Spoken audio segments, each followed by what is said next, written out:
Ladies and gentlemen, welcome back to Jupiter's Crock. It's been a while. I'm Matthew, joined by Ronan. Yes, it is I, the one and only. And Steve. Yep, we're back after 4 or 5 month hiatus that we did not plan for because I'm not going to point fingers. I'm not going to point fingers at the person who's responsible for it, who is named Matt. Not Ronan. His name. We will Matt, say. I'm not going to point fingers. We'll say that one member of this, triumvirate was not organized and ready to go, despite saying, "Yeah, we'll watch Rome to continue on Jupiter's Crock." Look, Yeah, we'll I told you I owned the Blu-rays, the complete sets, and I couldn't find them. I could not find them for the longest time, and you guys mocked me and said I didn't actually have them. And then it turns out, actually, I do have them. So now that I have them, we can watch the movie, or the television show, I should say. So, Steve, you kind of picked Rome. What was the main reason that you selected this series for us to keep doing Jupiter's Crock on? I like the name Jupiter's Crock, and I wanted to continue the series, and I didn't think it made sense to do anything other than more shit tied to Rome.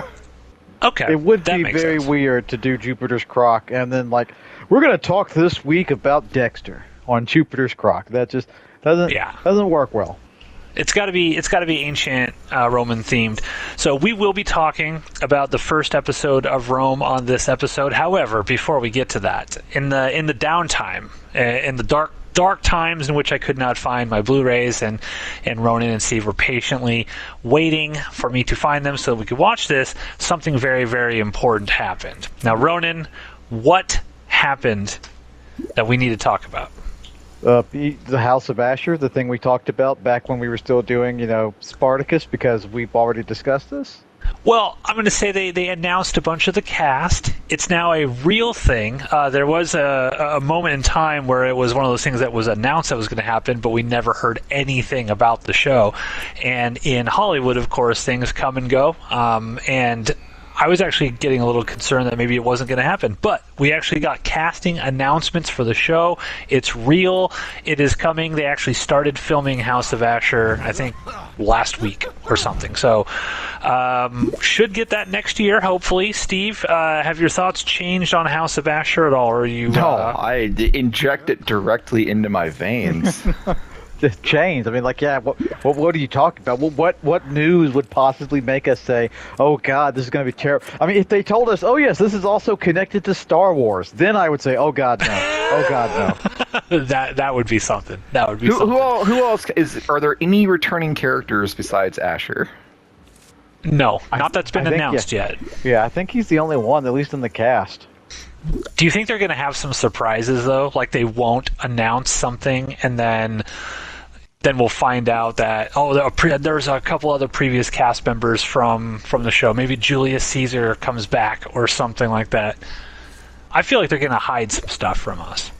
Yeah, I mean, considering how this is, at least my understanding is this is an alternate universe take where he didn't die on Vesuvius. So I assume that means Spartacus and the rebellion failed at Vesuvius. But we don't know. Maybe it didn't. But my assumption is that the rebellion failed. So who knows? Maybe somebody like Crixus or some of the other gladiators got recaptured and are now back in slavery, back in Ludus somewhere. That's kind of what I'm hoping for. I would like to see some returning gladiator or returning Spartacus fighters re-enslaved. I also assuming that the Spartacus war was just, they lost at Vesuvius or soon after. But maybe the only change is they just allowed Asher to walk back down the mountain instead of, killing him. Yeah. I can't see that happening, but especially if Glaber dies on Vesuvius, how are they gonna? How's Yeah, it's Asher's true. Glaber kind of has to be alive for Asher to have the House of Asher. I don't know. We'll see. Do you think we got a year? Do you think that Lucy Lawless will make any sort of cameo appearance in this? Even if just briefly, because her and Asher, it was such sort of an important aspect of it. Do you think she makes any sort of appearance, or do you think, nope, she just died, and we don't get that? I mean, I hope she's there, but I assume that she is dead. I Yeah, assume that she very likely like killed herself. I mean, no, she threw herself off the cliff. I mean, it's an alternate universe. Maybe maybe that didn't happen, but I assume she's dead. Okay. Yeah, I'm assuming that too. I mean, she has. I mean, like I've heard. I haven't heard, but I have read comments where she has, in the years since Spartacus, kind of regretted the amount of nudity and sexuality that was in the show. She should not regret it at all. Yeah, I'm telling you what you should feel and think, Lucy. I think you were. I think you're being pretty problematic right now. Okay, well, I'm not expecting Lucy Lawless to have some sort of sex scene with Asher. I was just questioning whether or not there would be some sort of appearance, even briefly, because it would just seem sort of weird. Because that was one of the whole reasons Asher wanted to get the Ludus, was so that he could make Lucy Lawless his wife. And I'm trying to think back, did he have any... He wouldn't have had any idea that she died at that point. Right, because she died after. She died because she died in the last episode. She was still alive when he was on the mountain, is what I'm saying. So if he gets off the mountain successfully and heads back to the Ludus, in theory, she would still be there. But I don't know. In theory, both Asher and Glaber will find out at almost the same time that both of their wives are dead. Well, not both of them, because technically she's not his wife. Oh, can we bring Vita Bianca back too? Alternate universe. I mean, throw the rules out the window. Bring them all back. This is what this podcast is going to be now. We're just going to talk about possibilities. So, with that, let's talk about Rome. Now, Rome was a show that was on HBO. I want to say 2002, 2003 time period. I remember watching this show when it came out because I was very, very excited. I love sort of ancient Rome and all this stuff, and sort of having a prestige television was really very, very exciting to me. And this show, I think, cost at the time like hundreds of millions of dollars to make. It was a joint production with the BBC, and I think it was originally supposed to go on more than 2 years, but the cost became so prohibitive to HBO that they... No disrespect to the show, but why does it cost that? How is it so expensive? No disrespect intended to the show. It doesn't look cheap, but it doesn't look like a super uber expensive show. I don't get where the money went, unless it went to just like actors. So too many big names. Well, I remember seeing behind the scenes, and I'll watch some of these on my Blu-rays before the next episode if I get some time, where the actual Rome itself, those were all like practical sets that they built. Like they built an entire essential city to film all this stuff in and all of that. So maybe that's where a lot of the money went to, costuming, things of that nature. I don't know. I know that we get some battle scenes down the line here in the series, so maybe it went there.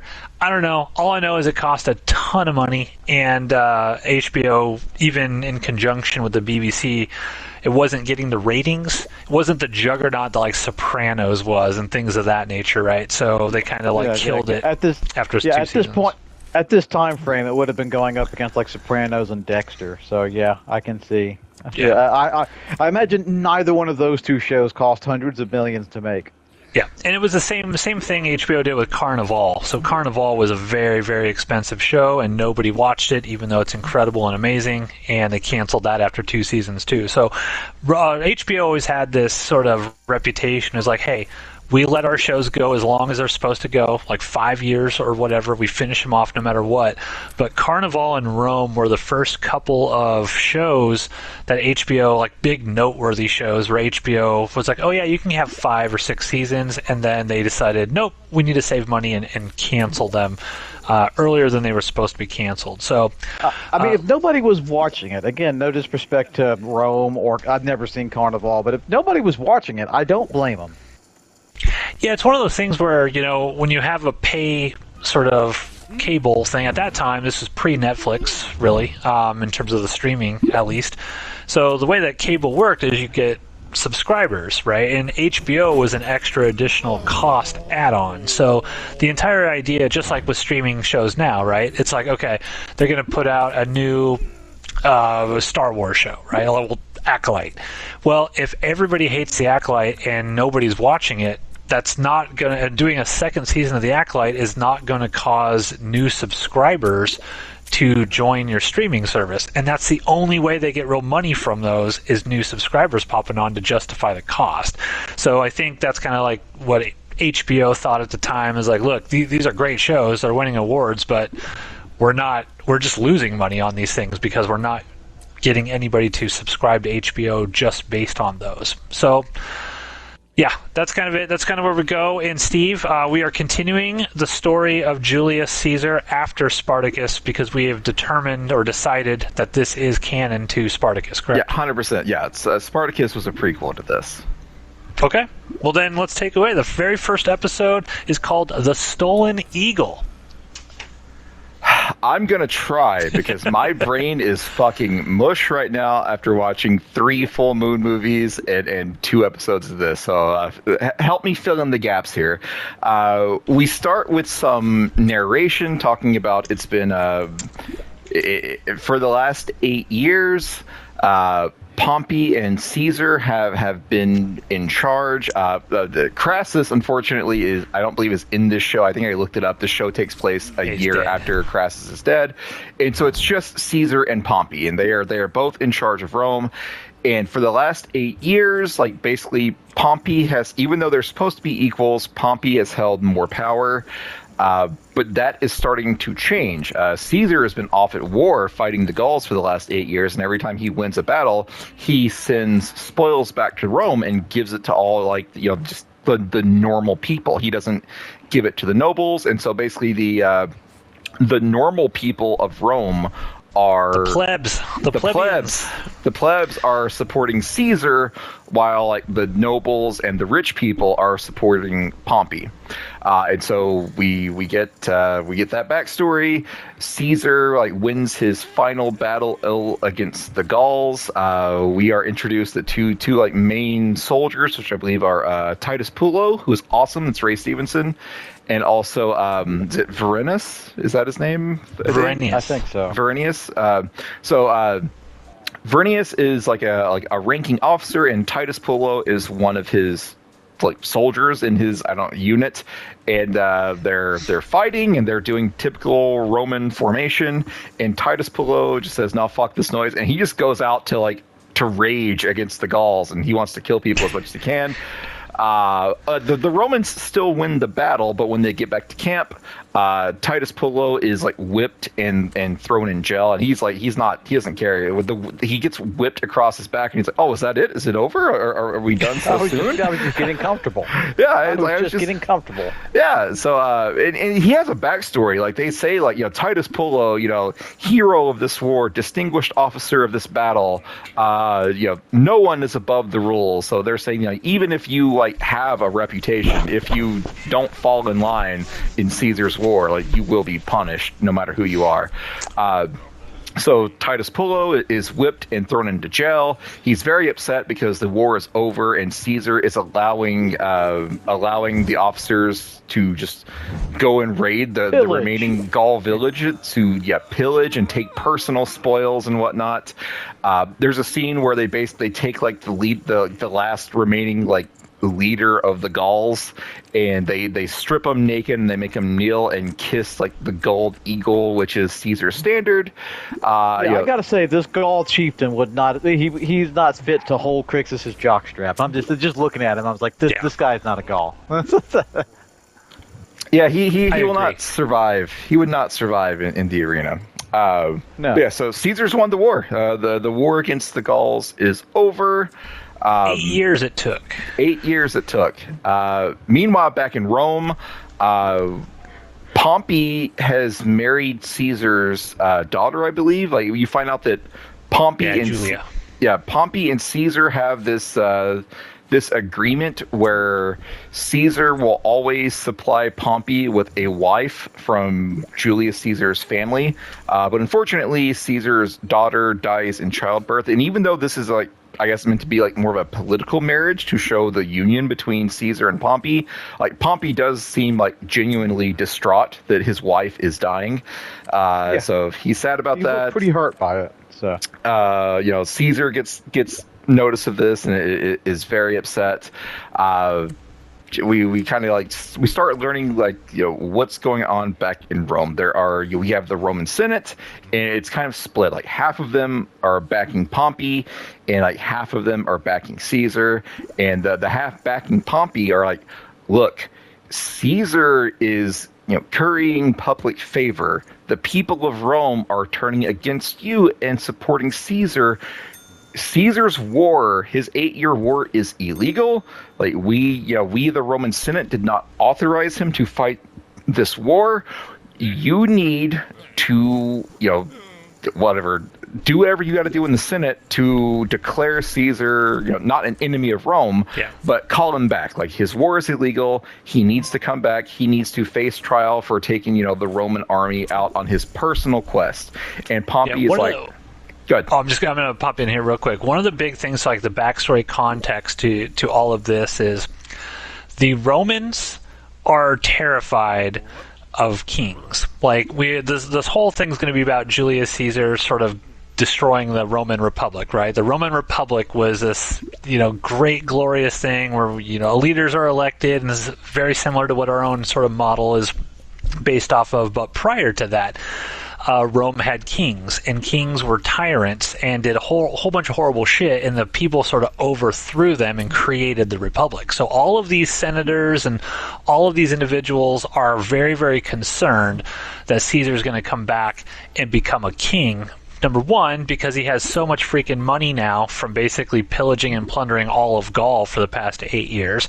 He's got tons and tons of soldiers that are loyal to him, that they're concerned about, and he's got the people. So he's smart in that he's a populist and he's given all the money to the people. So these senators and the nobility are freaking out that it's kind of like the perfect storm of things coming about, and they're trying to head this off at the pass. Or they're trying to be like, look, we need to stop this guy now, because if you don't stop him now, it's going to get real bad very, very quickly. And trying to get Pompey to understand that. Somehow I'm just thinking of history and doomed to repeat it, not remembering it. Something like that is just ringing into my head at this moment. Yeah, strange. Guys, so continue on, Steve. Yeah, so the pro Pompey nobles are saying, Pompey, do something, and Pompey at the moment is like, no, Caesar and I are honor bound to support one another. I do not believe that Caesar is trying to take over Rome, but deep down he believes that Caesar is trying to take over Rome. Yeah. And so, Caesar's smart. That's why he married his daughter to Pompey, so that they're in basically cahoots together now. Pompey can't just immediately say, fuck Caesar, I'm going to do blah, blah, blah. We should also point out that Caesar's daughter's daughter died in childbirth as well. So now there's nothing tying Caesar to Pompey, and that's why the senators are trying to get in this moment. It's like, no, your bonds to Caesar are done at this point. Caesar, being smart though, is trying to reestablish that bond, and so we meet a character called Adia, which is Caesar's niece. And she basically fucks men for favors. The first time we see her, she is banging a dude, and she's like, okay, well, now that I got you off, you owe me a horse. And so that's what happens. So at one point, Adia does multiple things in the show. First, she bangs Worst this guy ever. Yeah, she bangs this guy to get this a super fancy white horse. And I like that she tells him that she's turned on by goatish little men. But she bangs this guy in exchange for this horse, and then tells her son, is it Octavian? Is that his name? Yes. It's Octavian, you are going to take this horse and you are going to ride it to Caesar's camp, your uncle Caesar, and give him this horse, and it will be a big deal. It will show everyone that you are a man because you were willing to make this trip, and it will also let our Uncle Caesar know that we still have his back, we still support him. Simultaneously, Adia has gotten a note from Caesar saying, hey, my daughter died. I owe Pompey a new bride. I am not there to pick one for him. Pick one for me. And she's like, okay, I'll give him my daughter. My daughter, who is already married to someone, but he doesn't matter. And so she forces her daughter to divorce her husband, even though they are like really truly in love. And then she presents her daughter Octavia to Pompey and says, hey, how about Pompey, how about you marry Octavia to like reestablish the bond between the Pompey family and the Caesar family. And Pompey's like, oh, I couldn't do that. Octavia's married. No. I made them divorce. She's free right now. In fact, if you want to go ahead and fuck her, you can do that now, and you can get married later. So that's Adia in this show. Now, I will say that her character I actually really like, because it feels like a character that would be on Spartacus, like a Lucy Lawless type character, or Viva Bianca, Lithia, that kind of stuff. It feels like she's that kind of like charming, evil type person where you're like, this person's an awful human being, but every time she's on screen, like, I enjoy the weird shit, the evil shit that she's doing. Yeah, I can see that. And so we'll wrap up the Pompey marriage subplot in a little bit here, but Adia is offering her daughter Octavia to Pompey. Meanwhile, some of the other like nobleman senators are offering a woman whose name I don't know to Pompey, and we'll see who he picks later on. What else is going on back at Caesar's camp? Some blue cat people from Avatar show up, and they steal Caesar's gold eagle. And they take it and flee with it. And at first, there's like, what the hell's going on? The blue Spaniards. Yeah, the blue Spaniards. They're the Avatar cat people.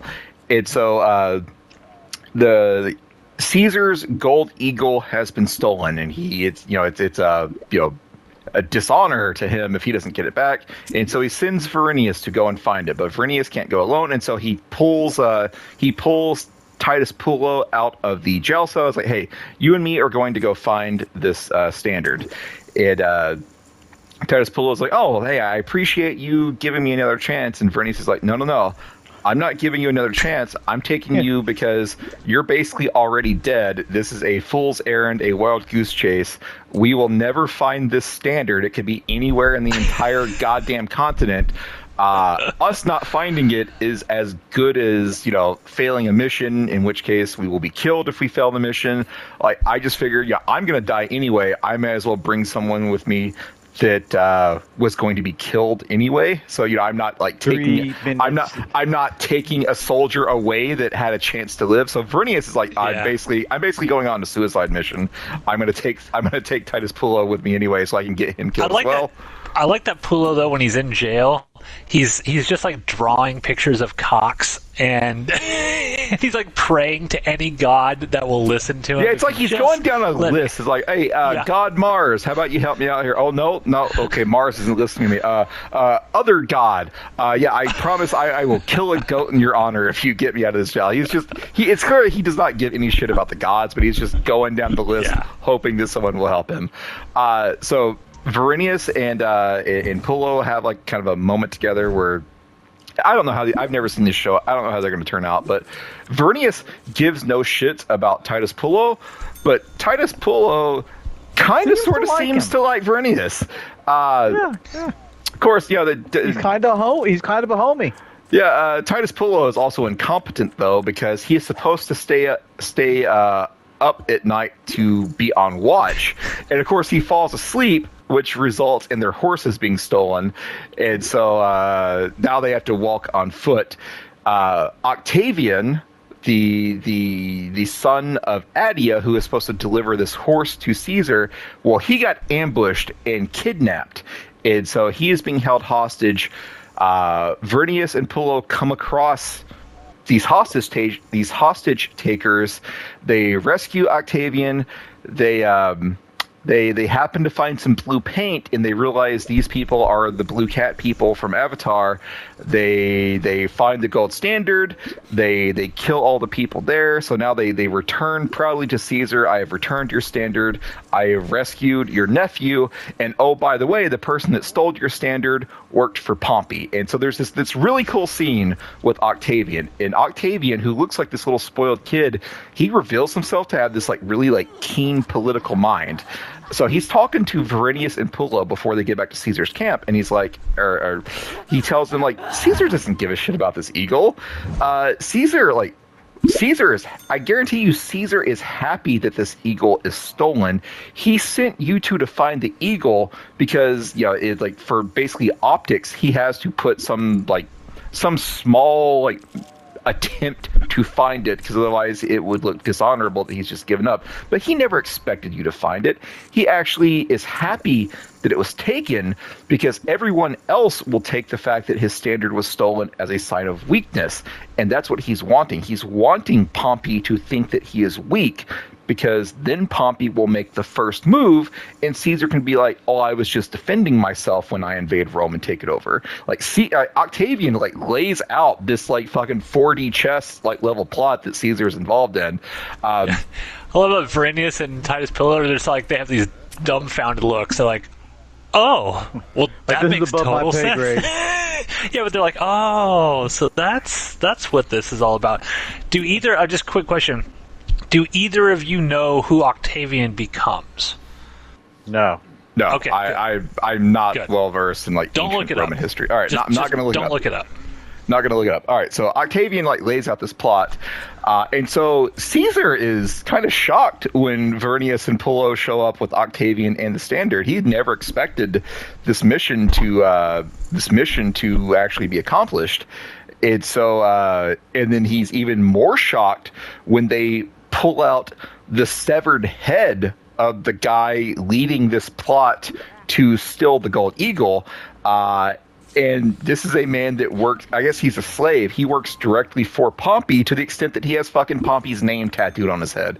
And so Caesar's like, well, shit. Like, I mean, I knew that Pompey and I were eventually going to come to blows, but I never expected Pompey to like take direct action like this. Well, shit. Now my hands are tied. I guess I gotta, you know, start this fight. Invade Rome. Can't look bad. Yeah, so Verinius and Titus Pullo are kind of heroes of the camp right now. You know, Caesar is very happy to have his nephew there safe and sound, and he sends a letter. Caesar sends a letter to Pompey saying, "Hey, buddy, you know, does this head belong to your guy? This town. Just letting you know, I'm moving my army to right outside the outskirts of Rome. See you soon, XOXO." And so we should also point out that we're missing a pretty major character. Mark Antony has been introduced by this point. He has, but he doesn't really do anything of importance till the next episode. But like, they also introduced Cato and Cicero, and they don't really do much of it. Yeah, they have more of a role in the next episode. But yeah, Cicero, Cato, Mark Antony, they're all here, but they're not nearly as important as Caesar, Pompey, Pullo, and Verinius at this moment. So it's, you know, Caesar is letting Pompey know, hey, war's coming your way.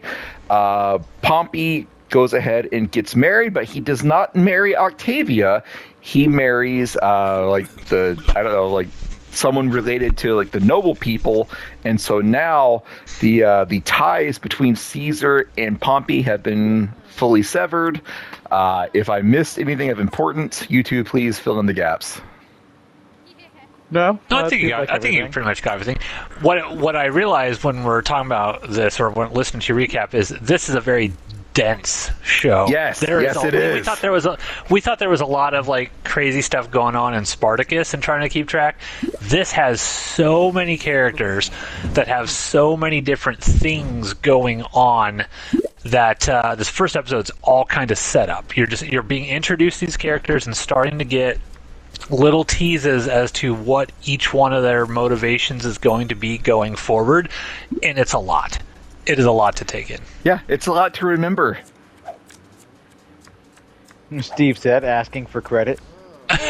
Good job, Steve. Jesus Christ. Well done. There's well done. so much going on in this episode. I'm all in, by the way. I watched this first episode, and I was kind of overwhelmed at the amount of shit I knew I was going to have to talk about, but at the same time, I was fucking hooked. Like, I was immediately ready to watch the next episode after this. Yeah, this is a very cool first episode. I think that, again, it's one of... Comparing it to Spartacus, you can kind of watch Spartacus, and yes, there is sort of complicated scenarios and shenanigans and backstabbing and double crosses and things that but Spartacus is a much more like, how do I want to say, like, it's more like a visual show, right? You've got tons of naked ladies and graphic violence and crazy one-on-one fight sequences in slow motion, so it's a very sort of visceral visual experience, where this, you watch it and you're like, this is an HBO show. This is them trying to like win lots and lots of awards.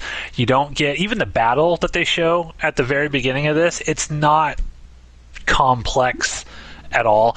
It seems like there's very few people, honestly, like that are actually on this battlefield doing this stuff. Everything's shot in tight close-ups. It's like they shot this battle with only 20 people. Crazy. Yeah, it's crazy. Yeah, it does feel that way.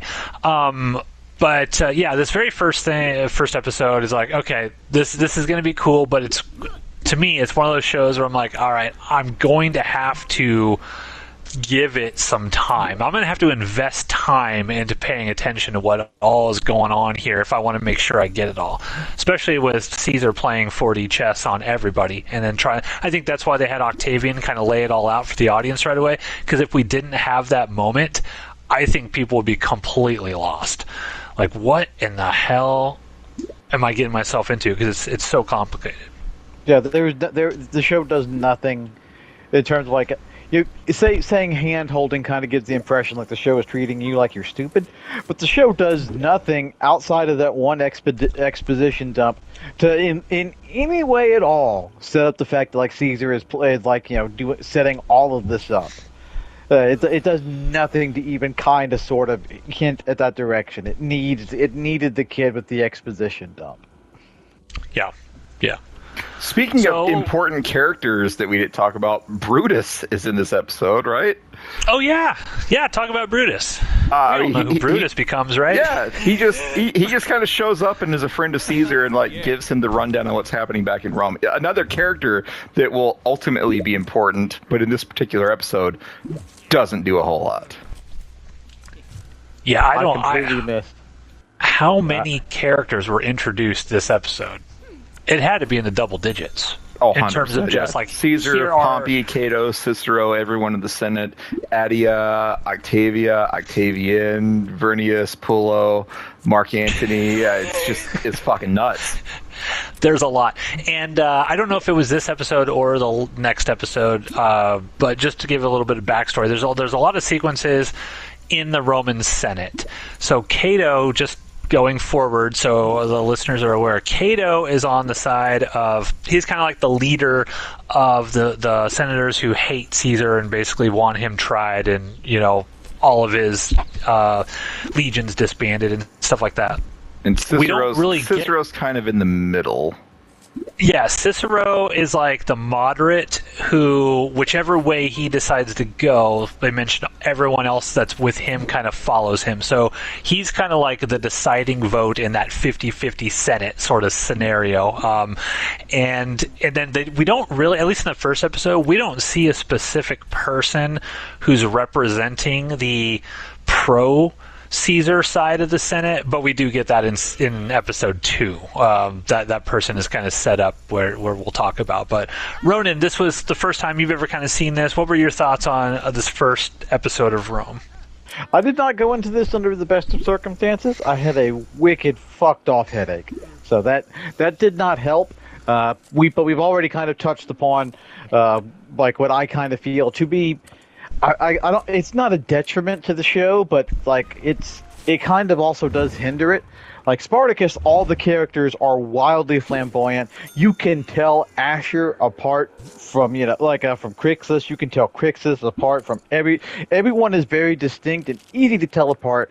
And in this show, it's like all the senators are just crusty old white dudes. Like Caesar and Pompey, it took me a minute to figure out which one of them was kind of. It's the character. It's the thing we've been mentioned. Like there's too many characters set up, and it was very difficult for me to kind of mentally keep track of them, with the exception of like Pablo, Titus. What was it? Pablo and Pablo. Yeah, Pulo. like, Titus Pablo. Yeah, those two. It's like, okay, these are the guys who are like, they very visually stand out, and no one else really does. So I had a difficult time keeping track of what was what, but that becomes less of an issue in the second episode. So Yeah. in the That's first one of the things episode- that I always had a problem with Game of Thrones. I don't know if you guys ever watched Game of Thrones, but I always, for whatever reason, had a hard time figuring like Sam. all these people seem the same to me. Like who is who? Whose name is this name and who's that? It can be difficult for sure. Yeah. So that would be my chief complaint with the first. Oh shit! Am I still here? It just kicked me out of the lobby. Oh, Well, you're in the recording, so keep talking. you're still talking. Yeah. Oh, all right, good. All right, who cares if I'm out of the game? All right, so yeah, that would be my at least in terms of like episode 1, my chief complaint would be it's like it is very difficult to keep up with everything that is happening in it. So, but that issue does not at the very least for right now, it does not continue on into episode 2. We should also point out one other thing that was important to note is when Adia got that horse, Pompey wanted that horse. Oh yeah. Because he's pissed off, because he's like, why does Julius Caesar have to have everything? So even though like they're friends, I think Cato, is it in episode 1 where Cato takes Pompey to the side when they're watching the play? Because it is, because that other weird dude introduces his potential, a wife for Pompey, and she's like, "There's a lewd woman on stage. I must leave." Yeah, I don't even remember we said it, but yeah, Pompey ends up marrying not the Julius Caesar's niece or whatever. And Julius Caesar's niece is freaking out, like she's crying. She's been shamed in front of all of Rome, essentially, because she was displayed by Adia. Yeah, you can have her whenever you want her, right now. You don't even have to wait till your marriage. And like, there's this whole awkward scene. She takes off her clothes and gets on all fours on the bed so Pompey can bang her, and then she's basically discarded.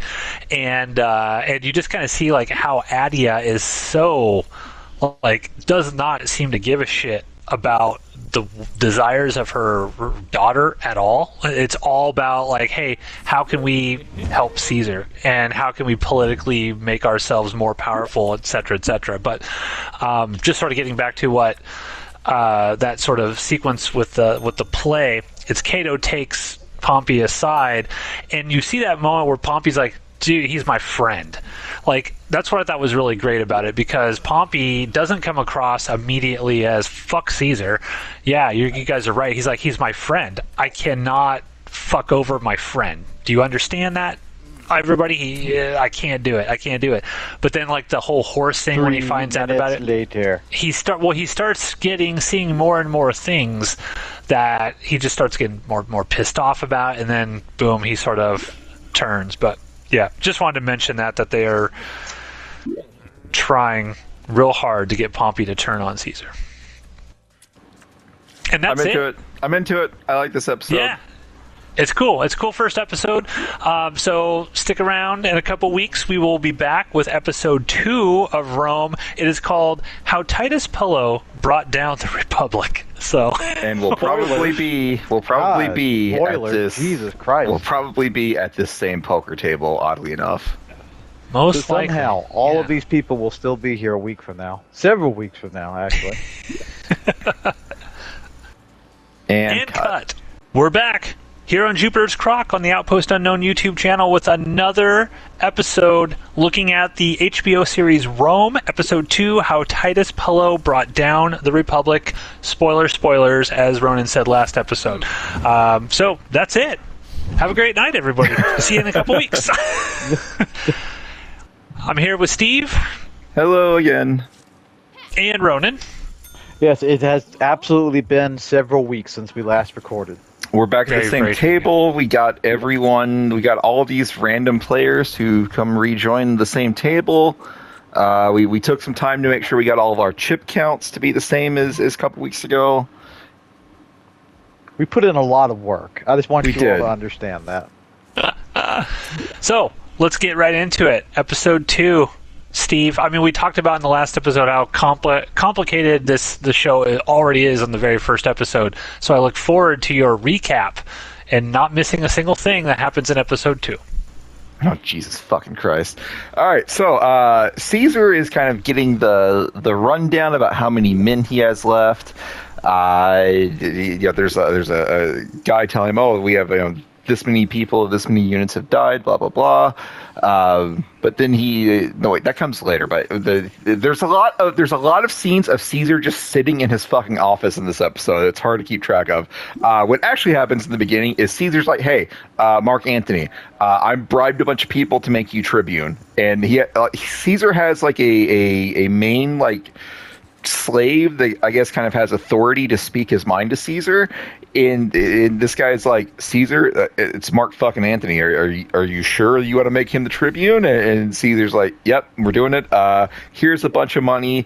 Go bribe people to make Mark Antony the tribune. Well, Mark, what is Mark Antony's kind of? Why is everyone so concerned about him in particular becoming a tribune? He is just this like loud, outspoken, gives no fucks dude.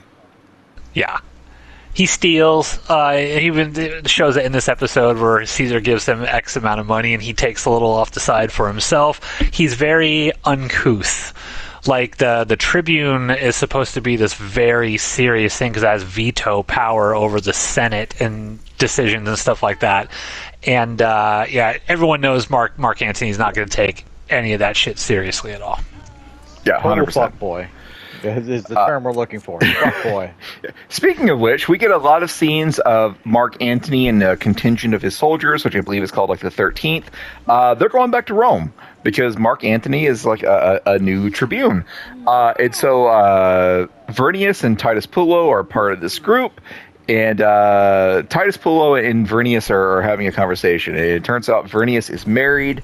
He hasn't seen his wife in 8 years, and Pullo is kind of like encouraging him, like, yeah, but it's gonna be nice to see your wife. Me, I'm gonna go drink all I can drink, smoke all I can fuck, or smoke all I can smoke, and fuck all I can fuck. So Pullo like immediately just wants to go and find a brothel.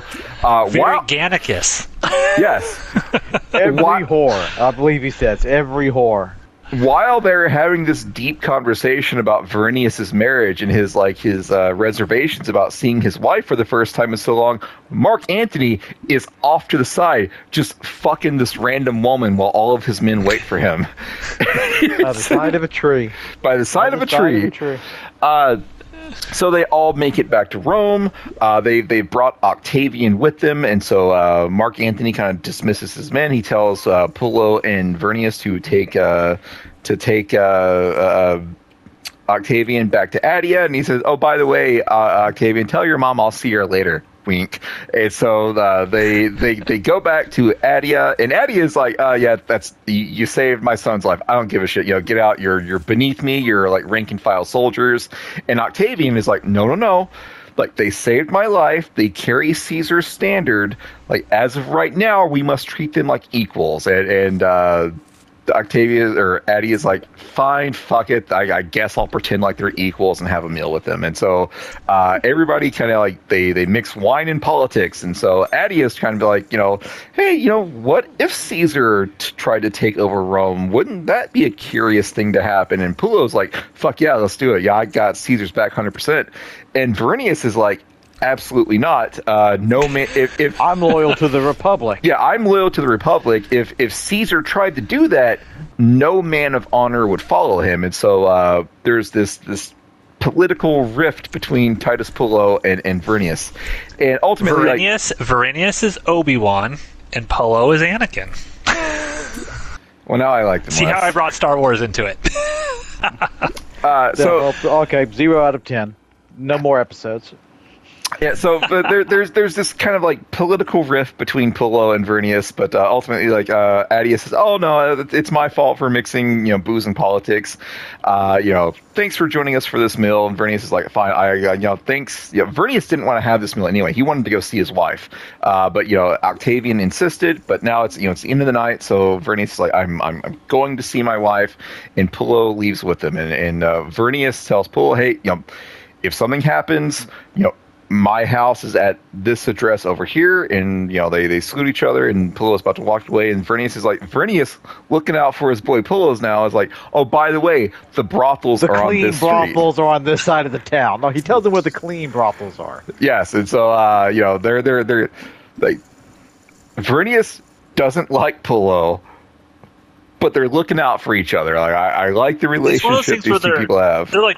They're basically like brothers because they're all in the same legion, right? And so back in those days, it was like, hey, you got to look out for the other guy in your. It'd be like in the military today, right? All the military people look out for each other.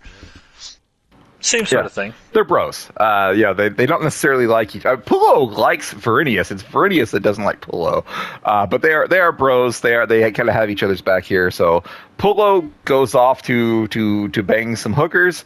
Vernius goes home, where he is a complete asshat. The first thing he sees we find out that he is not a stand-up dude. Yeah, He'll quit. Yeah, I liked Vernius less after this episode. A hard drop in liking quality.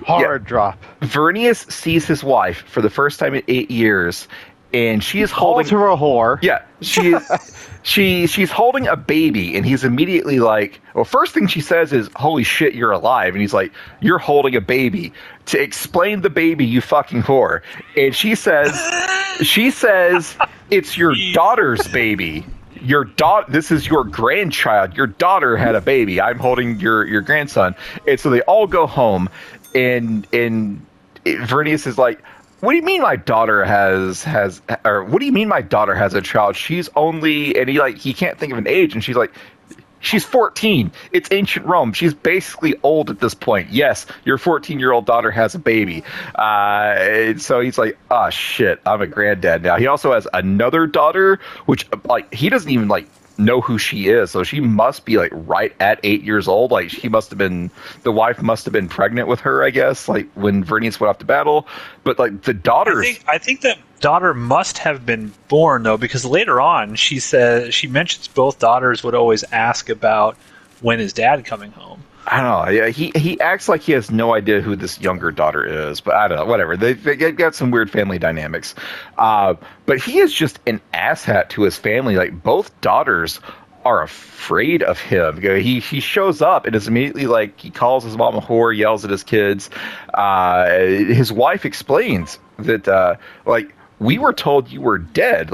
The people in charge of distributing your parts of your military paycheck to your family stopped coming by. We thought you were dead because we were no longer getting paid for your service. And he kind of recognizes, "Ah, shit, I'm an asshat. I shouldn't have done all this." But he refuses to apologize, or he gives kind of he's like, "I'm sorry. Let's stop talking about this. I said I'm sorry. Therefore, I was sorry. I said I was sorry. Therefore, you're not allowed to be mad about this anymore." And so we see his family life. He's annoyed that there's a baby in his house, which is legitimate. He has sex with his wife, who very clearly is not into this relationship anymore. His home life is shitty. It's been 8 years, and it's his fault. 8 years he came home and called her a whore. All right, I'm totally on her side on this. Well, now early on, Pullo kind of mocked him a little bit while they were waiting, and it was well, he mentioned something about, well, what if there's another dude, or what if she's been with other people? Because he mentions oh, I couldn't imagine being with just one person. That's ridiculous. So I think he was already kind of on edge from Pullo, kind of saying, well, your wife might not even be your wife anymore. And then first thing he sees is her holding a baby. Is Pullo a secret asshole in this? Is he going to turn out to be the one who's responsible for everything? Is he a secret asshole? No, I mean, he might be. I mean, I'm not going to spoil anything. Anyways, let's talk about Pullo. So we see Vernius in his home life, and it fucking sucks. Pullo, meanwhile, is gone to the brothels. Living the good life. He's banging all the prostitutes, and he goes to a bar to gamble. And they're playing a dice game, and he introduces himself as like one of the 13th, and all the other Roman soldiers are like against him. It's like, you're Pompey territory. Yeah, this is Pompey territory. You're one of Caesar's people, and he's like, no, don't worry about it. We're all soldiers here. Let's gamble. And so he immediately like loses all of his money, and on like they're playing this dice game.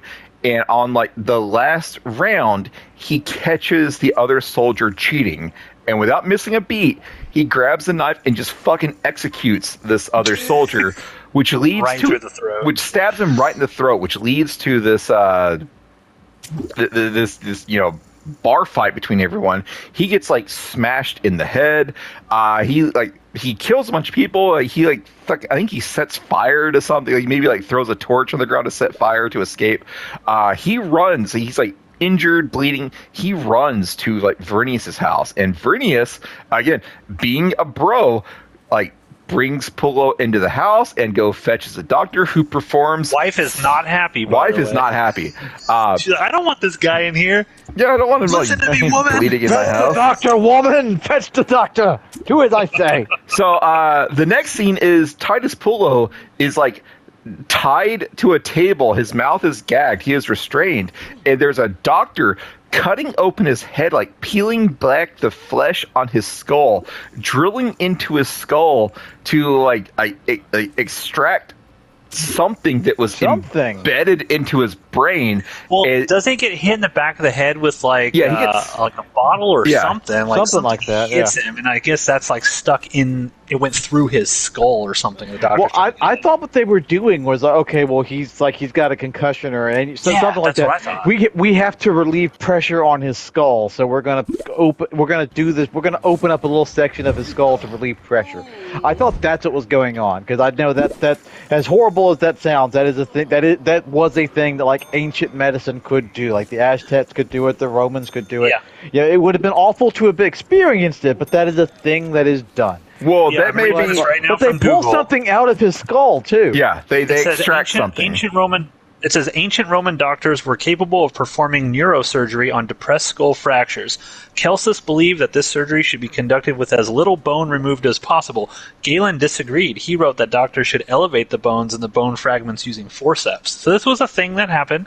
Drill into your skull and maybe it could have been like a chunk of his skull that got smashed into his brain. I don't know. Something gets extracted, and then like a metal plate gets put in, and like little tiny nails are used to hold the plate into place, and that's the point where Titus Pullo like finally passes out from his surgery. And so Titus Pullo, I don't think I would have made it past skin being pulled past my skull. I don't think I would have made it past that point. Yeah, well, for the rest of this... Roman physicians regularly attempted a form of brain surgery called trepanation, which involved drilling a hole through a patient's skull as a way of relieving pressure to the brain and curing headaches. But the methods that were used on the young woman seem to be evidence of a different technique. So they're finding all kinds of skeleton bodies and stuff where all the shit was done. Yeah. Anyways, the Romans were more advanced than we thought. Titus Pullo survived brain surgery, and so he is recovering in Vernius's house. Vernius is not pleased by this. Vernius is trying to make money selling slaves. He paid out of his own pocket. He paid the doctor to save Pullo's life, and the doctor's like, he could. So the doctor is like holding his hand out and just talking about Titus Pullo's situation, and Vernius like puts a coin in the doctor's hand, and the doctor continues to hold his hand out. So Vernius puts another coin in his hand. The doctor continues to hold his hand out, and so Titus is like just giving all of his money away to save Titus, or Vernius is giving all of his money to this doctor to save Pullo's life. Pullo eventually recovers. I'm going to wrap up like what we can of the Vernius story here, just because there's other shit I got to talk about. Pullo. It seems like he recovers in a day. Or I guess I won't talk about it. It's fine.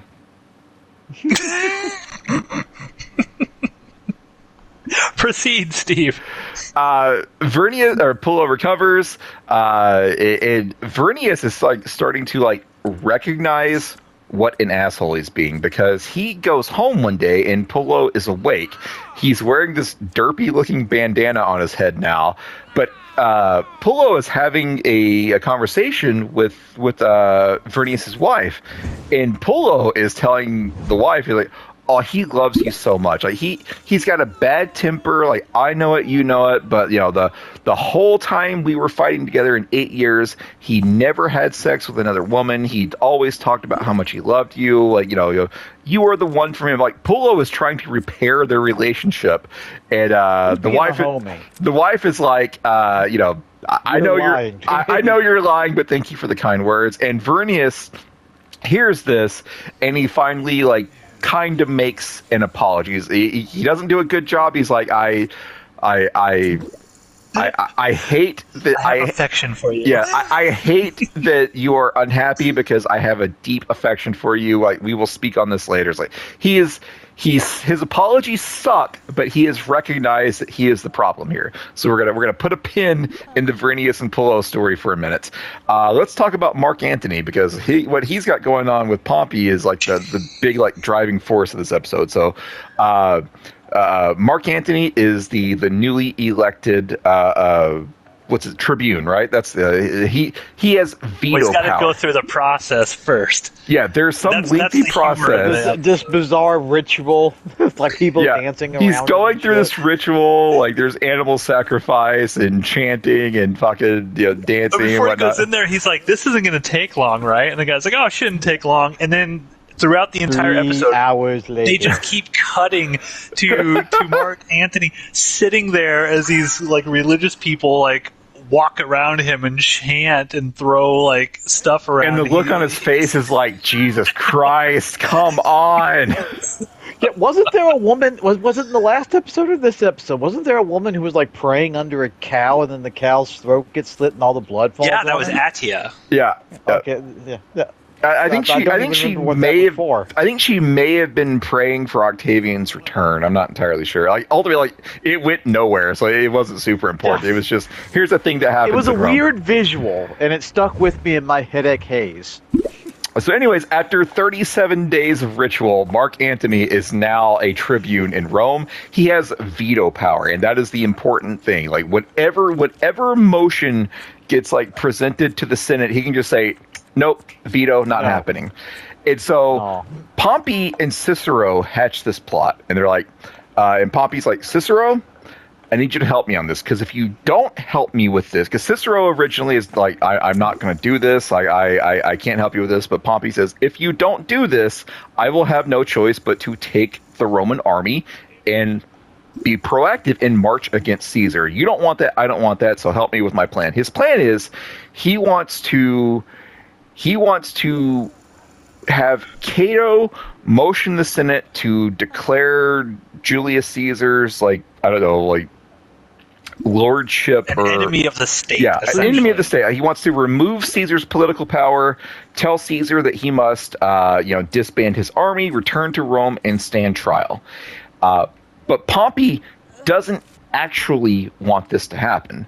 What he wants to do is have everyone in the Senate say, yes, we are against Caesar, to convince Caesar that he is alone and he should give up. But then he wants Mark Antony to veto the motion so that this is not an official action. Because if it's an official action, then Pompey is now duty bound to actually march on Caesar. So Pompey doesn't want that to happen. This is just a mind game. I don't want a symbolic vote. Yeah, Pompey does not want to fight Caesar. He wants to let Caesar know that Caesar is alone. And so Pompey and Cicero and Cato hatch this plan. Everyone in the Senate is like, yeah, fuck yeah, most of the Senate, not all of them, but most of the Senate is like, all right, we're against Caesar now. And Cicero makes that call. Because Pompey basically tells Cicero, you either get all these people to join, or I'm fucking leaving, and you guys deal with Caesar. I'm going to leave to my island, and you guys you're Yeah. going to be defenseless. So And there's also this other thread that's going on here where Pompey believes that Caesar's weak and that the legions, because I don't know if we've gotten to the part yet or if it is, but eventually Brutus tells him something that's like, oh, they're all pissed off that the standard got stolen and the 13th Legion is mutinous. that was the last And so episode. We just didn't talk about it. That was my fault. Oh, okay. So that's one of those things where Pompey, like Caesar is making Pompey believe that Caesar's super, super weak. And then Pompey believes with this vote, symbolic vote, if it turns out correctly, then basically Caesar's going to be fucked. He's going to see there's no support at home. His mutinous troops are going to overthrow him, and Pompey's going to have full control again. Yeah, but things don't go as planned because Cato and Cicero and Pompey get the vote they want, where by clear numbers the motion carries, and now Caesar is an enemy of Rome.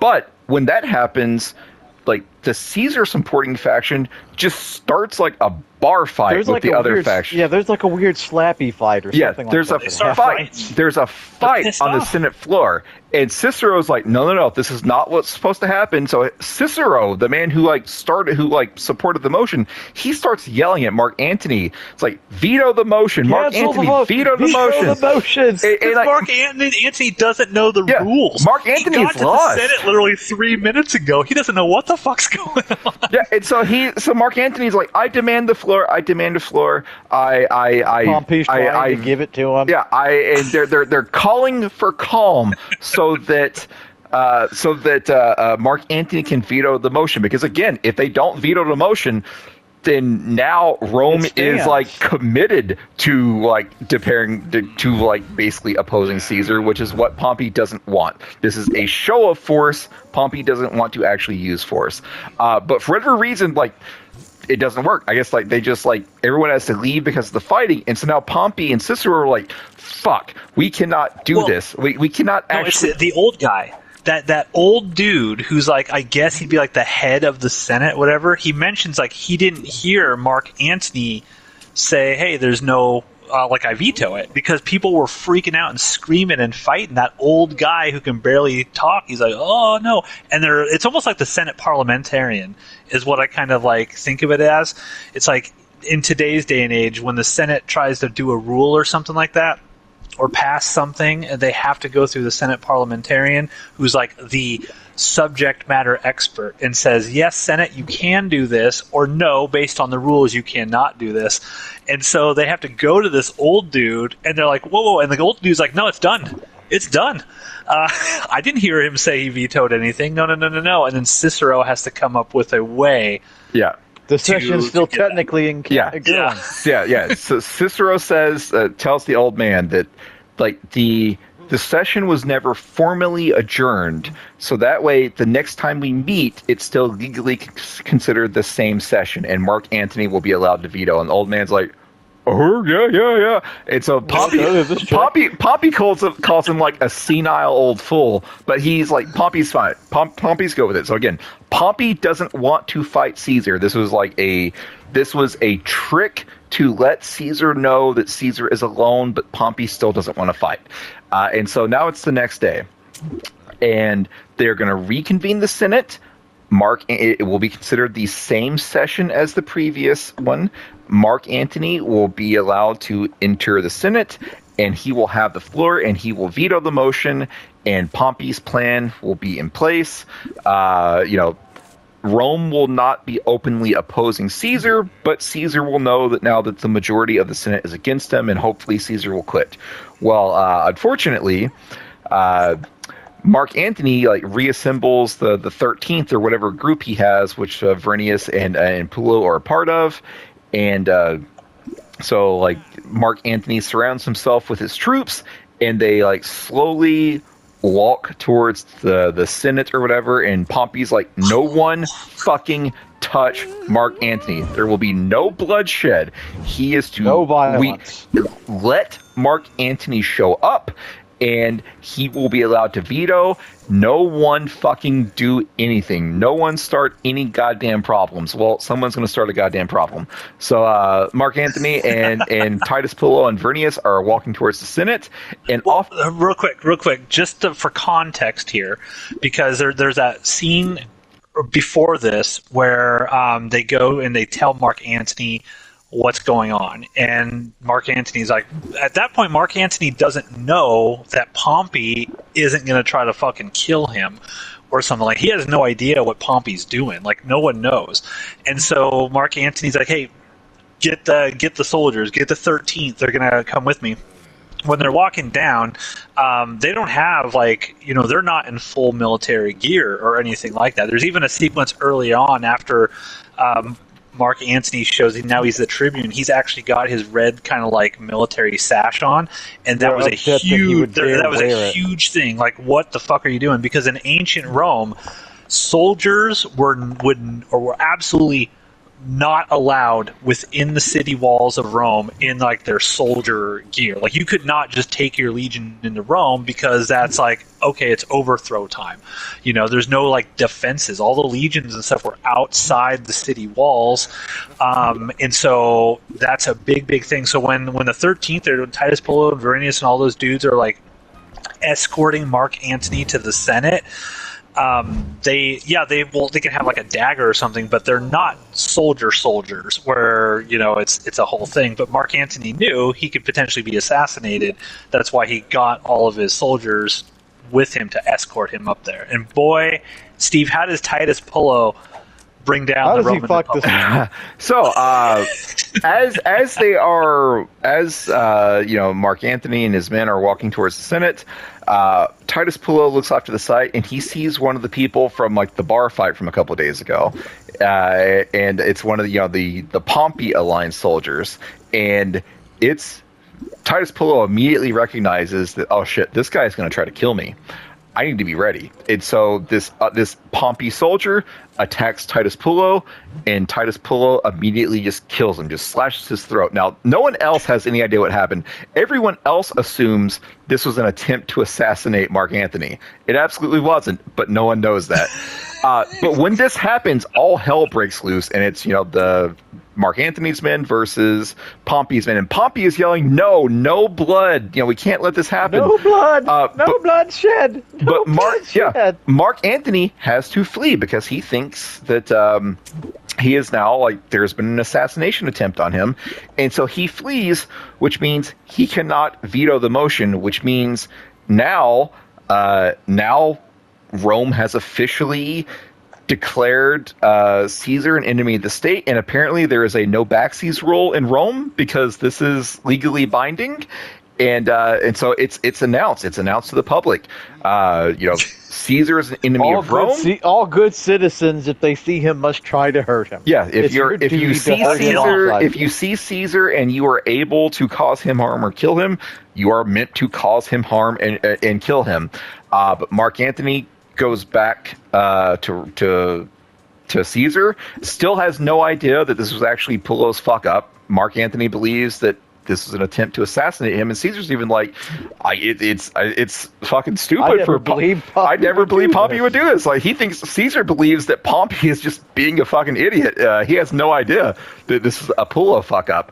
But Caesar makes Mark Antony continue to just walk around in like his bloody robe with his face all disheveled, because he wants to make Mark Antony an example and be like, look at what the Romans have tried to do to our tribune.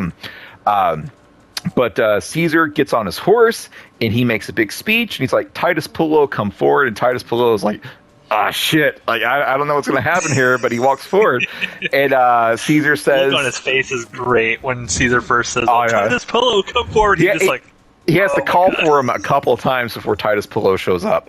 And so Caesar's like, when the man tried to attack Mark Antony, Titus Pullo was the first one there to fend off the attack, and Caesar throws him a bag of gold, and it was like, Caesar says, 500 gold. Yeah, 500 denarii, and Caesar says that legally I should go turn myself in, but I believe that Rome has become, a wretched hive of villainy and scum.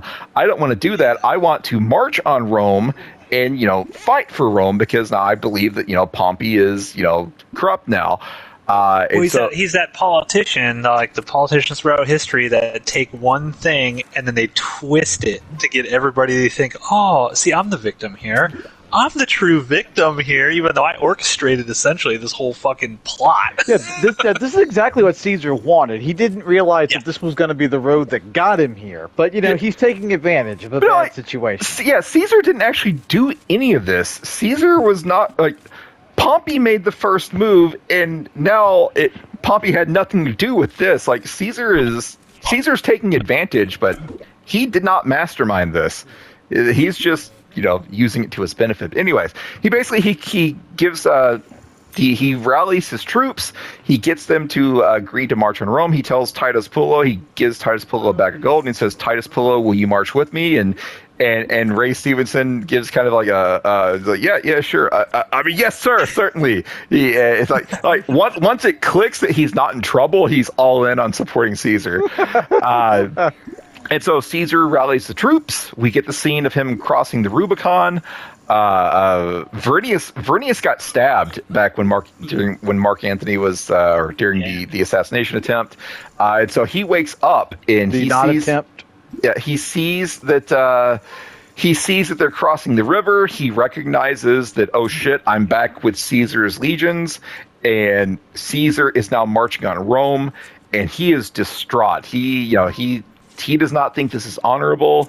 He does not think this is right. He wants no part of it, but now he has no choice. And so I believe that's kind of where we end things. Caesar is getting ready to attack Rome. Did I miss anything? One thing is what do we find out about Verenius' wife? Oh, what do we find out about her?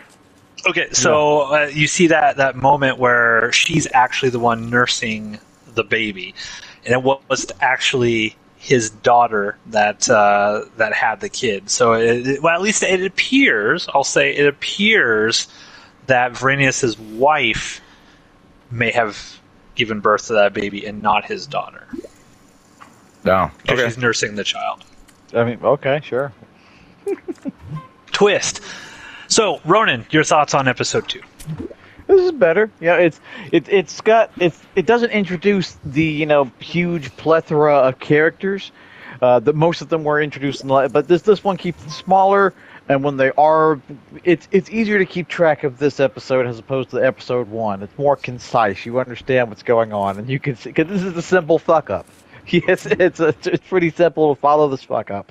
So I like this episode. It's like I like the first one, but this one was easier to keep track of.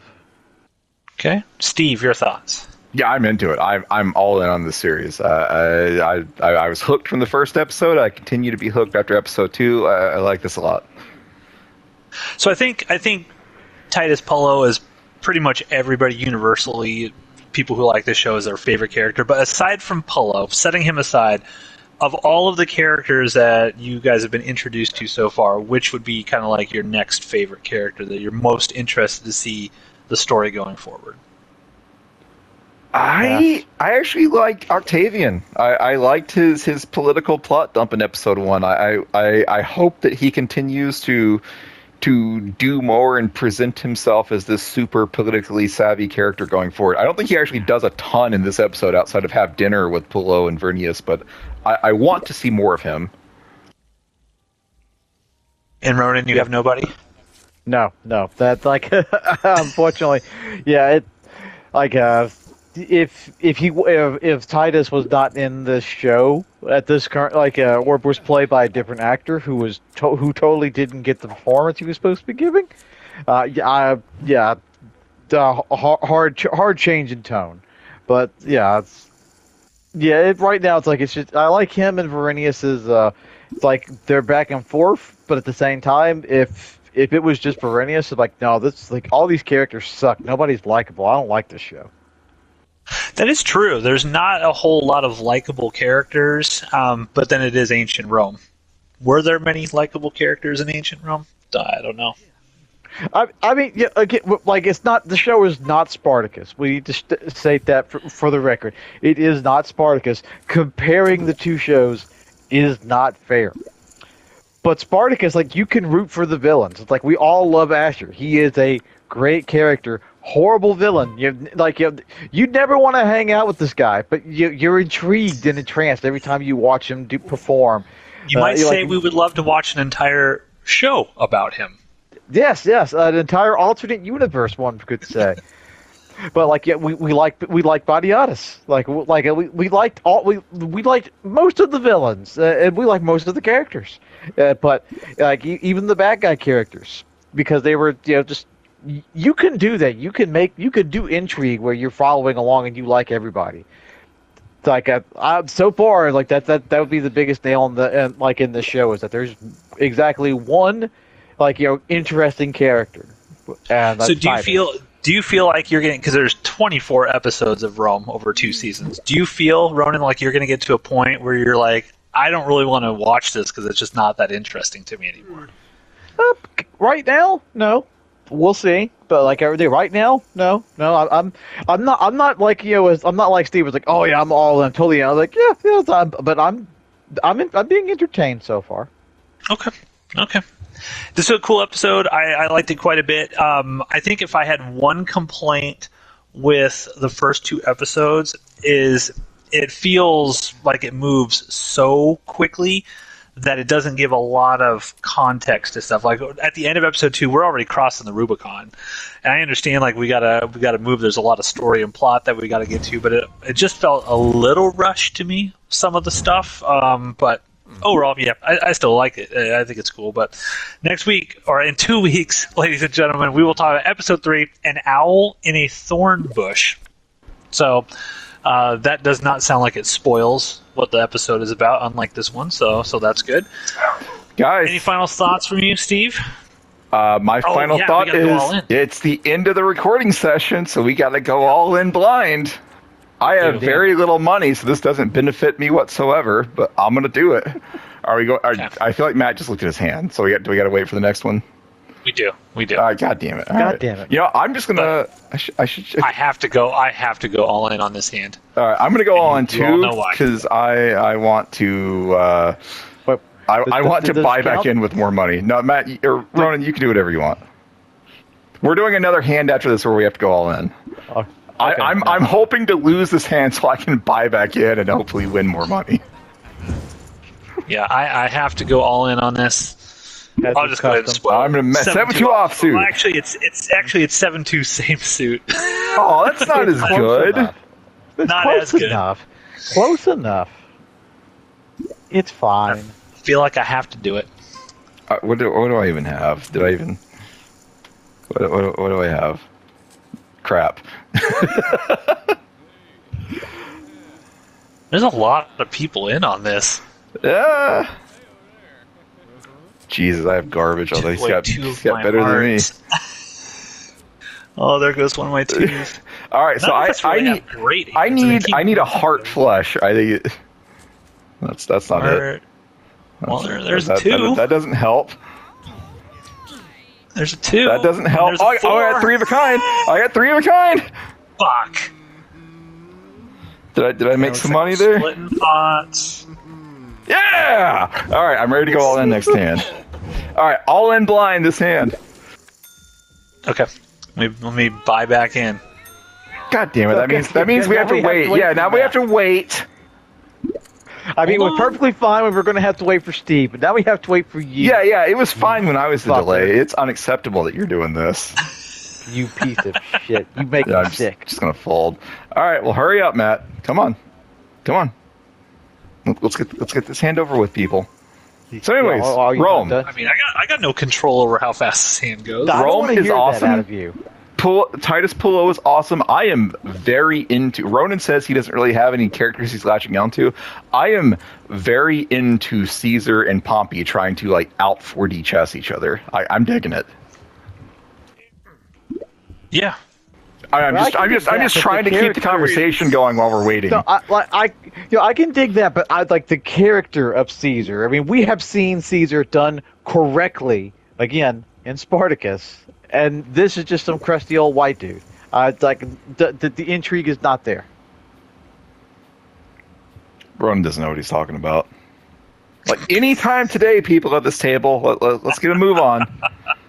Just fucking fold, fucking fold. I'm We should have hungry. just had What should I have for Thank you. lunch?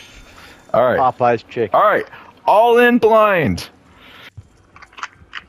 It's been a long time since we've done this because someone couldn't And find now their two of fucking the Blu-rays. Now some of the tables gone. Hey, this just is more watch time hours for our channel. No one That's a watches good this. thing. No one watches this. Okay, so raise. All right, all There in. we go. All right. Have no clue what this hand is.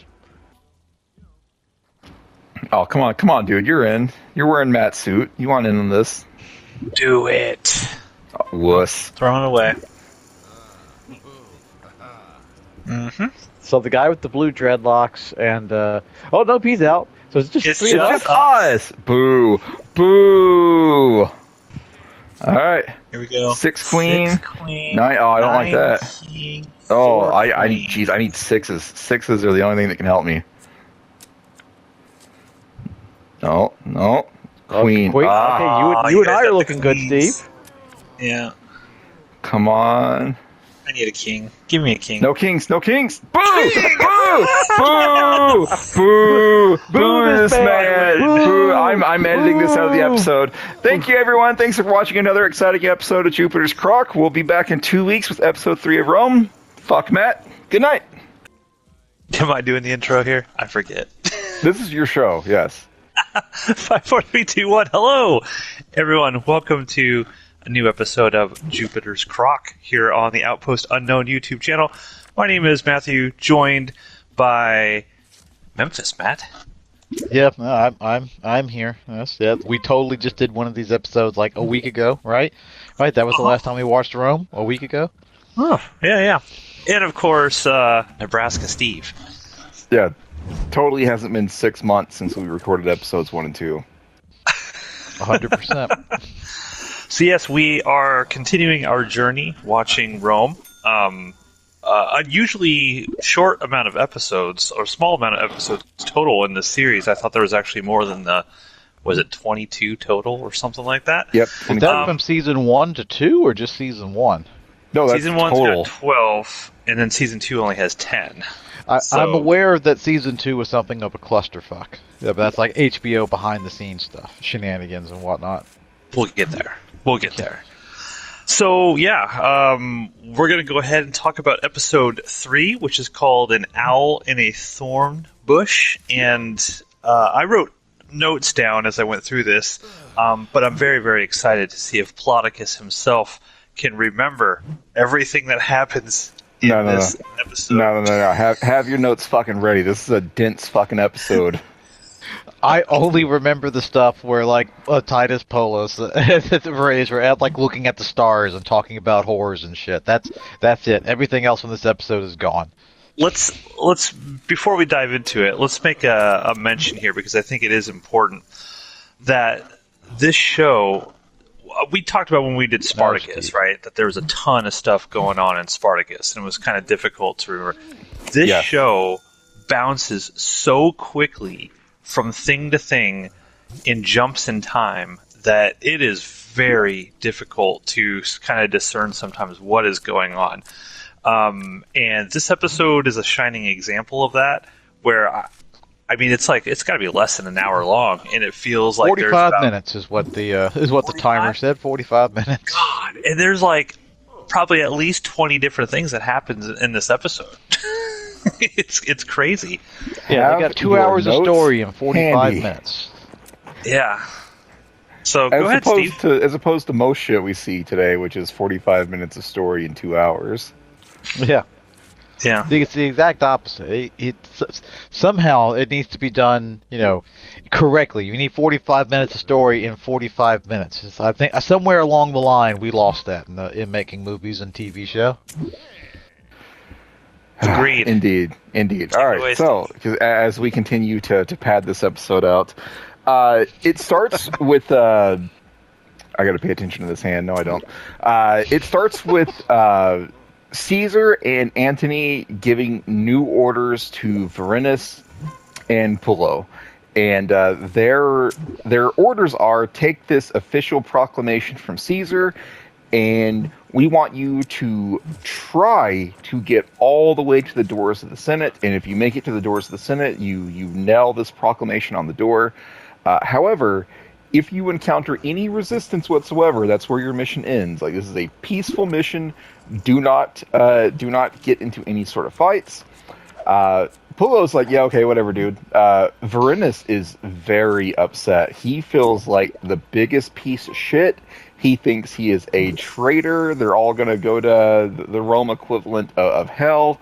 But he's honor bound to continue to serve Caesar, even though he thinks that Caesar is now basically a war criminal traitor. But, he's going to do his duty. He's going to go into town and do this proclamation. Caesar notices that Varinus is having second thoughts, but Mark Antony tells him, no, Caesar or Varinus is a good dude. You can trust him. Even though he thinks he's going to hell, he's still loyal to you. He's still loyal to the cause. I figure this sort of thing could resonate with some people out there. Maybe people who might be employed by a government that is in the next couple of weeks about to take a horrible bad. But you're Shut loyal up. to the job. Shut up. So I actually wrote down. we're just gonna like run right past that comment, Ronan. I wrote down Varinus's quote, or Antony's quote about Varinus when Caesar's doing it. And Antony says, quote, he'd follow the eagle up Pluto's ass. So, Varinus, very loyal to the 13th Legion.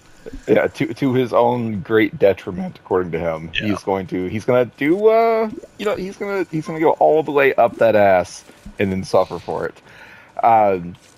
So, anyways, there's a large chunk of this episode that's just Varinus and Pullo off having adventures. They were told, only march until you encounter resistance, and they immediately counter resistance. And Varinus is like, all right, guess the mission's over. Time to turn around. And Pullo's like, fuck no. Let's go. Well, why not? The boys look great, aren't you, boys? They all pulled out their swords. Yeah. Which is funny because later on in the episode, Antony's like, the 13th, they only respect you, Varinus. Like, but clearly they didn't respect him enough not to pull their swords. It's just, Pullo is so goddamn charismatic. You can't help but fall in line with him. But so this fight, though, Varinus is like, all right, mission's over, and Pullo's like, no, let's go fight. But Pompey's soldiers immediately run away, and you see like some images of Pompey's There were little kids in his army. Yeah, they were kids. They were like untrained people that just immediately fled. So Pullo and his warriors are Marcus Crassus would have never taken that shit. That would have been decimations out the ass for running like that. Oh, unfortunately, he is very dead by the time this episode takes place. Mouthful of gold. That'll do it to you. But there's a scene where like Pullo and his men are like running into Pompey's encampment with their swords held high, and then they get this like disappointed look on their face because all of Pompey's child soldiers have now run away, and Pullo's just kind of like, oh well, fuck. See, no resistance. Yeah, no resistance. Technically, no resistance. Technically, they just caved and moved on when Varinus and Pullo showed up. What's going on back in Pompey's camp? Pompey is there's a lot of discussion about how Caesar only has one legion with him, and it's very strange. Like, it would be suicide to attack Rome with such small forces. And they talk about this a lot, and then it kind of just goes nowhere. Like, I was expecting there to be some sort of plan, like Caesar secretly had more people, or I think he does, because they mentioned he won't be able to get his reinforcements until the spring, because this is within kind of the same time frame like Spartacus, because the part of the reason why Spartacus was able to do what he could do was because Rome was stretched very thin, and they are still currently at this point stretched very thin. Their legions are all over the place, and they can't just pull them back like so they need Pompey's private legions, it's like to come in, but they're like 4 days out, and Caesar's small force is going to be there in a couple of days. Well, that's what I was getting at. Like they keep talking about like Caesar's got such a small force, it would be suicide for them to attack Rome. But he presses the attack, and so I was expecting there to be some sort of reveal, like Caesar had some master plan, but no, his plan was just walk towards Rome and everything's going to work out. Is the reveal just that he knew that Pompey was going to cave? Yes, because remember, like they are they were good friends until all of this went down. So Caesar's like whole thing is he can outthink everybody. And we'll get to that a little bit when we see the Octavian stuff throughout this episode, where you kind of see Octavian is learning from Caesar and has that kind of keen mind. But Caesar basically knows what Pompey's going to do. But I love that Pompey's kind of like, I think it might be the opening sequence of this episode. Pompey's like, what the fuck is Caesar doing? Like, why would he do something this stupid? And he's like, don't worry, I'll crush him. He's only got the one legion. I'll fucking crush him. He's a dead man. Sort of thing. But like Pompey cannot see the scheming that Caesar is planning. There was no scheming though. Like Caesar's plan is walk forward, and apparently he's so confident that walking forward will. This is stupid. I'm gonna do it anyway. But like that, walking forward will be enough. Regardless, there's talk about how weak Caesar's force is, how small Caesar's force is, but then. Oh no, Steve! No.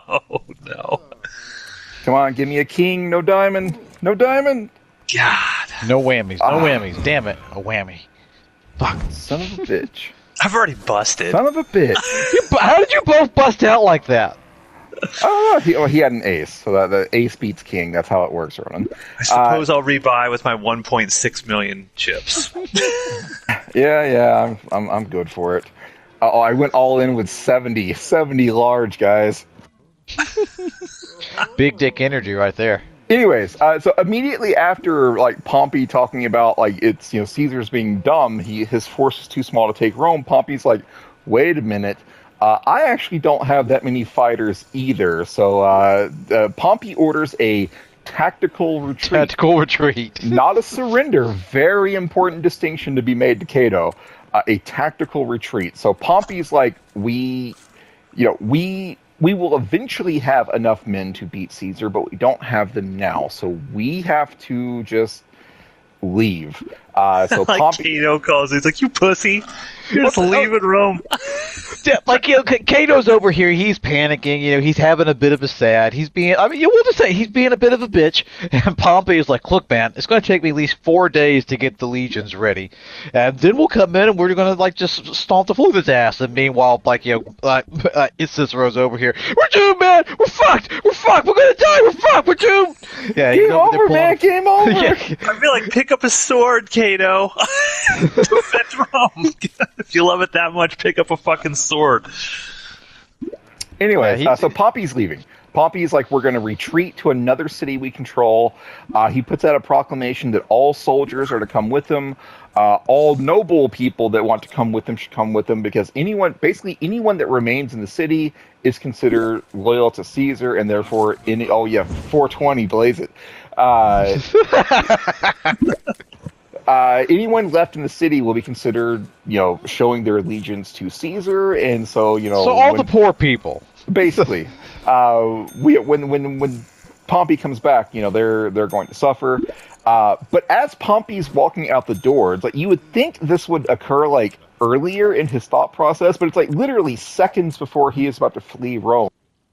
He's like, oh, by the way, we're going to need some gold or some shit, right? And so he sends one of his people to basically raid the treasury. Like, go to the treasury and get as much gold as you can, and load it up and follow us out. That plan does not go well, because immediately upon loading up the wagon, the Pompey's main guy stealing the gold gets killed, and the gold is stolen. And at first, I thought that these were like Caesar's. Yeah, I thought they were like Yeah. insiders or spies. Yeah, and I thought, like, all right, so this is Caesar's plan. This is why Caesar knows that he doesn't need a large force. No, this is a completely separate thing that Pompey's men just launched on their own. They basically, they're just going to raid the treasury. Anyways, the gold gets stolen. The gold gets stolen. Things are not going well for Pompey. So what else is going on in town? Adia is the niece of Caesar. Is that correct? I don't Yes. know. I'd like all like so many of these characters are all they're all either fat bald white dudes or they're all just like wasp women like drinking wine and shit. I can't Caesar is tell her any of them apart. Okay, so Adia is Adia is basically like cursing Caesar's name. She's not going to leave. She can't go against Caesar. She can't declare for Pompey because I believe, last week and definitely not 6 months ago when we watched the previous episodes, Pompey kind of screwed Adia over. Like, Adia tried to get Pompey to marry Adia's daughter, but Pompey went in a different direction. So Adia, feels like she has Broke no up allies a marriage now. and everything. Yeah, she feels like, well, fuck, like, I can't declare for Pompey because he is, fucked me over, but also Caesar's gonna get us all fucking killed. So she's very angry at Caesar, but she uses the opportunity to try to create her own, little mini kingdom. So she is now basically the most powerful Caesar supporter, for lack of a better word, in town. And so all of these other rich people that don't give a shit about Caesar, but for one reason or another can't leave town, they all go to Adia and are basically like, hey, Adia, please protect me. And Adia is just, reveling in this. It's like, I remember all of those bad things that you did that I hated, but, I'm not one to hold grudges. 1 million space bucks to get my support and my protection. And so, of course, all these rich people, they have to do it. So Adia's setting up her own little mini kingdom here. What else happens? Matt, what have I missed so far? I've talked about the beginnings of Caesar as part of this episode, the beginnings of Varenus and Pluto. Yeah. One thing is we start seeing Octavian kind of figuring out what's going on because he has a conversation. Is it with Adia or maybe it's his sister or whatever? I think it's Adia when Adia is talking about how Pompey's going to come through, but Octavian's like, look, Pompey's in a horribly weak position because X, Y, and Z, and Adia's like, you're always thinking. You're such a little thinker, that sort She doesn't of thing. take him seriously, but like, oh, look at you trying to be a little thinker. Who got a little brain on him? Now shut up. Yeah, It's like just not paying attention to him at all. Yeah, but throughout the whole course of this episode, this is where they're really laying the groundwork where Octavian, he's going to become the first emperor of Rome eventually. And next episode too, he's even got a bigger part. Yeah, we forgot to mention Polo and Varenus are fantastic together because they're such polar opposites. Highlights of the fucking show. They're so good. They're so. If they weren't in the show, I would have already tapped out and said, "Yeah, I'm done with this. You guys have fun." Really? I would have tapped out already. Are you just not liking the show at all generally? We'll get into that later. I want to talk about this good stuff. And they have an amazing conversation. So Varenus is Several amazing conversations. So Varenus is having problems with, was it Niobe is the name of his wife or whatever, and he's been out fighting with Caesar in Gaul for years and years and years and years and years. So and then he came home for 2 hours and then had to go out and fight again. Yeah, and so he's having problems with her. Now we know that Niobe basically had a kid with. Well, we'll find out who that kid was with shortly. But they have this amazing conversation where Varenus is like, I wrote down the quote. He's like, I love her, and I require she love me too. Otherwise, I am her slave, and I cannot have that. And Apollo's basically just being like, you gotta lick her clit, buddy. Goes on this whole thing. He's like, she'll be wet as October and everything. It's so fucking hilarious. And the term charismatic for Ray Stevenson, rest in peace, Ray Stevenson. You're fantastic. He's so good in this role that you just like this guy, he's like a total kind of like dumbass in a way, but you're just like, he is a de facto fuck up who has somehow managed to get by with all. But he's like he fucks up at every fucking opportunity. But it still works out for him. Everything works out great for him. he lives a charmed life, and He's going to be president, you guys. He's going to be the president. Ronan, as we get stop.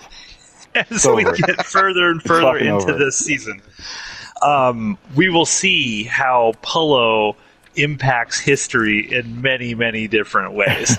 And it's one of the cool things I always loved about this show is it's actually shown from the perspective, basically, of just these two average fighting men. Yes, you got Caesar and Pompey and all that, but the basic storyline here is these two dudes throughout these two seasons, and everything that they just happen to chance into that causes major historical issues down the line. It's like, when you find out what happens with Cleopatra, you're going to be like, oh, good on you, Pullo. Good on you. So it's Polo's responsible for all this. He talks some shit to the opposite guards, and they tried to stab him, which turned into the Caesar revolt. Well, what was the last episode called? How Titus Pullo Brought Down the Republic. That was the name of the last episode, and it's all about basically Pullo is the one that leads to the literal end of the Roman Republic in every way. As you can find in the episode we recorded last week, not 6 months ago, last week. Yeah, indeed. So yeah. Talk about Brutus. Brutus is a big deal here. Yeah, Brutus is having a conversation with his mom, like Servilia. I don't know her name. Servilia. So Servilia is apparently like Caesar's old mistress and still like very heavily in love with him, and she believes that Caesar loves him too. Brutus has always been like a close like family friend of Caesar, but Brutus is like, Caesar has crossed the line here. One might say he's crossed the Rubicon. He's doing what he's doing is wrong. Like, I am loyal to Caesar, but I am also loyal to Rome. And Servilia is like, make the choice. You've got to do what you got to do. And you're the man of the house, buddy. Brutus is like, I have to support Pompey. You can tell he is struggling with this decision. I thought this actor did a great job of getting that across. He wants things to just go back how they were. He doesn't want to choose a side. But ultimately, he says, the fate of Rome is greater than any friendship. Yeah. And so Republic is more important. Yeah. He chooses Pompey. And so he leaves, but Servilia stays behind because she wants... No, wait, there's a great moment there. There's a great moment between these two here, mother and son. And that's when Brutus realizes, because she decides to stay. Servilia chooses Caesar.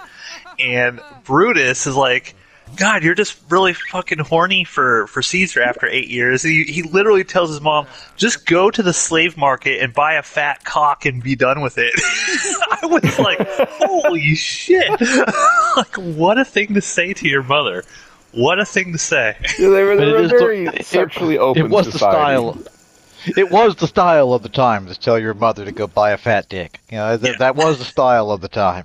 But that's like the important thing about this sort of sequence here is what Caesar is doing is literally like abhorrent to the average Roman. Like, you cannot... One could say it's treason. Yeah, you cannot just walk into Rome and basically take it over. That's like a no-no, right? And the Romans really love, like, the Republic was, everything to Rome. That's why, like, when I don't know if it's this episode they mentioned Sulla. This happened like 20 years prior, and that's where the dictatorship came back. And I think Sulla, eventually they got past that, and they're like, we'll never let that happen again. And then here comes Caesar walking into Rome with a bunch of, the 13th Legion, and it's like, we don't want this thing. We don't want a dictator or an emperor eventually. And what are we supposed to do? Like, what the fuck is he doing?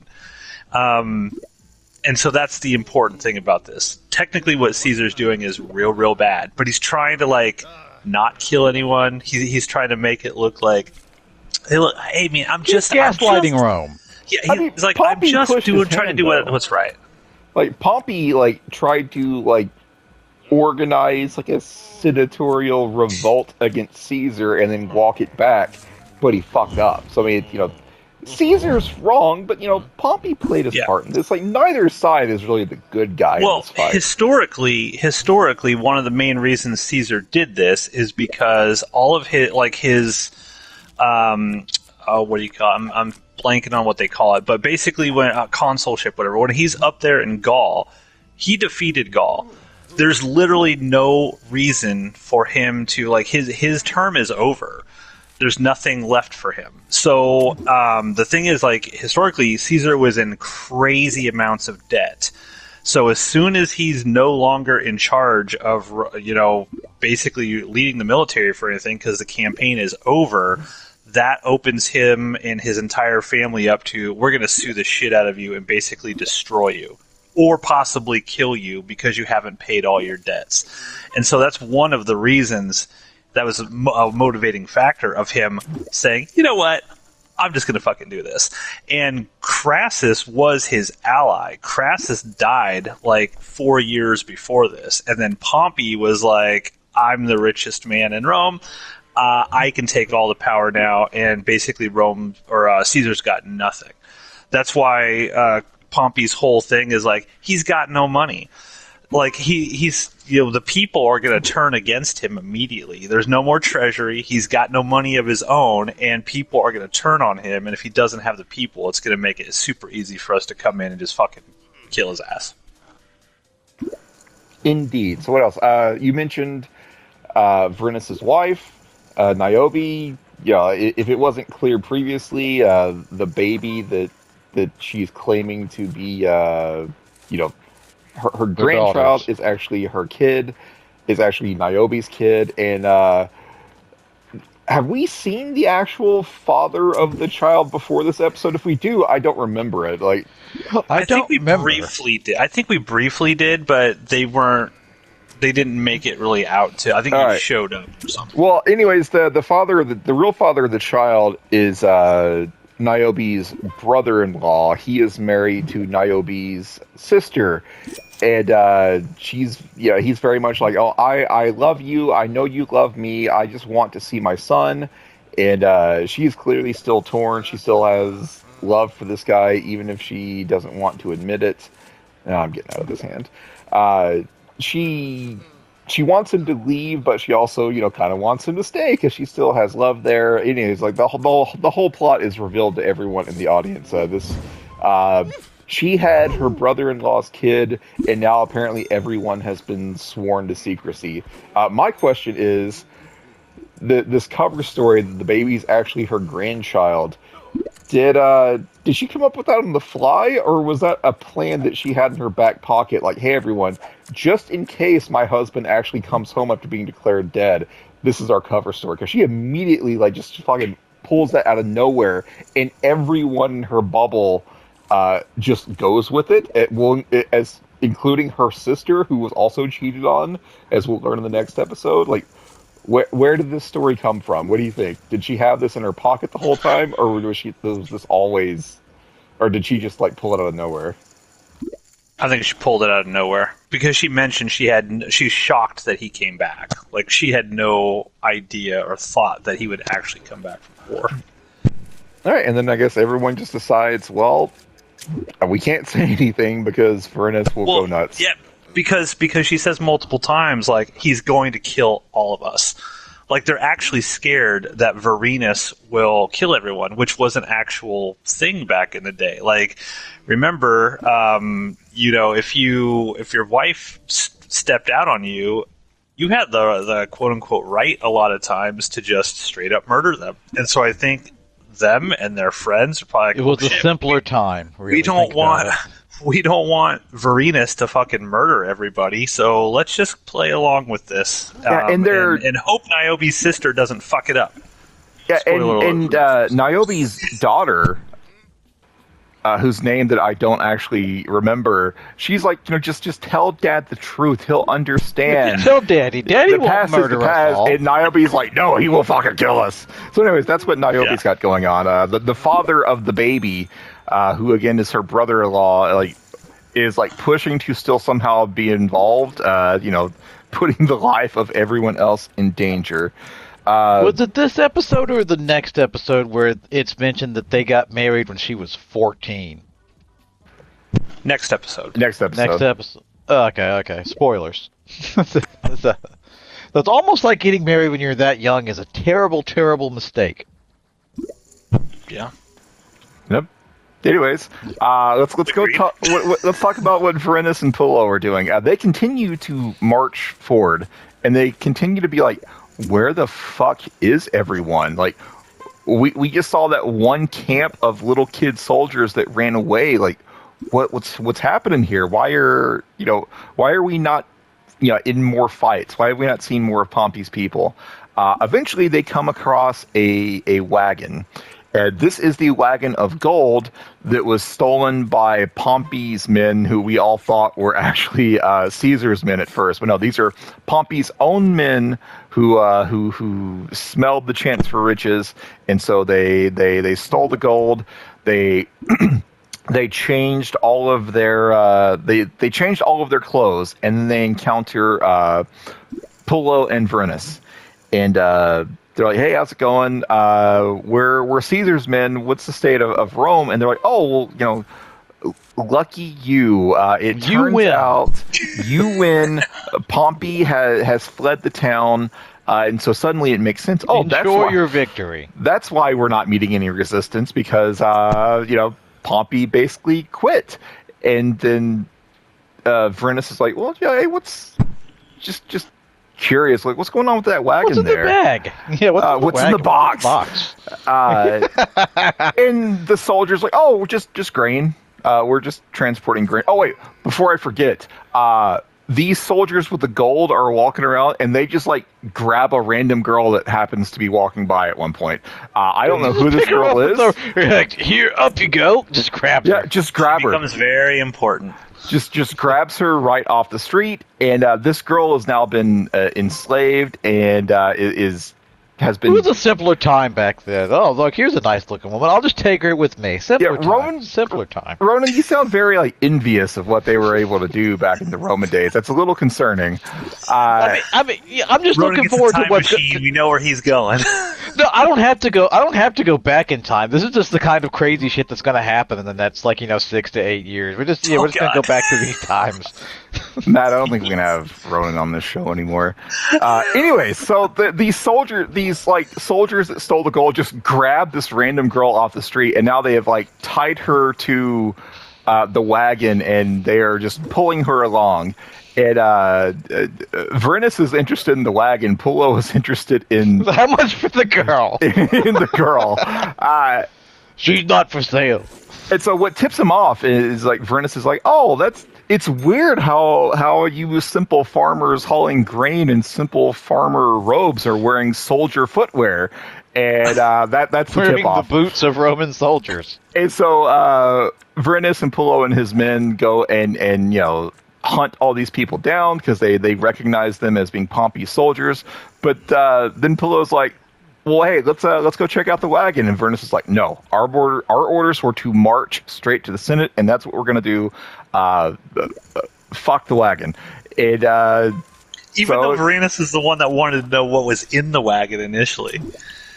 Yeah, that's the thing, because he's like, "What's in that? What's in that wagon?" I don't think he really cared. He just knew that he saw the footwear, knew that they were soldiers. That was just his way of starting shit. Yes, but he didn't want. He's not supposed to start shit. That's it. Verennis's motivations are a little fucky here towards the end of the episode, because it's like we're supposed to turn around when we meet resistance, but then he seeks out resistance, and then once the resistance has been fought off, which he's not supposed to do, he ignores the wagon that he was interested in. Like it's a little fucky. A little fucky. Excuse me. Doesn't the wagon also because during I think there might be an actual kind of in-show explanation, because they start fighting the soldiers, and while they're fighting the soldiers, don't we see the cart kind of go? Because there's a scene where you see the girl getting dragged behind the cart. Cause the oxen kind of walk off or whatever. And the cart goes off, and I think by this point, Verennis is more kind of concerned with the fact that they're they just got into this battle, and by this point, I don't think he really cared about the cart. I'm just looking for. I think that's probably the show. That's the show explanation, possibly. Yeah. Anyways, they abandon the cart. They march right up to the doors of the Senate as oh, you son of a bitch. They march right up to the doors of the Senate as as our Vernus's orders. He nails the proclamation to the door of the Senate. And then you hear the narration of Caesar, and he's basically like, I am doing this as is my right. I have been fucked over by Rome, but I am a peaceful God. So anyone who, even if you've turned against me, as long as you are not violent, I will grant you amnesty and welcome you back. Basically, drop your swords and come back, swear fealty to Caesar, and you will have it. We will be buddies again. And then Vernus turns around and he starts taking off all of his Roman soldier gear. Gives Pullo throws down his sword, dagger, whatever. Maybe he gives one to Pullo. Pullo's like, what the fuck are you doing? I officially retire. Yep, he says, I resign. And Pullo's like, what the fuck? You can't resign? And Vernus no one resigns the 13th. Vernus is like, the fuck I can't resign. I did exactly what I was supposed to do, even though I feel like I'm a traitor now. I was ordered to walk towards the Senate and nail this sign to the door. I walked towards the Senate. I nailed this sign to the door. I'm fucking done. I'm going to go home to my wife. I'm going to attend the fuck out of that button. And so Vernus is done. He's had enough of this shit. Pullo, meanwhile, is like, wait a minute. Remember that thing that I saw earlier in the episode? All right, the wagon. So he goes back out to the wagon. And first he frees the girl who was tied to it. And then he looks in the wagon. He sees all the gold, and then he hears Caesar's horns, and he's like, "What do I do? What do I do? Fuck it, steal it." And so he puts the girl on the cart. He covers up the gold with a tarp. He puts a robe around himself, so he's not identifiable as a soldier, and he just goes away with the cart. He just pimps away. Yeah. So Titus Pullo has now stolen all of this gold. All the gold in the Roman coffers. He steals it. Titus Pullo just fucking robs Rome, and this is a double theft. Like the gold that was stolen has now been restolen. This is a nice double play there. Yeah, by Caesar's own man. Now, there's one thing that you forgot. One plot point in this episode you forgot, and that's what's going on with Attia and Octavia's husband. So Attia does a full kind of Lucretia, where basically she has Octavia's, not Octavia's husband, like her boyfriend or whatever, whoever was supposed to be her husband, the person her ex-husband. They were married and they forced a divorce. Okay, yeah. Attia just has that guy murdered, straight up murdered. Is that this episode? I remember that happening. For this episode. All right, so I must have just mixed it up because I watched these back to back. I had it happening next episode, but you're probably correct. Oh, okay. Yeah, I had it in this episode. Well, let's talk about it now because it's here. Okay, go ahead. You just covered it. Okay. No, so it was full Lucretia on that Octavia. Guy. Octavia sneaks out to meet her ex-husband. Because remember, Attia forced her daughter to divorce her husband so that she would be free to marry Pompey, and then Pompey snubbed her. And so now Octavia is like, let me remarry my husband. And Attia is like, absolutely not. I want you to marry someone with more power, because I guess her husband was kind of a nobody. So one night, Octavia sneaks out to meet her husband, I guess, in a brothel run by blind people. And someone noticed this and had one of Attia's slaves saw this and sent another slave to follow them. And so now Attia knows where to find Octavia's ex-husband. And so there's this fat dude who is does work for Attia in exchange for sexual favors. And Goat man. the Goat Man.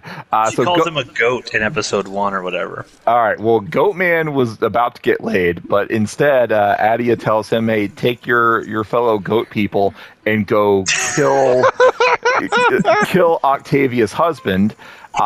And he does. All right. So he dies. Goat Man has no trouble whatsoever killing Octavia's ex-husband, but then the husband's body is rolled up to Adia's front porch. Is that this episode or next episode? Yes. It's this episode. All right, that's this episode. All right. I think, yeah, I'm pretty sure.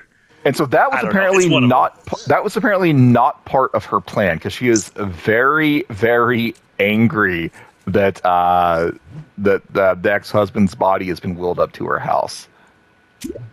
Yeah, because there's a whole. I have a note here. Adia swears to Octavia that she didn't kill this dude because they're like Octavia is in her bed. She's crying, right? But then she's like, "Did you have anything to do with this, Mom?" Instantly instantly knows. Like, Mom, yeah, you did and she's this, like, didn't you? No. But what I love is Octavian is in the doorway. He's like, "Who would have done it, Mother?" And it's like he says it in such a way. It's like he knows. has it all figured out. He knows exactly. All right, yeah, I'm getting these episodes confused. I thought that was next up. These episodes are fucking dense. Okay, cut me some fucking slack. I'm not blaming you, Steve. I heard that accusatory tone. Anyways, the husband, the ex-husband of Octavia is dead. His body has been delivered to Adia's front porch against her wishes. We don't know yet how or why the body was dropped off there, but it's causing friction in the relationship between Adia and Octavia.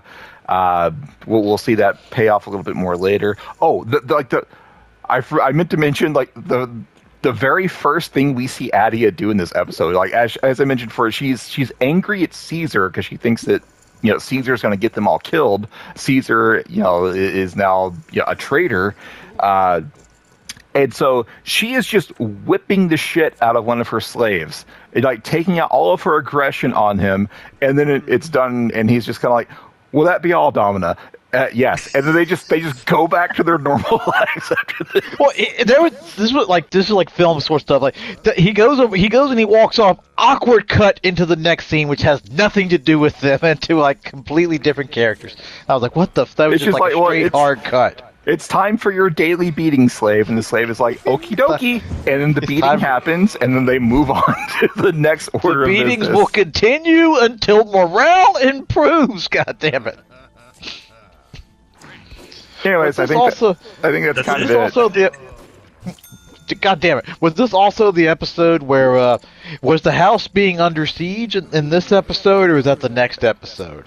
I think it's definitely this one, because the next episode Caesar is there in Rome. Yeah, so Adia, when she's trying to create her own little kingdom, the anti-Caesar peasants that for whatever reason didn't leave town are basically trying to beat down or break down her door to try to go for the 1%. Rise up, minions.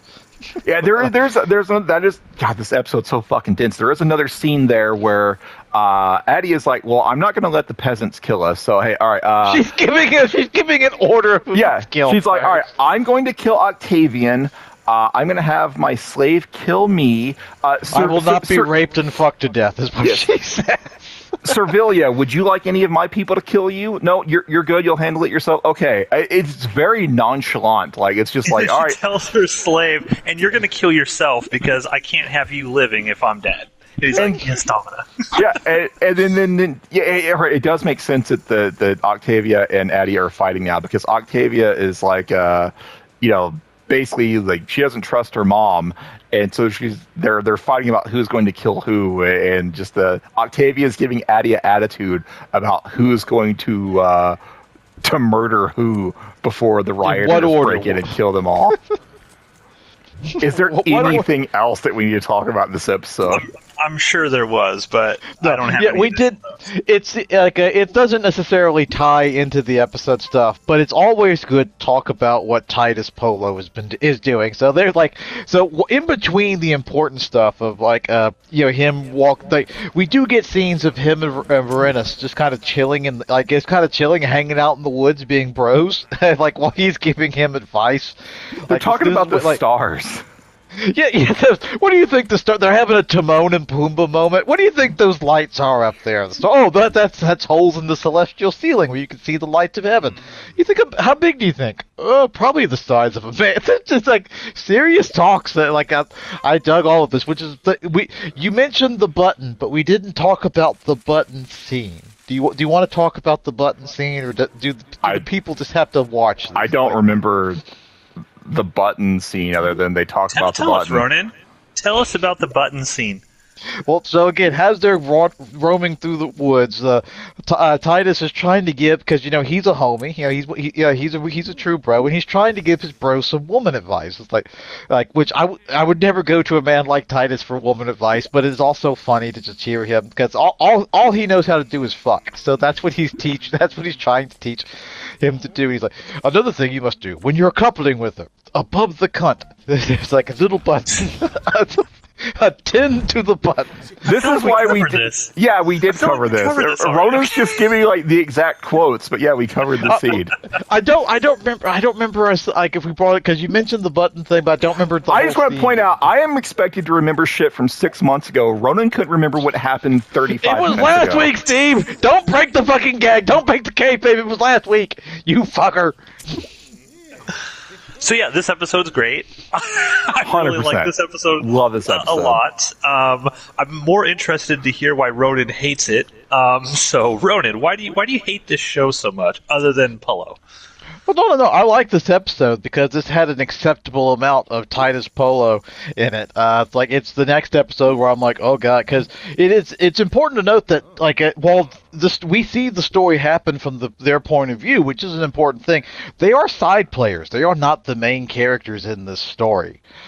So they come around for their like B quest, like B quest and C quest in the story. And when they're not there, I just it's much more prominent in the next episode. I do not care about any of the rest of these people. I have a hard time telling them apart from one another. It's like it all blends together. It's the next episode where I was like, oh god, is this what the rest of the show's gonna be? Oh, fuck. The next great episode? That's not. I suppose great is but that's not how I would have said boring and dull. But sure, go ahead. You are nuts. I am loving this show. I'm having a great time with it. Yeah, this show's great, unquestionably. And with that, check us out in two Wednesdays from now. We're dropping these every Wednesday on Outpost Unknown.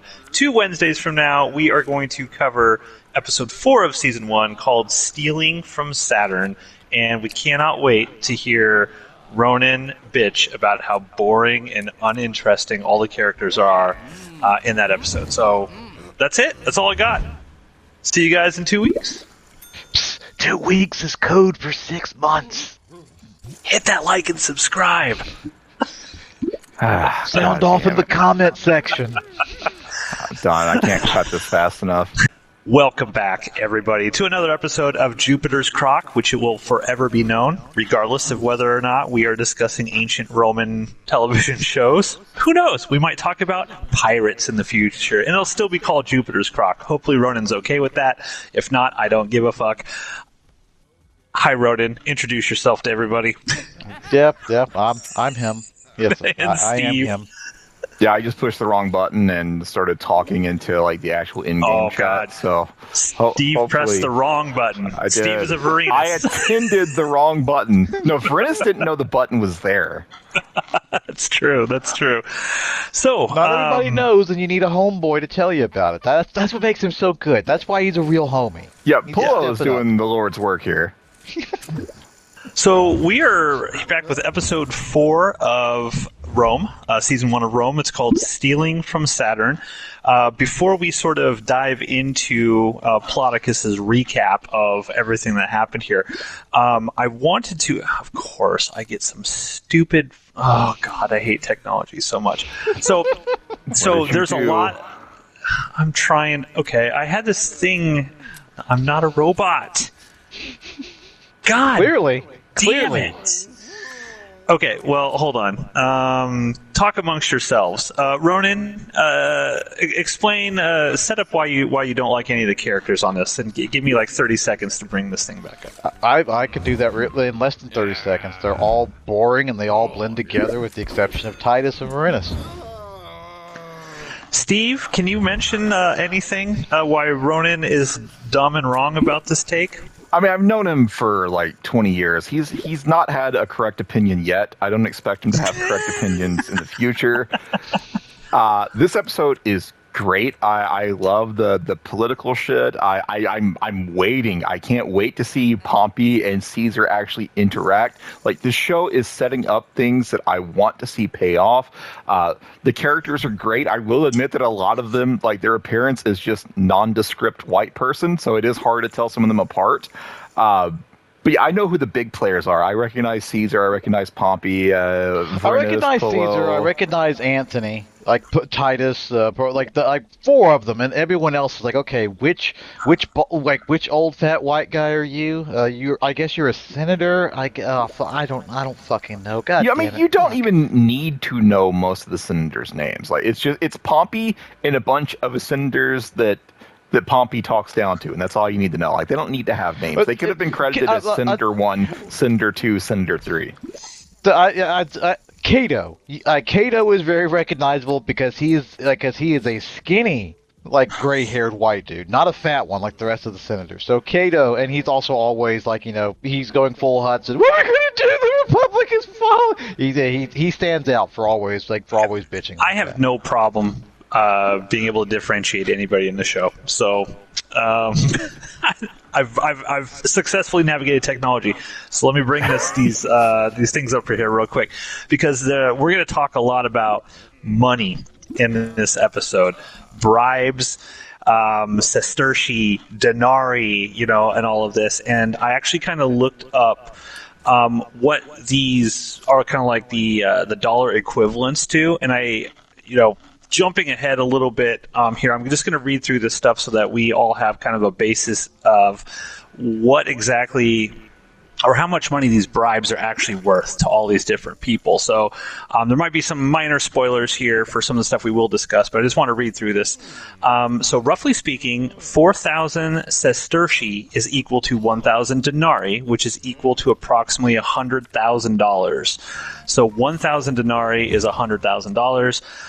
Caesar and Posca discuss the various bribes Caesar will give out to the various government officials. For one such bribe of 50,000, it's not clear whether the amount is sestertii or denarii, but in either case, they are discussing an amount equivalent in modern terms to anywhere between 1.25 million and $5 million.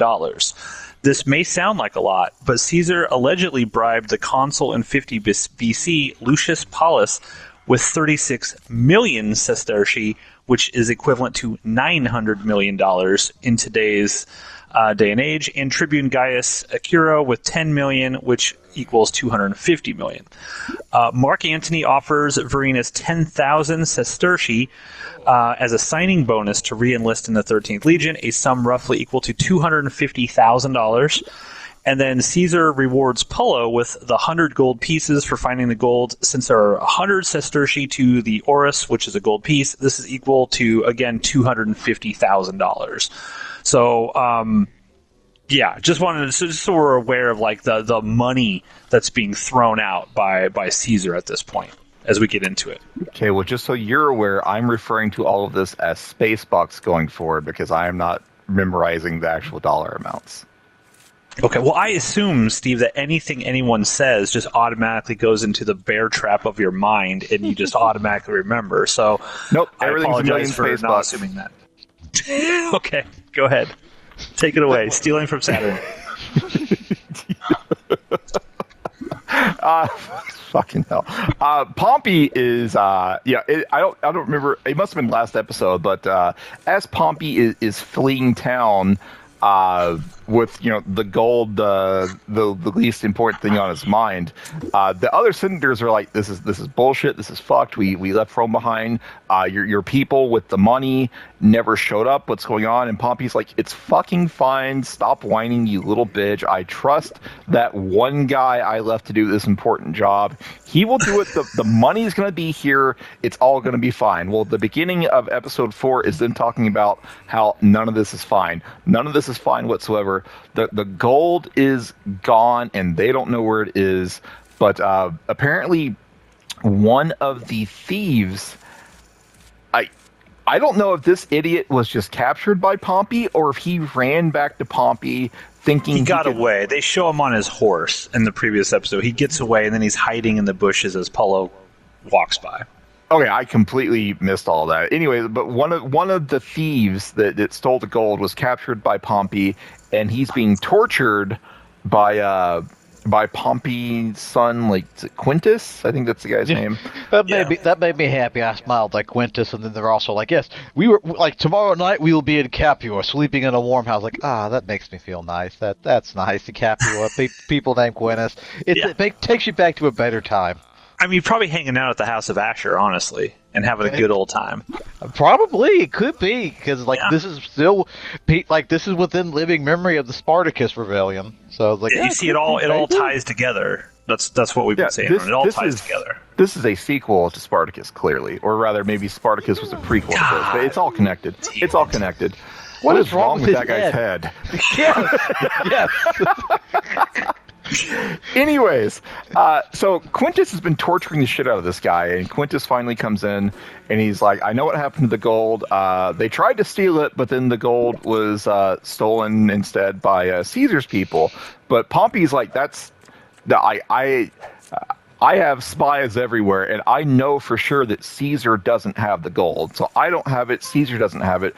Who has the gold? And so everyone's like, well, Caesar's men must have also, the scouts from Caesar must have also double-crossed Caesar and took the money for themselves.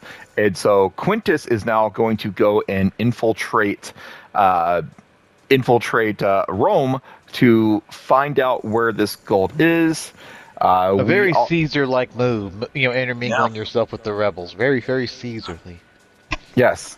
Speaking of Caesar, he goes to the augurs, the fortune tellers of ancient Rome, and he wants them to tell the future, but he very specifically wants them to tell a future where the gods are supporting everything that Caesar is currently doing. They're going to work out a deal for 1 million space bucks that we'll talk about later. It's good to know you could always bribe the church. That's good to know that always happens throughout all of human history. I like the scene where Caesar walks in and he's not like laying his dick on the table like, I am Caesar, you will do what I want. He takes a very respectful tone to the auguries, like the auguries or augurs or whatever, like, state your name, citizen. And he doesn't just say, bitch, I'm Caesar, you know who I am. He goes through the process of trying to get in the augurs. He likes saying his full title name. Let's get this. He likes being able to say, I am Caesar, son of Jupiter. There's a reason, because Caesar wants the people on his side. He can't disrespect the gods, because that would be a really bad sign. People are already pissed off that he's done this. He doesn't want to rock the boat with the Roman citizens because, again, he doesn't have that many men in town. It's pretty easy if there was a sort of a revolt or a riot or something, he's going to probably be murdered by the citizens. So he's trying to do everything by the book. With a large crowd of angry protesters formed at the Capitol building, it would probably be pretty bad for him. While spending millions of space bucks. So at this point, I don't remember the order that all this happens, but there's like multiple parties going on in this episode. Adia is throwing a party for Caesar. Meanwhile, Vorenus, who has completely, he's retired from being a soldier, he's trying to throw like a party or a banquet because he wants to start his own business. So I guess let's talk about Vorenus first. Otherwise, I'm not going to be able to keep these straight. Vorenus is going to he's going to become like a grocer / slave trader / supply person. That's his plan. But he gets called by Mark Antony to, just go and have a chat with Mark Antony. And Mark Who Antony's apparently is very cool with the whole desertion thing. well, no, he didn't it's desert. it's not deserting. He did That not was desert. Varenus' complete point here. Mark Antony tries to talk a big game. He's like, I could have you crucified. Yes, he's like, I could have you crucified for desertion, and Varenus is like, no, you fucking can't. I didn't desert. The rules of Rome are there are no soldiers past the Rubicon. Beyond the Rubicon. If you are in Rome, you are a citizen. I did not desert you. I became a normal citizen when I entered Rome. Fuck you, Mark Antony. And Mark Antony, he kind of backs down, but he's also like, look, it's a brand new world. I could totally fucking kill you if I wanted to, but I'm not because you are technically correct, which is the best kind of correct. Kind of correct. Yes. But Mark Antony. What's cool about this is like Mark Antony. You see in this thing, like, he's like, the entire 13th Legion respects you. Like, we need you here for all the shit that's about to go down. Like, Mark Antony doesn't want to kill Varenus at all because he's like, the men, like, they put him up on this amazing pedestal. Now, we don't necessarily see it in the first 3 episodes, but allegedly, Varenus is like the guy when it comes to the 13th. Yes, and Mark Antony, the goal of this is to lure Varenus back. He starts kind of mocking Varenus, like, you're not going to be a fucking grocer. You're a born soldier. We need you. So how about this? Like, you come back, and not only will you be a soldier, you will be an evokai. Matt, what's the rank he's being offered here? He's gonna be like a captain, essentially. All right, I don't remember the term, but he's basically being offered a much higher rank in the military, as well as 10 million space bucks. And Varenus at this point is still a man of honor. So he's like, nope, I have chosen... Prefect is the term. He says something like an evokai or evoktakai or something. I don't know. There's another title that I can't remember. Regardless, a high rank and a lot of money, and Varenus turns him down. It's like, nope, I've chosen this path. I'm going to see to it. And then Mark Antony's like, all right, get the fuck away from me. But just FYI, if this happens again, I'm not going to be so nice in the future.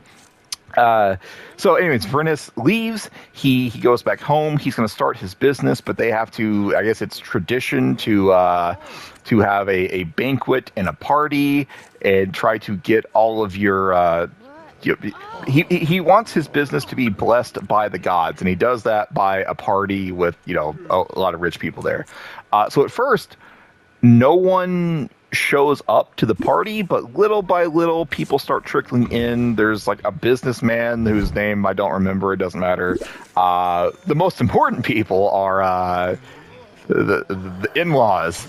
So his brother-in-law and sister-in-law, you might remember the brother-in-law is actually Niobe's affair partner. And so basically everyone here of importance knows the deal with this baby except Varenus. And so they show up because it would be awkward if Varenus' in-laws didn't attend his own banquet to announce him as this new business owner. So they have to show up. But you can tell that Niobe and all of her confidants that are in on it, they did not want the in-laws there. They did not want Evander and Lydie there. But it would be bad optics for them not to be there, so they have to show up. And so while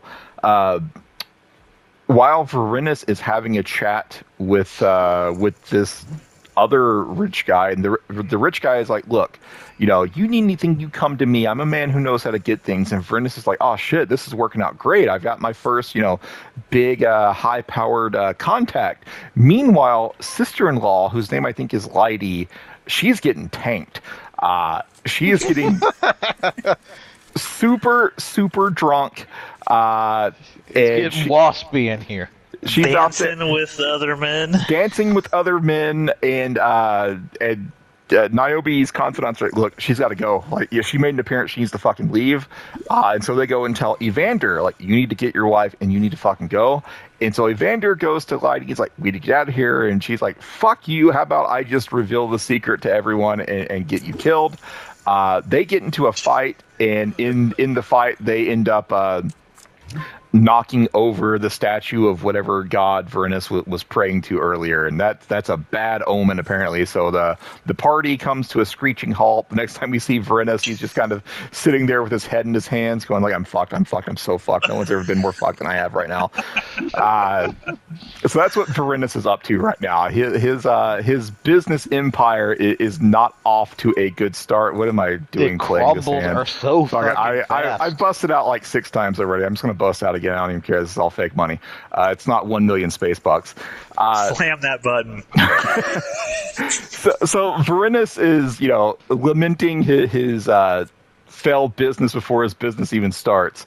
So let's talk about Adia's party. We'll eventually come back to what Varinus is doing. Caesar is now in Rome. Like, he's conquered Rome. He sets a curfew. He makes it so that you can't martial law. Yeah, martial law. You can't be out past a certain time. No more than 3 people can gather in public or one public spot at one time. He's taken a firm hand, but eventually it's going to be okay because he wants the people to support him. Addie is throwing a party to celebrate.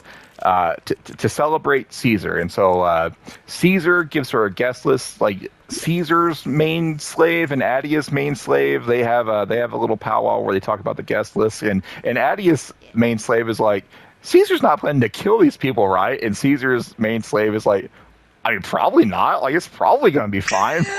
But I don't actually know. Caesar's it's not like super important, but we see it frequently throughout the episode where Caesar's main slave, whose name I don't want to keep calling him that, but I don't remember his fucking name.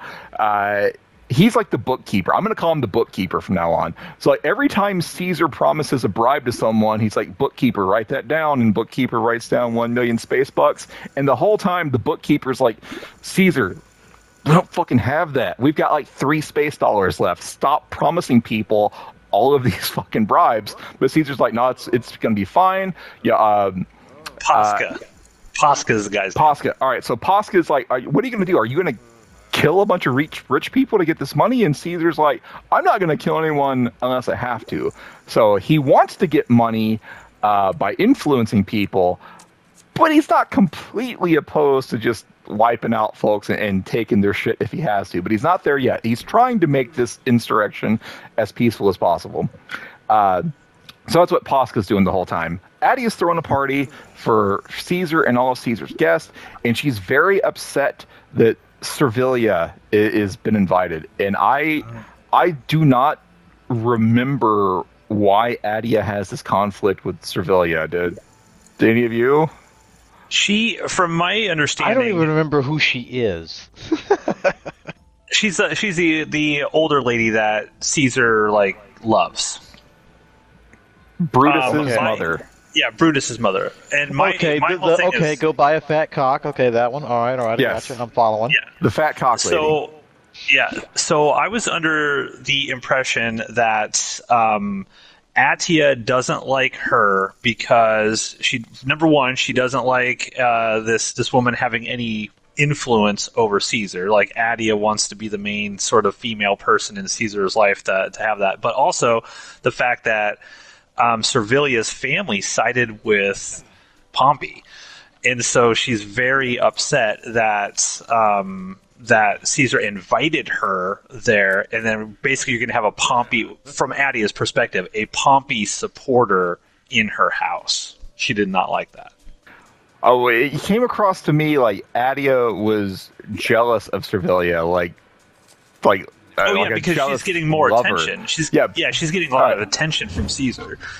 It's just like she came across like a jealous lover, but also Adia definitely, as far as I can tell, doesn't want to fuck Caesar. So I didn't get it, but regardless, Adia doesn't like Servilia, doesn't want her around Caesar.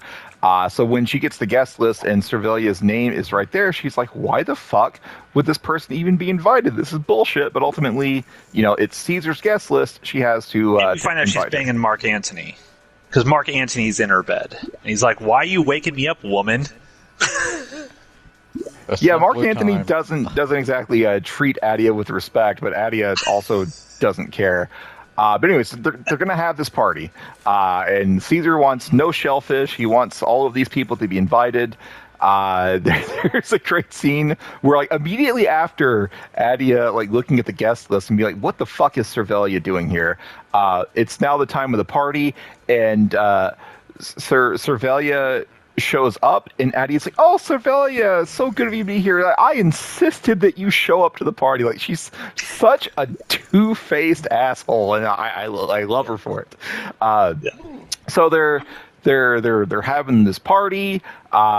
Caesar's wife, who I didn't even know was in this show, if she showed up previously, I don't remember her. Like Calpurnia, Caesar takes his actual wife to this party, where, you know, she knows what's up between Caesar and Cervelia.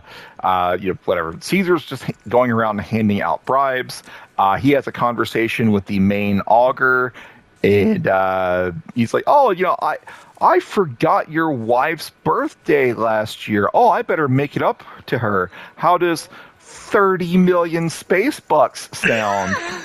My wife has such expensive taste. She would eat oysters for breakfast. She would have all the slaves wearing silk. I might need more space bucks. I might need 50 million space bucks. And then Mark Anthony's like, "All right, listen, how about we just fucking kill you?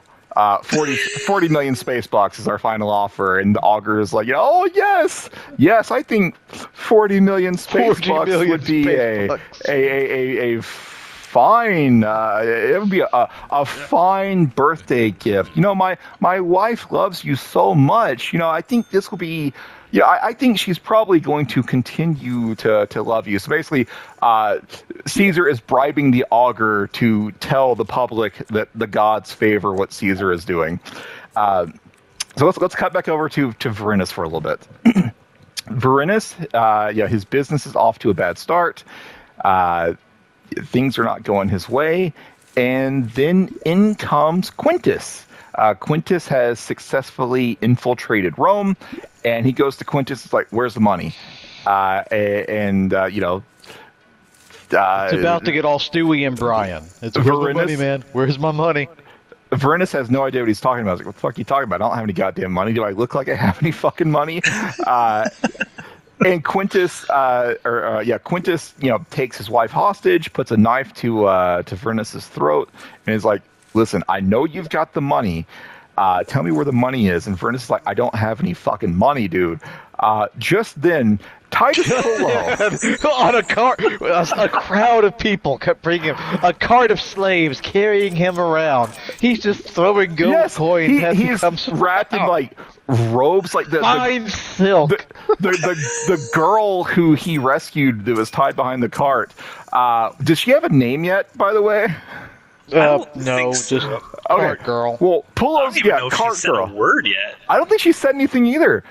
Titus Pullo and Cart Girl arrive being pulled in a carriage. They've got like rich people robes on. They're throwing money, and Pullo he's going laughing. He's having a good time. He's coming to see Vorenus. Yes. He's a real one. He's a straight up homie. Yes, all in. He's going to visit his good friend Vorenus, because Vorenus, I'm not entirely sure Vorenus actually likes Pullo so much as he just respects Pullo's fighting ability, but Pullo is dedicated to Vorenus. Pullo is all in. Crazy. This is a toxic ass relationship going on here. The first two episodes, even into the third episode, it feels pretty clear that Vorenus does not give a shit about Pullo at all. Like, he's pissed off at Pullo that he has to go on these adventures with him initially in episode 1. He doesn't like that Pullo doesn't follow orders. He's basically like, "Peace out, dude. I'm done. I'm retired. Don't ever talk to me again," sort of thing. Pullo doesn't get the hint. He's just like, "This is my best friend." He shows up with his money. He can't wait to see his good friend Vorenus. So Pullo walks in, and he immediately recognizes that something is up. I love the look on Ray Stevens' face. He walks in, and he's like, got this smile, and all of a sudden he's like, instantly it's about knows. to get real. Shit's about to Instantly get knows. real. I'm gonna fucking murder some people.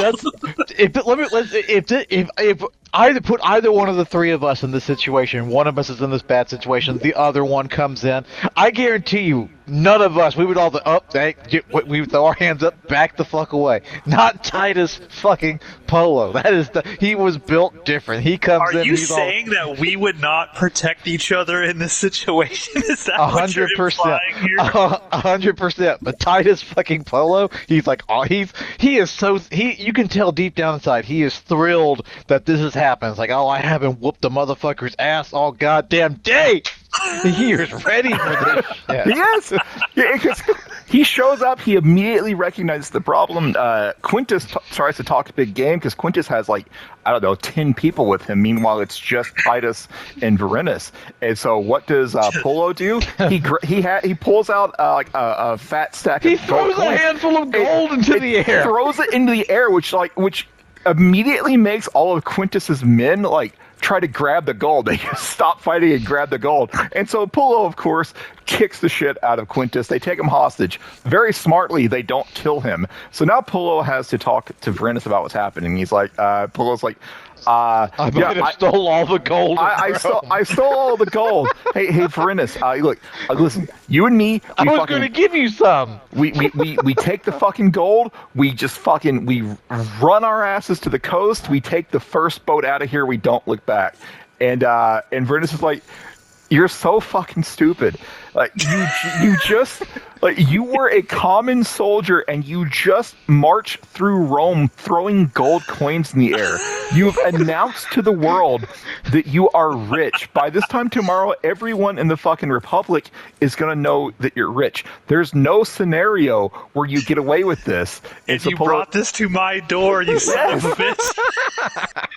And Polo's like, shit, what do I do? And Varenus is like, listen. He has that moment of realization. Oh God, I'm so stupid.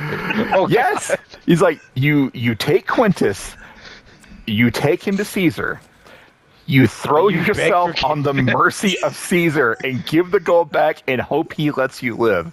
And Polo's like, that exact thing, word for fucking word. That's exactly what he yes. So Polo, in the midst of the party where Caesar is bribing everyone, Mark Antony and Caesar, get word, hey, Titus Polo's out here. Sorry, wait! You forgot one thing about that interaction between Polo and Varenus. Polo's like, bro, can you come with me at least? Varenus is like, you got yourself into this. You're gonna fucking get yourself out of it. This is your mess. You clean it up. And Polo looks so sad by that. Polo I love that. He's like, please come with me. Yes. Please help. Please come with me. Polo continues to be more of a bro than Varenus is to Polo. Yes.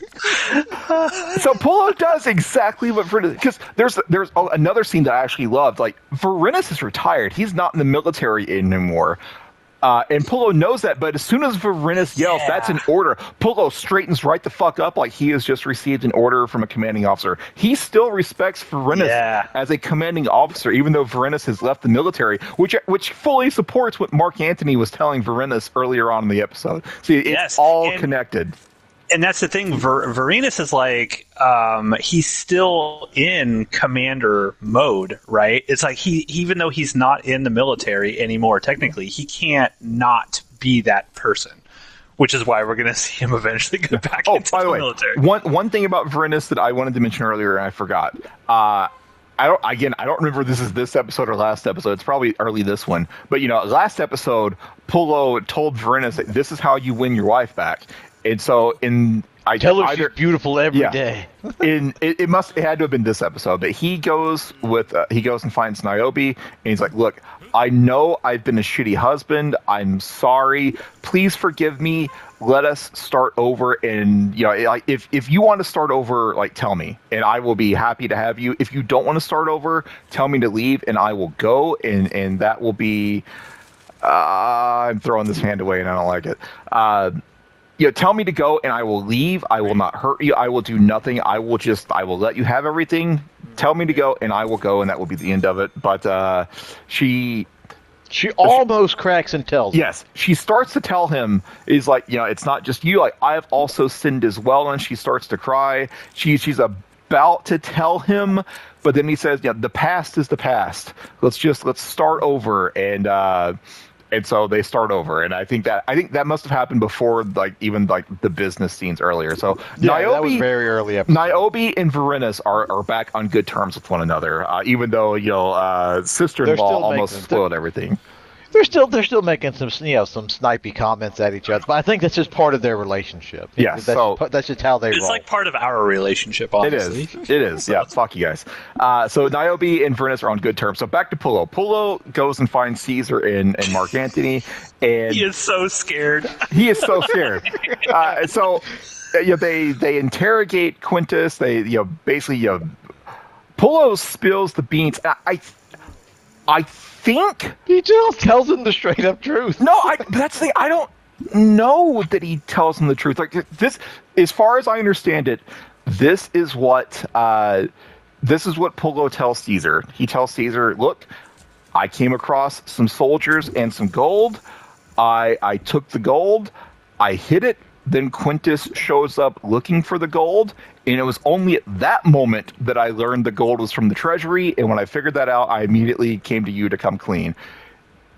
Is that actually what happened? Did he really not More or less. understand that was from the treasury? I don't think he knew where the fuck that gold came. I would wager a bet if you had told Titus Pullo this is the fucking fortune of Rome right here, he still would have dragged, because he has to get the ox to move. He has to get in front of the ox, pull them to get them to move. He still would have done that, and buried that shit. That he 100% would have. Maybe he wouldn't have trounced around the city, sprilling gold, saying "I'm rich, bitch." Maybe he wouldn't have done that. So was he going to steal this gold regardless of whether it came from the treasury?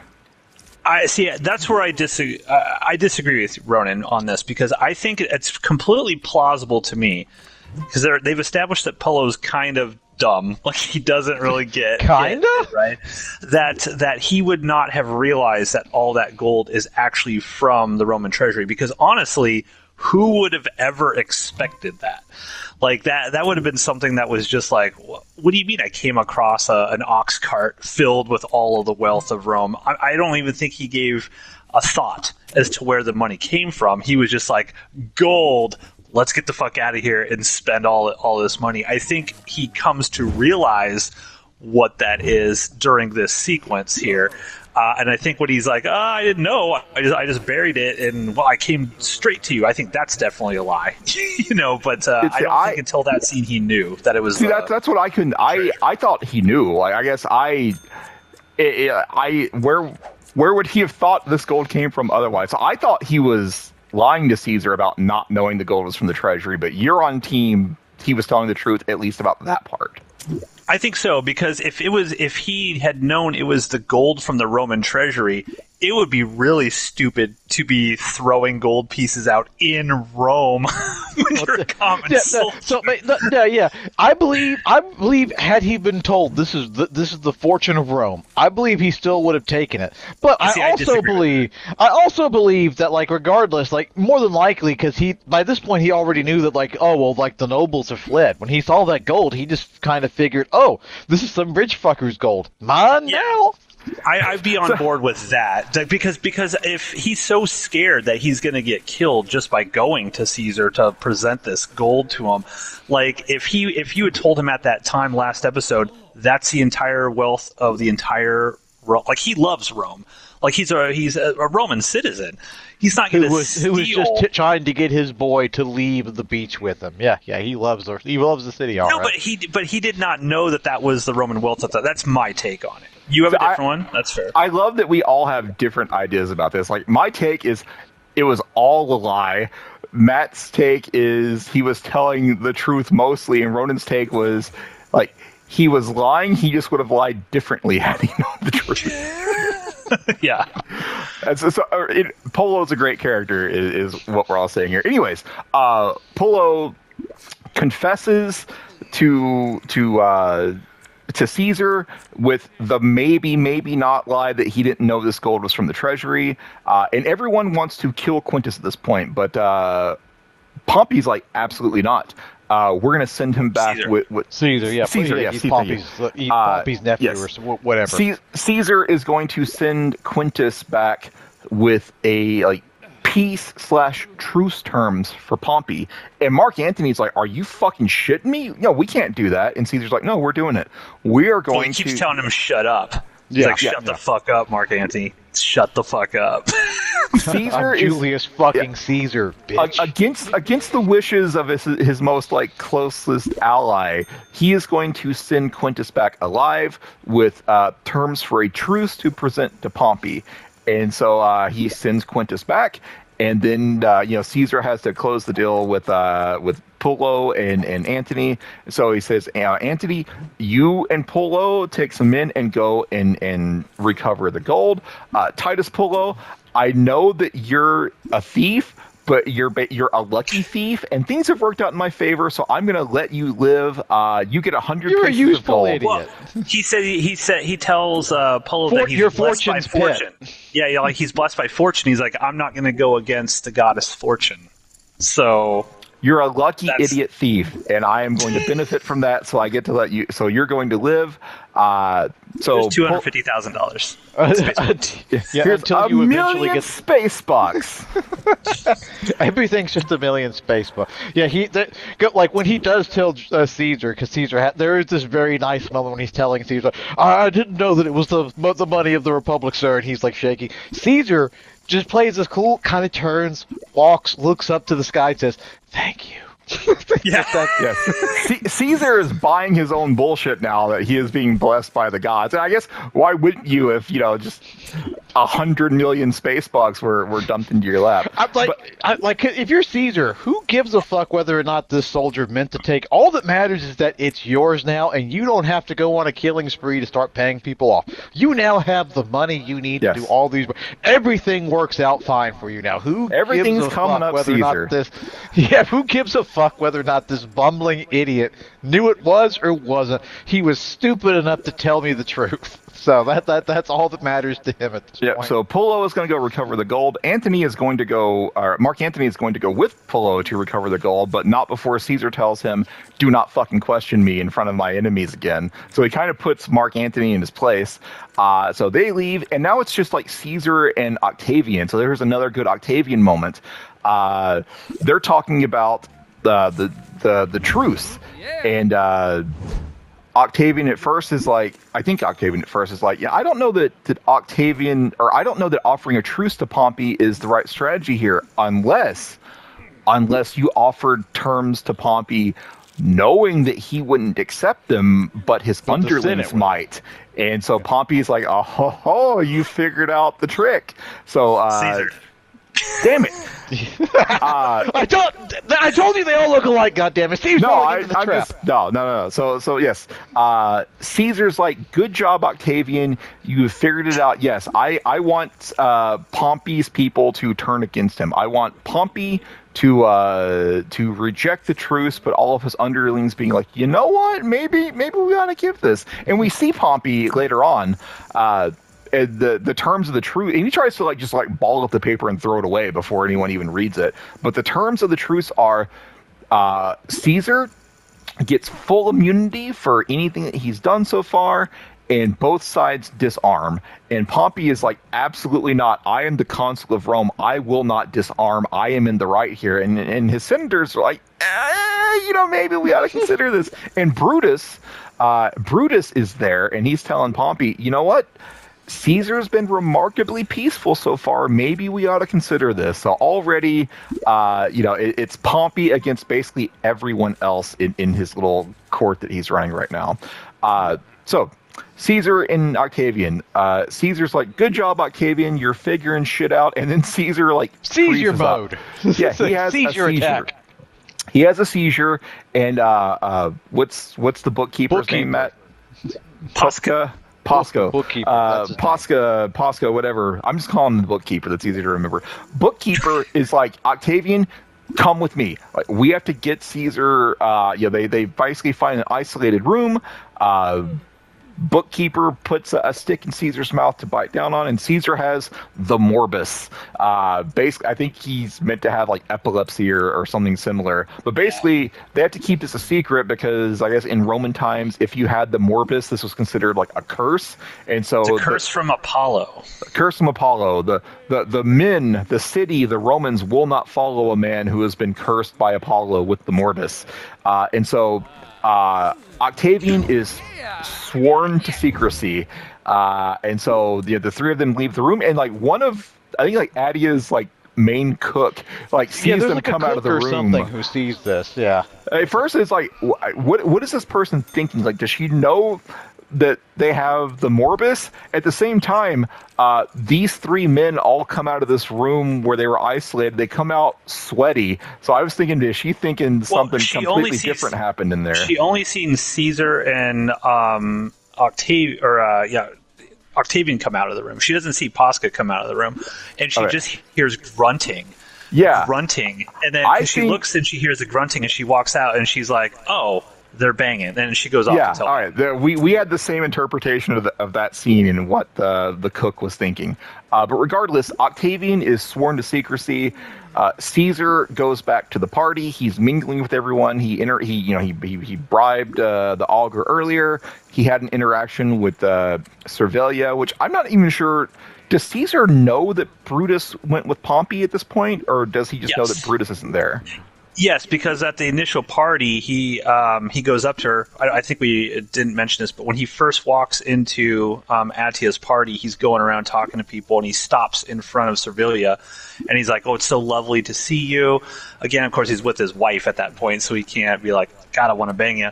But he's like, "It's so sad that your son isn't here." Brutus, right, I remember that. And she goes, he sends his apologies and hopes that you'll be, understanding of his position. And he goes, let him send word to Brutus that he's still a dear friend of mine. Right, so he understands that. All right. So it's not explicitly said that yes, Caesar knows Brutus is with Pompey, but it's Caesar. He figured it out.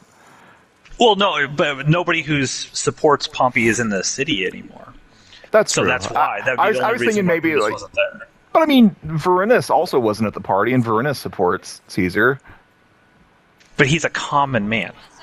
All right. Whatever. We agree that Caesar knows that Brutus is with Pompey. All right. So anyways, they have the party. All the bribes are handed out.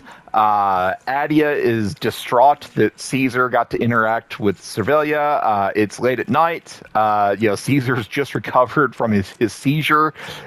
He and Calpurnia, they go to leave, and Caesar's like, actually, you know what? I'm going to stay behind, and I'm gonna conduct some business. And Calpurnia's like, business at night? Yep. Business at night, nothing to see here. And so Calpurnia leaves, and she knows exactly what's about to happen. But Caesar and Servilia end up hooking up. Then after 8 long years. What else happens? I'm trying to remember how the episode ends. There's a scene where it ends where Caesar goes to the augurs. Okay, yeah, sorry. Before that, though, there's one more scene I want to talk about. Okay. So the party's wrapped up. Caesar got to bang Servilia. Pullo, now back to being dressed in like normal citizen rags. He goes back to Vernius's house with Cart Girl, and he sees Evander, the brother-in-law, with Niobe. And they're talking about their situation.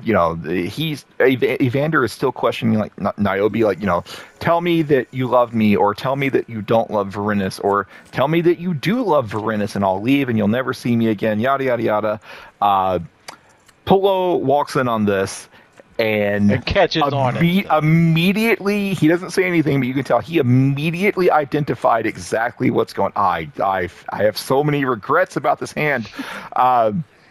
He immediately regrets, or he immediately understands what's happening without saying anything. So at some point, the cat's going to be out of the bag, and Pullo's probably going to be involved. But yes, the end of the episode is Caesar goes to the augurs, and the augurs have rigged it so that the appropriate birds fly past the window, and I guess all that's the space bucks. They got all the space bucks. they got bright. So I don't like what is a good reading. Like, birds fly past the window is good. Birds don't fly past the window is bad. Like, I don't know. I think it was yeah, because I think they take those birds that are like black or whatever, and they release those instead of the white birds. I think the white birds were they're looking down like it's a bad omen. Cowboy but hat the motherfucker. Black birds, whatever, it means good fortune. Yeah, like they don't explain like what is considered a good sign versus a bad, and I don't know enough about Roman history to have that in my head. Regardless, the appropriate birds fly by. And so it's announced to Rome that yes, the gods have blessed Caesar, and that's got the people where on we his side. end. So now, yes, the people back Caesar as Pompey's own cabinet members begin to slowly turn against him. Great episode. Awesome. Fuck Ronan. Awesome Great episode. Awesome episode. This continues.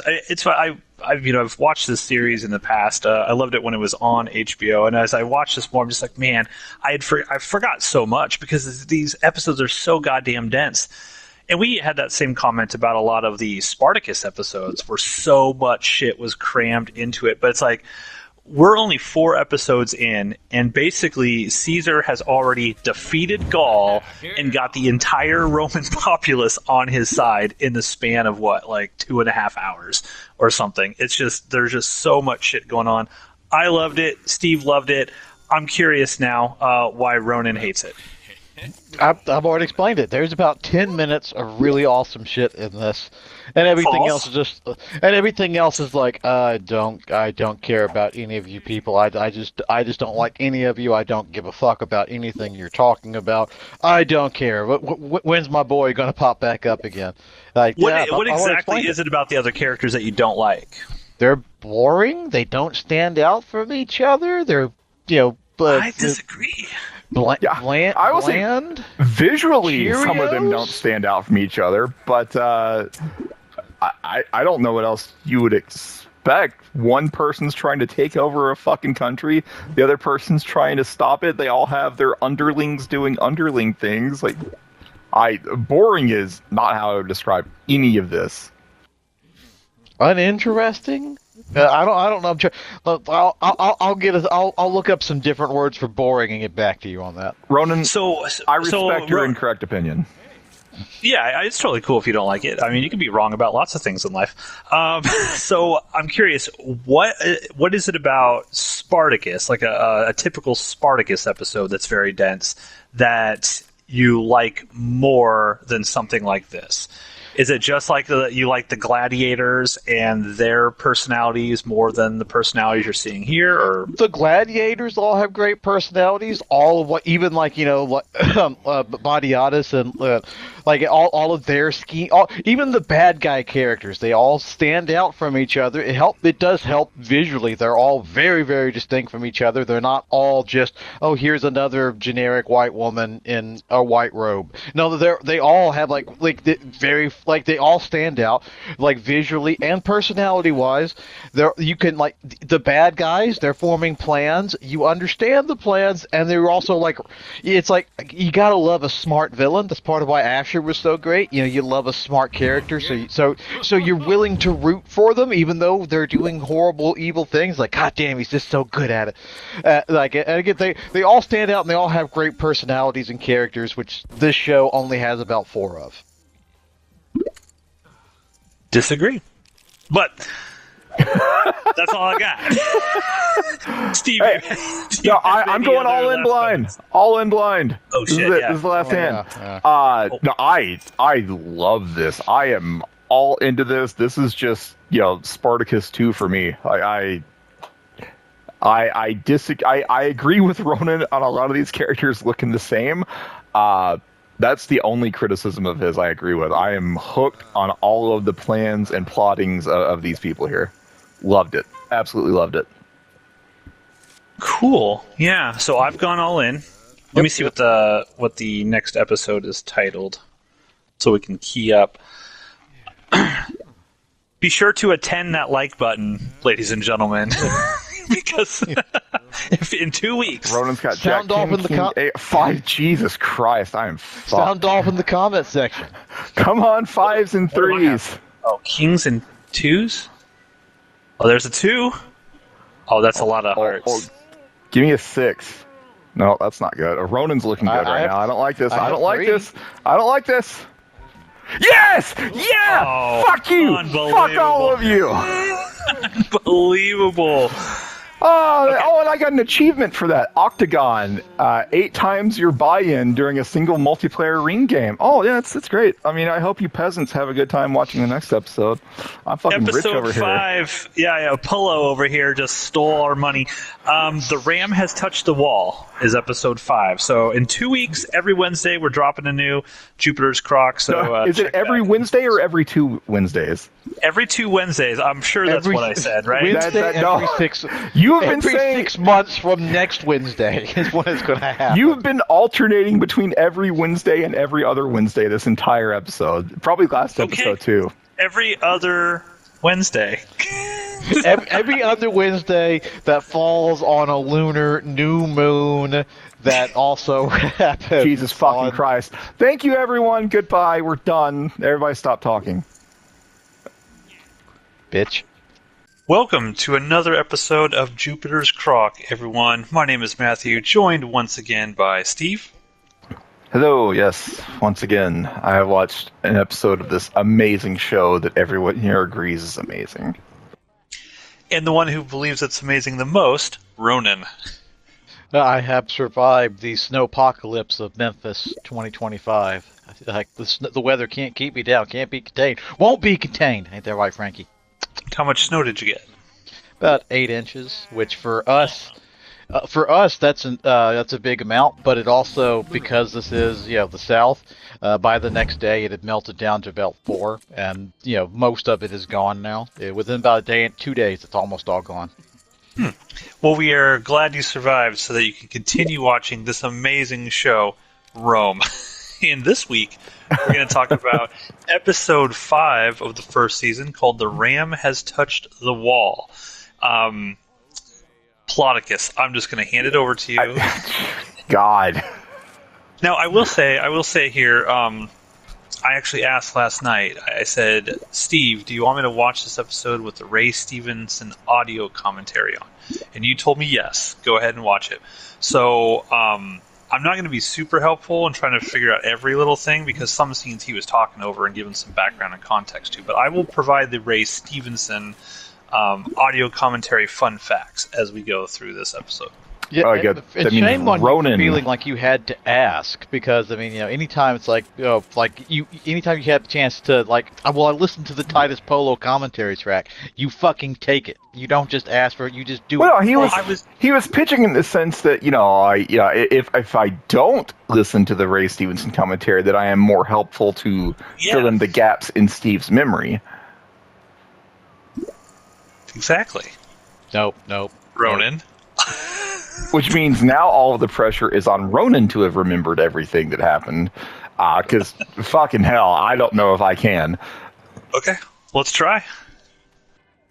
All right, well, we see Pompey is looking rather haggard. He looks sweaty and gross, like he hasn't been able to bathe in a long time. He is out on the coastline somewhere, and he is... Well, he's surrendering, but not surrendering. Kato's like, we're fucking worms. We suck. We should fight. Everything is awful. Kato's being a real little bitch at this point. I mean, Kato is like, he's being the opposite. He's like, what the fuck are we all sitting around for? Let's get our forces together and go and kick Caesar's ass. And everyone else is like, Kato's sit down, shut up, like the real people are talking right now. The adults are talking, Cato. Shut up.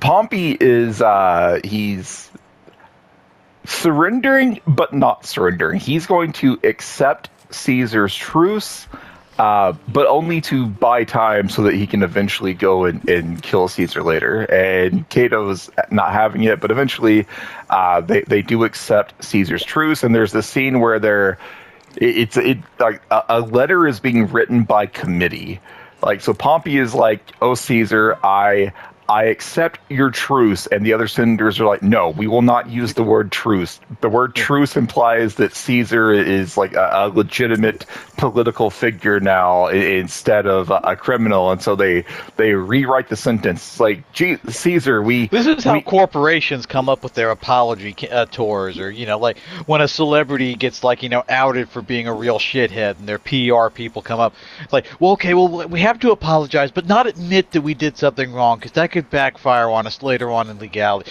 So let's just kind of apologize for the feelings of being wrong, and it's like, yeah, that's what they're doing is bullshit." Now, I will say, Ray Stevenson, I mean, we've talked a lot about this scene already, trying to describe what's going on. The late, great Ray Stevenson, on the audio commentary, he says, "There's Pompey. It's all gone to pot." Thank you for that insight. Anyways, the senators are adamant that they will not use the word truce. They will call it like a cessation of hostilities or something like that. So anyways, Pompey accepts in a very carefully worded way. That message gets taken back to Caesar, and Caesar's like, "What the shit?" Like, he's actually going for it. Like, Caesar expected Pompey to refuse the terms, but he accepts. Now, what is Caesar to do? Caesar wanted Pompey to reject the terms. And so Caesar is reading it over. He has a conversation with the bookkeeper and Mark Antony, and like they're looking for a reason to still go to war, even though Pompey accepted the terms. And so they're like, well, we could just, reject it and attack him. And they're like, no, we can't do that. Pompey has already made it known to the public that he's accepted the truce. So if I attack now, I look like a tyrant. And, so I want people to actually accept me as the legitimate person in charge of Rome, not this conqueror. And then I think the bookkeeper mentions, he refuses to meet you face to face, and then Caesar's like, "Aha, that's it. It's an insult. My loophole. It's an insult to my honor that he won't meet me face to face." And so now Pompey has now Caesar has reasons to keep the war going, even though it should have basically ended right here. So that's what Caesar is going to get prepped to do. Like, everyone is like asking Caesar, like, why the fuck have we not just gone and killed Pompey yet? Why are we still sitting around Rome? But eventually, that will change by the end of this episode. We see at some point, I remember the event. I don't necessarily remember the order they happen in. Octavian is getting grilled by his mom Adia. She's so happy. She thinks that he was seducing Caesar in the closet. She's like, yeah, one of my slaves saw you in a closet or in the pantry with Caesar. It's like, you little devil. I didn't know you had it in you. It's like, that's fine. Like, let me tell you how to present yourself so that Caesar continues to want you. And Octavian's like, what the fuck are you talking about? I didn't fuck Caesar. And Addie's like, oh, come on now. I know you did it. And Octavian spits out, Caesar is sick. I was just attending to him. And Octavian's what was he sick with? And he's like, I'm sworn to secrecy, which she gets pissed about. Yes. So Octavian has already violated his oath to Caesar to an extent. Like, he shouldn't have said anything at all. But once he lets the cat out of the bag, saying Caesar is sick, he refuses to go any further. He won't give up the fact that Caesar has the morbus or whatever the hell it's called. But Adia also mentions at some point that, well, it's about time you learn the masculine art. So I've hired one of the soldier people that you're fond of to teach you. And he goes Varenus, and she's like, oh no, the other one, the stupid brute. So Titus Pullo. So Titus Pullo starts training Octavian. And Octavian is not having it. He's like, I don't want to do this. I don't want to learn to sword fight. I will never be a good sword fighter. It's better for me to not learn at all than learn it quickly, reach my ceiling, and then basically, die the first time in a sword fight. I'm going to be fucking rich. I'll have other people fight for me. But then Polo takes the opportunity to ask Octavian for advice. And he's like, hypothetically, what if my friend's wife cheated on him? And Octavian's immediately like, oh, you mean Vernus and Niobe. Yeah. Yeah. Well, I like how they set you up don't that have any Octavian is friends. really smart. Like they've been setting that up because obviously in season 2 we're going to get into Augustus, right? But that's the whole thing about Octavian. He's super smart. He's super clever. Even when he doesn't know something, he figures it out immediately. Like when he's watching Caesar and Antony, and Caesar sends Pompey's son back to him, where Antony had no idea like why Caesar would do that, but then immediately Octavian figures it out and understands why, and so he's just super clever. And of course, it's almost that plan, like he's going to take over the empire or something. That plan ended up not working out anyway. Not in season 1. So, Pullo's like, yeah, hypothetically, what if Niobe cheated on Vernus? And, what should I do? Should I say anything? And Octavian's like, you can't unring this bell. If you make the accusation, that will destroy the relationship.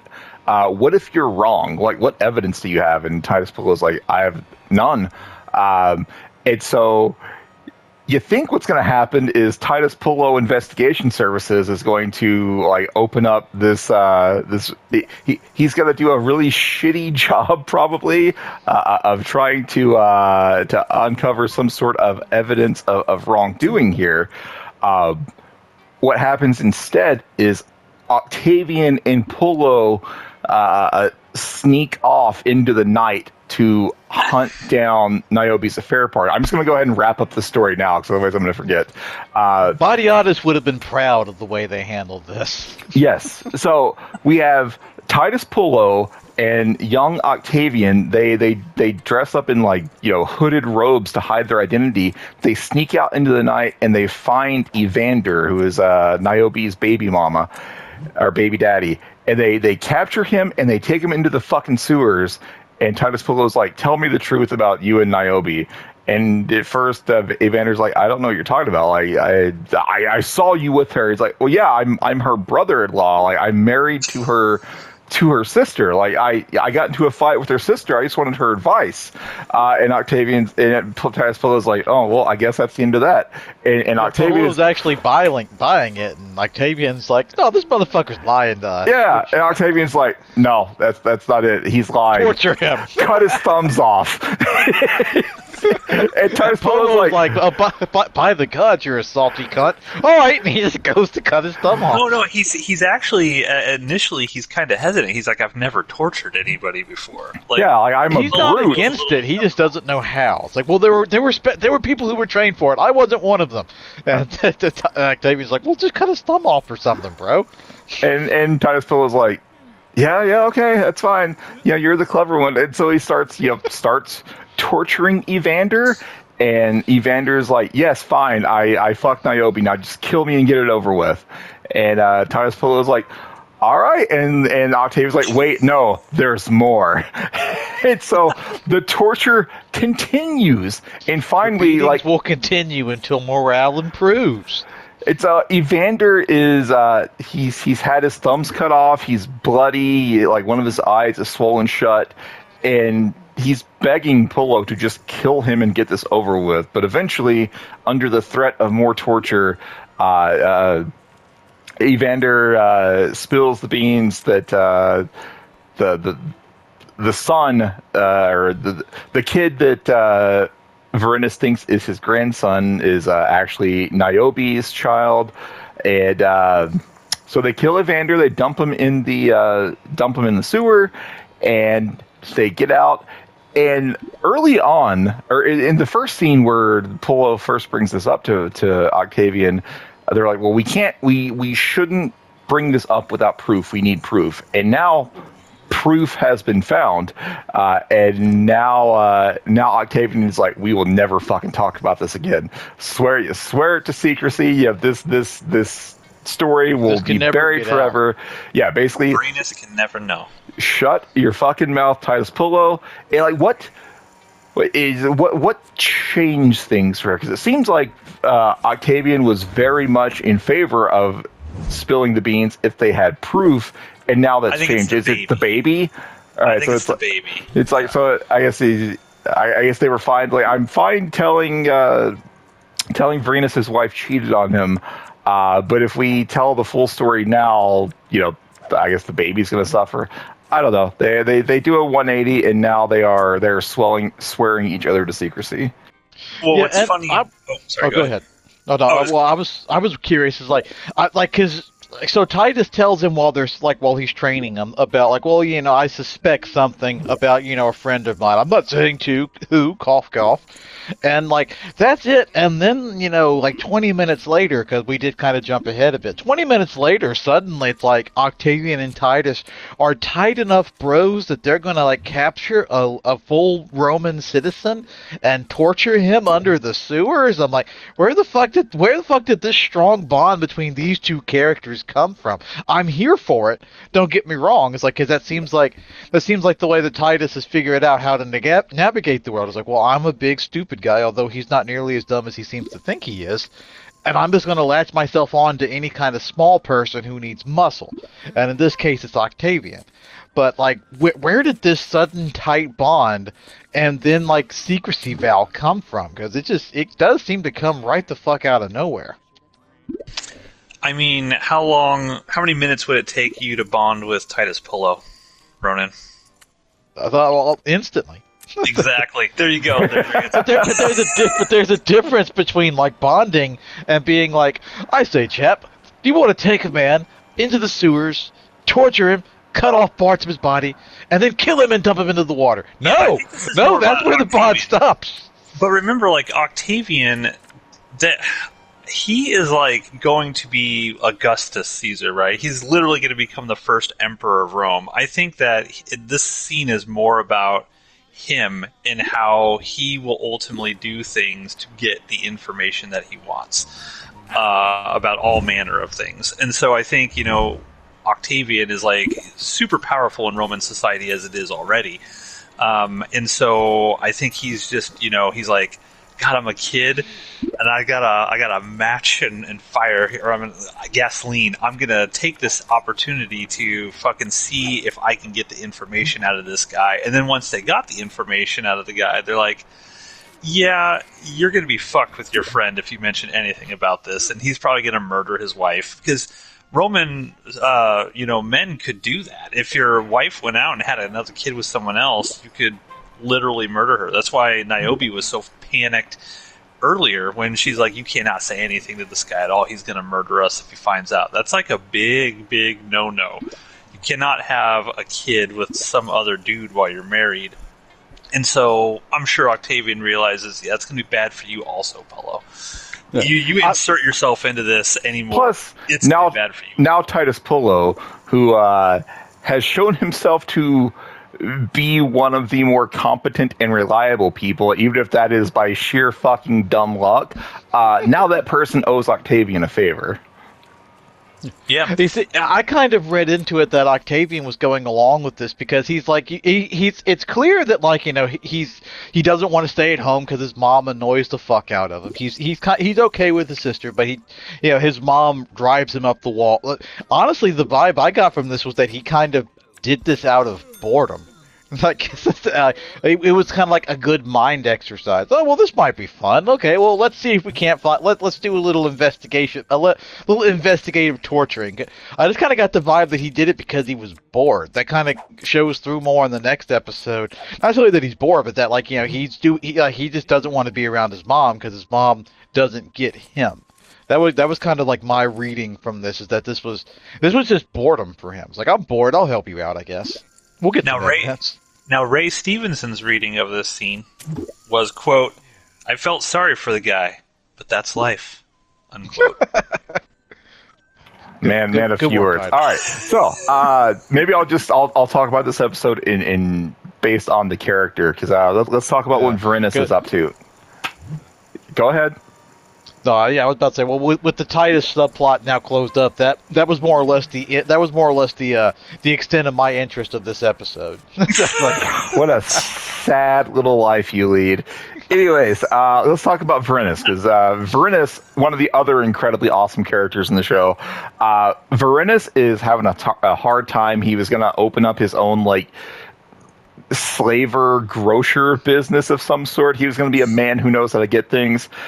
You see him go to the slave market. He has slaves that he's going to sell, and the slave, I don't know, transporter is like, oh yeah, all your slaves died except this one little kid. And Varinus is like, Jesus fucking Christ. Oops, Black Plague. So I left them here rotting in the sun, so that way you would know that I wasn't trying to, fuck you over. They got sick and died. This wasn't my fault, bro. yeah, so now he's got one slave left, and it's a little kid. He's like, well, I'm going to sell this little kid, but I can't sell him as is. I need to actually get him healthy again, so someone will want to buy him. So they take him home. Varinus takes this kid home, and he's like, well, we're going to eventually sell this kid, but yeah, we got to take care of him until then. And his children, Varinus' children, are immediately like, "Oh, sweet! Now we've got a new friend / maybe little brother to play with. Like, we're gonna name him Bob or whatever." And Varinus is like, "Don't give him a fucking name. He's not a real person. He's a slave."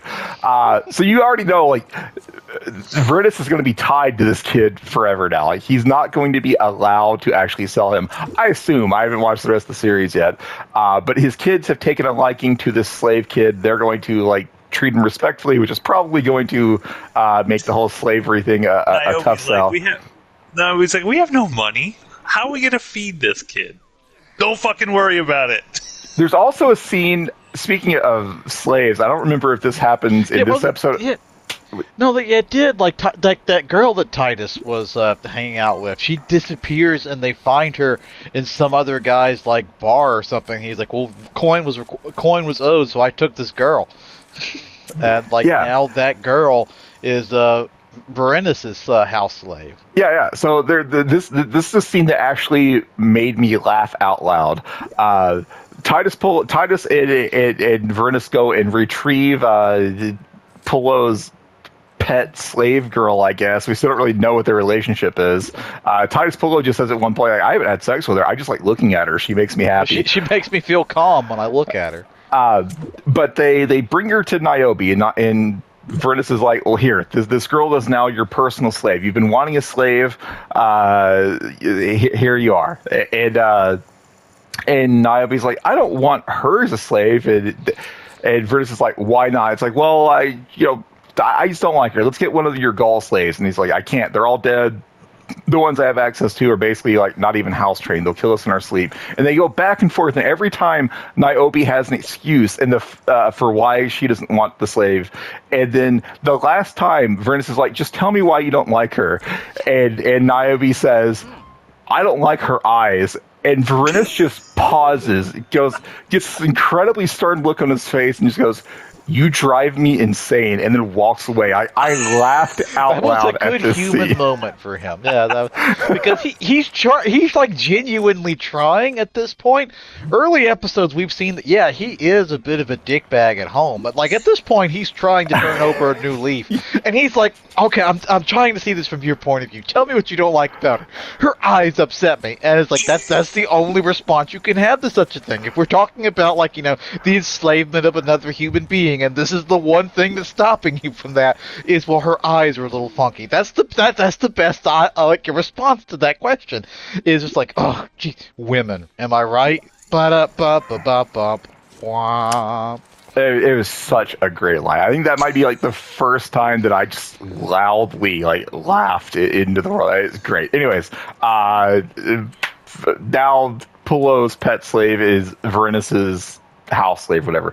Varinus has to make some money. He is going bankrupt, and so he goes and meets a guy I think named Erastus Fullman. This is a guy that was at the party that Varinus tried to throw to start his business in the last episode, but I didn't mention him because I didn't know he was going to be important. But this guy Erastus Fullman, Varinus goes to him and is like, hey, you promised you would help me out if I ever need anything. I need a money lender. Where can I go get a loan? And Fullman's like, well, I know people, but that would be, you don't want to get involved with that. Loan sharks are, bad news, but I've got a job for you. I just need a bodyguard. I just need someone to go with me to to basically watch my back and just be imposing when I'm out making deals. No one will fuck with a member of the 13th Legion. And he's like, I'm not a soldier though. He keeps he keeps having to remind people. It's like there aren't there aren't soldiers past the Rubicon. I'm a Roman citizen. God damn it! And also he quit. Yeah. But Fulman's like, no, it's fine. Just walk with me. It's like all I need is your physical presence in my vicinity. So this will turn out to in fact be a lie. Yes. So Varenus agrees. Varenus goes to work for Fulman, and so Fulman and Varenus and their entourage go and meet some guys that owe Fulman money, and Fulman. Yeah, this guy is not going to give Fulman his money, and so Fulman's people attack, and Fulman holds the main guy down, and he looks at Varenus and goes, "Break his arm." Break his arm. And Varenus is like, "What the fuck?" And he's like, "Break his arm," and so Varenus breaks his arm. He grabs just a giant wood thing, a club, an ancient Roman baseball bat, and breaks the dude's arm. And he's like, "You got my money? You got my money?" And no, this guy doesn't have Fulman's money. And so now Fulman pulls out a dagger and hands it to Varenus and says, "Slit his throat."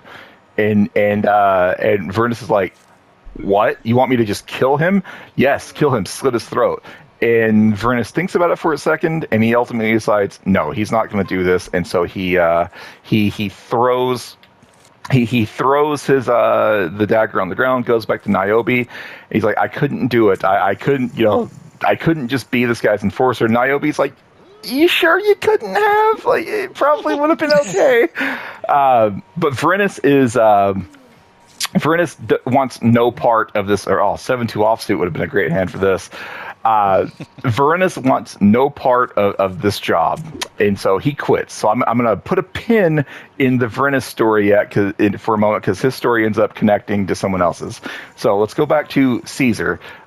Caesar still, all he wants to do with his life now is fuck Servilia, and so he consistently fucks Servilia, which pisses off Adia. So Adia has people go around city and draw graffiti on the walls of Caesar banging Servilia. And this pisses off Caesar's wife. And they walk through the streets of Rome. She's like on this nice, I can't remember what it's called, but they're holding her up on this wooden thing, and she's being walked through the city, and all you see is like Caesar sucking, or Servilia sucking Caesar's cock in like doggy style stuff all over, and everyone in town is laughing at her. Everybody is laughing at her, and she gets pissed. Yeah, she gets pissed and tells Caesar, I'm not doing this anymore. End your relationship with Servilia, or I will divorce you.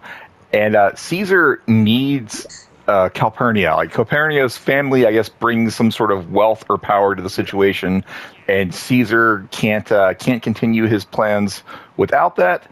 And so he goes to Servilia and says, we're done. I can't see you anymore.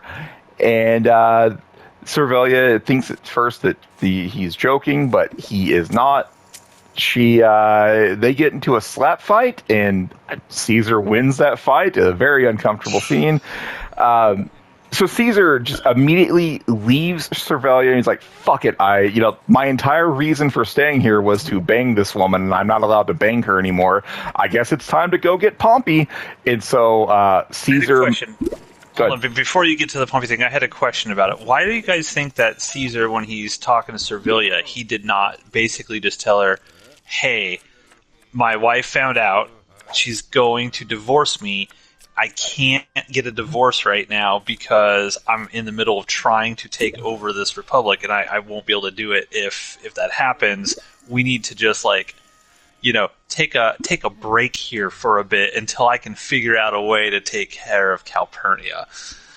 Why did he immediately he was such an asshole to her and basically like, we're fucking done. We're done. I'm going to war. It's over, causing her to freak out, and then just beating the shit out of her, essentially. Like, what would be his motivation there to do that to her? Caesar's a dick. Yeah, that could be, he or hasn't come it could across be. as a dick in the whole show. Yeah, he comes across like he genuinely loves Cervelia and would marry her if she could, give him the power that Calpurnia gives him. Maybe we've seen very little of Calpurnia. Maybe she is also incredibly capable and shrewd, and Caesar knows that she would figure it the fuck out if Caesar was plotting here. She knows too much. Yeah, she knows where the bodies are buried. And besides the fact, for somebody who schemes like Caesar, their mindset for most people in life is like, oh well, you're kind of expendable anyway. So I'm just I sort of lean more into like the simplistic thing of like, well, if you were gonna call it off that quickly, then it wasn't real anyway. Yeah, if because I've seen better people scheming in this universe. If this was like a genuine thing, he would have fought more for it, but it wasn't. It was just like, he's got bigger ambitions, so like it's like, oh well, okay, fuck it. I don't need this. I don't need this hassle in my life. I'll just go kill Pompey. I think it was real. He came across to me like he genuinely loved Servilia. Yeah. I think his wife is more of a threat than the show is letting on. Now, you had mentioned in a previous episode, Steve, that you believe that Calpurnia knew about the affair the entire time. Now, obviously, I was watching this episode with the audio commentary, so it was racing. It was kind of hard. When I watched the scene, it came across that Calpurnia was kind of shocked by this. Did it come across that she did not know Caesar was doing this until she saw all the graffiti, or that she just was pissed off that she saw the graffiti and now everyone in the public knows? Yeah, that one. It came across to me, because everyone in the show is having an affair with someone, except for, like, Verinus. It came across to me like she was fine with the arrangement until she started getting mocked for it. Okay. Whether that's true or not, I have no idea. But I think if Adia hadn't done this graffiti, I think Calpurnia would have been fine, just gritting her teeth, because she knows that very soon she's going to be married to an emperor. Or emperor adjacent person, and as long as she's gonna benefit from that. So I think she was fine with it until the mockery happened. Okay. There is a Reddit thread asking this very question, too. So I'm going to kind of read through it, and then I'll touch base if anybody has any different ideas. Okay. Well, anyways, after the scene with Servilia, Caesar is like, fuck it, we're going after Pompey. So he gathers his forces, except for the 13th. He tells Mark Antony, you're going to stay here with the bookkeeper, and you're gonna run Rome in my stead. Because I can't put Pompey off any longer. I've got to go get him. And Mark Antony is very unhappy about this. He's like, this is bullshit. I don't want to sit back here and run a town. I love Mark Antony. He's so good in this. But he's got to do what Caesar says. So Mark Antony stays behind. Caesar goes out, and so now Mark Antony's story intersects with Verinus. Verinus, his business plan has completely failed. He's out of money, and so he goes to Mark Antony, and Mark Antony makes him wait. Verinus is just standing there waiting while Mark Antony is reading something, and finally after 30, what do you want? Yeah, after 30 seconds, Mark Antony's like, yes, can I help you? What do you want? And Verinus is like, I reconsidered my position. I'm here to accept your offer. And Mark Antony's like, well, offer? I don't remember any offer. What are you talking about? Refresh my memory. What was the offer? And Verinus is like, you were going to make me a member of the Evocati and give me 10 million space bucks. And Mark Antony's like, oh yeah, but that was so long ago. What if I don't need you now? Basically, Mark Antony knows that Verinus wouldn't be here unless Verinus didn't have a choice, and so Mark Antony is going to milk this for all that he can. But eventually he's like, I'm such a generous person. I don't normally make the same offer to a person twice, but I'm such a good guy. I'm here all alone in Rome. I need good people with me, so I will renew my offer to you. And that offer, of course, is the role of prefect. I still don't know how that differs from Evocati. and 9 million space bucks. So I don't know what's going on with the rank, but his pay, the pay is now lower than the original offer. And you can tell Varinus wants to say something, but then he also realizes he has no leverage in the situation. So he's like, okay, that's fine. I guess we're doing this. And so now Varinus is back, a member of the 13th. There's a scene towards the end where he is going through some sort of ritual. He's very into gods. I've noticed that. Like he prays to a certain god before his dinner banquet. He constantly talks about not pissing off Jupiter and Mars. But he goes through some sort of ritual where he has now officially resumed his role in the army. Meanwhile, Caesar gets to where Pompey was, and he finds out that Pompey has fled. Pompey has boarded some ships with his men, and he is now on his way to Greece. And I think that there's a scene with Servilia where she is cursing the shit out of Adia and his Caesar. cock shrivel. Yes, she is also in front of some sort of like altar, and she's like scribbling, like looks like she's carving into something. May is or something like that. Yeah, it looked like a metal plate. That's why, like a very thin like sheet of metal or something. She's carving into it. Be probably like brass or something, like one of those soft metals they had that they used a lot of back then. Well, she's carving into it, and she's like, Caesar, may his cock shrivel, may his blood fall out of his mouth. To you, this evil god, I offer you his head and his limbs. And she does the same thing for Adia. And so she takes these like thin sheets of whatever they are and like rolls them up and has her slaves go and like stick them in the walls of buildings. I assume these are building this like Adia's house and maybe Caesar's house or something. Yeah. It's like a curse on their homes. Whatever you put that in there, they don't know it's there, and then the gods will be angry with them and bring them nothing but misfortune.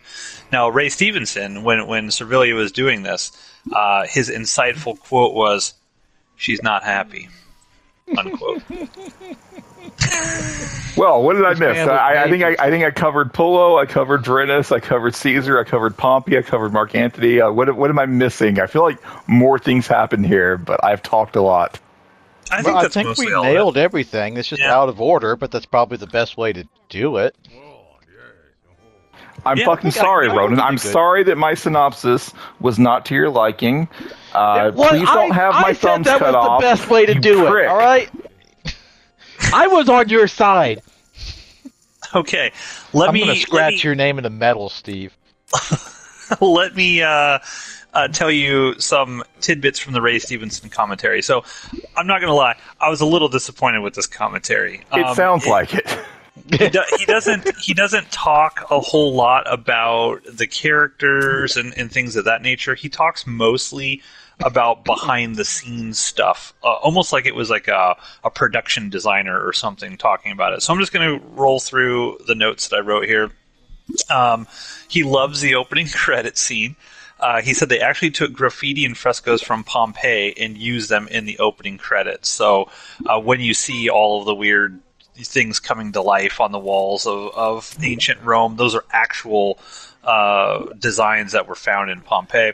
The show was shot on 35 millimeter because they wanted it to be epic proportions. Originally, apparently, HBO wanted them to shoot this thing on video, and the creators said, no, we got to make it look like an epic movie.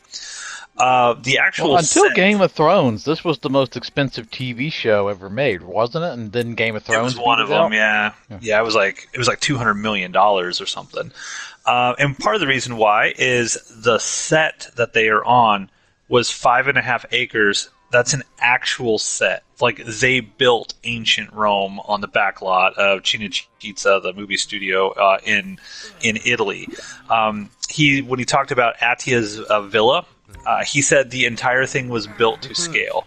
So he's like, you needed a map to walk around it. Everything that we see in the villa, all the different rooms and stuff, they are literally all connected. So it wasn't like separate set pieces or anything. It's like, oh, well, here's the bathroom area, and we set that aside. It's like, no, they actually just built a gigantic Roman villa and filmed through it. I think I'm starting to understand why HBO would get cold feet on spending more money on this show. It's starting to come together. Well, some of the research that I did on it, because I was actually curious after watching this commentary track, I was like, oh, is this thing still up? Like, surely they wouldn't tear down this set since they spent so much money on it. It's like you could film stuff forever in a fully, realized ancient Roman set. Unfortunately, most of it apparently burned down. Like, right after season 2 ended, there was a fire that just burned down. Imagine that, a fire in Rome that burned down most of the set. So some of it's still there apparently, and they do like tours of it where you could actually go to the movie studio and they'll take you through all that stuff. And it's kind of like obviously run down more now because it's been years and years and years and they haven't done upkeep on it. But apparently there's still part of the set there, but a lot of the set was burned to the ground, so you can't actually film stuff there anymore. That seems to happen a lot with like sets that just sort of burn down after everything's done. Yeah, what was the insurance payout? Well, because normally they're just taken apart. Sometimes the studio will leave them up if they plan to use them again. But it seems like sets tend to burn a lot. Yeah, well, they're not made with great materials, so you're not going to spend making it up to code for stuff, because again, most of it you're just looking at walls and stuff like that. I know there's a lot of sets that are made of like balsa wood sometimes and stuff like that, and so but yeah, I digress. Anytime that he was on screen, when Pullo was on screen, Ray Stevenson said, "There I am, drunk again," unquote. And then he goes in, because I was like, I kind of want to know more insight into his acting and stuff and what he did. And he literally says, quote, "I hate watching myself. I don't know why. It just makes me squirm," unquote. And he just would not talk about his acting or anything. Was it just him, or was there anybody else chatting with him? No, it was just him. Oh, that's a recipe for disaster. Yeah, and so a lot of it, there were big stretches where he didn't really say much of anything at all. But it's a commentary track, so it's hard to hear. Like, they have the volume of the main show like way down, assuming that he's going to talk over it. So it was even really difficult to hear that. Just do some ducking, Jesus Christ! When one person talks, the background goes down, and then it goes back up when the talking is over. Jesus Christ! He said one cool thing about this show was that everything was practical. He said the bread, the fruit bowls, everything. And he said you could just walk into a room, pick up a piece of food, and just start eating it whenever you wanted. And he said that was great. And they always had fresh food out all over the place on this. The actress who plays his kind of slave girl, she was super, super frustrated because apparently when she got hired, they're like, oh, yeah, you're going to have this big role going all the way through this whole thing. And she was very, very frustrated because they decided to make it so she does not speak for the vast majority of time. Like, I don't think she's spoken yet in the show. She's been in multiple episodes and she doesn't speak, and apparently she was getting very, very frustrated with that because she kind of thought she had the role of a lifetime. She's going to be like, oh, yeah, look, I'm on Rome, and then she never talks. Caesar's tent. He went into great detail about Caesar's tent, talking about the materials used in it and everything like that. Again, like a production designer commentary.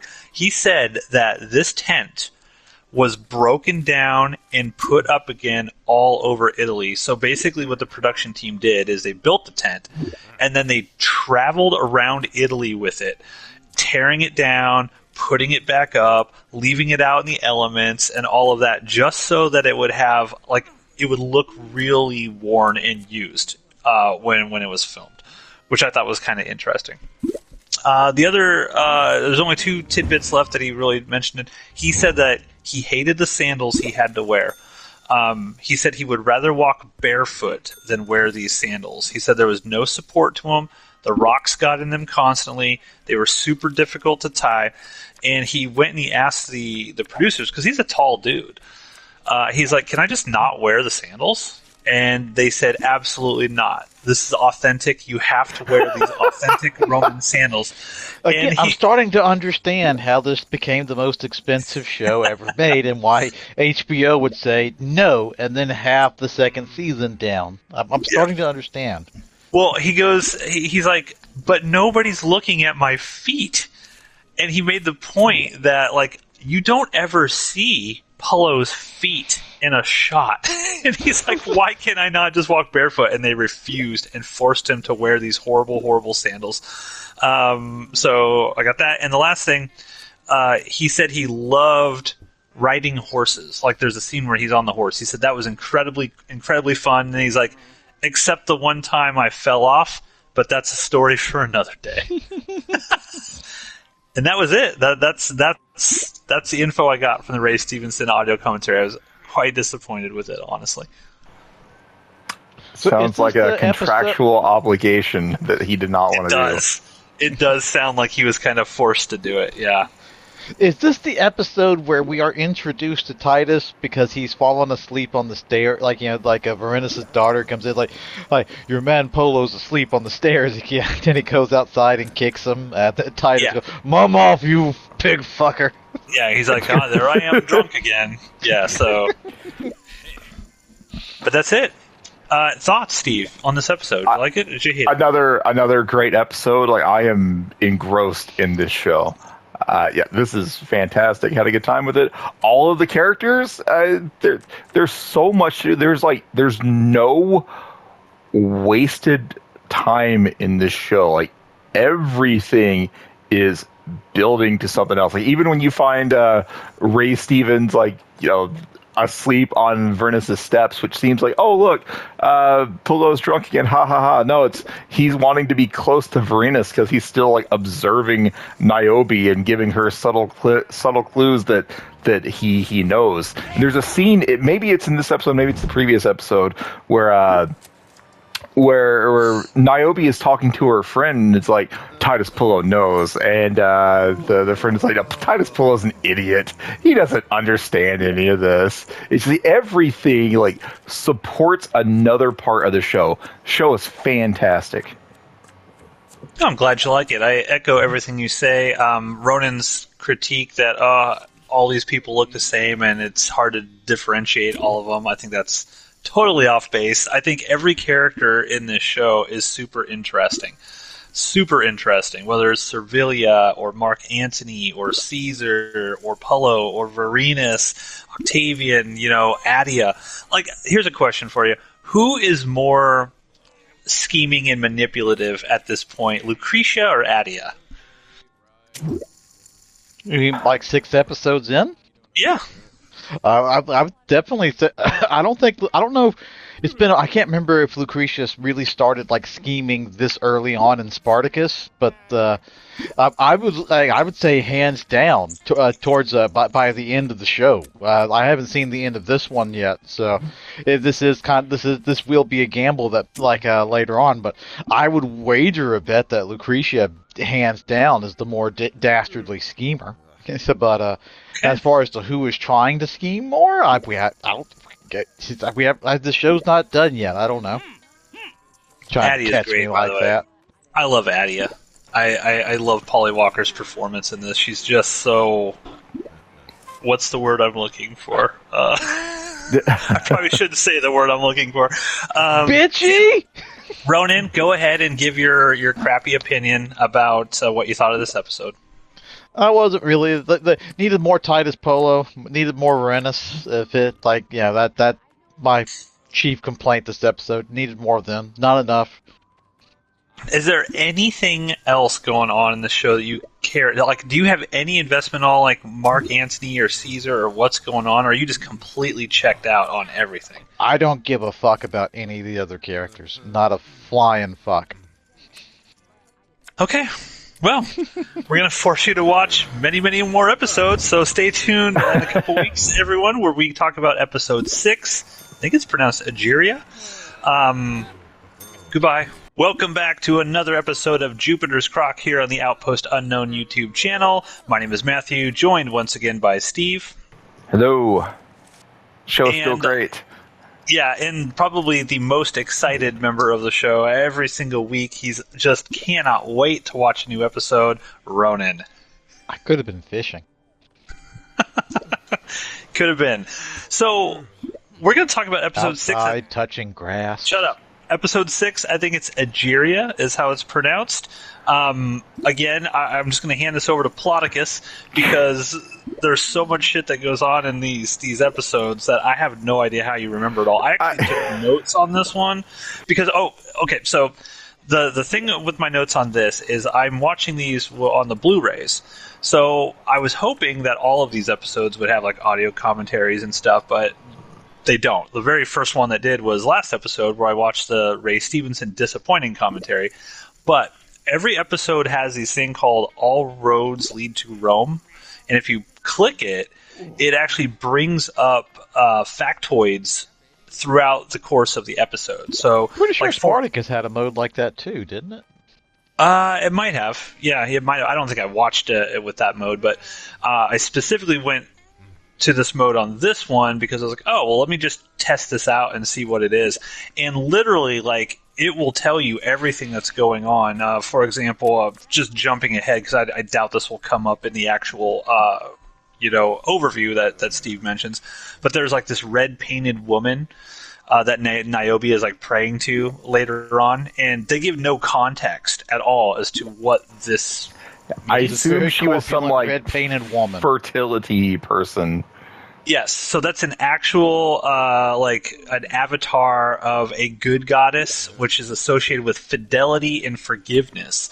So by that point, spoiler, by that point, Niobe's like, she realizes she's very disturbed that she cheated on Varenus and everything, and she's going for actual forgiveness. But that woman who's just painted red, there's no context for it at all. She doesn't talk. She doesn't say anything. So if you do have the Blu-rays or I assume they're on the DVDs as well, for going forward, I'm just going to keep that All Roads Go to Rome thing popping up so I can give some additional context on some of this stuff. So I wrote down a bunch of notes that I'll get to at some point. Over to you, Ploticus. All right, I'm going to start. I don't remember. Again, I'm going to try to talk about this in chunks because I can't remember. I can't keep track of the order everything happened. But I'm going to start with Varenus' story because his story actually sets kind of where we are in the timeline. Varenus, Niobe's sister, so Evander's wife, is living with Varenus now. Evander is dead, and Varenus goes, God, he's talking to Titus Pullo. It's like, everything sucks at home. Like, my wife won't couple with me. Her sister's been there for 2 months now, so that establishes that this episode takes place time jump 2 months after the previous episode.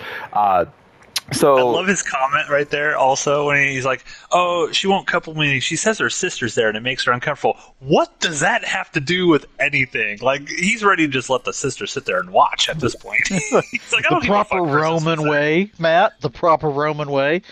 Get your, get your fat. Why don't you check your privilege? All right, that's the way it should be. Yeah, so Varenus is setting the stage for the episode. It's been 2 months. Niobe's sister has been there. What's going on with everyone else? We'll come back to Varenus because once again, his story intersects with Mark Antony's at some point. Caesar has been pursuing Pompey also for 2 months now. And things have done a complete 180. Yes, Caesar is writing to Mark Antony, and he's saying, I keep chasing Pompey from city to city. Pompey keeps fleeing, but every city he stops at, he picked up new forces that are loyal to him. And so now he's wound up with a bigger army than I have. So Mark Antony, please rally the 13th and send them to me to support me, because otherwise I'm gonna fucking die. Mark Antony, meanwhile, is he hates being in charge of Rome, but he's going to make the most of it. He's going to be just a massive fucking thunder cunt to everyone he can possibly be. And so he invites the highest ranking senator that's left in Rome, and he tells him, "Hey, how about I make you consul?" And the senator's like, "Oh, fuck yeah, that sounds great." So Mark Antony's like, let me finish. Here's what's going to happen. I'm going to name you consul. You're going to name you're going to name Caesar co-consul, even though he's not here. So Caesar's power is maintained, and then you're going to pass this law where I think it's something like, you can only have so many slaves, and then you have to hire like actual Roman citizens who you have to pay. yes, basically like with. The slaves are taking too many Roman jobs, so there's going to be if you own X amount of land in these certain industries like farming, like X amount of your jobs cannot be done by slaves. You have to actually hire Romans and pay them a proper wage. And the senators that would destroy everything. That would ruin Rome's economy. And Mark Antony's like, I don't care. That's what Caesar wants. So you're gonna fucking do it. And if you die, I'm gonna fuck your wife. And the senator's like, yep. These terms are acceptable. It's so Anthony, he's so good. So basically, Caesar is again trying to be a man of the people. He is trying to. He's trying to legitimize himself and make sure that Romans actually have jobs, they can support themselves. He's trying to stop the foreigners from taking their jobs. All right, this man is a man of the middle class people, even though he's a billionaire. And we're going to cut the amount of visas we give out. Essentially, he's a solid guy, Steve. I'm just saying. One thing about this. One of the things that popped up here is when he's talking about consul, making this guy a consul. The thing that popped up said consul was equivalent to president of the United States and the highest office in Rome. To balance their power, two consuls served together and had veto power over each other's actions. So essentially, that's when he's saying, well, Caesar's got to be co-consul with you. He's co-president, whatever. That Caesar would have veto power over this guy. But they established that kind of stuff in the first episode because Caesar and Pompey were pro-consul or whatever. Right, but for this particular thing, this guy, you would think, oh well, I've got veto power over Caesar. Not really, because Caesar's got a military. So it's like, I'll kill you and fuck your wife, sort of thing. To the people, it will look like Caesar is sharing power. Behind the scenes, everyone will know Caesar's absolutely not sharing power. Right. All right. So Mark Antony goes and makes this guy consul. Oh, shit. Wait. Sorry. I'm just looking at my other note. He mentions a thing about a contio here in this sequence. He threatened because that senator was like, no, because he's initially like, I'm not kind of down for this. He doesn't want to say that immediately. And then when Mark Antony says, oh, we can have a contio, we could put it to the people, and then you could explain why you don't want to give them jobs, high-paying jobs. It actually popped up that a contio was an assembly of the people. It was an informal public meeting, and politicians tried to avoid that as much as possible because they were always heckled. So if the politician has to get up in front of the people and say, this is why I want to do it, they were constantly pelted with like tomatoes and shit like that. And so politicians were trying to avoid that at any cost, which is why this guy was like, as soon as like town hall meetings today. Kind of, yeah. So as soon as Mark Antony said, hey, well, we'll just have a contio, that's cool. You can explain your side. That's why that guy backed away so quickly. All right, well, the end. Everything that Mark Antony wanted to happen happens. He makes this guy consul. Consul immediately goes to the Senate and says, hey, we're going to pass this law. Any objections? No one objects. He does it very weakly. We offer this. Any objections to what I've just said? He's like, there's so much cracking in his voice.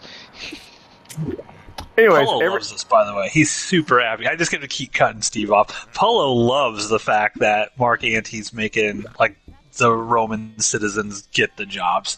Varenus, not so much. Polo would absolutely be wearing a red hat right now. As much as we love Polo, Polo is absolutely the type of person who's going to be wearing a red hat. Let's just.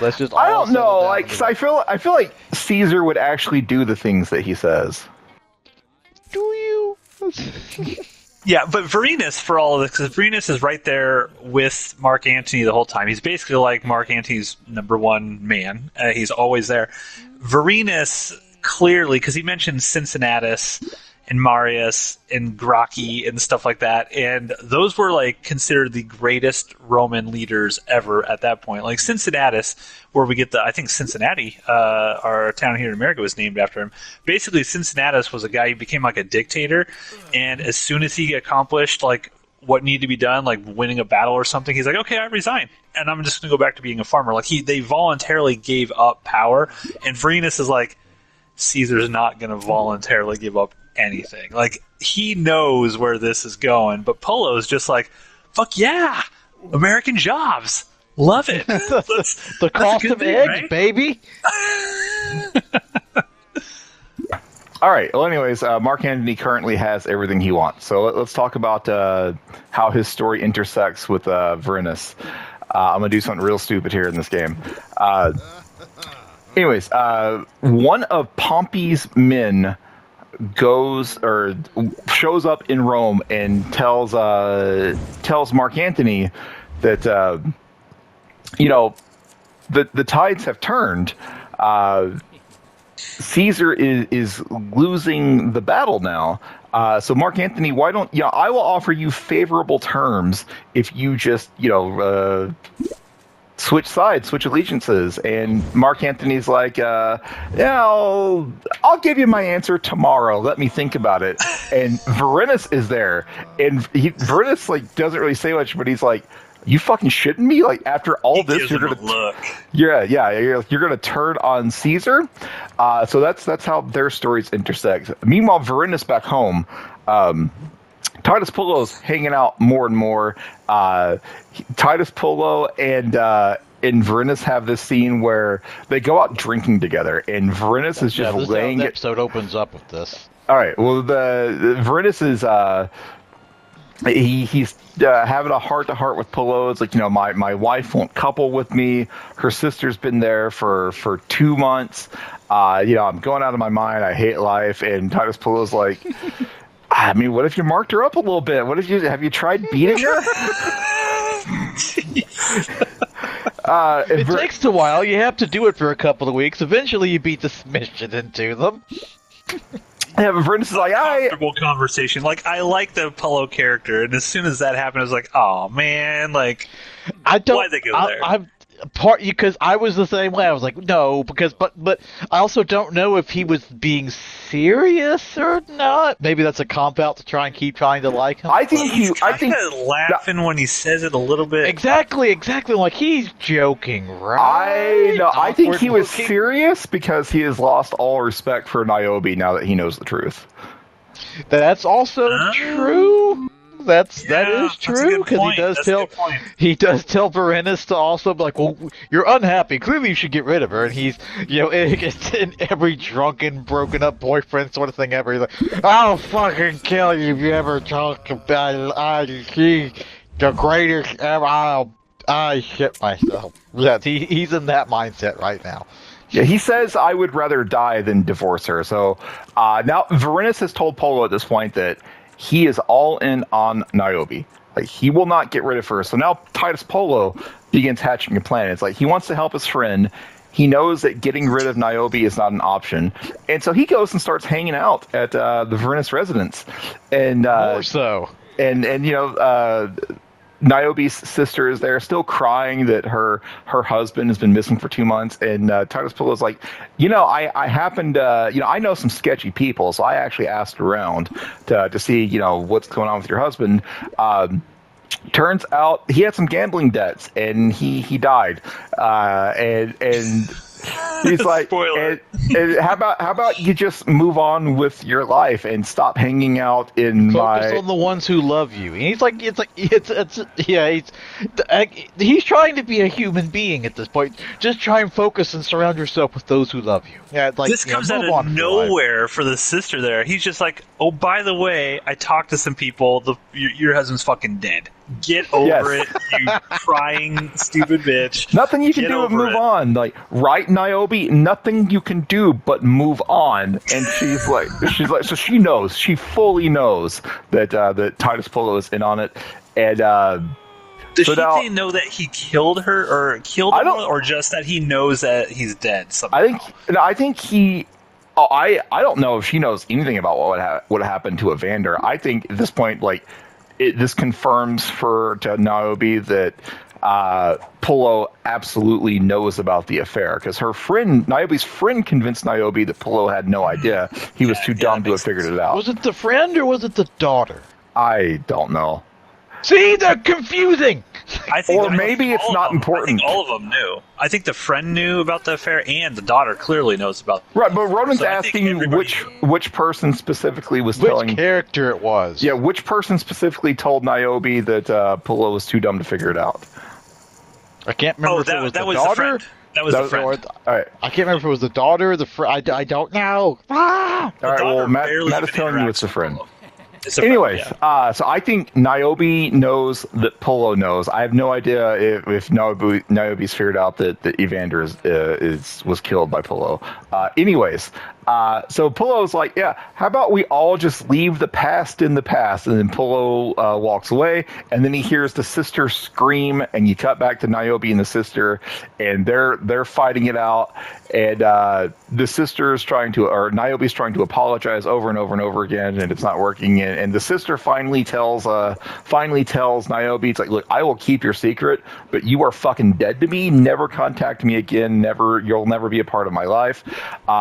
Which is what Pullo wanted, because now Niobe is free to put all of her focus on Vernus. And so the scene that Matt was talking about with the red painted lady, I thought this was like a fertility person, because Niobe is like on her knees, like praying to this person. So that makes sense that, it's some sort of like fidelity thing. She's asking for forgiveness. But while this is going on, people are also walking by her and like putting a coin in the bowl she's holding, going, I wish for a son, I wish for a daughter, I just want a healthy baby. Like, they're all talking about children. So I don't know. Anyways, Niobe is going all in on being good to Vernus. What am I doing here? I don't care. It's all fake money. So when Vernus comes home later on in the episode, she's like, hey, I made you dinner. I sent the kids away to a family member's house. My sister went home. She's not coming back. You want to fuck? And Vernus is like, yeah, I want to fuck, absolutely. Well, I love that moment when Vernus first walks in and he's just like, what the fuck is going in here? Because she's got the whole meal cooked and everything. It's like, I was sitting here like, dude, when this happens, you know what your wife is sort of planning here. He's like clueless at first. Well, Vernus is very stupid when it comes to women. Like, that's established. Yeah, when he comes up, whatever, she's like, I made dinner for you. He's like, I already ate. And is he still drunk at this point, or is he still drunk at this point, or is this he got off work? No, he got off work and he's coming back home.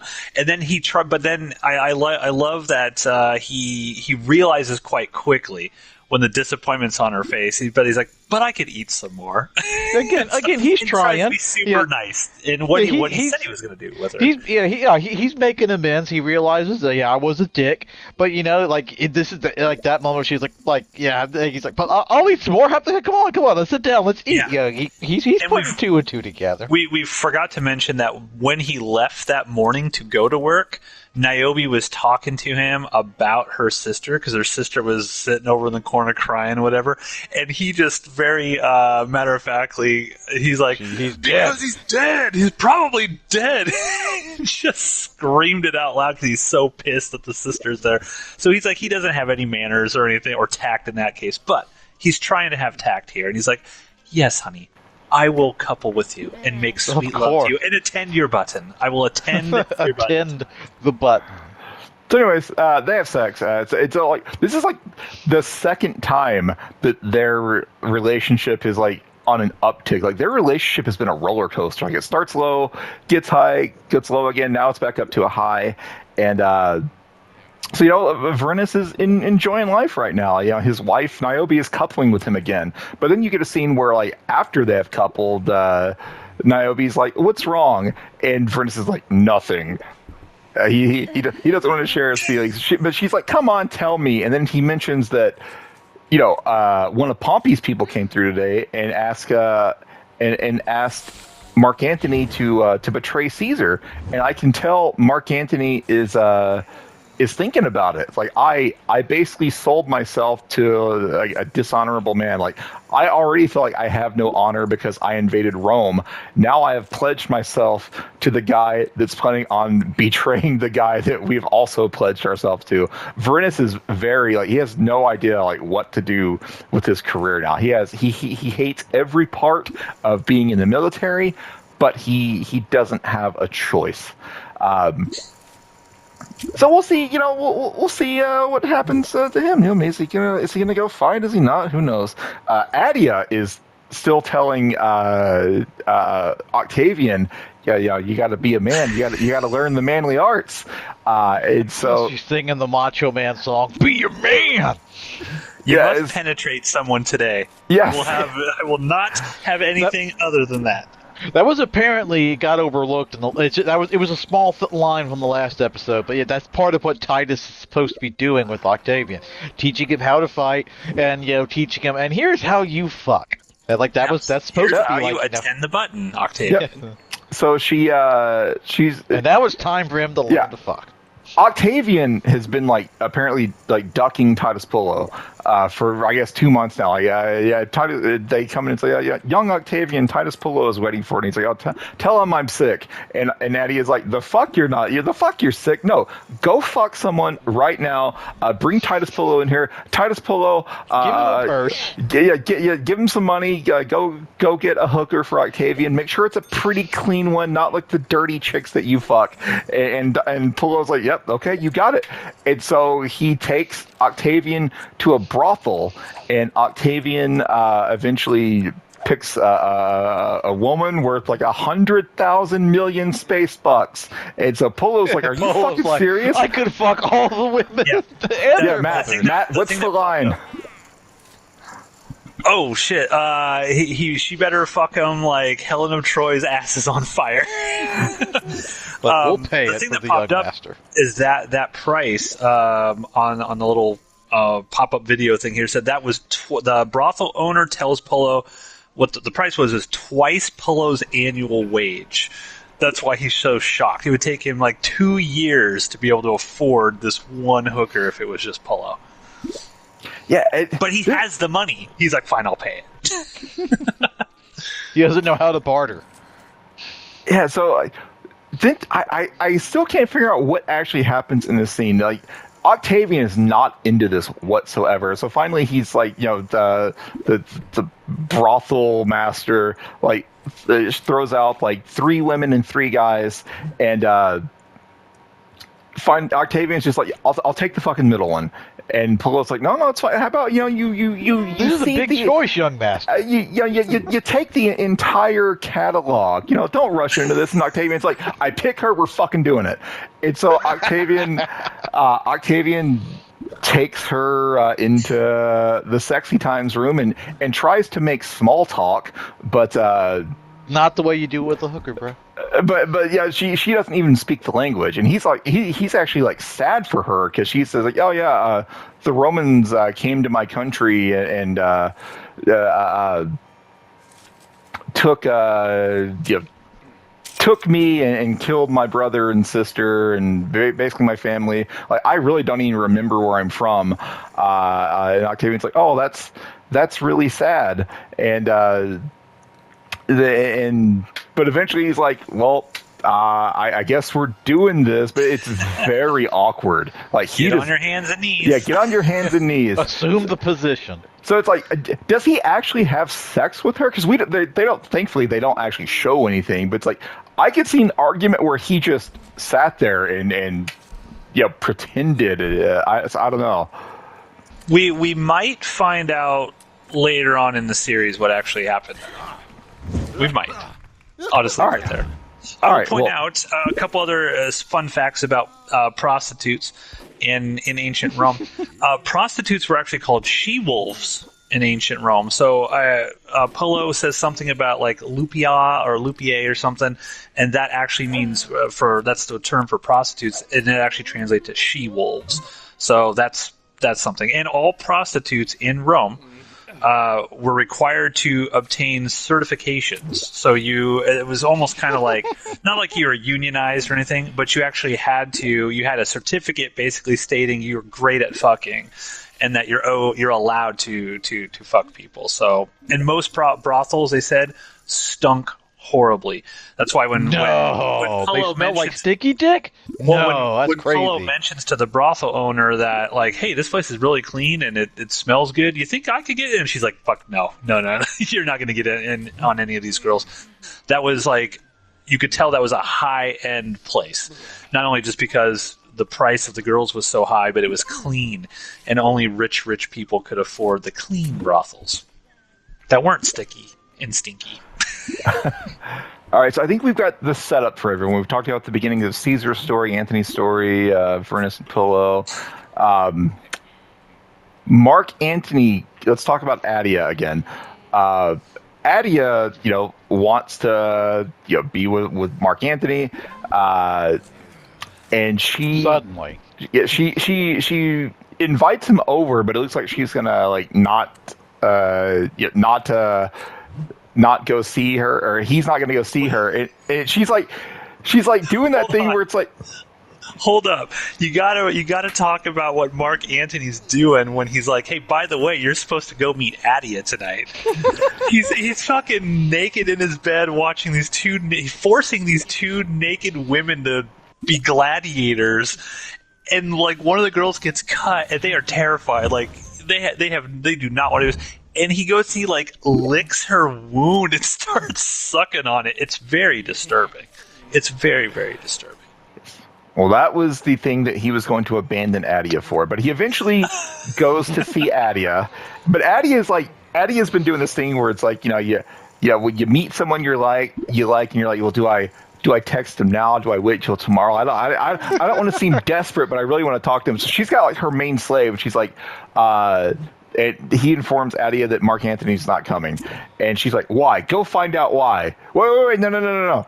Don't tell him it was me that sent you. It's like, okay, I won't tell him. Wait, no. He'll know.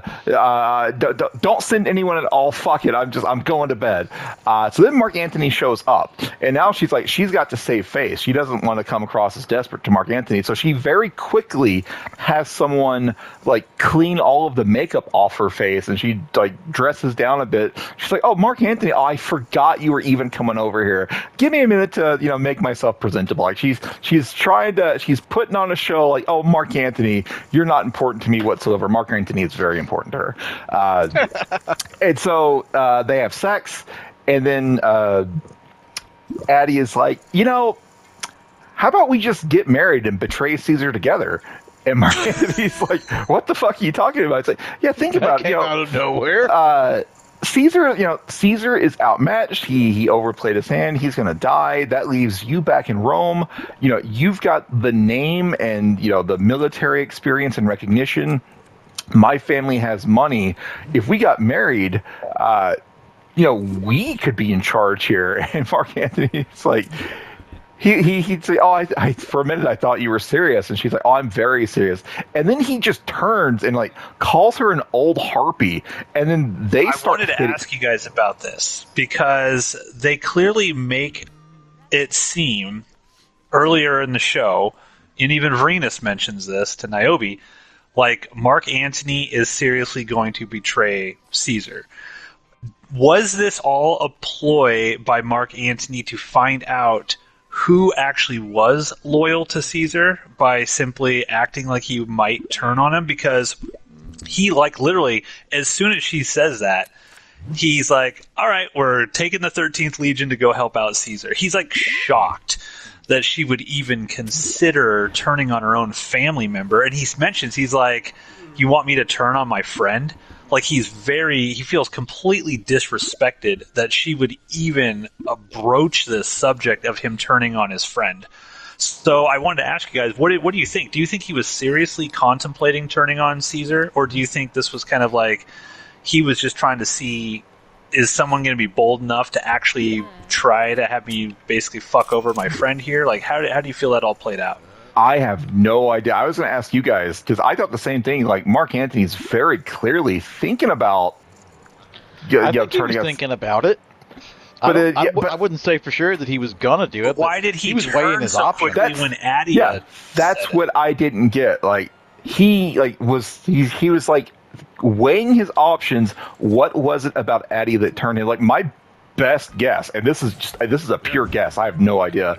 Is maybe he thought, holy shit! If I've made myself someone that this awful person wants to marry, clearly I am going down the wrong path. But I have no idea. I was going to ask that same question because this is like a 180 from where it looked like the show was headed. I want to lean towards this was kind of like I don't think he ever really truly was to the point where he's like, I'm going to betray Caesar, because his whole thing in the show has been friendship. Like that's what he values highly is friendship. And so when he's, when Varenus, because even Varenus is looking at him like when he's like, oh, I'll get the response later. I think Varenus is initially shocked because Varenus knows that he's friends with Caesar. So it's not only the weird thing like, oh, you're going to stab Caesar in the back now and this harms me, but I think he's also, at least I read it, Varenus was kind of like shocked he'd even be considering this. And so I think it makes more sense. Now, I don't know if this is what the intent was. There was no audio commentary or anything like that.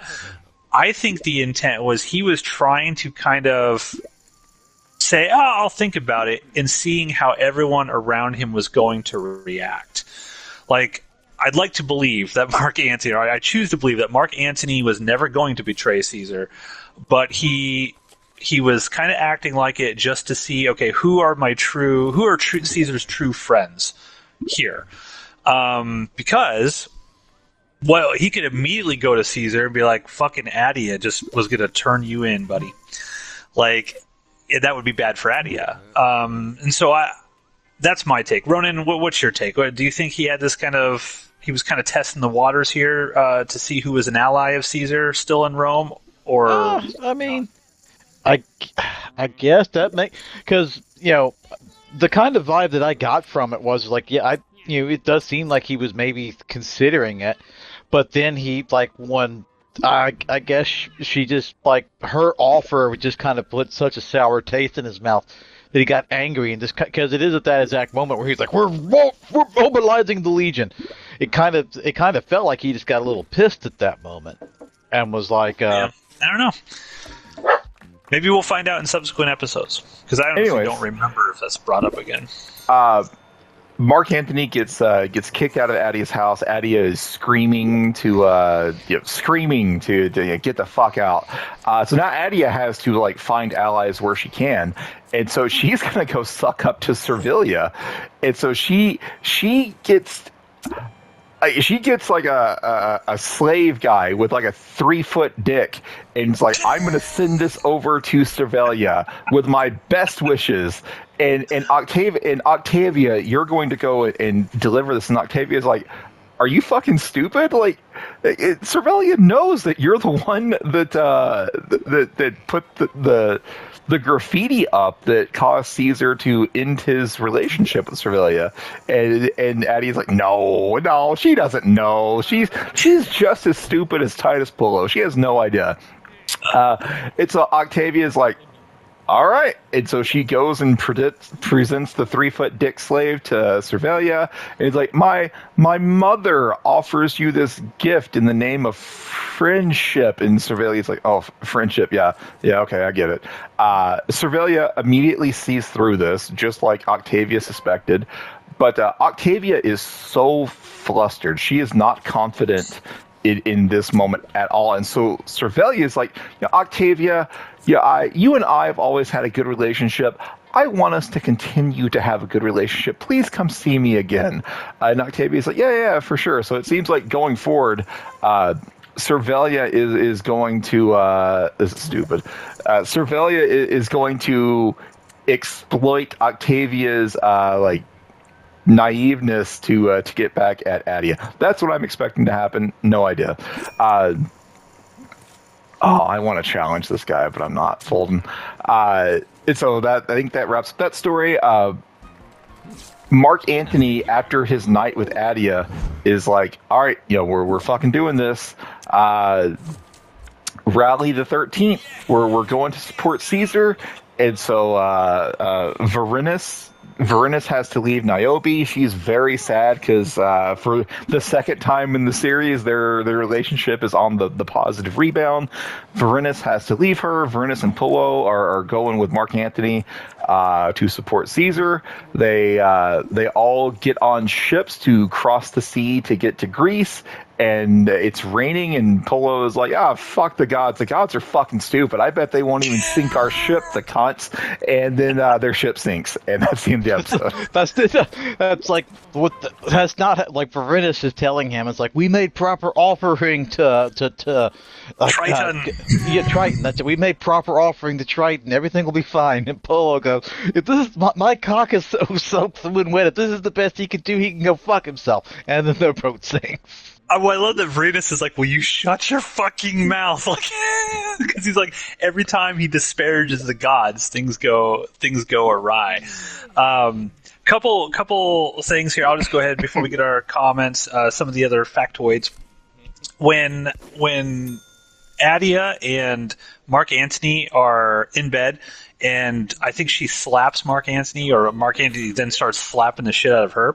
You see Atia's slave stand up with a knife, and the little factoid said that was basically a requirement. A slave was required to defend the safety of their master, and if they didn't, they would be put to death. So that's the reason why the slave stood up and pulled out the knife, and that's why Mark Antony, if he would have continued to beat up on her, then that slave would have been required to attack him with the knife and potentially kill him. I think Mark Antony could have taken her. Probably. Yeah. Probably. Yeah. They mentioned ice. Atia, like when 8 she gives bags out, of ice or something like that. When she gives out the 8-foot dong slave over to Servilia, she's like, and also send some ice over. And the little pop-up thing said ice was actually compacted snow from the mountains near Rome and was crazy expensive. In order for them to actually get this quote-unquote ice down from the mountain and get it to people before it actually melted was like a crazy big deal. So there's that. The Penates, the gods of the pantry. So we see actually Pullo. Pullo doesn't believe in the gods, really. I mean, that's how it comes across. But he does. It's like he believes in them, but only he picks and chooses. So he's actually eating some food. We see him eating some food, and there's 2 little idols that are there, and he actually takes some of his food and hands it to him. And a portion of every Roman's meal was given to these idols, these Penates gods, to thank them sort of for their meal. The primary measure of worth for a woman was her fertility, and men were allowed to demand divorce of a woman due to infertility. Wine was the main alcoholic drink in Rome, and it was always spiced and watered down. So Varinus drank a lot of fucking wine to get himself that drunk early on in the episode. The very first thing we see is some kids, I think, in Varinus' house, and they're playing like hide and seek or whatever. That was actually a game that Roman children played. Hide and seek and leapfrog both date back to ancient Rome, and that's kind of where they're playing it. They're playing it with the slave kid, by the way. This slave kid that Varinus wants to sell is ingrained himself in the Varinus family now. Yes, and that was my next point. Varinus gets super pissed off that they're basically playing with this kid. And the reason why he gets pissed off, because he mentions that it's not normal or something, or it's wrong. Kindness bad to slaves. For discipline. Yes, kindness to slaves was considered a weakness as they were believed to have no spirit. Hold on, let's see what my cards are here. Okay, just fold. Because they had no spirit, Romans believed only a master's discipline could keep them in line. So, again, they didn't look at these people as actual people. They were just spiritless creatures that could only be set in order by the punishment of their Roman masters. So that's why Varinus is pissed off that his kids are playing with this slave, because he's like, that shouldn't be a thing. He thinks that's actually going to harm his children by potentially the lack of the spirit from the slave kind of impacting the spirits of his own children. And so, yeah, those are my comments. Those are the things that I took from it. So, Ronan? Two things that I remember that I forgot Sure. previously. One, Octavian gets sent to like military school or something. Yeah. Not safe in the city anymore for the Julii. Yeah, so Octavian is gone at the moment, and the actual title of this episode, which is like Egeria, is that what it was, I think? Egeria, something like that. Egeria, like, that was the name of the prostitute that Octavian banged, right? Yes. I I think. think so. I think. Did that character get named? I think so. I thought so. Let me look. I Keep talking. don't. Yeah, I didn't hear a name, but that doesn't mean she wasn't given one. I feel like that was the name of the prostitute. Anyways, I We'll go with it. think Fuck it. that's all I remember now. Yeah, that was her name. How about- No. Yes. They call her Egeria. Egeria is a figure of Roman mythology, a water nymph and sympathetic spirit to women. So the brothel owner described her as Egeria, like the water nymph, because she was so. Because they have this comment where was it Polo was like the first girl's way too skinny, or Octavian's like way too skinny, and Polo's like, you need a woman with some meat on her. And then they go to her, and then the brothel owner says, "Oh, this is she's a beauty like Egeria, the sea nymph." And so, yeah, that's the quote unquote name that's given to her. It works. You were correct, Steve. As I very often am. Yeah. Anyways, Ronan, thoughts on the your episode. thoughts? This was the first real good episode. The appropriate amount of Tyler's Polo and Varenus. It had the appropriate amount of all of that. Mark Anthony being weird and scummy. It's like was also amusing to just making that senator squirm. I'll make you proconsul, but you're gonna do everything I tell you, and I'm gonna have sex with your wife, who I don't even really want to. It's just it's just kind of a dominance thing. I'm sorry, man. It's just gonna have to happen. It's like this. Yeah, this was the first episode. Like, all right, all this is good. There are Caesar's whole plan against Pompey. It's failed spectacularly off screen, and we gave the final season of Spartacus shit for that kind of thing happening in it, where like major things just kind of happened off screen or got compiled into like a 30-second montage. And I would have loved to have known how it was how Caesar fucked up so royally that he went out with this massive force, and now suddenly he's completely outmanned and outgunned. He didn't fuck up. He was just, it's every time he got there to fight the battle, Pompey just ran away. Yeah, and considering how up until this point he has always been 1 to 2 steps ahead, in this moment he suddenly fucks up and is now 2 to 3 steps behind. No, I don't consider that a fuck up. I consider it like, hey, it's the ancient Roman world. He can only get to a place so quickly, and when he gets there, the guy's just running away every single time. But they established in those first few episodes that his legion moves incredibly fast because they're still like fresh from war. They're still gung ho and fresh, and that's part of why Pompey had to evacuate. He had to the get city. on ships and cross the Mediterranean Sea to get to Greece.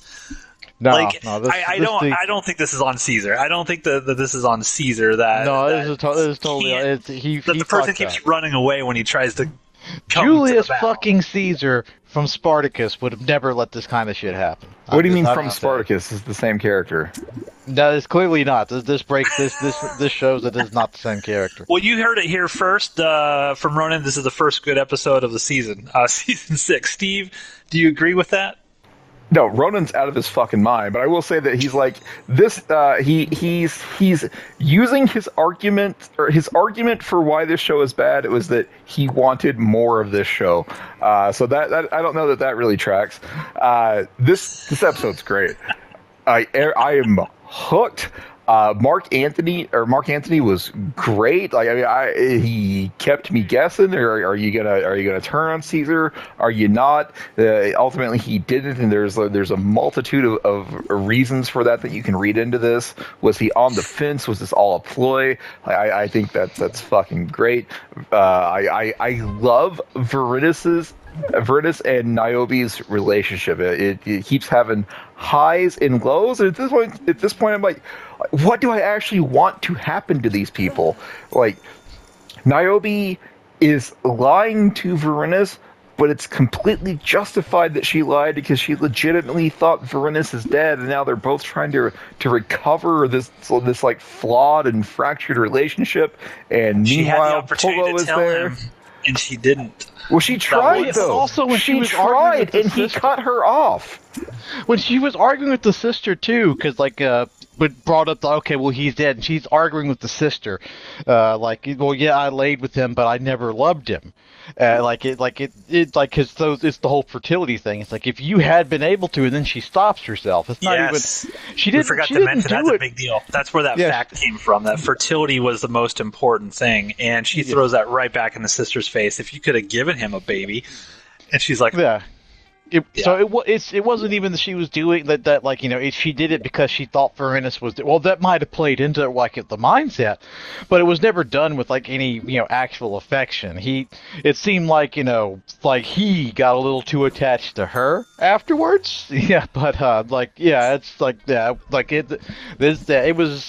it was done clear. There was no from her end. She said there was no love involved in it. Yeah. And when I say that she had the opportunity to tell him, it was that scene or a couple episodes back when Veritas basically takes Polo's advice and says you got to apologize to her and stuff. It was when Veritas is like, "Hey, look, let's just start over." And she at that moment was about to say something. He's like, "What? You can tell me. Like what bad thing?" Because she's like, "Oh, something horrible has happened. I've sinned." Whatever. He was like, "What?" He's like, "What?" And she chose not to tell him right then and there. No, she was working up to it, and then he cut her off by saying, "The past is the past." And then she could have said, Easy out. She took the easy out instead of owning up.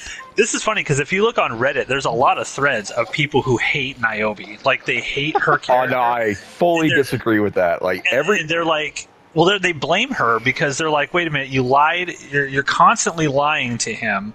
When he got back from the war, you were a total bitch to him about all of this stuff. But it was like, none of this stuff that has happened, according to Redditors, is the fault of Veritas.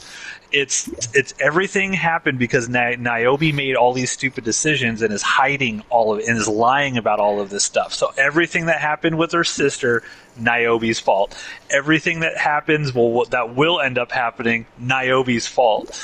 And so a lot of people don't like that character at all. Disagree. I would be on their side if Niobe knew she was cheating on Veritas, but the Roman the Roman government told her that he was dead and stopped paying her his military wage. She had she fucked over her sister 100%. But as far as Veritas, she had no idea what she was doing, and Veritas is allowed to kill her if she tells the truth. So all of these are important factors too. But Evander is dead because she did not spill the beans of what actually kind of happened. It's at this point it's either her or him, and he might have joined too. I'm going to cut her some slack here. Yeah, she's in a bad environment. Yeah, she may be 1/6 of a person by Roman standards. Yeah, I feel like she was doing what she needed to do. I'm more on Steve's side with this. Were mistakes made? Yes. Is she a bad person? No. Okay, well, leave a comment, folks. Let us know. Are you on Niobe's 10 to side? the like button. Sound off in the comment section. Yeah, let us know what you think. Is Niobe the true villain of the series? Going all in blind on this next hand. Or you're a Reddit incel. Let us know. Are you Reddit incels, or are you on me and Steve's side? Yeah, Niobe is flawed. She is not history's greatest villain. Yeah, I like the Niobe character as well. I think she's cool. Knowing how the story ends, it's Well, I won't get there since you guys don't know. But yeah, this episode again, great. Steve, I'm so glad that you are enjoying this show. Because I Which think is for the proper years- response to the show. Yeah, for years I was like, "Hey man, Rome, this is a cool show. I'm glad you're liking it." I'm sad that Ronan is not digging it as much as he should. But hopefully episode 6 had the proper amount of Titus and Varenus, so they're getting there. It took them 6 episodes, but Okay. they know they understand what I want now. So we'll see. Hopefully this is your springboard. And next week, folks, we will be talking about Pharsalus, which is a very famous battle from ancient Rome. So maybe we will finally be getting some fighting. We're going to see what happens when Mark Antony arrives with whatever's left of the 13th Legion in Greece. And now we're going all in. I never actually busted no whammies. this entire recording session, which is crazy. Okay, folks, pay very close attention. No whammies. 26,000. Wow, 11,000, 6.2. It's not a bad. Oh, A 5, oh 8. Jesus! Oh. Okay, I need 3s and 7s. It's just us? Yep. Yeah, 3s and everyone else 7s. is Okay, scared. got a 7. Got a 7. God damn it, Steve. Come on, 7. More 7s. God damn it. Come on, Give me come on. No whammies. Yes. Oh, fucking A. Yes. Ooh. Yes. Twos. All is as it should be. Thank you, everyone, for joining us. We'll be back in 2 weeks for episode 7. Ronan has an incorrect opinion. The end. Bye. Hello, everyone. Welcome to another episode of Jupiter's Croc here on the Outpost Unknown YouTube channel. My name is Matthew, joined once again by Ronan. Yes, as always, for some reason. Who apparently is not having a good time watching this show, and Ploticus himself, Steve. Yep, I'm here, still having a good time, though I will say today's episode is probably the first one that I found disappointing. Okay. Well, today we're going to be talking about episode 7 of season 1 of Rome, and that's titled Pharsalus. So, I guess we're going to get a big battle, right, Steve, at some point? You fucking shut your whore mouth. You shut your whore fucking mouth. Okay, well then I'll just turn it over to Ploticus. Oh, god damn it. Alright, well, once again, like, I can mostly remember everything that happens to all the characters. I cannot remember the order in which all of these scenes happen. So I'm going to talk about the episode in chunks. First and foremost, our two heroes, Varenus and Pullo, they're not doing too well. At the end of the last episode, their ship that they were on crashed because Pullo was talking Just down wouldn't to the shut gods his of the whore area. mouth. That is correct. And so their ship was capsized, and they washed up on an island. Pullo is like optimistic that someone should have shown up by now. Like, he's still kind of holding out hope. Meanwhile, Varenus is writing just a final message to Niobe on a rock and hoping that someday someone finds this rock and delivers it to her. Skipping ahead. He's out there trying to fish, and Varenus is just like, there's no reason for that. We'll die of thirst long before hunger sets in. He's just done. He is over it. He is very much done. Pullo's like, let's drink their blood. Yeah. Let's drink the blood of all these dead people. And Varenus isn't even like completely against it. At first, it's like it would be too salty, but then it's like it'd be rotten by now anyway. So presumably, yeah, if the bodies were a little fresher, Varenus would have thought about it. So I guess that means we can confirm from this that the Romans, in fact, drank blood. So, like, we can all confirm this? Like, 'cause this has been something they were taught in the Legion. That's confirmed. Confirmed.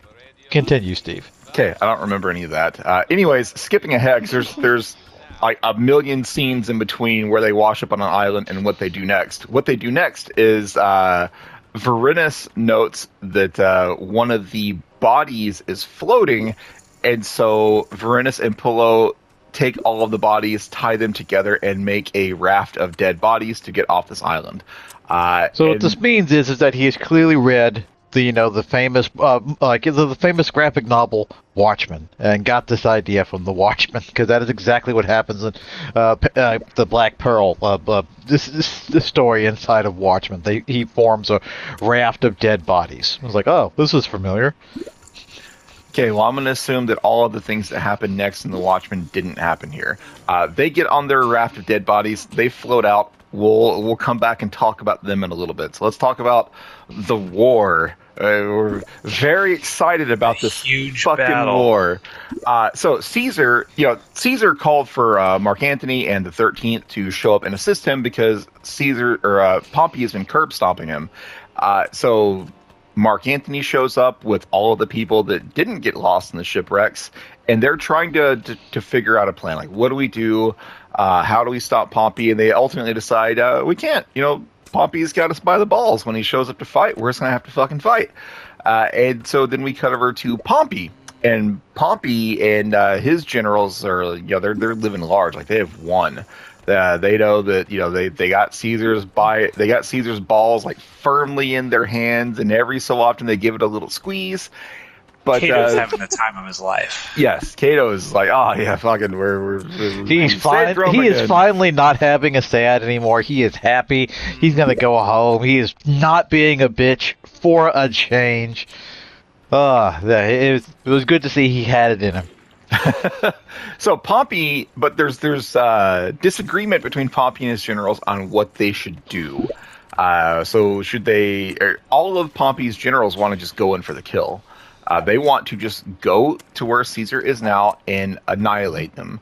I will say, I really enjoyed Brutus in this scene because everyone else is like, "Oh, we won. We're gonna fucking curb stomp Caesar. It's great. We won." And everyone's like, "Brutus, why are you so upset?" And Brutus is like, I know we're doing the right thing here, but that doesn't change the fact that Caesar was basically a second father to me. Like, I can't take any joy in this. Really, really enjoyed Brutus in this scene. Anyways, everyone that's not Pompey wants to go finish the job with Caesar. Pompey is like, no, that's stupid. Like, we outnumber him like 5-1. We just gotta wait a month, and he's out of money. He's low on troops. Wait a month. And most of his troops will have just abandoned him, deserted, and fled. We got this. We can just sit back, and the war will win itself. Play the long game. Yep. But his generals are like, no, we gotta. It would be, we gotta give glory to Mars on the field of battle. It'll make for a great story back in Rome if you go in there and just defeat him. And so Pompey's like, okay. And so we cut over back to Caesar. And a Roman guy shows up. He's like, "Hey, Caesar, Pompey's out here. He wants to fight." And Caesar's like, "Okay." Well, and okay, I guess we have to fight. The bookkeeper is like, "Are you fucking serious? This is fucking stupid. They outnumber us 5-1. We cannot win this battle." And Caesar says, "Well, here's the thing. Our people have two options: they fight or they die, and that's it. And that is our advantage. Pompey's people can retreat and live to fight another day. Maybe their hearts won't be in it. Our people, it's a binary choice. They fight or they die. And that's the only advantage we have, so we will press it. And so the battle is about to begin. And Ronan, what happens in that battle? Fuck if I know. Steve, what do you think happened in that battle? Because the fucking TV show doesn't tell us what the fuck happens in that battle. Yeah. Matt, what happened in that battle? Okay, well, that's a little bit... Nothing! He's lying! Nothing happens in that battle. What does the show show us about the battle? Okay, yeah, because I was going to say Pompey explains to Varenus later on what happened during the battle. What did the show share with us on screen? About 20 seconds of awful slow motion, weird, just swords, and that's it. There was no... We didn't get to see the actual battle. This wasn't Spartacus where we got to see a battle. It was very disappointing. Yeah, 100%. So far, this is the most let down I have been by the show. And this show, I've loved this show from start to now, up until this point. This was such a letdown. And we're only in episode 7, so it's not like I've got a year commitment into this. But from the beginning of the episode, we have been waiting to see Pompey versus Caesar, and we get a 20-minute or 20-second montage, and then Caesar just shows up back into his tent like, send word to Rome, Caesar has won, and then he takes a nap. Yeah. I don't even think it'd be fair to say it was a montage. It was just like this kind of like, few seconds things of like, so it was like some kind of like, the only thing I can think of, like the best comparison I can think of is like, that those weird artistic stylings you would see in like Bram Stoker's Dracula of like, silhouetted armies. It was something like that, but also not nearly as good looking as that. So maybe instead of wasting all of their money on sets that would just burn down, maybe they should have put a little bit more money and given like, I understand like it takes like Hollywood budget to do like massive armies, especially back at this point where you couldn't just do like cheap CG armies in the background to make like 10 people look like 200. You couldn't do that when the show was being made. So I get that big battles are expensive, but they could have done something. What they chose to do was nothing. So fuck this. Also, fun fact, this is about the point when I was watching the show like last week where I fell asleep watching. I fell asleep some point during this battle and woke up later on at a different point saying, wait a minute, how the fuck did like Varenus and Polo find him? We'll get to this later. And I was like, how the fuck did this happen? And then the show fell asleep during a 20-second battle. I fell asleep at some point a little thereafter. I gotten back from work. I was tired, and once I fell asleep and saw this like the end portion of it, and then got upset by what happens when Caesar finds out when they found somebody, which we'll get to when we get to that point later.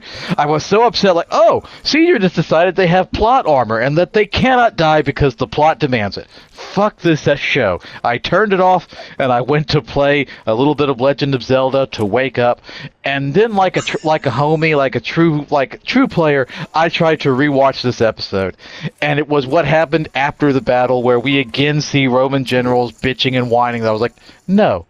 And I went to watch the next episode. So I am now more or less useless for the rest of this discussion because I have no clue what happens in this episode because so Ronan, fuck this episode. Ronan continuing to carry the torch of being useless in the discussion about this show. What did you think about this?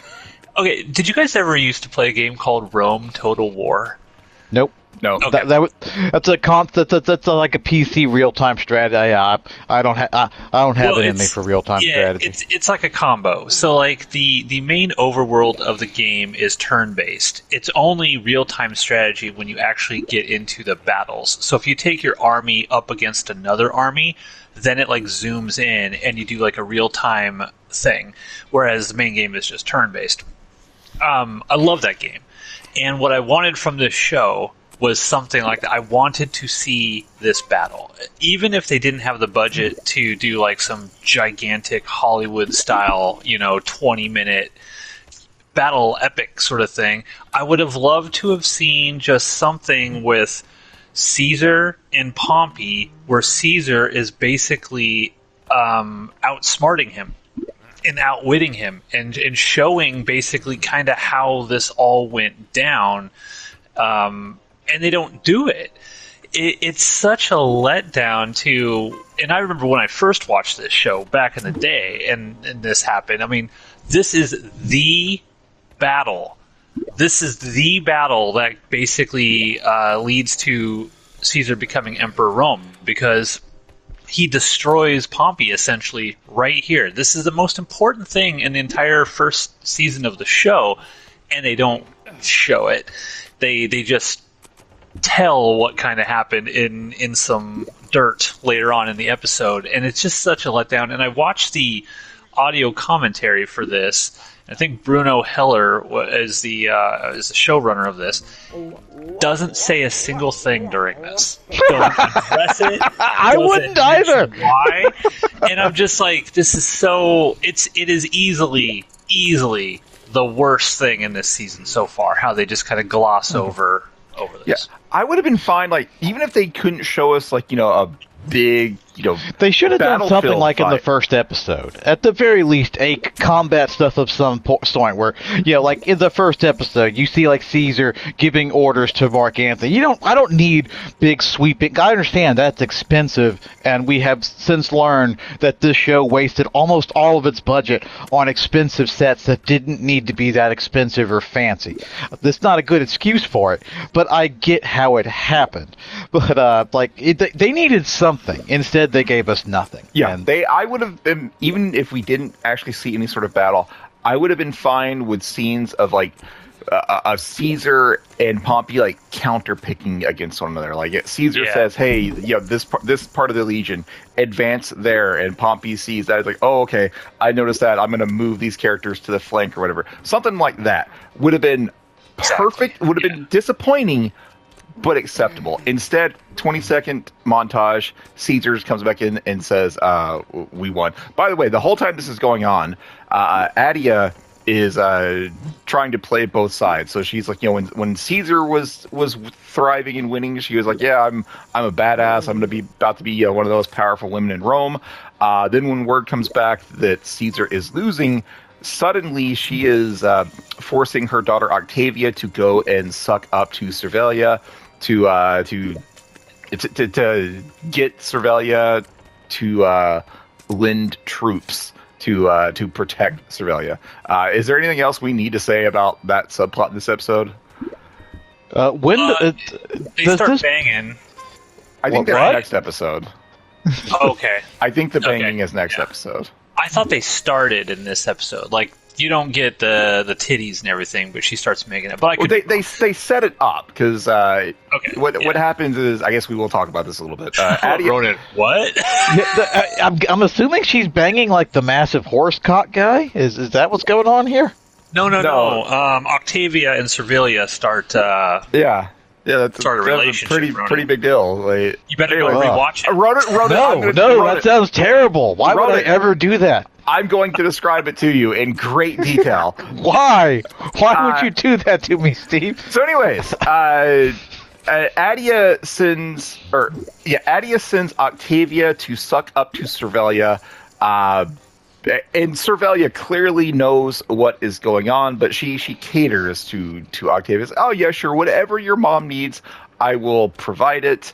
And then Servilia like sees an end. Like, she's looking for a way to screw over Caesar and screw over Adia. So she's like, "Oh, Octavia, you've always been my favorite of those people. Why don't you I want these visits to keep happening. Please come back again and again and again." What the fuck is happening here? And so little by little, yes, full table. What is it, guy's mustache? 7-2, bitches. Come on, pocket aces. Come on, we gotta see how this goes down. Just no, give me an ace. Give me an ace. Ace! Oh my god! Damn it. Ace! River ace! Feels so good to be me. Oh man, I'm like Caesar right now. I just won the montage war. I almost had that one. I actually almost had that one. You did. That was looking good for a little bit. Anyway, so long story short, Servilia is now planning to start a relationship with Octavia in order to basically like have Octavia, infiltrate. Attend Octavia's button. She is going to attend Octavia's button, but not until next episode. Servilia is basically now has Octavia as a spy, and Octavia has no idea. She's just immature enough to think that Servilia is just being a good friend. Later on, remember that time you just banged your good friends? Remember that time we were all just fucking because we were such good friends? Remember that? Those were good times. Anyways, there's a scene where after Caesar has won, word comes back to Servilia saying, hey, Caesar's won, and Servilia says, what about Brutus?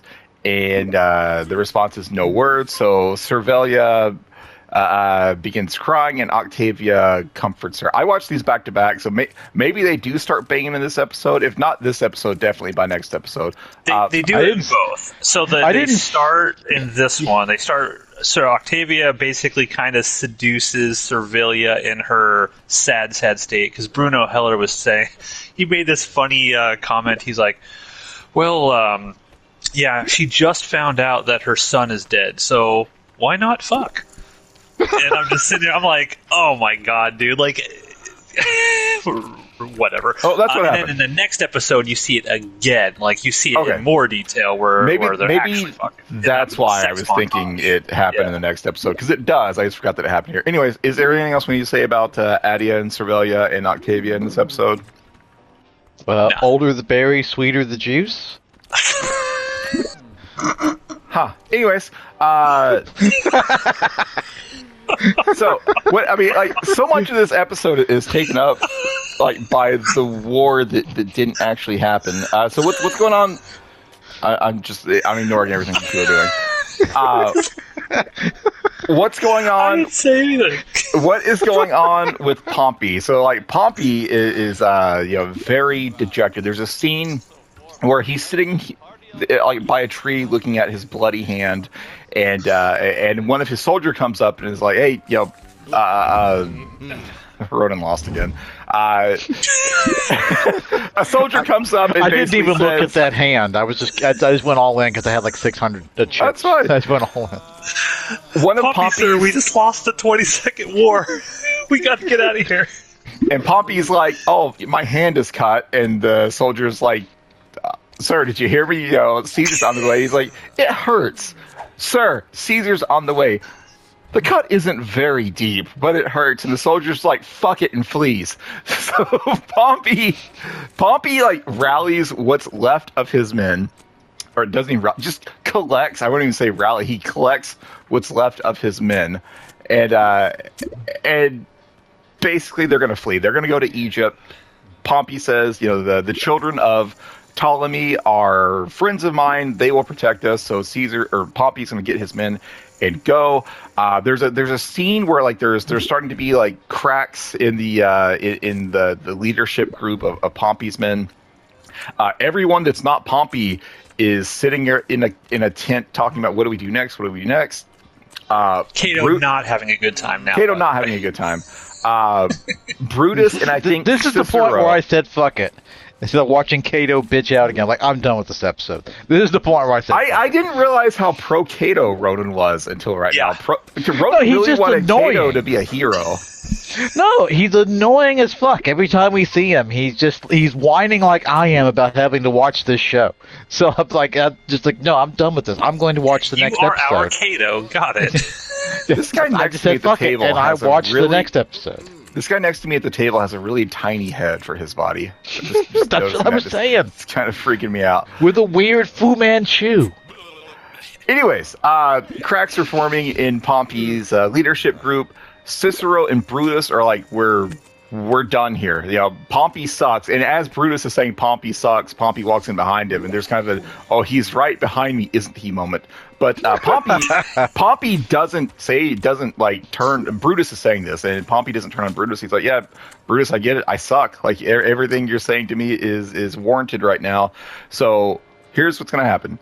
Brutus and Cicero are going to go and throw themselves on the mercy of Caesar. Pompey and his remaining generals are going to go to Egypt in the hopes that the royal family in Egypt will protect Pompey, because Pompey claims to be friends with them. But Cato and Scipio, who else is left? Yeah, I think so. All right. Basically, anyone that is left that's not Pompey is going to go separate from Pompey. Pompey says we got to go to Egypt, and Cato's like, it'd be nifty if we took separate caravans, right? So, like, clearly they shouldn't go there together. They have I don't want to be around you anymore. They have lost faith in Pompey. They don't want to be around him anymore. They think that Pompey is the main target, so we should not go with you. And Pompey, the look on Pompey's face is like, I know what you're doing, but I'm just so fucking tired of this right now. Yeah. Good idea. How about you leave without me? This actor does a really good job this episode, by the way. The guy who plays Pompey, it does a really good job, just in the looks of like everyone's abandoning me. Like apparently. The looks of like dejection and disappointment. He's real good in this. If only we got to see him lead a battle charge.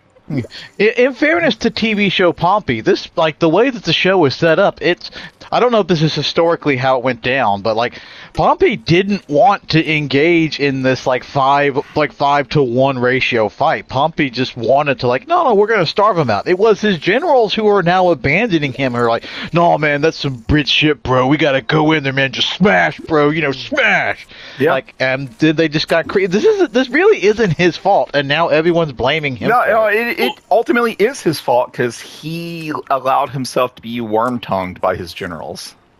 Yeah, and that's what's interesting about it, because you would think that when he walks back into the tent and everyone's bitching, he'd be like, you motherfuckers, I told you to wait a month. You guys were the ones that screwed this all up. But he doesn't, because he takes responsibility. He's like, I am the leader, and yeah, I should have gone that I should have done what I wanted to do, and I didn't. But he doesn't bitch about it. He's not a Cato about it. He says, he owns up. He's like, I fucked up here. He doesn't realize what he needed to do was just blame everyone else around him. He could have been a trendsetter to the way it is today. Anyways, so it's now just Pompey and his caravan, and he is let's talk about Brutus and Cicero first. Brutus and Cicero go back to Caesar, and they're expecting punishment, maybe execution. Caesar runs out of his tent to greet them, and Cicero is like, "Sir, I humbly apologize. I don't expect any mercy." And Caesar's like, "Stop! I don't want to hear it. We are friends who got into a fight, and now we're friends again." And Brutus is like, "Sir, I'm so sorry. I shouldn't have done what I did." And Caesar's like, "Stop it. You did what you thought was honorable, and I respect that." Caesar is so happy to have his friends back. There's not going to be any sort of punishment. Yeah. He didn't want them to die. Caesar's perfect world apparently is all of his friends just go, "Yep, cool, go be a tyrant. We'll be there to support you." But they're all still friends. You're our god emperor now. This is all cool. This is all great. Cool. That's what he wanted. Yeah. And so for a while, I was thinking, is this a plot? Is Caesar trying to kind of lull them into a false insecurity? But no, Caesar is genuine about this. The only thing he asks is, where's Pompey? Tell me that Pompey is alive. No. He wants to know about Cato. You remember when he's like, where's Cato? And they're like, well, he didn't come with us, and he's concerned that Cato is going to get killed too because he didn't show up. He's very upset about that. Well, he also wants to know where Pompey is, right? Or am I conflating that later on? Yes. No, but both. He's looking for Pompey and... He wants to know, everyone in Pompey's inner circle was someone that Caesar would have considered a friend at one point, or at least not an enemy. Caesar wants them all back. Caesar wants them all to be friends again, but with Caesar at the top of the food chain. But again, I thought that Caesar is pulling a scam here, but no, he was genuine. He invites Brutus and Cicero to come and eat with basically everyone in Caesar's camp. There's a big dinner table, and when Brutus and Cicero walk in, everyone stops their conversation and looks at him, and then they just go back to it. It's like, hey, Mark Antony is not happy. Which is going to be a recurring theme for the next several episodes. Mark Antony is not happy. But anyways, Caesar is like, these two have been welcomed back into the fold. They are our friends now. And so everyone's like, all right, cool. These two are our friends now. So let's find out what happened to the actual heroes of the show, Vorenus and Titus Pullo. Their raft of bodies takes them up to a beach that just happens to be the beach that Pompey and his family and his very, very few remaining men have rolled up on. Blessed by the gods, they are. Blessed by the gods. And so, obviously, Vorenus recognizes Pompus immediately, but Pullo's like, that guy looks familiar, right? It's I swear that guy looks just like Gnaeus Pompey. And Vorenus is like, shut up, you motherfucker, shut up, don't say anything. So That was funny. it was funny. great. So there is like all of Pompey's like soldiers have fled. So it's just Pompey, a handful of his slaves, and like some bodyguards that he's hired by a dude who apparently doesn't have a nose, and so he wears a fake metal nose, like strapped to his face. And so metal nose guy comes up to Varenus and Pullo is like, "Hey, yo, I can tell that you guys know how to fight. So here's the deal: we're gonna double cross Pompey." Pompey is given Varenus and Pullo like a fake ID, a fake name, but again, they see through it. Metal nose guy knows exactly who he is also from the very beginning. Yeah, no one in this scene here is being fooled. They are either in on it or they immediately saw through the ruse. So metal nose guy is like, hey, look, here's what's gonna go down. We're gonna kill Pompey. And we're gonna split the things. Like you guys get his wife and children. I take all his slaves. Deal. And Vertus is like, you stupid dipshit. Walk away now. Don't speak through this again, or don't speak of this again, or I'm going to kill you. And Guy starts to speak of it again, and so Vertus kills him. He just takes his sword and just flunk right through the guy's throat. Right in front of Pompey. Like, Pompey's sitting there watching this with his wife and his kids right next to him. He's like, what the fuck? And Pompey takes this in stride. No, Pompey does not go, what the fuck? Pompey walks up to Varenus, is like, this man was my employee. You want to tell me what happened? And Varenus just very casually is like, sir, we know exactly who you are. We are with the 13th Legion. You're under arrest. And Varenus just goes, hey, all of Pompey's slaves, you work for me now. And all the slaves are apparently like, cool. So now I thought Pompey was. This is the Roman way. When he first saw that happen, because his wife and kids are right there, and he was like telling him to like go away. He looked concerned, and then I thought when he walked up to confront them, that's when he's putting on his air of like, I'm Pompey. Like what? I guess both can be true, but when he goes to actually like speak to Varenus, he's very casual about the whole his bodyguard was just killed. But Varenus and Pullo are like, hey, we know you're Pompey. We are Caesar's men, so you're coming with us. Pompey and Varenus have a talk, and Pompey just, I think maybe for a second he tries to maintain that he's not Pompey, but he very clearly drops it and trades war stories with Varenus. And so Varenus ultimately asks him, like, how did Pompey lose? Like, how did you lose? Like, you had his forces outnumbered. And Pompey starts, like, gets a stick and he starts, like, drawing a battle map on the ground. And what happened was Pompey sent, like... This would have been a great time for a flashback to a fight. Yeah, maybe if we had seen this. Pompey tells him that, hey, we had Caesar's forces, basically dead to rights. I sent... people on horseback around to their, right flank or whatever. But it turns out all of the people on horseback were cowards because Caesar's men easily repelled them, which caused them to retreat on their horses. And so horses basically like ran through and smashed my battle lines, which allowed Caesar to mount a good counterassault. And all of my men fled because they're pussies. Remember, Caesar called this. Caesar's like, my men fight or die. Pompey's men have the option, of maybe, living to fight another day.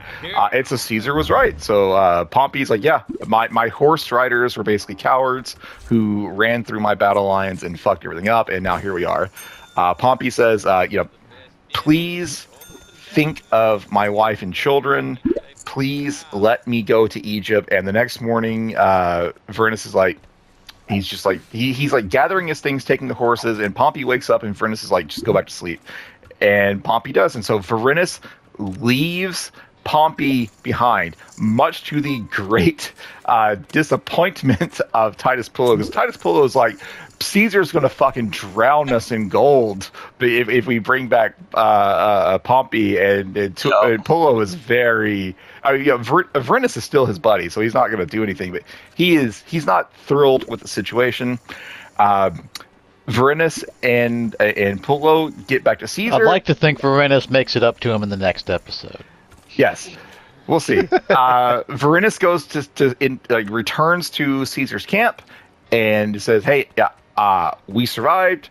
We found Pompey. I let him go. Pullo had nothing to do with this. I asked for your forgiveness. And Caesar's like, are you fucking shitting me? I will peel the skin from your backs, you stupid fuckers. But you're kind of like, supporting main characters. You kind of have I guess we'll let this one go because the plot says so.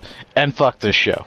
So what actually happened is Varenus tells Caesar that, look, Pompey was beat. He was crying. His hands were shaking. It was just him and his family. He has nothing. So I thought the right thing to do was to let him go. And Caesar loses his shit.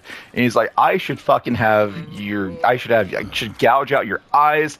I should have you crucified. What the fuck is wrong with you? And Varenus is like, I'm asking for your pardon, sir.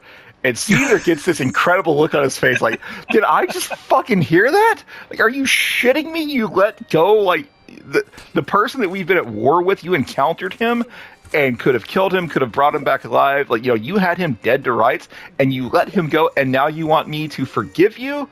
And Caesar says... Well, the plot says I have to, so I guess I will. Caesar lets him go, and Caesar says, "In the future, you will." You're dancing around the fact that I'm right. I'm trying to explain what happens in the show, like with like actual words used within the show. Caesar says, "In the future, you will remember that I am the only one allowed to grant mercy." Dismissed, and so Varenus and Polo leave. Mark Antony again, just incredulous as to what's happening around him. He's like, Caesar, are you fucking serious? Like, why is this guy not currently being crucified? And Caesar says, Polo and Varenus, those two found my lost eagle standard back in episode 1, and then they survived a boat wreck, and then they just coincidentally wash up on shore right next to Pompey. Those two have like powerful gods on their side, and those two have serious plot armor. You're not wrong, Ronan. But in show, the actual explanation is those two have powerful gods on their side. I, Caesar, will not kill someone who is protected by the gods in that way. Meanwhile, Pompey goes over to Egypt. It's now just Pompey and his family, his wife and 2 kids, and he's greeted by like 4 or 5 Egyptians and 1 former Roman soldier. And Pompey and this soldier have a little bit of history. Like, hey, remember when we fought in that war back in such and such place and such time? Pompey's like, oh, yeah, I remember that. Thank you for your service. And then dude stabs him. So now Pompey is dead, betrayed by the Egyptians that he thought were going to be his friends. In front of his wife and kids. I mean, eventually his head gets chopped off, but I didn't think that happened here. I thought he just got stabbed. No, it happens. No, they cut his head off. Episode. They cut his head off. All right, I forgot that. Anyways, Pompey is dead, killed by the Egyptians that he thought would have his back. So, did I miss anything? No, I think you got it all. Discuss. We've already talked about our initial disappointment with the lack of battle scenes. I have done my part by talking about everything else. Okay, my thoughts on this episode is, after I watched it, I tried to go back and look at it in terms of if I hadn't been so disappointed that there was no battle scene, would I still have really liked this episode? So just sort of take the battle portion out of it.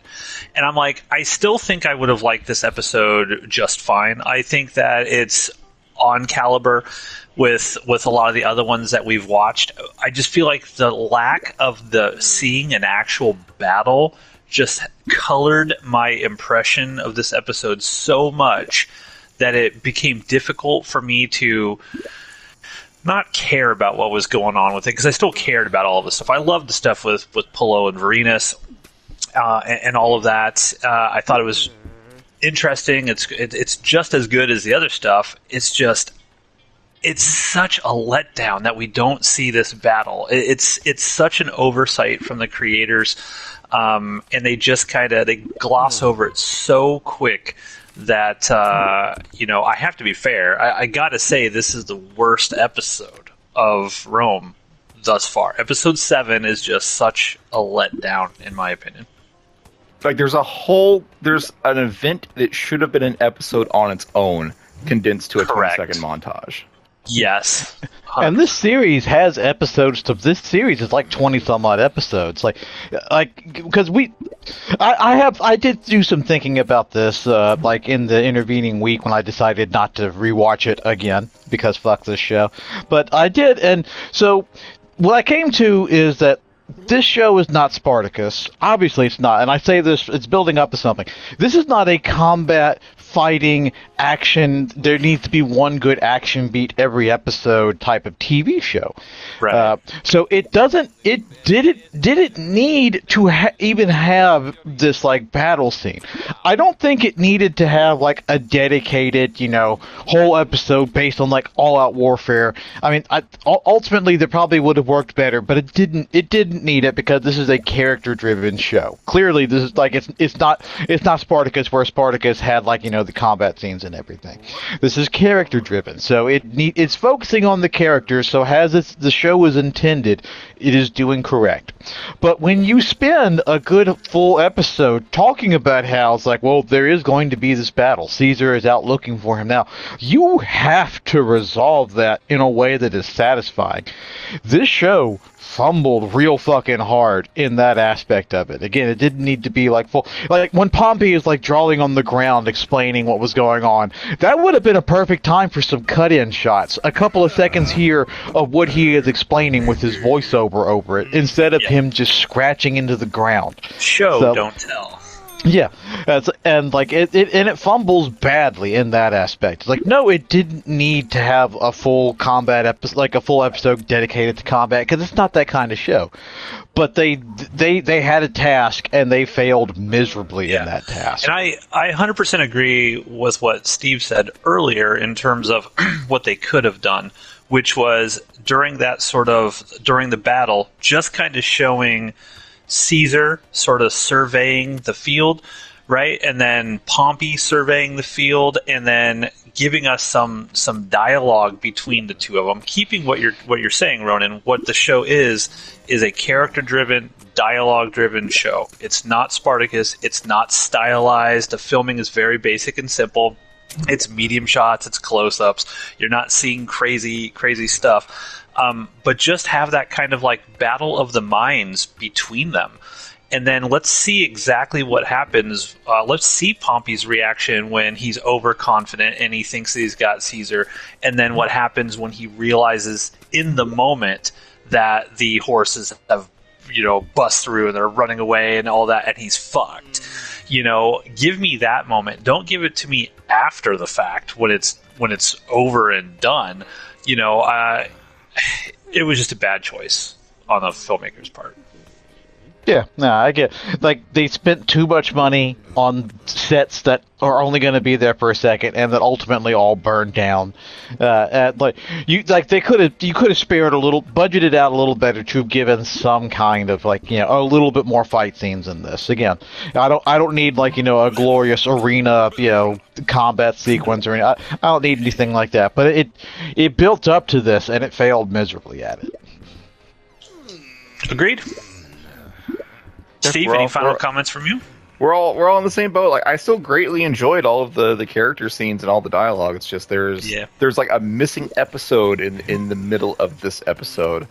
Something that I wish the show was doing at this point. Like, I wish there were like date stamps at the beginning of this episode, or any time that a time skip happens. It's hard to tell when what is happening. Right, because I was just thinking about this.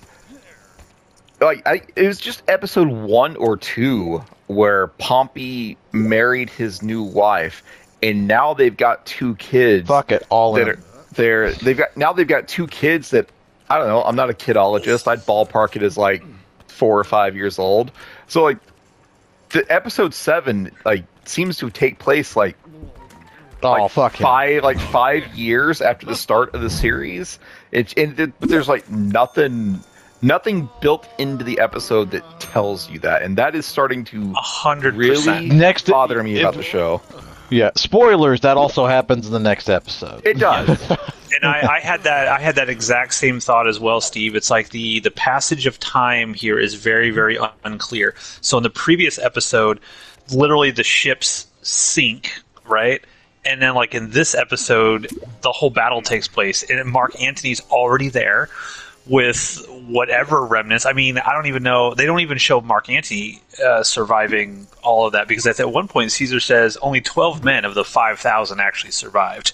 It happened to be all the characters with plot armor survived this thing. It's like, well, how long did it take for Mark Antony to get to Caesar, to do the battle, to do all of this stuff? And Bruno Heller, when I was watching the audio commentary, he said that Vorenus and Pullo were only 2 miles away from where they needed to be when they washed up on that tiny island. So that is why they could just get on that raft of dead bodies and basically float stuff over. that needed to be in the episode. Right. And it's like you don't get that. You don't understand any of that, and it's even worse in the next episode. And my feeling for both 7 and 8, episode 7 and 8 was, this feels like they are flying through like Roman history at this point in time, like just flying through it on these 2 episodes. And I feel like that's also a detriment to the show as well. Like it feels like we're getting to a point where by the end of this season, we're going to say we needed another season with Caesar before he meets his inevitable demise. And they're just kind of flying through. It's starting to become like the Cliff Notes version of Roman history. Right. Yeah. And in some fairness, we also bitched about this in Spartacus, because that is also a show where the passage of time is really not explained very well. Yeah. It wasn't quite as noticeable in that, whereas in this, it's like, wait a minute, how fucking long is this happening? Like in Roman times, like in this time span, getting 12 legions or whatever on boats and taking them across that takes months. That's not something that just. That's not something that just happens. You don't just get everybody. Let's head in the car and let's drive down south, and we're there in like 2 days. Like no, it definitely needs it. I don't know if that keeps becoming an ongoing issue in the show, but like this episode and the next episode, yeah.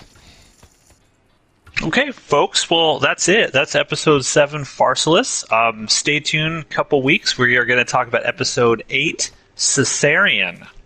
Until next time. I just want to wait to see if I won this hand. Yeah, sweet. Another victory. All right, ending the recording. Hello, everyone. Welcome back to another episode of Jupiter's Croc here on the Outpost Unknown YouTube channel, the show where we talk about ancient Roman television shows. Until we decide not to, and we do a different show. Until we decide not to, yes. My name is Matthew. You heard right there, Ronan. Yes. We kept everyone here at the same table for a whole week because we don't record these back to back. That we kept everyone here at the same table, same lobby for a whole week. It was incredible. I should have identified you as Cato. That's what I should have done. That was a failure on my part. And Plodicus himself, Steve. Yeah, I'm here. Not only do we not record these back to back, but we only go all in at the end of a hand every other episode as part of a bit that we're doing. Yes, exactly. It's a very specific bit. It's kind of an in-joke, but now you, listener, are part of that in-joke. Listener. Good.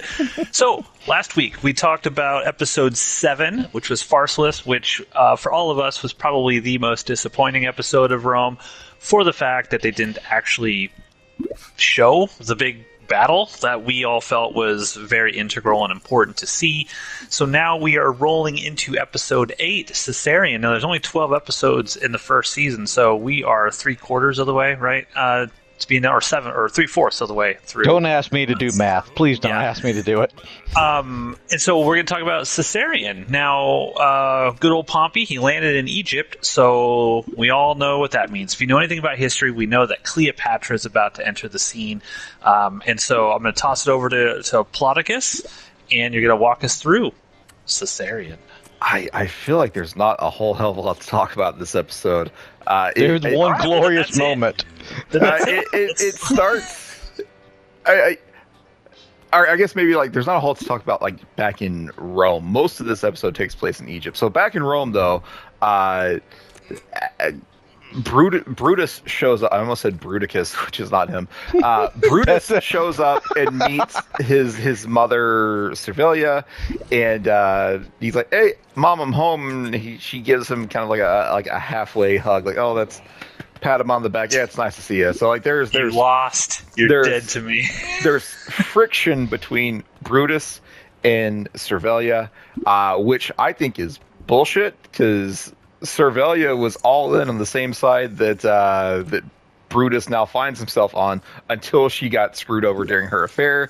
So Servilia, I don't think is justified whatsoever. Anyways, moving back to Egypt. I think Servilia feels that way because remember she was doing like the weird curses and all of that stuff, and I think made his cock shrivel. She was like, my son is going to help lead to the destruction of Caesar, and he comes back and like, I lost. And so I think she's disappointed in him. But if Caesar had kept throwing her a bone, she'd be like, "Oh, thank you, Brutus. I'm so happy that you saw the light." No, like Servilia is in the wrong here. Brutus did what he thought was right. Anyways, going back to and her prophecy will come true later on. So Caesar has made it to Egypt. He goes into the throne room to greet the Egyptian ruler, and it's Pharaoh. This little kid like Ptolemy the 13th, and I hate fat this fucking kid. I hate this little kid. God, he's got a punchable face. Super punchable. Face. They cast him really well, though. It'd be such a shame. The actor. I don't blame the kid actor, but they cast. He's him not a kid anymore. It's totally fine to call this guy fat. It'd be such a shame if he ended up dead in a reed marshland somewhere. It'd be such a crying shame if that happened to him with his stupid little face and his fucking wig. Anyways, Ptolemy the 13th is not excited to meet Caesar, nor is like anyone in the Egyptian royal court. One of I don't know the names of any of these characters aside from Cleopatra and Ptolemy, but one of Ptolemy's advisors is like, "Oh, Caesar, it's what a glorious thing to have you here with us. You know, it would be more glorious if we knew what you wanted and when you are leaving." And well, the historical background to this, Steve, is Egypt was always its own, basically, empire, kingdom, whatever, and they supplied pretty much all of the grain to Rome. So they were like trading partners, but Egypt was always panicked that Rome was going to take them over and they were going to lose their autonomy. So anytime Romans would show up on their shore, they would be naturally wary and not want anything to do with them. So I'm they're done with probably this bullshit hand where everyone is just slowly raising in tiny increments. I'm just bailing. Continue. I raised it. Yeah, you raised it after like 3 other people raised it. Like, why? I raised it bigger. Just call the bet. Anyways, Matt, continue. Good. Oh, good this going. cocksucker. This motherfucking Steve Seagal looking motherfucker. Oh, Gee it's willikers, almost guys. like Steve was right. So yeah, that's why they want Caesar out, because they're concerned Caesar's going to basically send all of his legions. They're going to occupy Egypt and basically control Egypt, which is what they don't want. Yeah, so the Egyptians don't want Caesar there, but Caesar's like, how are your war preparations? And I actually had a good hand. I was just so annoyed at how you all were betting. I might be very disappointed that I didn't get into this. What is this Captain Farquaad motherfucker over here? What is happening? Okay, so all, like 3 of the aces are. God damn it. I had king queen. I have an ace. So if kings show up, I'm going to be very disappointed. Okay, There will be no more aces that show No, there can't be. There can't be. So fuck. Come on. I think I would have won this hand. I think I would have won this hand. I had jacks and 4s is what I had. I would have ace. had queens and jacks. What's the actual winning hand? I can't tell. I had an okay hand, but not. No, I would have tied this guy. Okay. I had an okay hand, not well enough to have done what I did, but fuck it. Okay. Anyways, Jesus Christ, what a stupid round of poker. This is how we get the viewer to watch the video instead of just listening to it. No one's watching this garbage. Anyways, Caesar says, "Yeah, how are your war preparations?" And the advisor's like, "We're not prepping for war." And Caesar's like, "Oh, you better be, because I know that there's infighting between Ptolemy, who's actually acting as the ruler right now, and Cleopatra." And the advisor tries to downplay the Cleopatra stuff. Eventually, Caesar says, "Well, while I'm here, why don't you go ahead and hand over Pompey?" And so out trots, they bring out Pompey's head and just put it on a platter in front of Caesar. And Well, they're like, "Oh, we have a great gift for you. You're gonna love this." Yeah, and you can what see Caesar- Caesar's eyes when he sees this big jar coming over to him. He already knows what's inside. Like, he already knows. And He goes, put enough heads into jars. He knows what's up. he says, "Shame on the Ptolemy family, shame." And they're like, everyone's like, what are you talking about? Like, he was your enemy. He was your enemy. We thought you'd be He was a proconsul of Rome. Caesar screams like he was a proconsul of Rome, like, to die like a lowly thief like this. Fuck all of you. Basically, it does not go well. No. There's numerous scenes of Caesar interacting with the royal family. I'm probably going to mix these up or get them out of order. Yelling at that little kid, telling him to sit down and shut up. Yes. So I'm gonna just state what I remember happens, and you guys tell me if I've got these out of order. Later on, Caesar has plans to find Cleopatra and support her claim for the throne.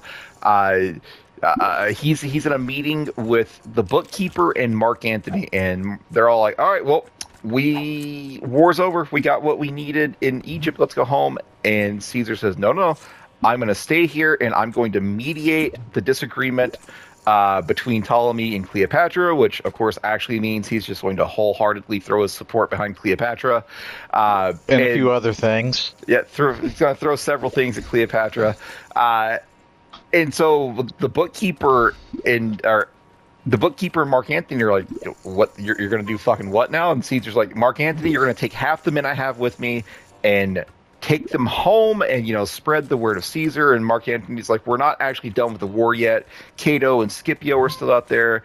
And Caesar's like, "Yeah, it's fine. Fuck them. I'm going to win." And so he sends him home. So Caesar with I love that quote. And Mark Antony is, again, not happy. But I love that quote. I think it's Mark Antony. He was like, "Some people might call it hubris." And Caesar's like, "It's only hubris if I lose." And I'm just like, that's a really good fucking quote. Yeah, kudos to the writers. Caesar is going to stay not behind. last two episodes' writers, but this episode's writer. Caesar and half of his men are going to stay behind in Egypt to support Cleopatra. Mark Antony is going to go home with the other half of Caesar's men and either, be in charge of Rome or maybe get ready to fight the other remaining Roman Senate generals or whatever. If I was Mark Antony, I'd be terrified to get back on a boat. You're not wrong. It's not worked out well for him. That's not inaccurate. But anyway, so once again, Caesar, this is the second time in the show now where Caesar has separated himself from Mark Antony and told Mark Antony, "Hey, go run Rome. I'm going to do my own thing." Caesar wants to rescue Cleopatra, and so we get a scene where the Egyptian supervisors are like, "Fuck it, we gotta kill Cleopatra." We hope that something will be able to work out, but she gotta fucking die. Meanwhile, Caesar is telling the two heroes of the show, Varenus and Titus Pullo, "I want you to find Cleopatra and bring her to me." Yes, use your magical plot armor and find her. And there's a point. There's a shot that I really liked where Varenus is looking very downtrodden before Caesar, and he's like, "I want to apologize for what happened with Pompey. If I had done my duty," and Caesar just cuts him off. Is like, "Yep, indeed, you should have done your duty. Dismissed. Go find Cleopatra." There's another great scene where Caesar is once again meeting with the Egyptian supervisors, delegation, whatever. And so Caesar's like, I'm here to collect the debt that you owe Rome. You owe us a lot. You had owe 17 million space bucks. And the Egyptians are like, we can't possibly do that. Like our tax collection has not been working well because that dastardly Cleopatra has been riling up the masses. And Caesar's like, oh, don't worry, I'll deal with Cleopatra. But I don't want to be. I don't want to be, a bad guy here. I want to be reasonable. So let's negotiate this down to 10 million space. 10 million space bucks, and the Egyptians are like, it'll take days to collect even that amount. And Caesar's like, oh, it's fine. That'll give me time to, negotiate peace between you and Cleopatra. So what's going on with Cleopatra? Well, some of the Egyptian council's men have been sent out to kill Cleopatra. So there's like, we got to get rid of her. We can't have her here anymore. And so she's going to die. But we get introduced to Cleopatra. She's chained to a bed. She's just smoking out of a pipe. She is super horny. No. Super drugged up, and in come the Egyptian guys are gonna kill her. She's about to be executed, but then here comes hero of the show, Titus Pullo, to save her. Yes. So Pullo and Varinus rescue Cleopatra. Cleopatra is immediately like,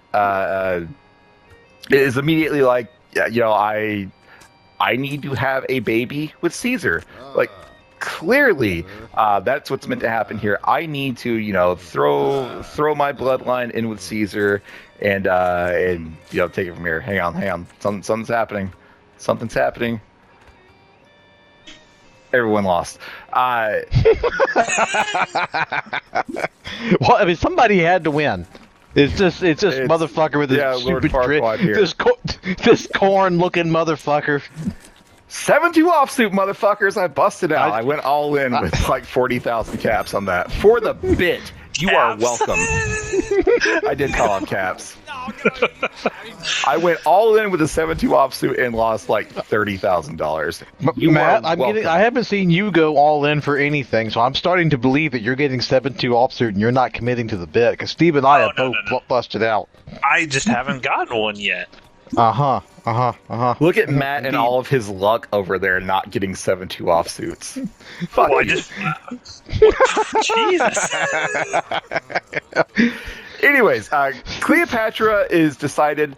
I am going to, throw my lot in with Caesar. I'm gonna marry him. I'm gonna be another wife. I'm gonna have his babies, and then the queen of Egypt will be, will share a son with the emperor of Rome. All this is going to be good. But, Cleopatra, she's real fucking horny. And so she sends her main slave out to Varinus and Pullo. And she looks them over a little bit, and she's kind of like, Varinus, you'll do. So they bring Varinus in, and they tell Varinus to fuck Cleopatra. And he tries to resist, but then he's all about it for like half a second. But then he stops himself. He's like, no. I can't do this. Look at him being a real homie, being a real wife. Don't forget. Way back when Caesar first gave Varinus this task, he's like, you must within do order. Whatever she says within reason. Like, you just got to follow whatever command that she gives you with it, because she's royalty. Yeah. Right? Yep. Speaking of Varinus and his wife, I don't remember if it's this episode or the previous episode, but we missed a scene where basically Niobe makes up with her sister. Like, her sister shows up and is like, you're all I have. I don't want to lose you. They cry together. Yeah. They're sisters again. Like, because Niobe thinks Varinus might be dead. Yes, for the second time. So anyways. He doesn't realize he has the plot armor. So Varinus is like, no, I can't do this. This is not my way. And so they send Varinus out, and Varinus leaves. And he's like, Pullo, get in there. And Pullo's like, what are you talking about? Titus Pullo! Titus Pullo, report for duty. Get in there. And Titus Pullo goes in there, and Pullo fucks the shit out of Cleopatra. As I alluded to in the past episode, I like to think this is Varinus, like not just like taking liberties with his friend. No, this is him that's like, like, you know what? I did him wrong in the last episode. I'm gonna throw him this one. Well, remember when Pullo saves Cleopatra, he's hanging out with Varenus. He's like, "Oh man, she wants me. She was wet as October. You should have seen her face when I killed that guy." And Varenus is like, "She's royal. She's a princess. Keep your dick away from her." And then multiple times during this, Pullo's like, "I'm not stupid. Don't worry. I'm not stupid." And the entire point of this, by the way, is she feels that she is fertile now. She wants to have a baby that she can claim as Caesar's, regardless of whether or not it is. But But she has to fuck Caesar too, because she tells her I can't remember what that name of that lady is, but her servant lady, her main servant lady, she's like, "If I don't fuck Caesar, I'm dead." Because she's like, how do you even know Caesar's gonna be interested in you? She's like, "He has to. I have to give him some great pussy, otherwise, like, I am dead." Yeah. But before that, she gives Pullo some great pussy. Again, Pullo is all about it. So Pullo comes out of the tent, and he's just like, he's got this big fucking smile on his face. He's like, He's just sitting there like, wow.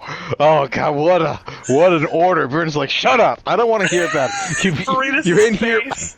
You're in here right now, gloating with your smelly, sticky dick. I just don't want to hear about any of this. And Polo's just like, oh, you should have seen, that was incredible. You can't talk about this to anybody. Oh, I know. They showed that was great. Smell my fingers. They showed more of this animalistic, crazy sex scene than they did the fucking battle in the last episode. Well, to be fair, one of them is probably significantly easier to film. True. I think worth it. In this is one instance, I think it was worth it. This scene is hilarious, and I loved it. Absolutely loved it. It undid a lot of the damage that last episode did for me. It's like, yeah, Titus and Varenus are back, baby. Woo! Yeah, it's like great. A lot of goodwill brought back with this scene. So something that I think happened prior to this that I skipped over is the Egyptian ministers or whatever are trying to find a way to fuck with Caesar. They tell two of the delegates tell the third one, it's like, hey, rally the Egyptian people and we're gonna kill Caesar. And he's like, no, I'm not about that. And then they kind of like challenge him, like, oh, do you think you're not up to the task? And he says, I could rally them with just a word. And they're like, okay, well, we'll do it then, make it happen. By the way, can I borrow? Sorry, go ahead. Can I borrow your can I borrow your little advisor guy there that's hanging out with you? Go ahead, Matt. Yeah, the context of this is when why did I fold that? Oh my god, I'm not paying any attention. That was dumb. Shit. The context of this is when Julius Caesar told Mark Antony to like go back to Rome.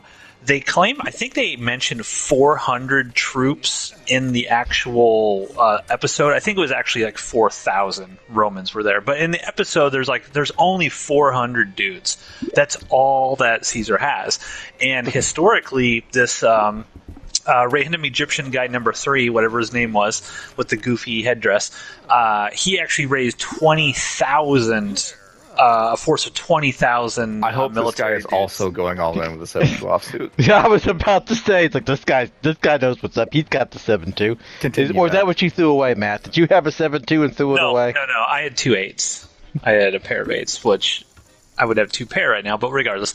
And so one thing I'm skipping ahead a little bit here, but another thing I think that this was as egregiously bad as the last episode is, again, the quote-unquote battle. Like, we will see what happens. He went all in for a pair? 2 pair. Someone's got 3 of a kind, 2s. Yeah, it's me. Oh, it's yeah. you. Oh, 4 house bitches. Well, hang on, Matt. I think I know what you're getting at, so let me fill in the blanks before we get there. The delegate number 3 is told, hey, delegate number 3, you go like rally the Egyptian people. Let me borrow your helper there. And so the helper is the guy that killed the guy that killed Pompey. And earlier on, Caesar's like, deliver me the man that killed Pompey. And so this guy has no idea that demand was met. So delegates 1 and 2 are like, hey, Pompey murderer, we need you to do something. And so they send this guy to deliver a note to Caesar. And the note to Caesar is, the person that handed you this note is the guy that killed Pompey. And so it's just like hilarious, but also what a bitch move. So bookkeeper reads this note out, and then all of them like slowly look at Pompey's murderer. And they all take a step towards him. And they all take a step towards him, and then they just cut to Roman soldiers on a pike, taking his head and putting it on a spike outside the building. Such a bitch move, but also fucking hilarious. Anyways, so after all that, so the delegate number 3 is going to rally the Egyptian people. Meanwhile, Cleopatra has been delivered to Caesar, and so now Caesar and Cleopatra are kind of confronting the Egyptian royal court, and when she's delivered, because Venus and Polo kind of have her like in a bag, they just throw her on the ground and she pops out of it, and Caesar's like smitten. That's based on kind of like historical fact. I think allegedly, who knows, people writing these things thousands of years ago, how much is actually true and whatnot, but she was apparently snuck in like a carpet, like a rug, and then when they dropped the rug down in front of Caesar, she like rolled out and like presented herself, and according to ancient sources, Caesar basically fell in love with her because he was so shocked and impressed that she was able to sneak herself in through all of his guards and all of this stuff to present her. So that's why he kind of like falls for her. Well, they're together now. They are presenting a united front to the Egyptian delegates as well as Ptolemy, and like all of them like turn on each other. You know, it was delegate 2 that tried to fuck all of you over. Sure enough, Caesar just kills all of them. We see more heads. The heads of all of these delegates get put on additional spikes outside the wall. And then we see Caesar having a one-on-one moment with Cleopatra. And Cleopatra's like, I know that you just want me to be like the puppet queen of Egypt for you, and I'm all fucking about it. Can we fuck now? And so they fuck, and there's a fucking montage, like a fucking montage. So we see Caesar banging Cleopatra. There's another scene of Servilia banging Octavia, and meanwhile, the troops that Delegate 3 mustered are just converging outside the Egyptian palace, and there must be at least 25 of them. It was a huge force. Well, we could assume that there are more there, but Varenus and Pullo and the remaining like 400, or maybe it's down to 200. I don't even know. The remaining Roman forces, like about 10. Okay, well, the remaining forces from Rome like shut themselves behind some gates, and inside those gates, Caesar and Cleopatra are banging, and it looks like there's going to be a Pullo and Cleopatra though. No, very very civilized banging, missionary very only. Soft. Very very soft and not vigorous, not animalistic. But it looks like there's supposed to be a big battle between this tiny Roman group and this massive Egyptian group. And then, Matt, what happens? Can't wait to see the battle. And then we fast forward 9 months, and Caesarion is born. What? 2 episodes in a row where there are supposedly these big battles that are supposed to happen, and they just cut to Caesar's victory. So there's supposed to be this big fight, and then 9 months later, Caesar and Cleopatra walk outside and present baby Caesarion, whatever his name is, to the masses. Meanwhile, back in Rome, Brutus and Cicero are talking about the fact that they've now supported Caesar after turning against him, and Cicero is really like he understands that this is the only choice he can make to save himself, but he also still really doesn't like the choice that he's had. This is happening right here. But Brutus, God. Brutus is like, nope. I went all in on Caesar. I have to support Caesar. Oh my God! Oh shit! You've got three of a kind. Yeah, I don't know if that's going to help. Don't give him an ace, please. Don't give him an ace. No, I win, right? Wait, side maybe? side pot. Yeah, I guess. Yeah, there you go. Yes, I won. I pulled a Ronin. Full house, bitches. Anyways, Caesar. I just realized, Matt, you've got a triple cheeseburger there. You got? Did you put any good condiments on it, like barbecue sauce, or does that go against your religion? No, I get them plain. Oh, Jesus Christ! No mustard, no nothing. No, mustard's disgusting. Gross. Jesus. You eat mustard? Oh my Anyway, God! in Rome that we are currently talking about. How do you deal with him, Steve? How do you deal? Cicero, by loudly talking over him, Cicero is regretting his choice. Brutus is still all in on Caesar. Mark Antony, I think, forces them to do something in the Senate to further recognize Caesar as being in control. And Mark Antony also delivers a warning to Cicero. It's something like, hey, if you fuck with Caesar, I'm going to fucking kill you, to further keep Cicero in line. Grabs him by the hands, and he just starts squeezing and bending. He's like, he's going to nail the hands to the Senate wall or something. Right? Yeah. He said if he does anything, he's like, because historically Cicero would basically talk shit about Mark Antony all the time in the Senate. He gives speeches on how awful Mark Antony was and what a kind of a shitty military person he was, how he shouldn't be in charge of anything. So they hated each other from the very beginning. And so in this sequence, it's just so great because Cicero tries to leave. He's like, all right, I'm out of here. And then Mark Antony puts his leg up. And he's like, actually, and he grabs him by the hands. And he says, he's going to take these soft pink hands and nail them to the Senate door or some shit like that. It's great. It's great. So at the end, Brutus is just sitting there. Oh, by the way, what's the good news? Oh yeah, Caesar won. Fuck you all. So at the end of the episode is Mark Antony has delivered threats to Cicero. Caesar has won in Egypt and now has a baby. Ptolemy is dead. And potentially Titus Pullo's baby is now in line to be Emperor of Rome. Yeah, I was going to say that's I was going to say in my head canon, which we all know is just as valid as real canon, according to some people here, that is Titus Pullo's child in my head canon.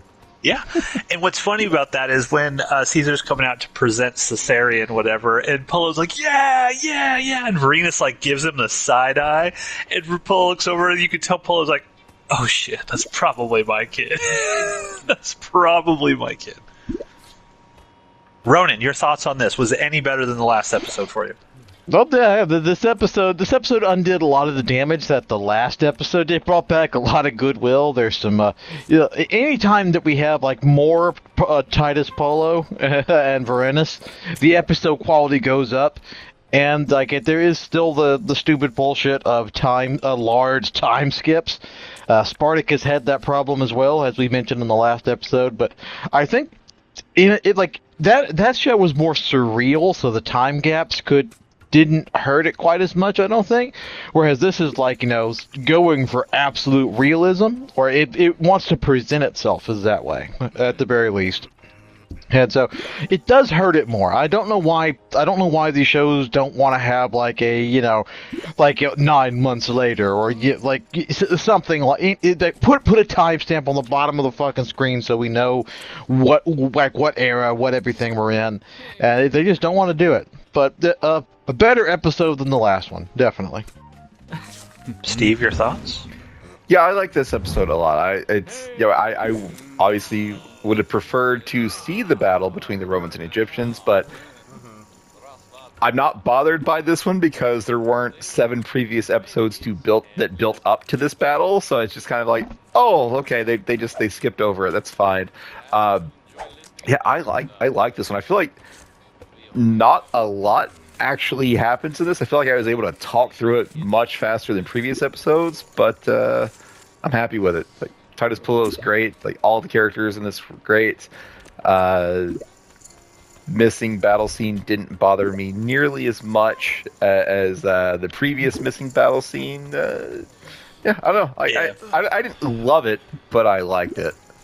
Yeah, I like this episode a lot as well. I think that because I watched these back to back, that's what made it much more noticeable for me that the battle scene was missing. Because this is probably, I'm putting my head back to when I first watched this many years ago, whatever. This was probably the point when I really realized, oh, they're just not going to do battles. Like, we're never going to see a proper battle. Now, I won't spoil whether or not that's an accurate statement, but that's the feeling that I got, and I think I got it again this time, where I was just like, people, we love the intrigue of Rome and all of the backstabbing and the politics of it, and the weird cast of characters that are slimy and stuff. We all love that, but people also love the war aspect of Rome. After all, that was one of the main things that they were known for. They basically conquered the entire known world at that point in time for them. And, when you don't get to see that, it's disappointing in a way. So, again, I wanted to see how these 400, legionnaires stopped this entire 20,000 whole city coming after them. I'm like, well, how did that happen? I didn't even get any dirt drawing to explain in this one. It's just, it happened. Pullo and Varinus, I guess they're just blessed by the gods, and they were able to stop it from happening or something. So, Again, I agree with you, Steve, though. It's not as disappointing because there wasn't, an entire season's worth of stuff building up to it, but it was very noticeable when I watched this. I was like, oh, we're doing this again. There's just no fighting in this show. Yeah, so they still sing songs, and there's legends of the day that Titus Pullo and Varinus and their squad of 10 Romans beat 20 angry Egyptians. It was a glorious battle. Yeah, and that's the thing. It just looks... Far be it for me to say the show looks cheap, because it doesn't. But at times, it feels doesn't cheap. And does. Yeah, it's like the money went somewhere else. Yeah, it's like you see, like Ronan said, you see 10 Egyptians walk up to this wall, and you see Pullo and Varinus kind of behind it, and they're like, all right, fortify up. But it's like, Form testudo. I need to see at least a shot of a lot more fucking extras than 10 Egyptians walking up. I'm like, I don't feel like this is...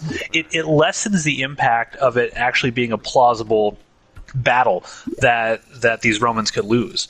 It's like, just spend the money and get 1,000 extras and have them all sort of walk up and then put the fear of God into Varinus and Pullo's face, holy shit, how are we going to do this? You film it right, and you can make 50 people look a lot fucking bigger than, because you don't need, again, you don't need, a standing army of thousands of people in the, in the background. Have them look through a little hole and see, okay, you got 50 guys there, and behind those 50 guys are just, dummies or outfits on sticks or something that just fills in the background. Like Spartacus did for the gladiator scenes and the crowd and stuff. Just, kind of out of focus CG people. Just when this show was made, was that was that really a thing? I don't know when the show was made. I don't know if CG had become kind of affordable and looked good enough at that point. They used CG in that one shot with Pullo and Varinus floating out in the water. I don't know if you guys noticed that. There's a close-up of them floating in the water, and then they pull back to a wide shot, and that's all CG, the water and the waves and stuff like that. So they could have done it, but again, I'm not asking for 5 minutes and showing all kinds of CG extras. Just a wide shot of all of these people coming towards, let the camera pull back away from the palace, and you just see people gathering all around, enclosing this palace or something, just quick, 2-3 seconds. And that is something that can be done like, in camera, and you don't need hundreds of thousands of extras. Like, fucking Hollywood movies can make, like, a few hundred extras look like 10,000.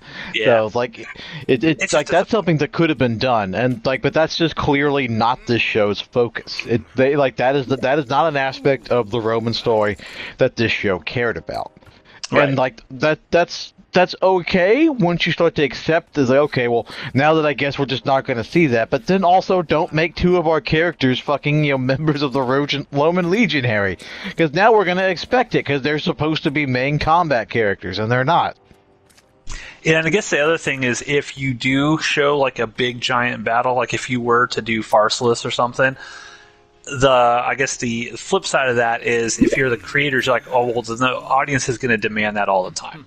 They're going to expect every single battle that they're going to see the battle, and we don't have the budget to do every single battle.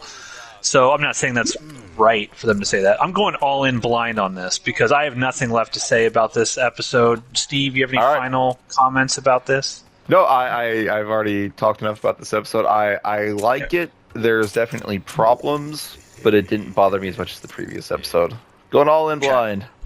All in. Raise. Haven't seen the cards. Don't know what I got. As indicated by the word blind. Hence blind, yeah. Just reinforcing that 118,000 chips all in. I was like, I hate this guy. Because this motherfucker over. The guy with the gigantic jaw. Yeah, Lord Farquaad. With his fucking dreadlocks, looking like he's about to go out there and sing about his dad. So it's like with a new metal band, making some booms. I was going with the 210 Ace King. Holy shit! I have a chance. Man, fuck. I have no chance. I have a chance here. This could be a massive victory. Oh no! 7? Okay, well, you got a king. I need a 7. I need a 7. Ace. Oh, you got Ace King. Yeah, Matt's got this. Am I gonna win? How much money am I gonna win here? 162,000. Boo! Thank Fuck you! Finally, Fuck I you! won. Boo! this man. Oh, I just earned a trophy. Octagon. Boo! Boo your trophy! Boo! And cut. This is a proper spot for incest. And that's Welcome, how we're gonna everyone. open the episode. Welcome, everyone, to another episode of Jupiter's Croc here on the Outpost Unknown YouTube channel. Hit that like and subscribe if you want to listen to us every other week talk about ancient Rome. Now, quick question. Did you guys hear about that? I don't know if you'd call it a meme, but it went around a while back where it's like every day or something, a man thinks about ancient Rome in some way, shape, or form. Did you guys ever see anything about that? No. Nope. Okay. It was like a big thing on the internet for a while. I remember I saw a video where they went up and they asked Denzel Washington about it. And he's like, I don't think about ancient Rome at all. But it was this huge thing. So clearly we have disproven that internet meme. I'm Matthew. I don't know why I opened this show this way. Joined by Steve. I'm having some doubts right now. Yeah, I believe I opened it better. And Ronan. And we're going to talk about episode 9 of Rome, Utica. We're in the back third. We're almost done with season 1. We are getting there. How you guys feeling about the show so far, up to episode 9? Ronan, you love it, correct? I mean, it's fine. And Steve, you love it, correct? I mostly love it. I've watched ahead a few episodes, and there's definitely some things that I would have done differently if I was making this show. So I'm still much more into it than Ronan is. But there are some things where I'm like, really? Was that the best way you could have handled that? Okay, so teasing up future episodes, people. I don't hate this show so far, but at the same time, like, I will go back and I will, like, I rewatched Spartacus even before we did our review of it, but I will never go back and rewatch the show once we're done with it. There's just nothing here there's no rewatchability in the show for me. I will never go back and rewatch it once we're done. but I don't regret the time watching it. Titus Polo has been a highlight in my life, even though apparently he seems to be going into a heel turn. Let's wait. We'll get there. Oh, I'm going to turn it over to Ploticus to take us through a very uncomfortable episode. Yeah, so stop me if you heard this one, guys. There's a battle that we didn't see. Stop. I think he's describing the battle of like 20 Romans versus about 30 Egyptians. I think that's what he's trying to describe to his kids. What? I have no idea what Ronan's talking about. No, because the episode opens up and Verinus is he's got his kids there and there are all these blocks and he's trying to describe 900 elephants and me and our legion of That is not how this episode opens at all. You watched the right one, right? Yeah. Okay, just making sure. Okay, Cato. so Tell us about Cato, Steve. The way the episode actually opens is Cato and Scipio, the last two Roman senators that are actually fighting against Caesar. They have lost a battle that we didn't see, and so they're broken. I got pocket aces and they got no help here, and I'm very pissed off about it. So they lost their battle. They're trying to think of their next steps, and one of them says, "Oh, let's go to Utica."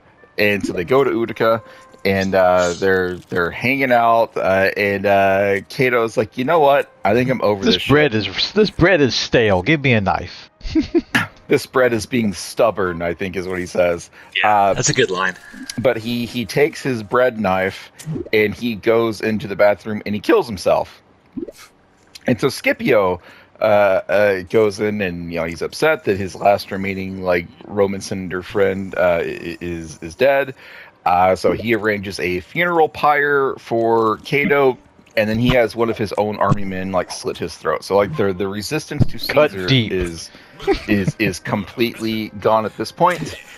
I watched the All Roads to Rome pop-up thing as this was going on to get the backstory of all of this stuff, and Cato was apparently beloved by the Roman people because he was the standard for standing up for the ideal Roman Republic, and the fact that he killed himself was used as propaganda to basically make him this almost godlike figure of great Roman respect.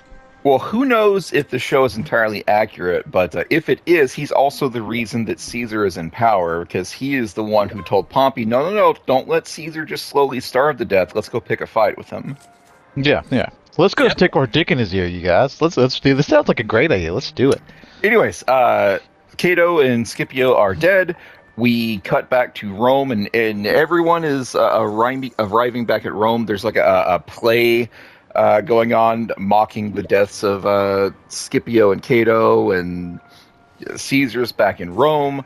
I'm trying to play crazy poker time while jumps, also talking by the about way. this. There's a 2-year time jump, so everyone's like, "Oh, good, Caesar is finally back from the war," and then we see Octavian, because remember, one of the previous episodes, he was just "Oh, we're gonna send Octavian off to school. You gotta leave the country because it's not safe." And then we see him back here, and Octavian shows up, and it's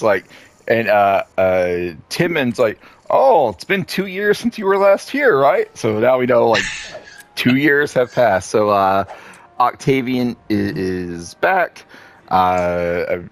Verinus comes back. So go ahead.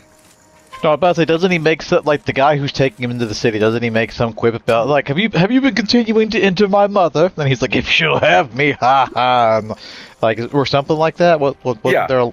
Yes, Yeah, Octavian says, "Are you still fucking my mom?" And Timon's like, "Yeah, when she'll have me." And Octavian's like, "Well, that would explain why you're being so." He says, "Why are you being so familiar?"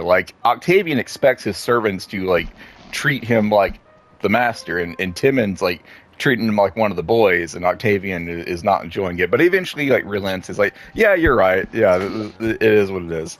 That's the scene that Ronan's talking about.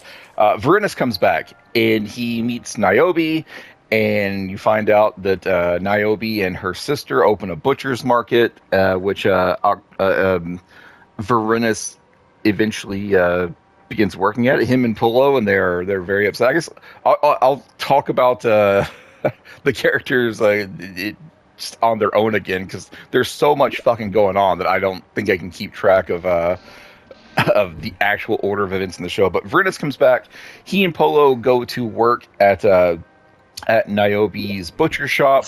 Well, Varenus is a lazy stay-at-home dad for a while. She wants him to get out and start working. Yeah, there is so Ronan thought the episode opened 20 minutes into the episode where Varenus is playing with blocks and telling his kids, this is how the battle went. But yeah, so Varenus has just been sitting at home. And Niobe's like, look, you gotta find something to do. Come work for me at the butcher shop. So both Varenus and Pullo, you think Varenus is just sitting around. Pullo is just sitting around to an extreme degree. He doesn't seem to do anything other than just hang out at Varenus's house. And I have no idea what, is Niobe cool with this? Does Pullo sleep in a guest room? I have no clue. Yeah, that's true. They don't really explain if Pullo is living there or not. I assume he's kind of just, the bro that hangs out all the time. He must be. Yeah. But they both get jobs at the butcher shop. There's they see a guy who apparently owes someone money. And so there's just some thugs about to cut a dude's nose off if he doesn't get the money. And Varenus steps up. He's like, leave him alone. Get the fuck out of here. And he just bitch slaps one of the guys and sends him on its way. And now Niobe is scared, and Niobe reveals that was Erastus Fullman, the guy that tried to turn Varenus into an armed debt collector a few episodes ago. I thought that's who it was supposed to be, but I just couldn't remember. I remember everything. So Erastus Fullman has now become this super powerful crime boss in town, and Niobe's like, look. He's gonna fucking kill us now. You should not have done that. You should have just let him cut dude's nose off and stay out of his business. Varenus is like, absolutely, fuck, I will not. I'm not gonna allow this to happen. Erastus Fullman shows up and tells Varenus, look, this is the second time that you have disrespected me, because he's counting back to, episodes ago when Varenus... At this point, what was it, 4 years ago? 4 years ago. Years ago.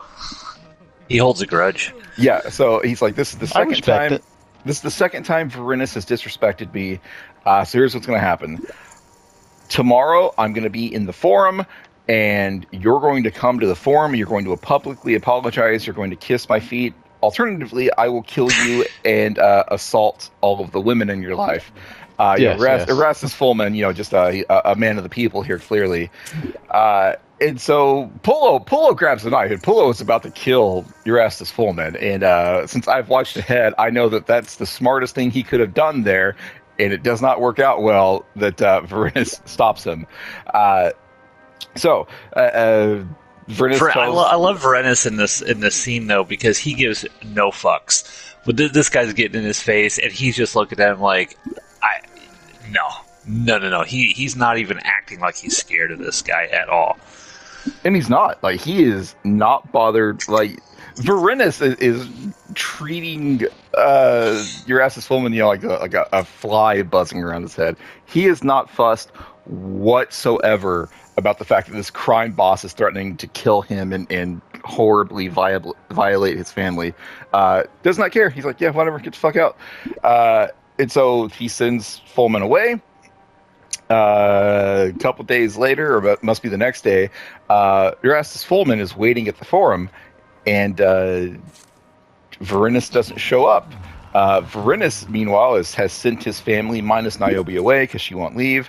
And he and Polo are just waiting for a fight. They're just sitting at home, just sharpening their blades, just waiting for Erastus Fullman to show up. And Varenus is completely okay with the idea of just fucking killing this guy. And who wouldn't be, because this guy sucks. But he's waiting for Fullman to show up. But he doesn't get Erastus Fullman. Caesar shows up. He gets a surprise. Caesar shows up. And dropping his weapons as soon as Like he thinks like Erastus is going to show up, and they like throw their weapons down as soon as Caesar walks in. Like, oh shit! Yep. Well, Erastus also, because there is a scene where Erastus is like waiting and he's coming up, but he sees all these Roman soldiers and looks at them and instantly turns around, and people in the crowd see this and start laughing at him. I think somebody calls him like a cock or something like that. Which I assume was just like incredibly damning back in ancient Rome. Anyways, Caesar shows up, and Caesar and Vorenus have a chat, and Caesar's like, I want you to become the magistrate of this part of Rome that you live in. And they have this back and forth, and Vorenus is like, I can't do it. And they have a talk about whether or not Caesar is a tyrant or a dictator. And Vorenus, he pledged himself to Caesar's military, and so he faithfully served in the military. But he can't support Caesar's politics. But Caesar convinces him by telling him that, look, I am a dictator, but I am like the duly elected dictator. Only for 6 months, Frenus. Yeah, everything will be cool after 6 months. Trust me. He was elected or voted to be dictator, essentially. And he says, a Vorenus super pinky swear promise. As soon as I've got Rome back on the path to its glory days, I will give up my power, and everything will go back to how it should be. No dictators, just the Senate and whatnot. And Vorenus is like, all right, cool. So Vorenus agrees to become the magistrate of whatever part of Aventine. The Aventine. So now Vorenus has got himself in political office, much to the chagrin of Pullo, because Pullo is like distraught, like he's like losing his friend. I think it's in this episode where he gets Irene to strip while they're hanging out, and it's very uncomfortable. Yeah, this is the part of the story where Pullo is, I assume, is going to start losing some fan support, because I was not thrilled with what's going on here. Yeah, no, he's beginning his heel turn at this point.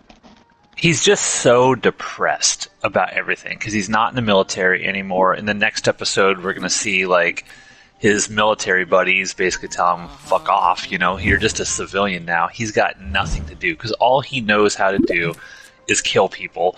And he loves this girl that he found, and she's not reciprocating at all. And he's just like, what the fuck do I do with my life? I have nothing in this life for me. Yeah, things aren't going well for Pullo. The fans are turning against Pullo here. So that's what's going on with Vorenus and Pullo. Any other part of their story we need to touch on right now? No. Okay. Nope. So what's going on with the Caesar family? So Caesar has. This is all prior to him going and saying, "Hey, Vorenus, I want you to be the magistrate." Fuck this guy. Yeah, fuck him. I don't know why we're fucking him, but whatever. He went all in. Stupid fuck with his stupid beard. Anyways, Caesar is back. The whole Caesar family is reunited because Octavian is there. You see some creepy. I'm not going all in on this. You see some looks not exchanged, but looks from Octavian directed at Octavia. But Caesar has a party with people there, and he's talking about, well, what can I do to help Rome and win the goodwill of the people? And he pitches the idea to Octavian, and Octavian's like, rebuild the Senate, find everyone jobs. And Caesar says, good idea. I'm appointing you some sort of role, some sort of entry level auguries. position. Yeah, like the augurs, the guys that kind of rigged the vote to make it seem like the gods favor what Caesar's doing. Octavian is going to go deal with them now. There's also a maybe. Well, Octavian says, rebuild the Senate with people you can trust, and Brutus is like, what are you talking about? And Octavian says, yeah, it's. I like Brutus. I trust that when you just rolled over and showed your belly to Caesar, that you were genuine in doing so. So there's a minute where Brutus thinks he's being called out, but if Octavian is to be believed, he was not being called out. So what's going on with the rest of the extended Caesar family? Well, Octavia continues to hang out and bang Servilia. Servilia was also at this party, and it's very clear that she still hates, like, really hates Caesar, even though 2 years have passed at this point. Yeah, it's been several years at this point, but I respect it. I respect the hate hustle. I get it.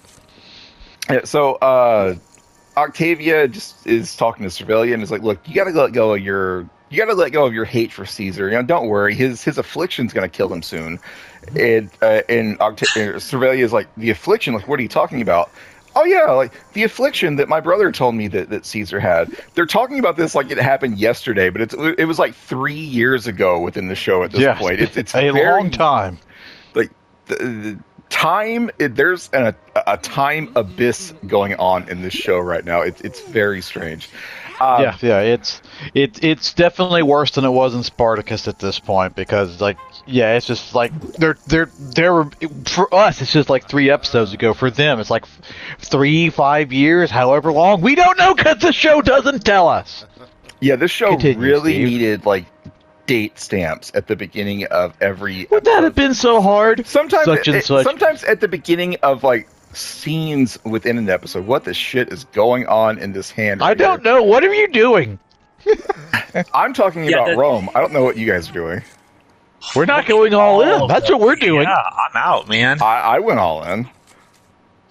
I mean, I don't better have the 7-2. No. I got 9s. I got pocket 9s. I don't like any of that. Oh, come on. All right. Shit. How do I talk about this? Well, that is. All right, just go ahead, Matt. While you're paying attention to this real quick, I just want to say, there's 7-2. Wow. I agree that this is such a weird show, and that, like, even when Spartacus, when there was a time jump, it never seemed to happen within the episode.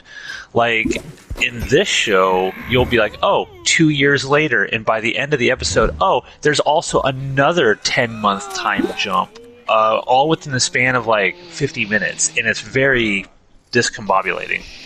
Like, it's very hard to keep track of what's going on. Yeah, I 100% agree that the show, I'm still enjoying the show, but it's starting to lose me, and I'm hoping it comes back. But anyways, Servilia is like, I'm winning you over. You're starting to come over to my side. You're almost there, Steve. You're almost there. Servilia says to Octavia, "Well, you got to figure out what the affliction is. I must know. You got to go fuck your brother." And Octavia's like, that's literally about how well she, like, a man will tell his lover anything. Like, she phrases it a little bit more delicately, but yeah, that's basically what she's saying. Like, yeah, go fuck your brother and find out. Yeah, and so Octavia tries to. I guess it doesn't happen just quite that. Yeah, she doesn't. It doesn't happen quite that fast. She's like, at first, Servilia says, "You just go talk to your brother and try to get the secret." And so she just goes, and she is such like. I mean, I guess the acting is good because she's supposed to be awkward here, and she does come across as incredibly awkward. She's like, "Oh, hey, brother, how's it going? I'm bored. Tell me a secret."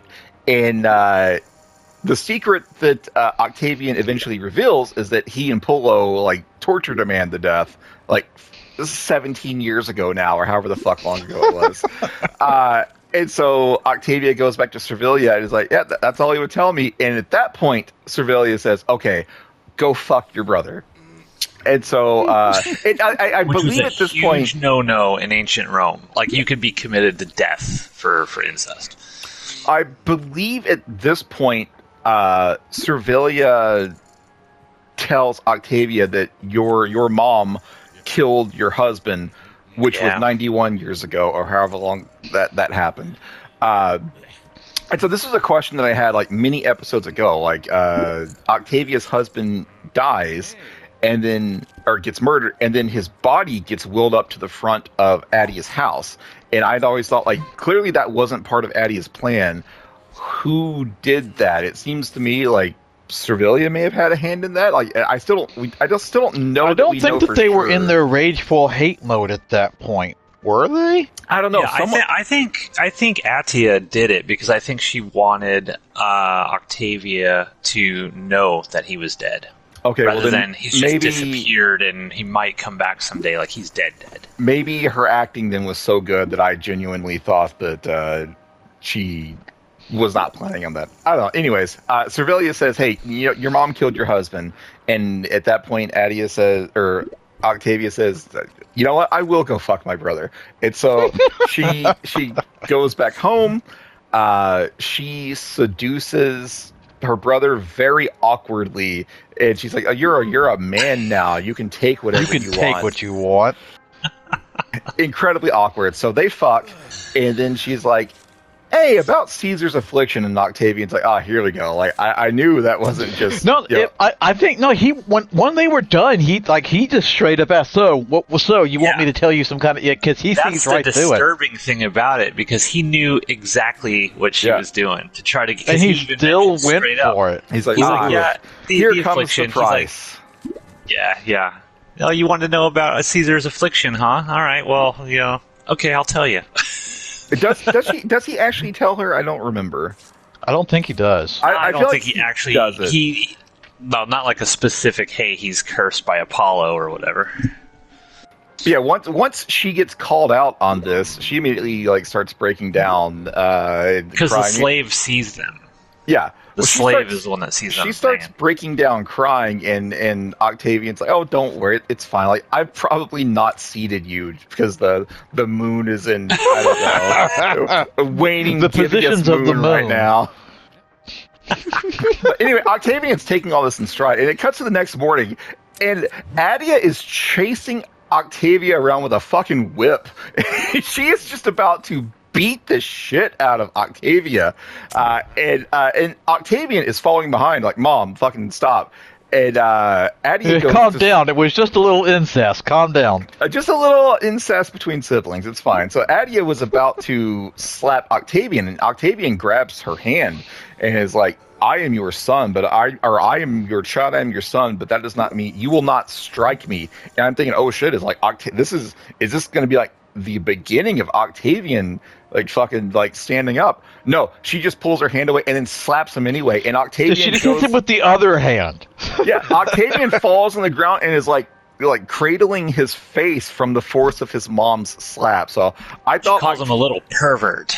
"You fucked your sister, you little pervert." Yeah, I thought Octavian was about to I don't know if man up is the right term, but I thought he was about to very forcefully stand up to his mom, and then his mom just immediately put him in his place. But then I was thinking that this was going to be the moment she finally starts to get undermined and lose it, because she's the treacherous snake of the show, but she's not nearly as enjoyable watching her do it as all the treacherous snakes in Spartacus. So I'm just like, okay, I mean, at some point she's going to get killed, right? And it doesn't seem like that's happening yet. But yeah, it's like, no, she firmly establishes no, I am still in charge here. And this is also the one time where she's being mean and cruel, where I'm like, it's kind of warranted. They did just fuck. Yeah. So yeah.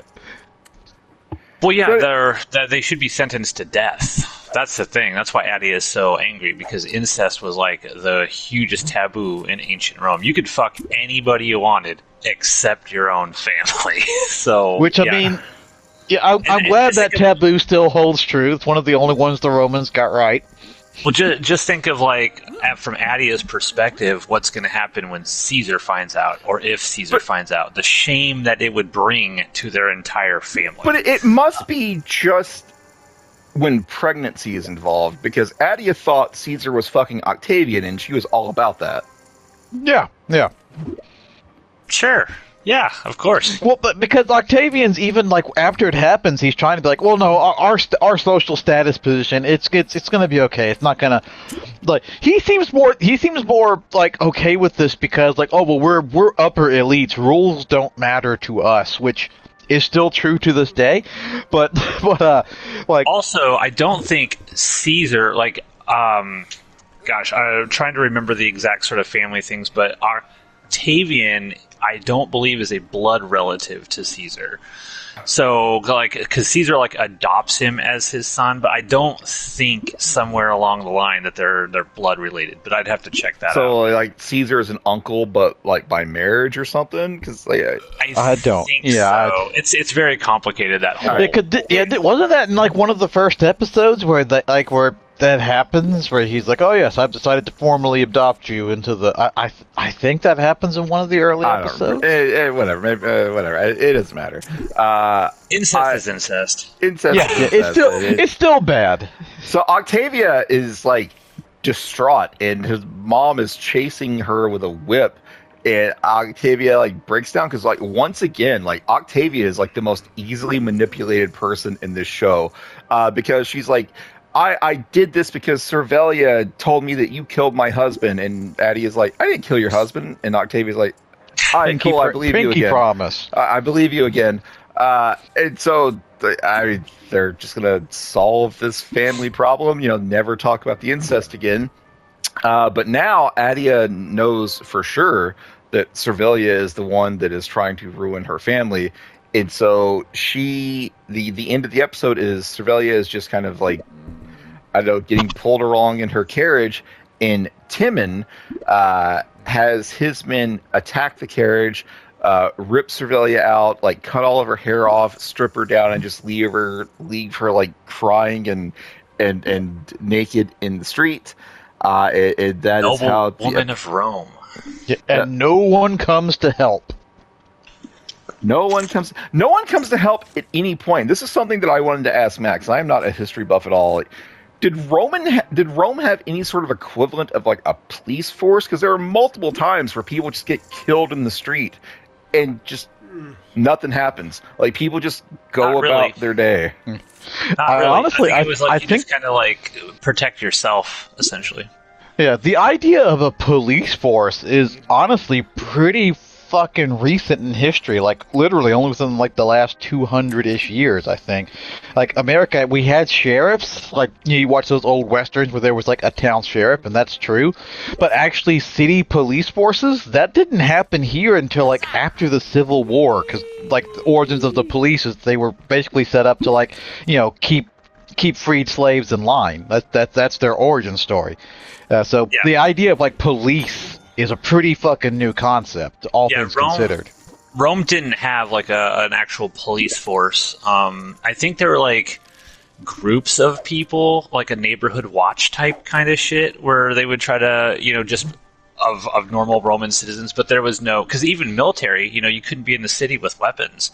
Like the military guys couldn't even technically be in there with their swords and stuff like that. So yeah, it was everybody fends for themselves sort of thing. That's why when Erasmus or whatever is talking about I've been disrespected so much, that was a big thing in ancient Rome. It's like, hey, I might not like this person, but I gotta at least honor the rules of respect towards this person. And if I don't, that's when, they're like, or even at the market when Varenus and Polo doesn't even do anything. And the dudes are like, you're both fucking dead. Like, I'm going to kill him, I'm going to kill you, I'm going to kill all of you because you disrespected me and you didn't let me do what I needed to do. That was kind of like the system. One thing I will say about this episode that we didn't really touch on, that I think we should because it's going to become very, very, very important, is what's going on with Brutus. So, Brutus, there's a moment in the show where, who is it? It's Pompey's kid, right? His biological kid. Quintus, yeah, I forgot all about Quintus. Yeah, he's staying in Servilia's house, essentially Brutus's house, and Brutus goes up to Servilia. He's like, "What the fuck is this guy staying? He's stayed here for like 18 years, right? I mean, he's been here forever. Why is he sticking around here?" And Servilia, there's this like tension between Servilia and Brutus because she's kind of looking at him like, you fucked up, dude. She's looking at him as weak, cowardly, just kind of kissing the ring of Caesar. There's a sequence, I think it's this episode, is it where Brutus is talking to Cicero? Or is that the next episode? I think that's the next episode. Okay. But regardless, Brutus is starting to kind of be pushed from all sides here, his own family, because Brutus is like descended from his family's line goes back to the original founders of Rome. And so all of this, and since he's like best friends with Caesar, all of this pressure is going to be applied to him over the next few episodes to like, hey, you, Brutus, have to save the Roman Republic. You're the only one that can do it, and you're going to have to honor your family. And he's struggling with that this episode. I will say I hate Servilia because she is the one pushing Brutus to be like, yeah, you got, we're from this, ancient bloodline. It's our job to kill tyrants, and Caesar is a tyrant, and you got to do it. Servilia was completely fine with supporting Caesar being a tyrant as long as Caesar was still throwing some dick her way. And when that went away, now she suddenly has a problem with tyrants. Yep. The hell That's have true. no fury, Steve. There is that saying exists. When the lady wants the dick, Steve, you gotta give it to her. Otherwise, bad things are gonna happen. Words to live by. Also, Caesar is planning a triumph, which we'll get to in the next episode. But Yes. see, I feel like Caesar doesn't do a whole lot in this episode outside of promoting Vernus to magistrate, whatever. Does anyone I don't know if it pops up like, is anyone aware at this point of what Caesar was up to in Egypt? In other words, that he fucked Cleopatra. Is anyone aware of that? Egypt is not. I mean, clearly his soldiers know, but Egypt is not mentioned whatsoever in this episode that I recall. Let me ask you guys something. So there's a lot of talk about tyrants and everything in here, and Caesar's be like, "Look, man, I'm not a tyrant. I'm pardoning people. I'm not. The war's over, and like all of this stuff." Do you feel like they have set up Caesar to actually be a tyrant yet at this point?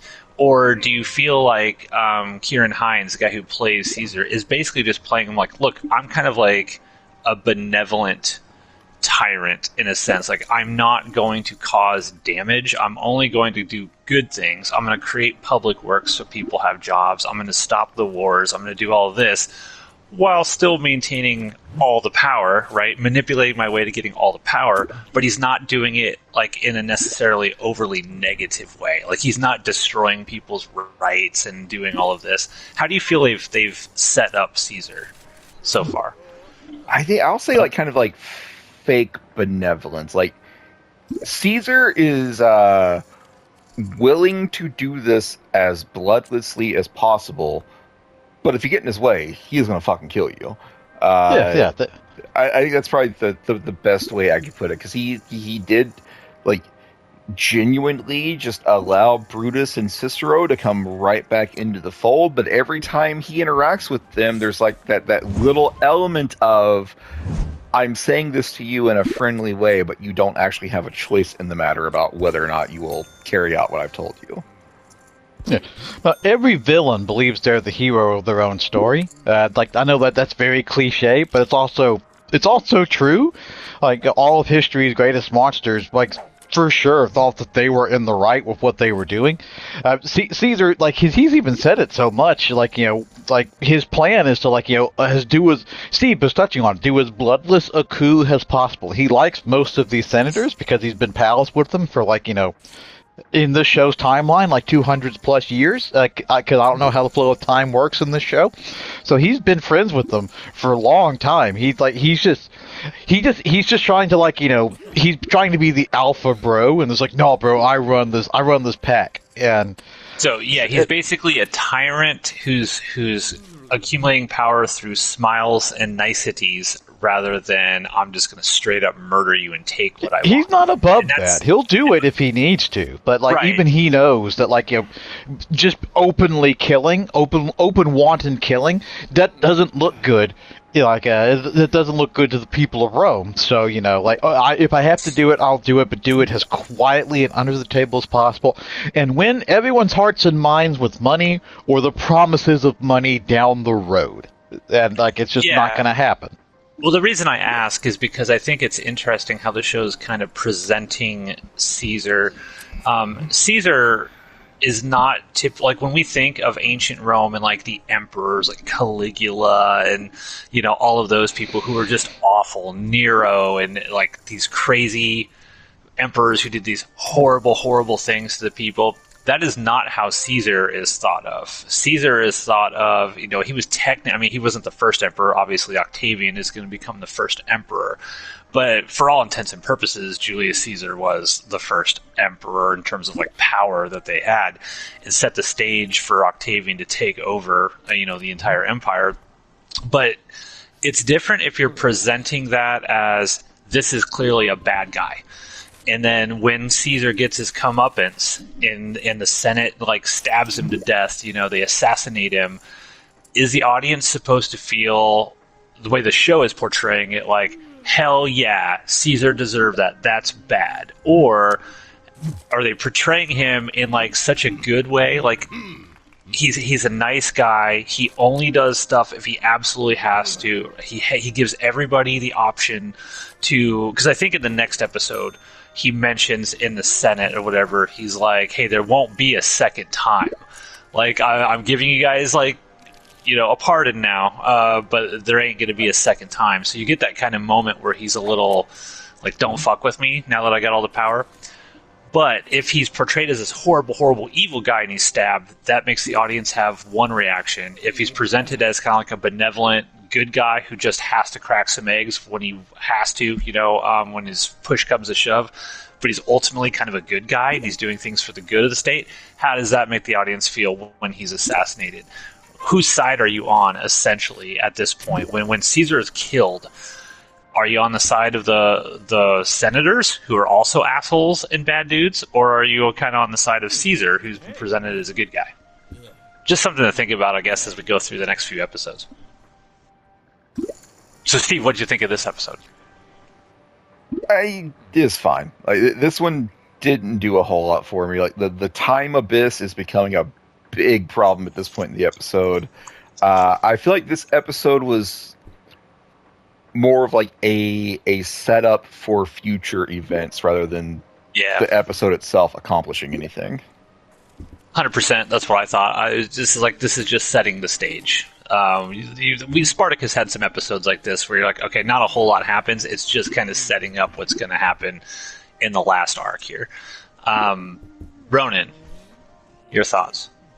Yes, there's so far that I think there's only been one episode where I've truly been this sucked, and that was I think one of the ones we did last time where I was just I watched half of it, fell asleep, and just no, I'm not. I decided just not to try and recoup that lost time.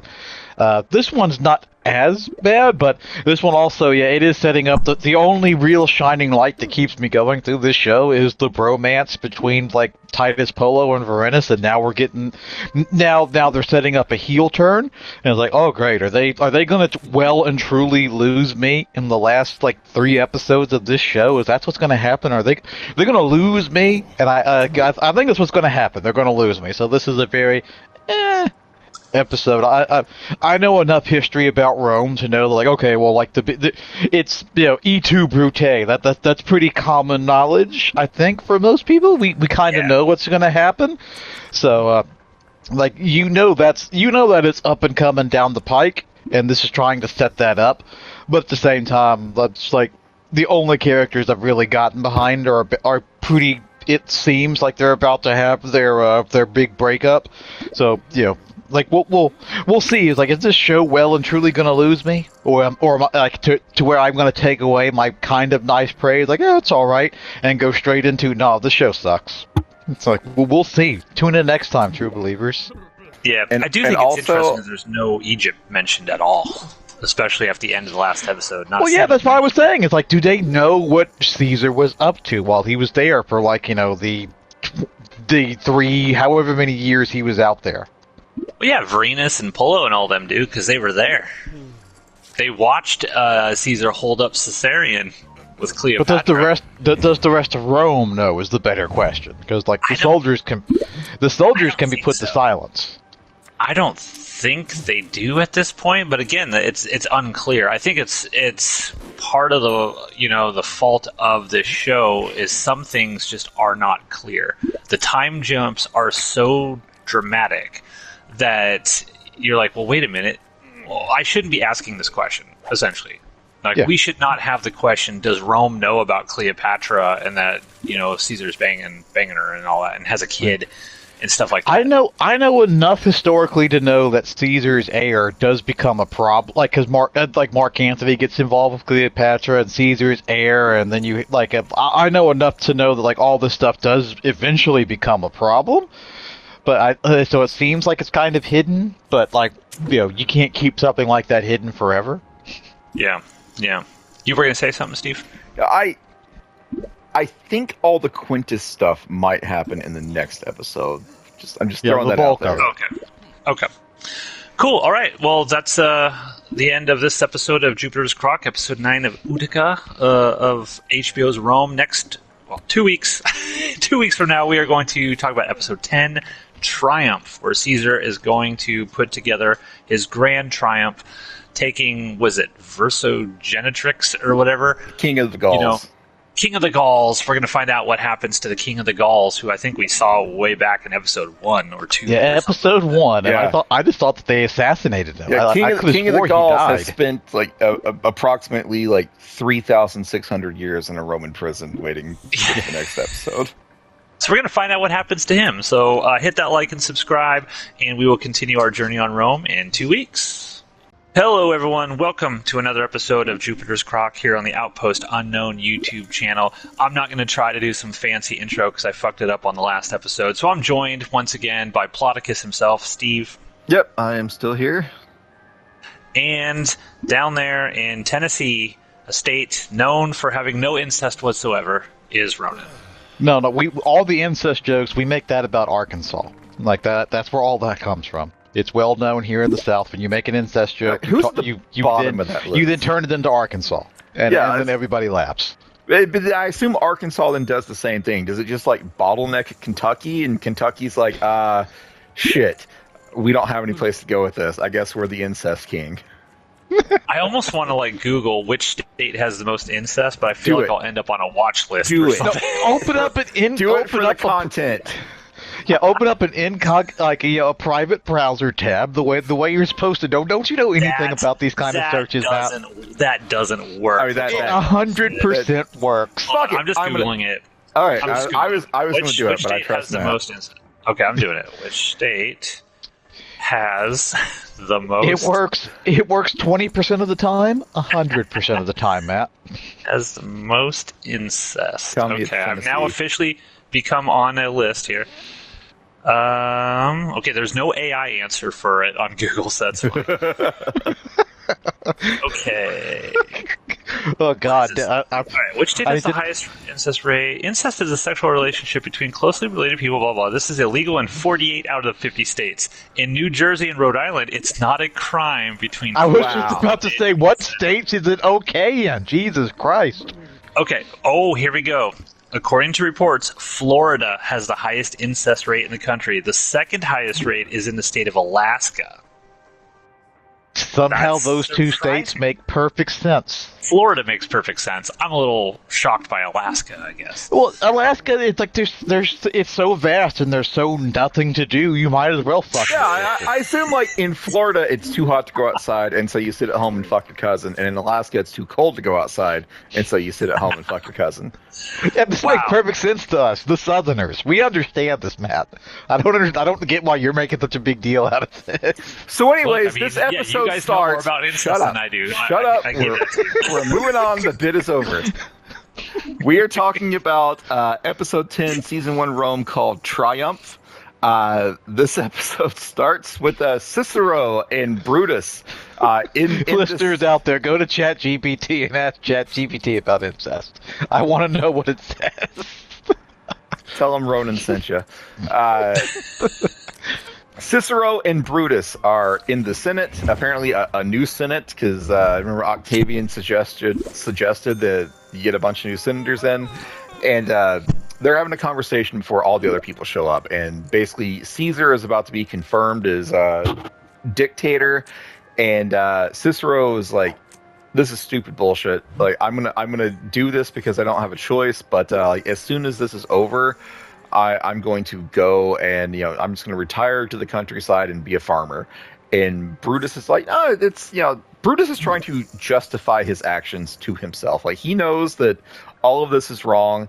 as we talked about previously, like his mom is pushing him to rebel against Caesar, but he is trying to tell himself that he did the honorable thing. So he's trying to like justify this to Cicero. It's like, we did the honorable thing. And Cicero retorts, if we were honorable, we would be dead like Cato and Scipio right now. But in comes Caesar, and in comes all the other senators. And Cicero is made to give a speech, and it's very clear he does not want to give the speech, but he's basically saying, I super pinky swear promise that the right move for us is to make Caesar emperor.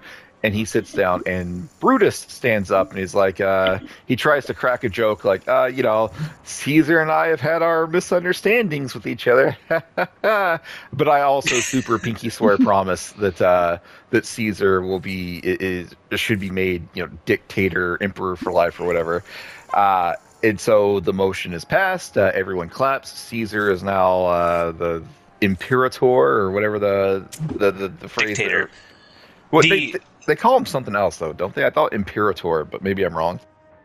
The pop-up video sort of thing on the Blu-ray said something that was, I guess, I didn't notice at first until I actually saw it. When Caesar walks in with his cohorts and Mark Antony and all that, there's technically 2 consuls in Rome, but Caesar's people go and they take the second chair and they completely remove it from the building. And according to the HBO sort of pop-up video thing, it said that was I don't know, this must be historically documented that this happened, because that was the moment when the senators that were in there realized he's never going to give up power, because that was like symbolically saying the second consul is no more. You're going to answer to me now. Yep. So Caesar's dictator, and he gives a speech, and he says, the war's over. Many of you were once my enemy, but now we're friends. Support me, and there will be no problems. Don't support me, and you will not get forgiveness again. So we talked about this last episode. Yeah. It's Caesar is going to be like, you can be friends with Caesar, but as soon as you challenge him, you're going to die. He's going to kill you. So that's what we got going on with Caesar. We see Vorenus. He is... so I thought, when I first saw the previous episode, I thought that Caesar was just like, hey, you're the magistrate now. But apparently Vorenus is going to be made to go through an election, because he's giving basically a campaign speech. Later on, he's trying to learn the law with the bookkeeper guy, Pasca. And Vorenus is like, what's the point of this? Like, shouldn't I wait and focus on learning this after the election? Like, it's pointless for me to learn this now if I don't even make it. And Pasca's like, really? Are you that fucking Oh, you stupid? fool. You've already won, Renus. Yeah. Come on. He's basically like, Vote early, vote often. the people that you're running against are straw men. They're just there to basically give the illusion of choice to people. You're the magistrate. You have won the election. And Vorenus continues to be plagued by his conscience. He's like, the fucking gods sanctioned this election. We can't rig it. And Bookkeeper's response is, well, the gods sanctioned Caesar. And so if Caesar says this is the way we're doing it, then this is the way we're doing it. And so Some such and such opium of the masses, that kind of thing. Yeah, that's yes. So let me ask you guys something real quick here. Okay. Vorenus obviously is a man of principle. He's got values. He is struggling with this whole Caesar thing. If either one of you were Vorenus and Caesar came to your house and was like, I want you to do this, you're going to basically... You find out this whole thing's a scam. Vorenus is like, man, this goes against the gods. He even mentions that, and there's like, the elections are sanctioned by whichever god. I forget what he said. Would you do it? Like, knowing that basically you're dead if you don't do it. Something's probably going to happen to your family. But on principle, do you feel like Vorenus is kind of, I don't know, just compromising his own principles and morality here by going through with this? Or would you would you guys do it if you were in this situation? I guess is what I'm asking. I believe Varenus at this point thinks that, like, well, okay, you know what? I can change the rules from the inside. He has that naive, just like, oh, so a sweet and charitable viewpoint. Like, yeah, I can't make changes unless I'm from within. He's you one think of he's those. got that? He's thinking that right now? But I'm just making assumptions because we don't really. Currently, we have not been given a track into his mind as to why he's decided to do this. They cut that part out of the last episode. So I'm just working with what I've got here right here. Is that he seems is like, you know, Caesar, like he thinks he can, you know, at the very least be some sort of like, you know, well, I have the power to voice opinion against him. So like that, like I think he's got that mindset. Now, if it were me, is like what's the other half of this question? Currently, I'm in my dark character arc from everything that's happened. So fuck yeah, I go along with this. It's like, oh, whatever. This is all bullshit. It's all a lie. None of this matters. Fuck it. Get while the getting's good. Like that. That would be what I would do. Steve, what are your thoughts? Yeah, as far as Varenus goes, I think Varenus is trying and failing to be an optimist because he, in the last episode, he told Caesar, "No, I do not want to be your magistrate because you're a dictator." And then Caesar said, I'm going to give up my dictator powers."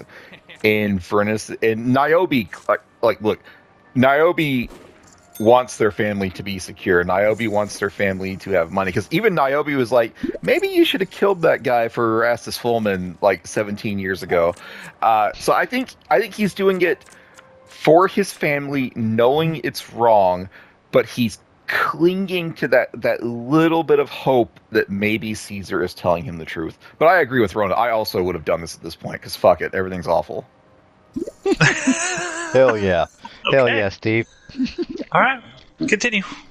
All right, so yeah, that's what's going on with Varenus. He's having all sorts of struggles with being the winner of a bogus election. Octavia has become a cutter, which kind of came out of nowhere. There's just a scene of her, just like hard cut to her sitting in a floor, like cutting her arms, and Octavia, a series of cut marks, like from where she has been doing this, like, you know, healed up scars. Yeah, so it's another good idea that, like, time has passed. How much time? I have no fucking idea. Long enough for Adia to have, like, fresh cuts that have healed and become scars on her arms. Anyway, or Octavia, I think I said Adia, I don't know. Yeah. Octavia, In fairness, it can't have been that long, because the last episode they were talking about, we got to plan this big celebration. So I would say maybe a month or two, couple of months maybe, if that. Anyways, Octavia, like, went to some, like, religious retreat. And I think, like, there's a scene where Big mistake, always a mistake.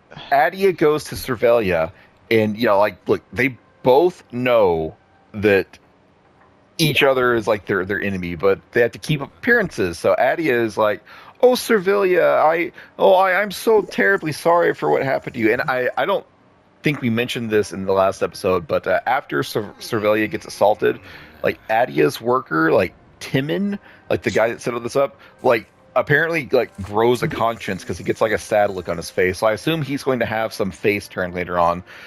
He mentions, before that happens, he mentions something about the Jewish people or something, and I think like this is where Timon is basically becoming more religious, and he realizes what he's doing for these people is not honorable with God. Yeah, so he's going to have a face turn, but Adia goes to basically fuck with Cervelia, and Cervelia mentions, "Oh, I heard Octavia has left the city. I hope everything's okay." And Adia's like, "Oh yeah, she found a boy that she likes." Cut to she's sitting in a floor cutting herself.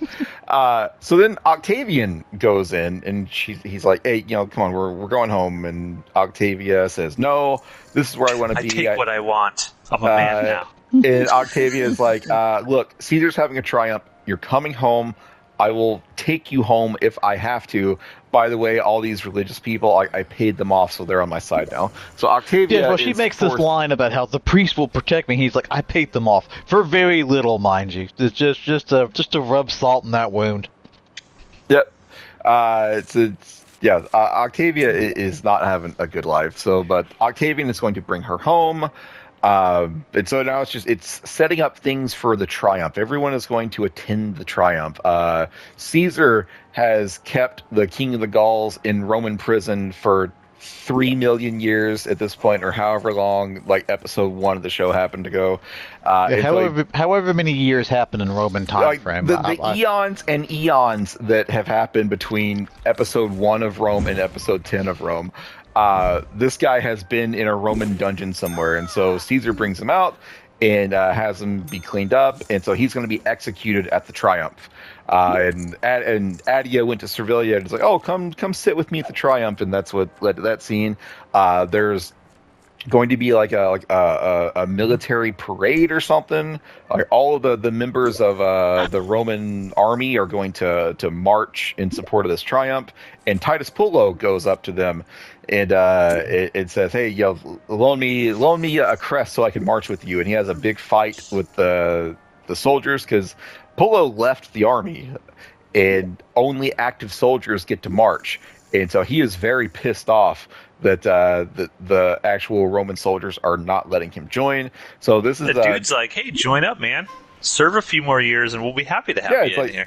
Look, he's following the rules. It's like active soldiers only. If you want to rejoin the military, then absolutely, we'll give you a uniform. But Pullo is expecting special treatment, and so he's sent away. Titus Pullo's heel turn becomes complete in this episode, but we'll get there. So he is just Pullo continues to be distraught, like he's lost his friend. His Varinus has gone Hollywood. He's this big shot politician.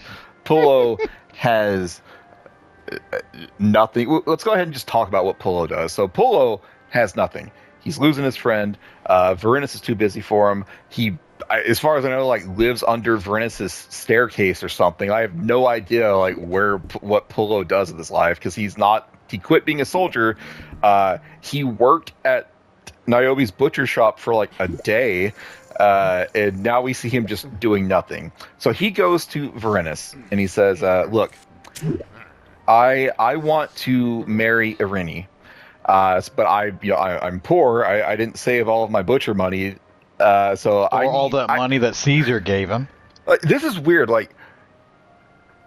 Pullo needs Varinus to loan Pullo money to free Varinus' slave. Why can't Varinus just be like, "Oh yeah, just take her"? I guess I don't know how slave ownership worked in ancient Rome. Because he can't marry her if she's a slave, and because technically Varinus, finger quotes, owns her, he needs to get permission. It's actually very similar to marriage today, where you're supposed to get permission from the father before you can, claim the daughter. It's similar to that, but so it's but he has to get permission. And I don't think it's exactly that. If you want to free a slave, you don't give money to the slave owner. You give money to the Roman bureaucracy. That's what I didn't get. Why did Varinus have to pay to free his own slave? All the TV shows on slavery, on Roman history, or any show that we've watched that's happened in Rome, it always how slaves can become free seems to be it. The way it's always implied is that, okay, well, I have a finger quote value. I can save up the pennies of space bucks that I'm given, and eventually I can buy my freedom from my master. I don't know, where it comes in from. Where I guess if someone else is is a transfer of owner. I don't know. I just don't know enough about how Romans handle it's a tax this. thing. I think it's some sort of tax. If you sell your house, you're going to have to pay tax to the state. Okay. You just have to do that. I think it's a tax issue. Well, whatever happens, there's just a weird, Varinus has to go with Pullo to pay to free Varinus' own slave, and they're successful. And so Pullo goes back to Irene. It's like, "Irene, I've set you free. Yay! Come on, let's go." And then this random She's male so happy slave Yeah, that we've never seen before. Yeah, I was about to say, have we ever seen this guy before? But like a He's random... probably been in the background of these shots. I'll give credit, but like he's just been a background extra at best. But it turns out that he's had a purpose. I'm gonna assume he's been in the background somewhere. All right, well, this random male slave comes up to Polo, and he's like, "Oh, thank you so much. Now Arini and I can go get married." And Polo's like, "The fuck you say?" He's like, "Oh yeah, We've been married in our hearts, but now we can yeah, actually get married." I'm Arini's boyfriend. I've been here the whole time." And Polo freaks out, and he murders this guy. Murders the shit out of him. Yeah, just bashes his head against the wall. He is dead. And so now Niobe and Arini are like, Niobe is trying to comfort Arini, and Arini is like screaming and crying. And Varenus is going to Polo like, "What the fuck have you done? Like, you have like shamed my house. You murdered a man in front of my children. Get the fuck out and don't come back. Our friendship is over." And Polo like tries to like defend himself a little bit, be like, "Oh yeah, you sold out to Caesar. You used to think that Caesar was a traitor and a monster. Now here you are with your shiny white toga and you Hell yeah. Full House. Sorry. Nice. You basically you have turned on everything that you believe in." And so and Varenus is about to like fight Polo, but Polo won't fight him. And so Varenus tells him, "Just leave." No, it's the opposite. Varenus won't fight him. Polo was like pushing him. Varenus is like, "I won't fight you." No, it wasn't. No. Varenus puts the dukes up, and Polo's like, "I'm not gonna fight you." I thought it was the other way. All right, never mind. Pay attention. Pay closer attention. Yeah, no, I'm sorry. I'm sorry. The one thing that was holding my interest in this show is now gone. You're going to be fucking lucky if I remember anything in the next 2 episodes, Matt. Yeah, Varenus is reaching back, and he won't fight because Polo continues to just sit down looking sad. If Polo had stood up, Varenus would have tried and probably failed to knock him out. Yeah, I was like, who wins that fight? Polo, 100%. In terms of like sheer raw brute force, it's Polo. But in terms of who's smarter in a battle, I would say Varenus. He's more like he would know like better proper technique. Polo's approach has always just been bash. So, but that's nerd talk. I feel like this is going to be the point where Polo's going to go down into the pit, or we're going to get our pit episode or something coming up. We are not. The show doesn't have money for that or the will to do that. Okay. I have seen the following episode, so Ronan, don't take that bet against Matt. Is all. Anyways, so the friendship is over. Varenus tells Polo to leave and don't ever come back. You have shamed my house. The next time we see Polo in this episode, he's like trying to slowly drink himself to death. And Erastus Fullman comes in and says, "Hey, I got a job for you. Just come and find me." And so, presumably Polo is going to become an assassin for Erastus Fullman, like he tried to make Varenus into previously. Is there anything else we missed before we need to talk about the triumph? I think this is around the point where Quintus shows up to Servilia's house. It could have happened in the last episode. I don't remember. I'm pretty sure that happened in the last episode because this one is the one where those flyers get sent out and they put Brutus's name on them. Yeah, Quintus showed up in the last episode. He's also in this one. Okay, all right, that makes sense. Yeah, I watch these back to back, and I lose track. But anyways, speaking of that, so did I. Brutus is just walking around town, and Cicero's like, "Hey, Brutus, you should have fucking told me you were gonna do this." And Brutus is like, "What do you mean? Like, what happened?" And Cicero shows him just a poster or a scroll with Brutus's name signed at the bottom, where it's like, Caesar's a stupid dumbhead and he should not be emperor. And Brutus is like, "What the fuck? Like, I cannot have this happen." And so he goes to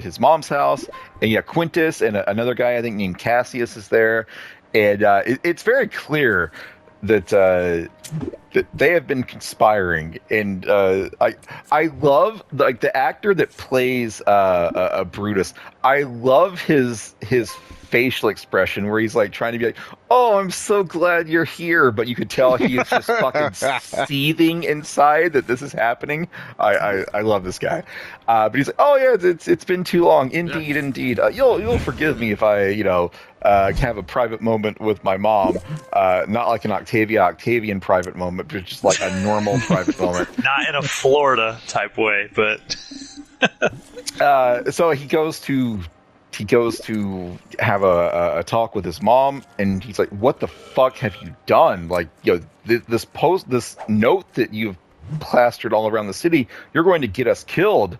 And he has a talk with her about, like, would you have preferred that I just committed suicide? And she's like, no, I don't want you to commit suicide. I do want you to stand up to Caesar. And so, like, as we said before, Brutus is being pushed to fight back against Caesar, but at the moment he is not willing to do that. He immediately goes to Caesar and is like, "Look, I didn't do this, right, yeah. bro? Yeah, like, here's this note. It's got my name on the bottom. I did not sign this. Like, this is not my note." So Caesar's like, "Oh, I trust you. Like, we're the best of friends." And Brutus says, "I just want to make sure that we're both clear on where we stand." And Caesar's like, "Where do we stand?" Cool? Yeah, this is another thing where like Caesar is like being benevolent, but you say the wrong thing, and he's on get you. 'Cause he's like, "Where do we stand exactly?" And so he's forcing Brutus to like recommit to him.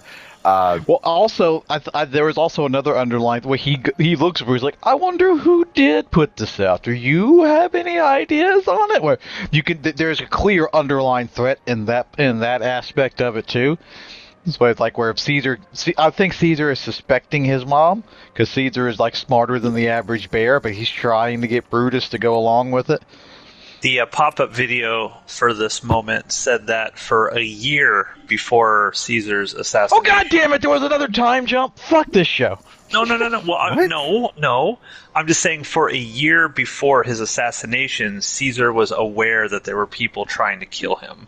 Oh, so, okay. I'm just giving you context. Don't yell at me. Jesus. I was yelling at the show, not you. Go ahead, Steve. All right, so I think it's time to talk attacked. about. I think it's time to talk about the triumph, and so the triumph is just an acknowledgement of Caesar becoming the big man. There's like the I don't know what's called, like the crier, the guy like sharing the news with the masses, like has this big speech where he's like, Caesar is going to invite 5,000 of you to this formal dinner. 20,000 families are going to get their own farms. Taxes and property costs for the low wage people will be waived for a year. Basically, like Caesar is just buying all of this goodwill among the people. Octavian comes in and like paints Caesar's face red. There's a moment I really liked between Caesar and Mark Antony. And Mark Antony has not had a happy look on his face for many episodes. Like he is over Caesar's shit, and he is struggling to keep that to himself because he sees Caesar like trying to dress up, and Mark Antony keeps like chuckling. And Caesar's like, "What do you find so funny?" And Mark Antony says, like, "Isn't this a little much, like pretending to be a god?" And Caesar, like, very sternly is like, "Pretending? I'm not pretending." What are you talking about? And Mark Antony's like, "Okay, you got it." Like, so Mark Antony immediately like backs off. He's like, "All right, Caesar thinks he's actually a god now." So Octavian paints Caesar's face red. They get to the triumph.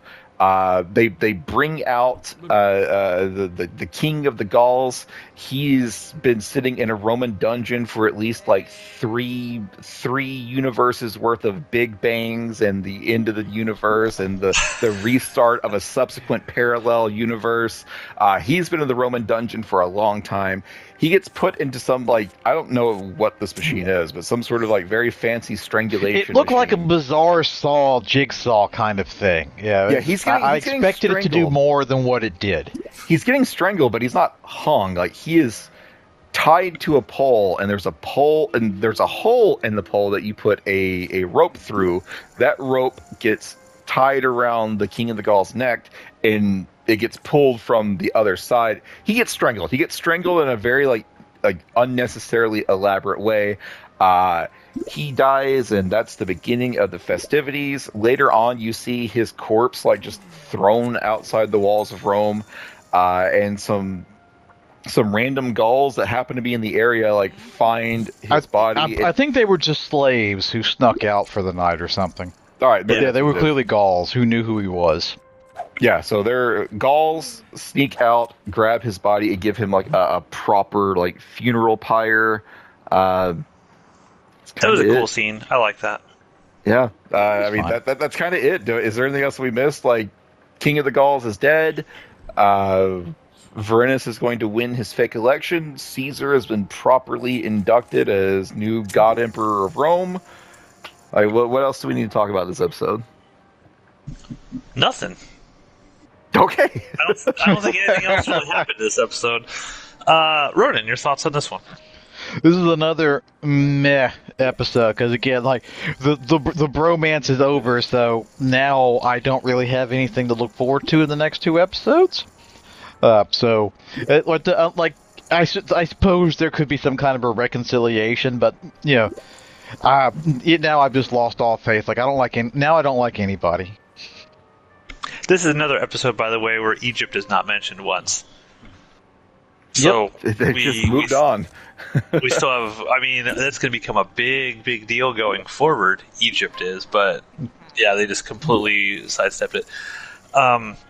This was probably the second worst episode of the season for me. I can't remember what that episode was. A few episodes back, where like, this just wasn't very good, because it just felt like, number one, so rushed, but not much moves forward with this. Like, we already knew Caesar was going to have his triumph and, basically believe that he's a god and stuff.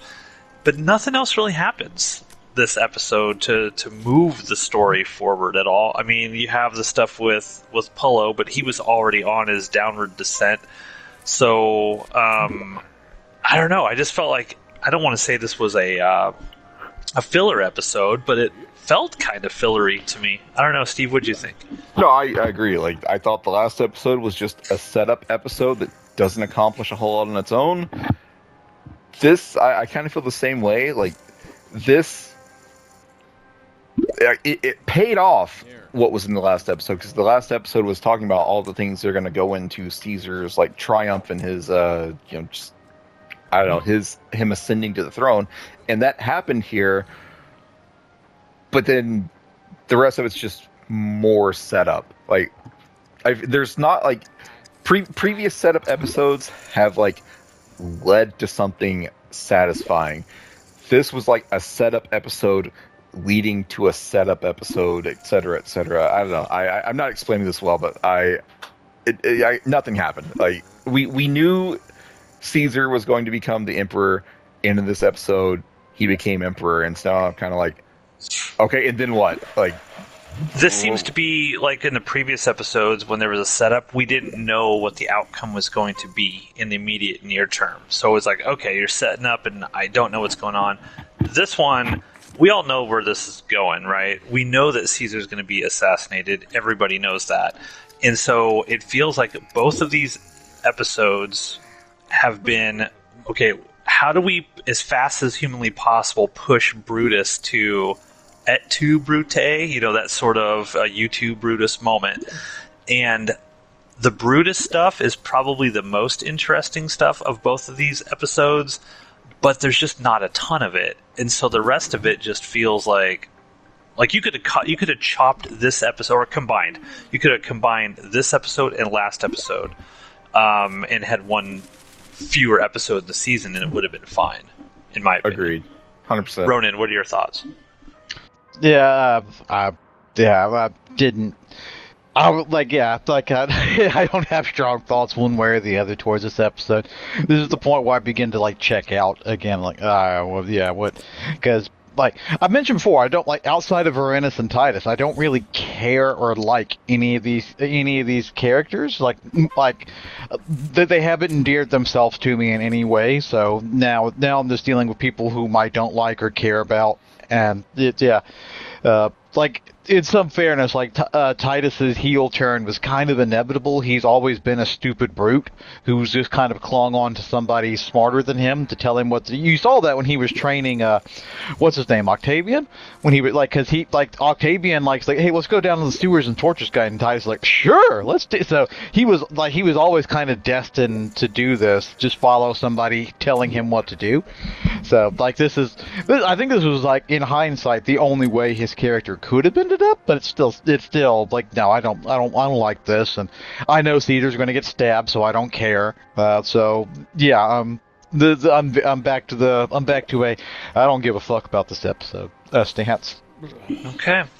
Well, we're about to go all in on the last hand here, so we have to talk about something for a little bit longer, at least one last hand. Our next episode is going to be called The Spoils. I'm going to read the synopsis here on my Blu-ray. It says, while Apollo descends into Rome's netherworld, Varenus reaps the rewards of his allegiance to Caesar. So that's what we have to look forward to. I've watched the next episode already. Does he reap the rewards? I don't know if I trust that synopsis. Okay. We shall see. But I'm about ready to go all in blind. As am I. And people are leaving. No, don't leave now. This is when we win big, get our money back.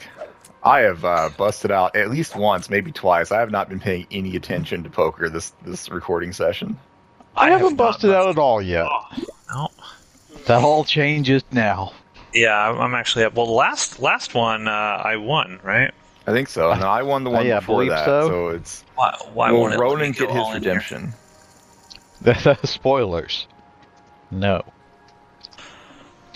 Why did it make me just raise 500? I tried to go all in and it wasn't. Yeah, I've had to do that a couple of times too. Where you click all in, but then I think it's when you have more chips than the other guy. Their all in isn't your all in or something. Okay. I don't know poker. You guys know the rules of poker. I'll don't. keep hitting all in until it finally lets me do it. Maybe it's because I have so many more chips or something. It's exactly what Ronan just said. Okay. Well, all right. You're probably right, Ronan. Does this guy make a decision? Come on, Sir, go all in. Are you? No, he's not going to make a decision. Okay, there we go. Skinny Billy Butcher over there needed more time to think. Good, yes, join one of the 2, 3, Ace King. No, Jack. Wow. Oh, I just need Queen 8. Jack. 8s are the only thing that can help me here. Give me queens. Give me queens. Well, I'm just gonna sit here and be sad. Jack, come on, give me an 8. I need an 8. That's not an 8. Oh God. Full house. Oh, I think 3 Matt and I both fives have on full there. houses. Wait. Did we both get it? It says side pot full house. Yeah, I won a I think bunch. you and I split a full house. Oh, good job, Steve. Fuck Ronan. As long as Ronan lost. Yeah. That's it. And that's We're it. done, everyone. Thanks for watching another middling episode of Jupiter's Croc. We'll be back in 2 weeks with episode 11, The Spoils. Hey everybody, welcome to another episode of Jupiter's Croc here on the Outpost Unknown YouTube channel. My name is Matthew, joined once again by Ronan. Yes, I'm here once again. Nature's attempt to destroy me with a snowpocalypse 2025 has failed. I survived. Ha ha ha ha! Fuck you. Ha ha. Well, I'm definitely glad you survived. However, we have learned that you are a poor ass motherfucker, and you basically have no more poker chips left. Is that correct? Apparently. Because we have to go to a crappy table because you can't afford to buy in. So do better. Do better, Ronan. And we have Steve, also known as Ploticus. Yeah, it's also not. Ronan's comment isn't going to make any sense because this episode probably isn't going to make it to the channel until like June, and people are going to be like, "What the fuck are you talking about snow for?" Good. Good. I like to keep them on their toes. All right, so we are going to talk about episode 11 of season 1, The Spoils. This is the penultimate episode of season 1. Okay, going into the last 2 episodes, Ronan, how you feeling about the show? Very, very unenthused, very whelmed, very, very whelmed by it. Okay, Ploticus, how are you feeling? I mean, I think I'm still positive on it, but it's it's definitely starting to lose me. There's some absolutely fucking ridiculous plot armor in this show. I also really don't like the I won't say a change, but I don't like what's happening to Titus Pullo and his personal storyline. Yeah, I'm not as high on it as I was when I first started. Okay. Well, let's get into it. Let's find out what happens in the spoils. Well, speaking of Titus Pullo, he's just become an assassin. The first thing you see is him just killing a random dude in the street. Yeah. Let me. I'll talk about these characters kind of their own little things, so I can try to keep track of things. Titus Pullo starts the episode, so we'll go with him. He just kills a random guy in the street. The next time we see him, he is like passed out on, I don't know, like a table. It looks like this may have been like a massage parlor or a brothel. Yeah, of some sort. it's like a Roman brothel or whatever. Right, And well, the clientele are robbing him. yes, he is passed the fuck out on a table, and these ladies are. They kind of look like they're about to, give him a little special attention, but then they just start like taking his money, taking his bracelets off his hands. They are robbing him. So he wakes up, he scares them away, and we find out he's been working for Erastus Fullman, the evil, corrupt loan shark guy that has already caused trouble for Vernus in the past. But Pullo goes to Fullman and says, "Hey, I'm looking for work. Mortality work is what they call all of this." And Fullman starts giving him shit. It's like, I don't know that I want to work with you anymore. Like, discretion is a big part of our business. You just shanked a dude in the middle of the street. Like, you were way too loud about this. And Pullo says, I super pinky swear promise that I will be quiet next time. And so now he's going to have another. The lie detector has determined that this is in fact a lie. Yes, because you'll never guess what happens. But the next day, he shanks another motherfucker in the street, just like in broad daylight. Yeah, in front of witnesses. So he shanks this other guy, murderer. Yeah, and then a woman starts screaming "murderer," and then a bunch of like bad green screen clones of her show up, and they all keep yelling "murderer" at Titus Pullo. Then the next time we see him, he is just in a jail cell. We never see him get arrested, but presumably someone grabbed him. I think we talked about this in the last episode. Rome didn't really have like a police force, so I don't know the mechanism by which people get arrested in ancient Rome. But Pullo has been arrested, so we see him in like a dirty, dingy like underground prison cell. So we'll come back to him. We also see Vernus, who apparently has won his rigged election to become a magistrate. Is that the term we're going with yes. here? Is that his? All right, so he is Magistrate Vernus now, and so he's getting dressed up in his proper robes, and he's about to go and like deal with the people. And you could tell he is not looking forward to this whatsoever. Basically, I've been there. I think we've all been there before. Yeah, he sits in a chair, and people come up and they just ask him for things. You petition your political leader to do things for you. So the first guy that we see, he comes up and he's like, I kiss you, Magistrate Vernus. What a lovely, fantastic day that we have here. And Vernus is like, just get to the fucking point.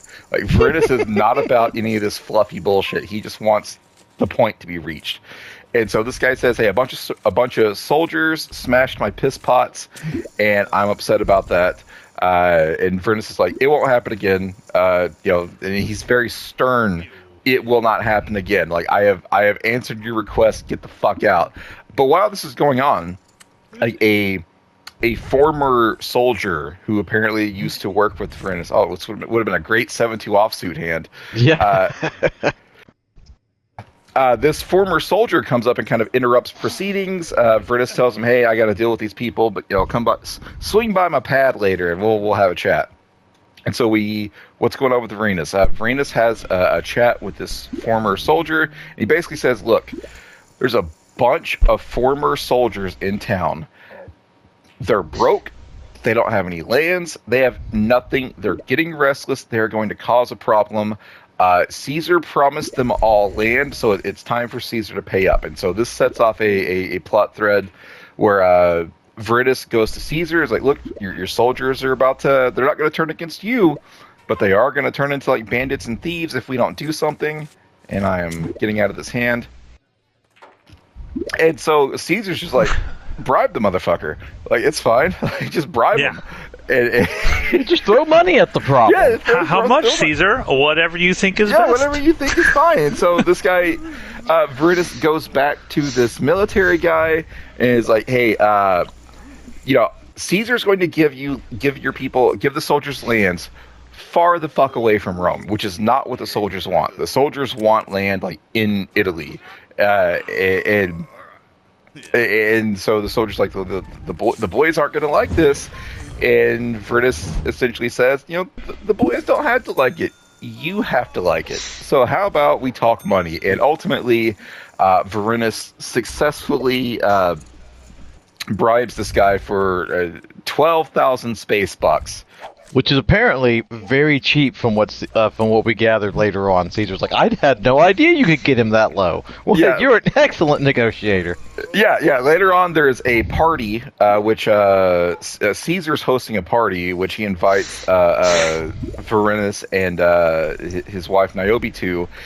And they are just lowly people. They just want to live their lives, do their jobs, collect their paychecks. They are not about all this fancy shit. Yeah. He tells Caesar, he's like, we are simple people. Like, and Caesar's like, too fucking bad. Come to my party. Yeah, you're coming to my party. Yeah, you'll learn to love society. Yeah, and so Caesar. I can relate to this too. I have been told stuff like this before. You'll enjoy the bar. Just come out with us. You'll enjoy it with us. Fuck you in the nose, you motherfucker. Continue, Steve. That's ominous. So later on at this party, Veritas has a chat with Caesar, and Caesar's like, he only wanted 12,000 space bucks? Like, he makes a joke to Veritas, like, I should get you to handle all of my corruptions or whatnot, all of my bribes. And Veritas, no, he uses corruptions. That's what I think he uses all of them at some point.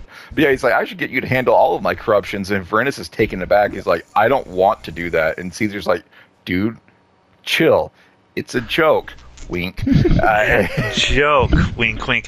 What I like about this sequence here is that, Veritas is a good dude, right? Like, at his core, he has this morality and these lines he doesn't want to cross. And then later on, he feels bad because Caesar's like, congratulations, you corrupted your first person or whatever. And in Veritas, you could tell he's upset about it, but Caesar's like using logic. He's like, look, you corrupted one man to save thousands from banditry and ultimately basically getting murdered by me.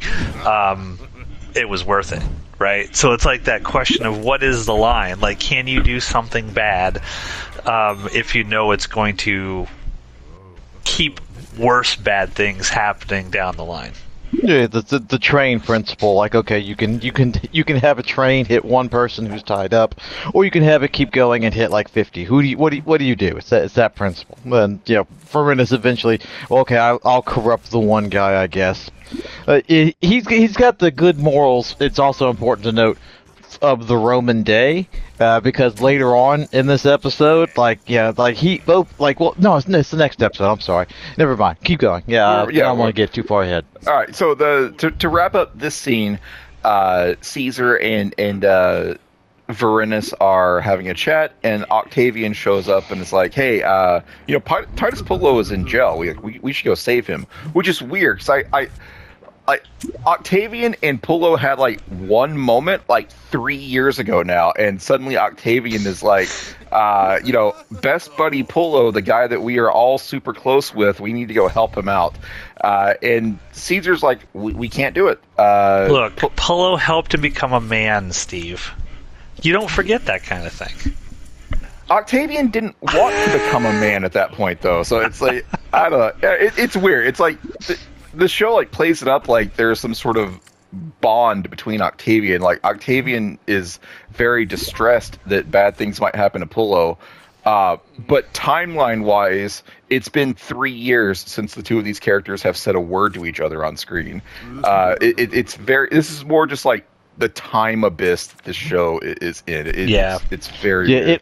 It starts. So these again. I was ahead of the curve, but like all the shit compiles towards the end, and it becomes just an incredible clusterfuck. Anyways. I'm gonna so they're talking about this guy that Pillow killed, and Caesar says the guy that Pillow killed is apparently like super against me, so I can't rescue Pillow because it'll look like I'm just having assassins go out and kill my enemies, and then like rescuing them when they get busted. I can't have that. Pillow has to die. The people will turn against me if I rescue Pillow.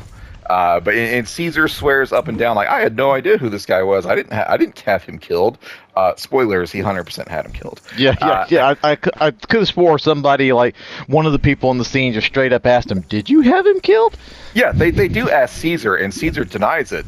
But later on, there's a scene where we learn Posca, that the bookkeeper goes to Erastus Fullman, and he's like, "Look, the next time we need to hire you for your services, if we use you again, don't hire people like Titus Pillow." So yeah, it's very clear that Caesar did indeed know who this guy was, and Caesar is just having people assassinated. So we're gonna put a pin in the Varinus story at this point because all these stories are going to intersect later. What's going on with Brutus? Brutus is quickly becoming like my favorite character in this show, like supplanting Varinus and Pillow. You know what this means, Ronan? This means that Steve will turn on us and stab us. I mean, if you're tyrants, yeah. So what if I'm just chaotic neutral, Steve? How would that happen? Let's go down the RPG character type chart. That's much more interesting. I mean, I might just kill you two just because. That's fair. I've gone through for you two.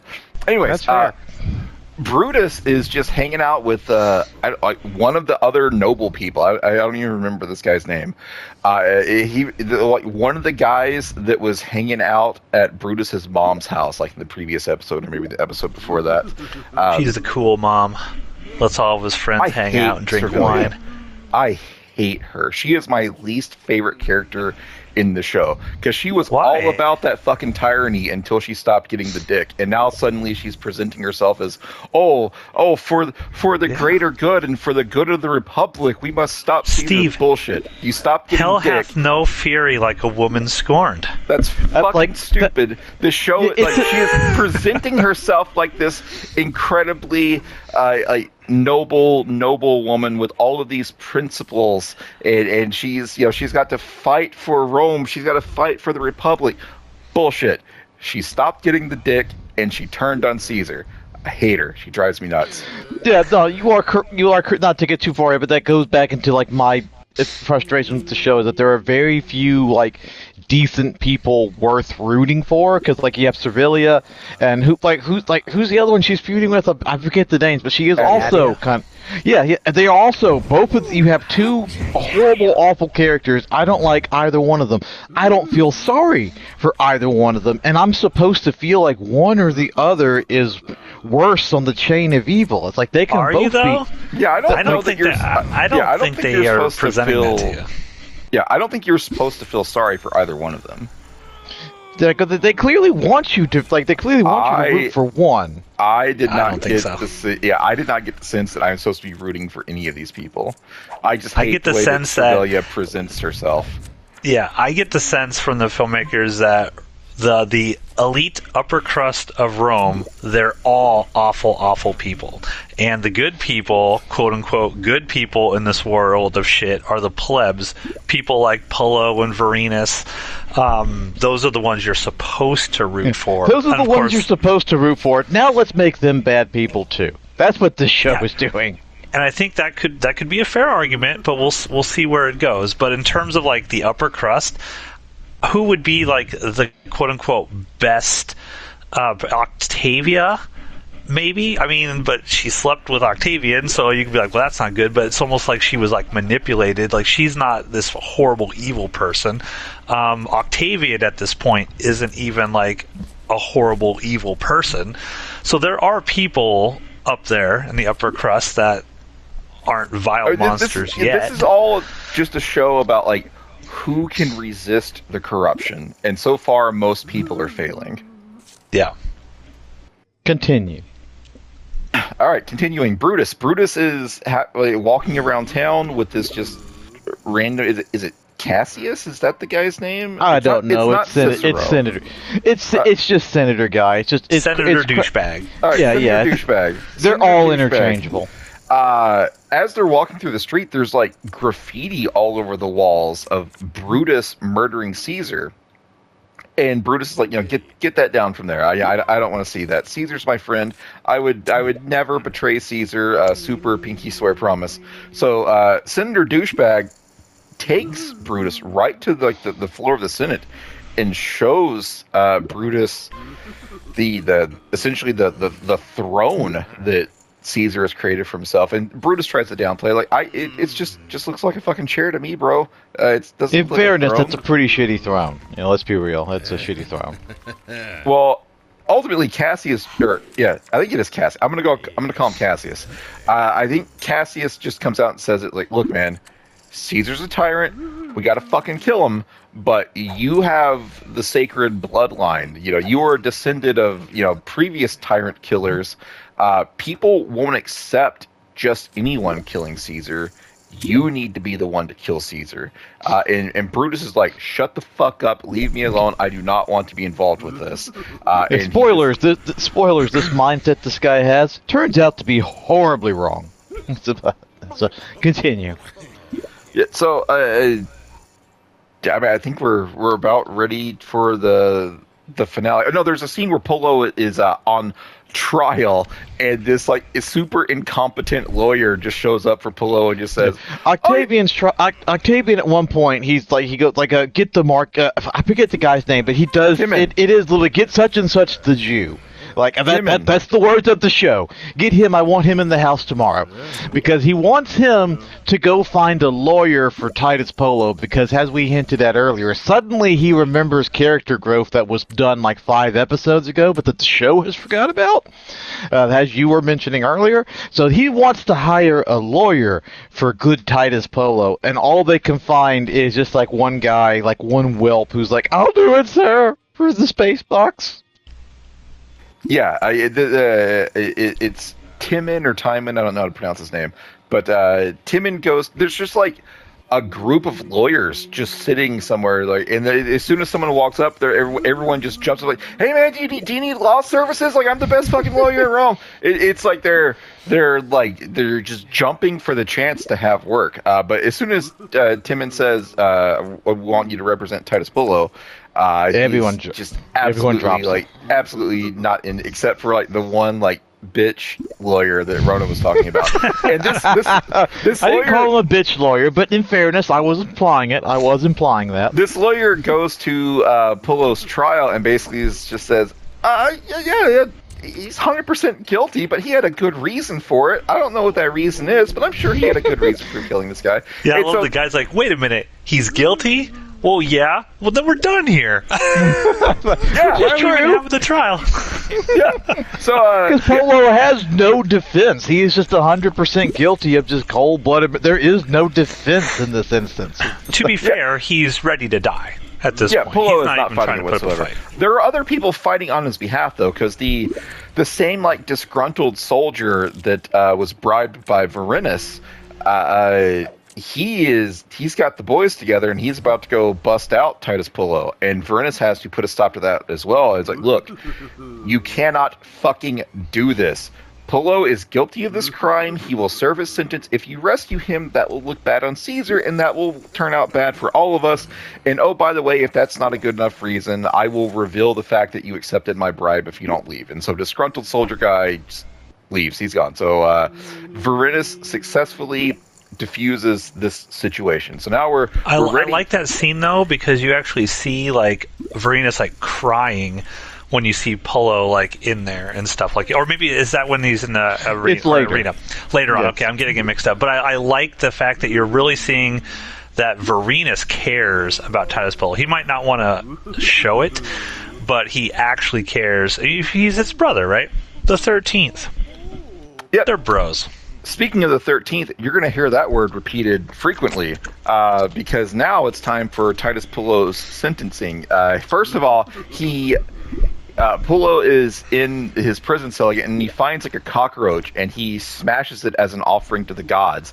But he's not asking the gods to rescue him. He is saying to the gods, please protect my friends, and please let them know how sorry I am for all the terrible things I've done. Like, he is ready for death. Like, he knows he's over it. He's going to go die in the I want to say the arena, air quotes, but it's really this tiny sand pit. Yeah, this is a really, really shit arena. This is like that's what it's supposed to be. It's like, you know, like they executed prisoners in like the gladiatorial games. That's how they oftentimes opened up. But this is not an arena. This is just a large open street. Like, this is a shitty arena. It's just a tiny like sand pit. And so Pullo is taken to the arena, air quotes, to be executed, and then 3 or 4. I don't know if these are gladiators or no, what. they're gladiators. Again, they're shit gladiators compared to the quality that we are used to. But, yeah. They're definitely not from Badiatus Ludus. But so these 3 gladiators come out, and Pullo just sits down on the ground. He's like, "I just fucking kill me. I don't even fucking care." And the gladiators are like, "Dude, come on, like, you're making us look bad, bro. Like, you gotta, like, we have to put on a show for these people, so you have to fight back." And Pullo's like, "Nope, not doing it." And then they insult the 13th, like the legion that Pullo is a part of. In Pullo, I think we learned an episode or 2 ago, he still, even though he's no longer a soldier, he still has great respect for the legion that he's from.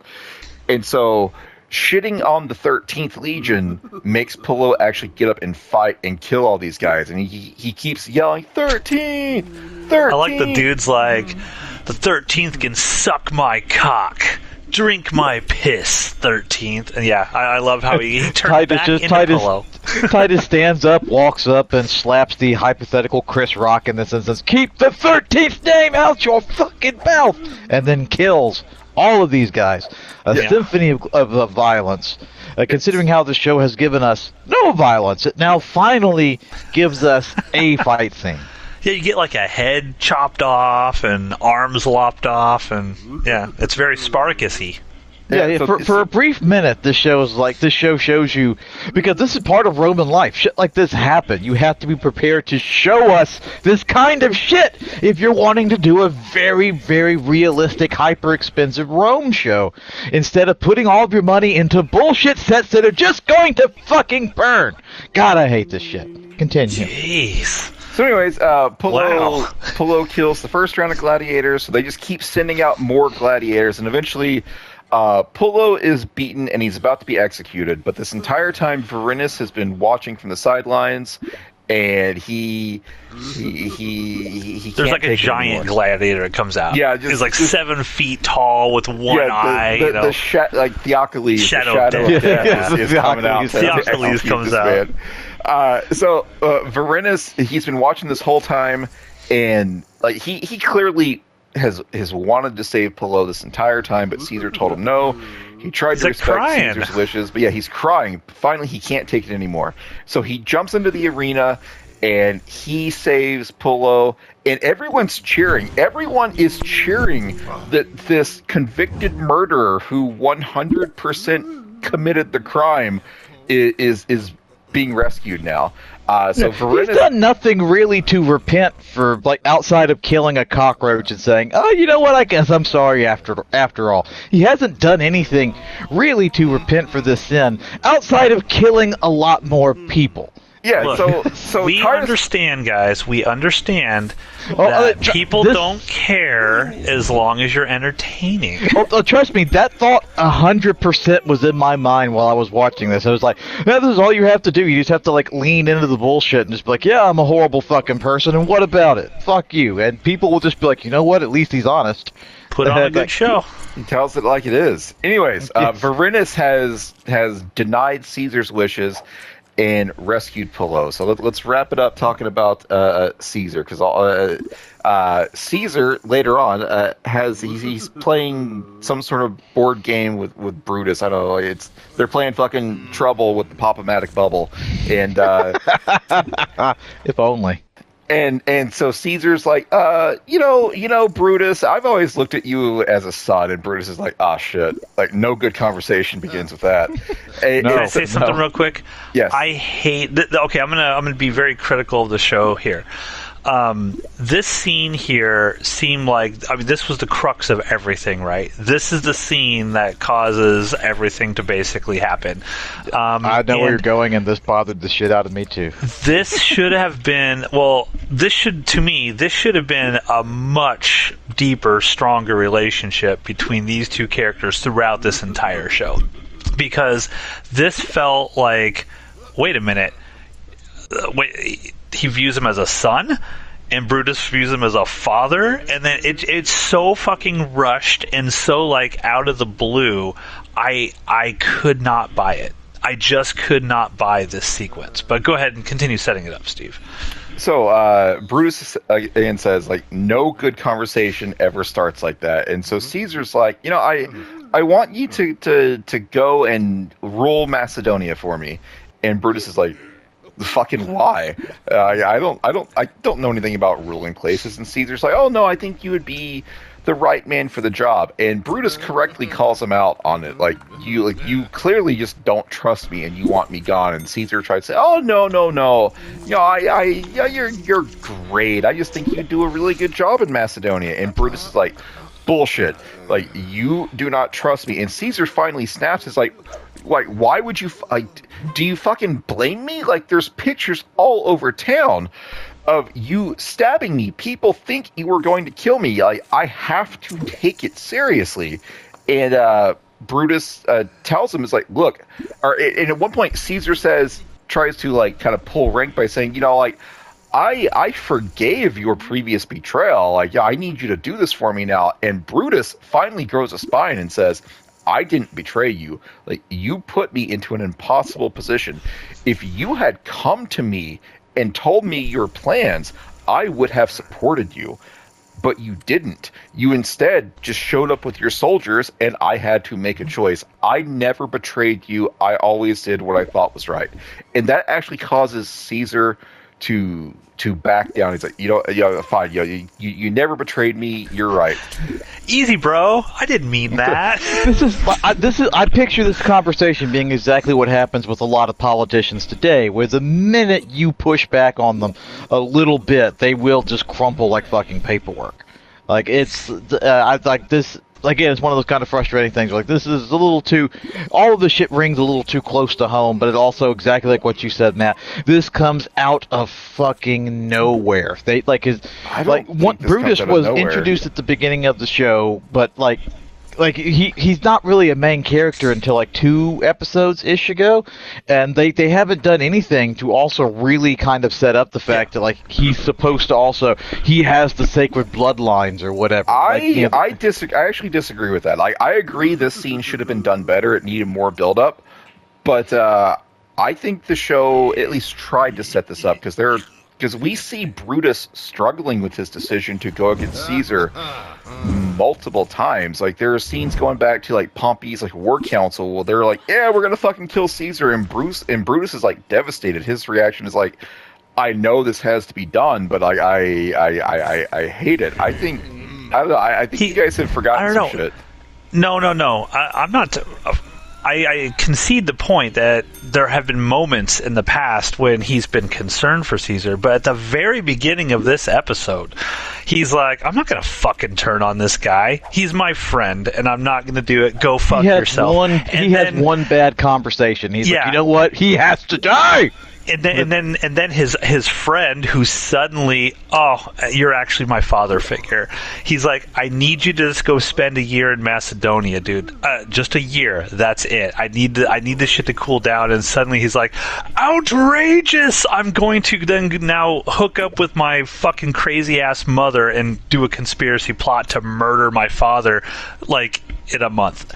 It didn't feel like it. What it felt like to me is they're like, holy shit, we have one more episode. We have to kill Caesar. This is like the big famous event in history. Brutus turns on Caesar, and we have like 40 more minutes to get to it. So we have to set, instead of setting it up over the past 12 episodes, we need to set this up in exactly 39 minutes. There needed to be more examples of Brutus actually questioning his loyalty to Caesar. So, for example, at the very beginning, he's when been questioning his loyalty the entire time. No, he hasn't. His mom has been telling him. The way this entire show, the way Brutus's entire character is played out to me is he has been questioning it the entire time. He knows he's in the wrong. He knows Caesar is a tyrant. Just the last little thing holding him to Caesar is, one, he thinks Caesar actually trusts him, and two, his own just bitchiness and mopiness. And this scene, he realizes Caesar is never going to actually trust me. This whole thing has been for nothing, and that pushes him over the edge. I don't think so, because I think like he does not explain that to his friends, right? So, for example, at the beginning of this episode, when Cassius, whatever, is showing him the throne, he's like, "That's not anything. It's just a fucking chair." What they could have done as an example. That came across to me like he was in denial.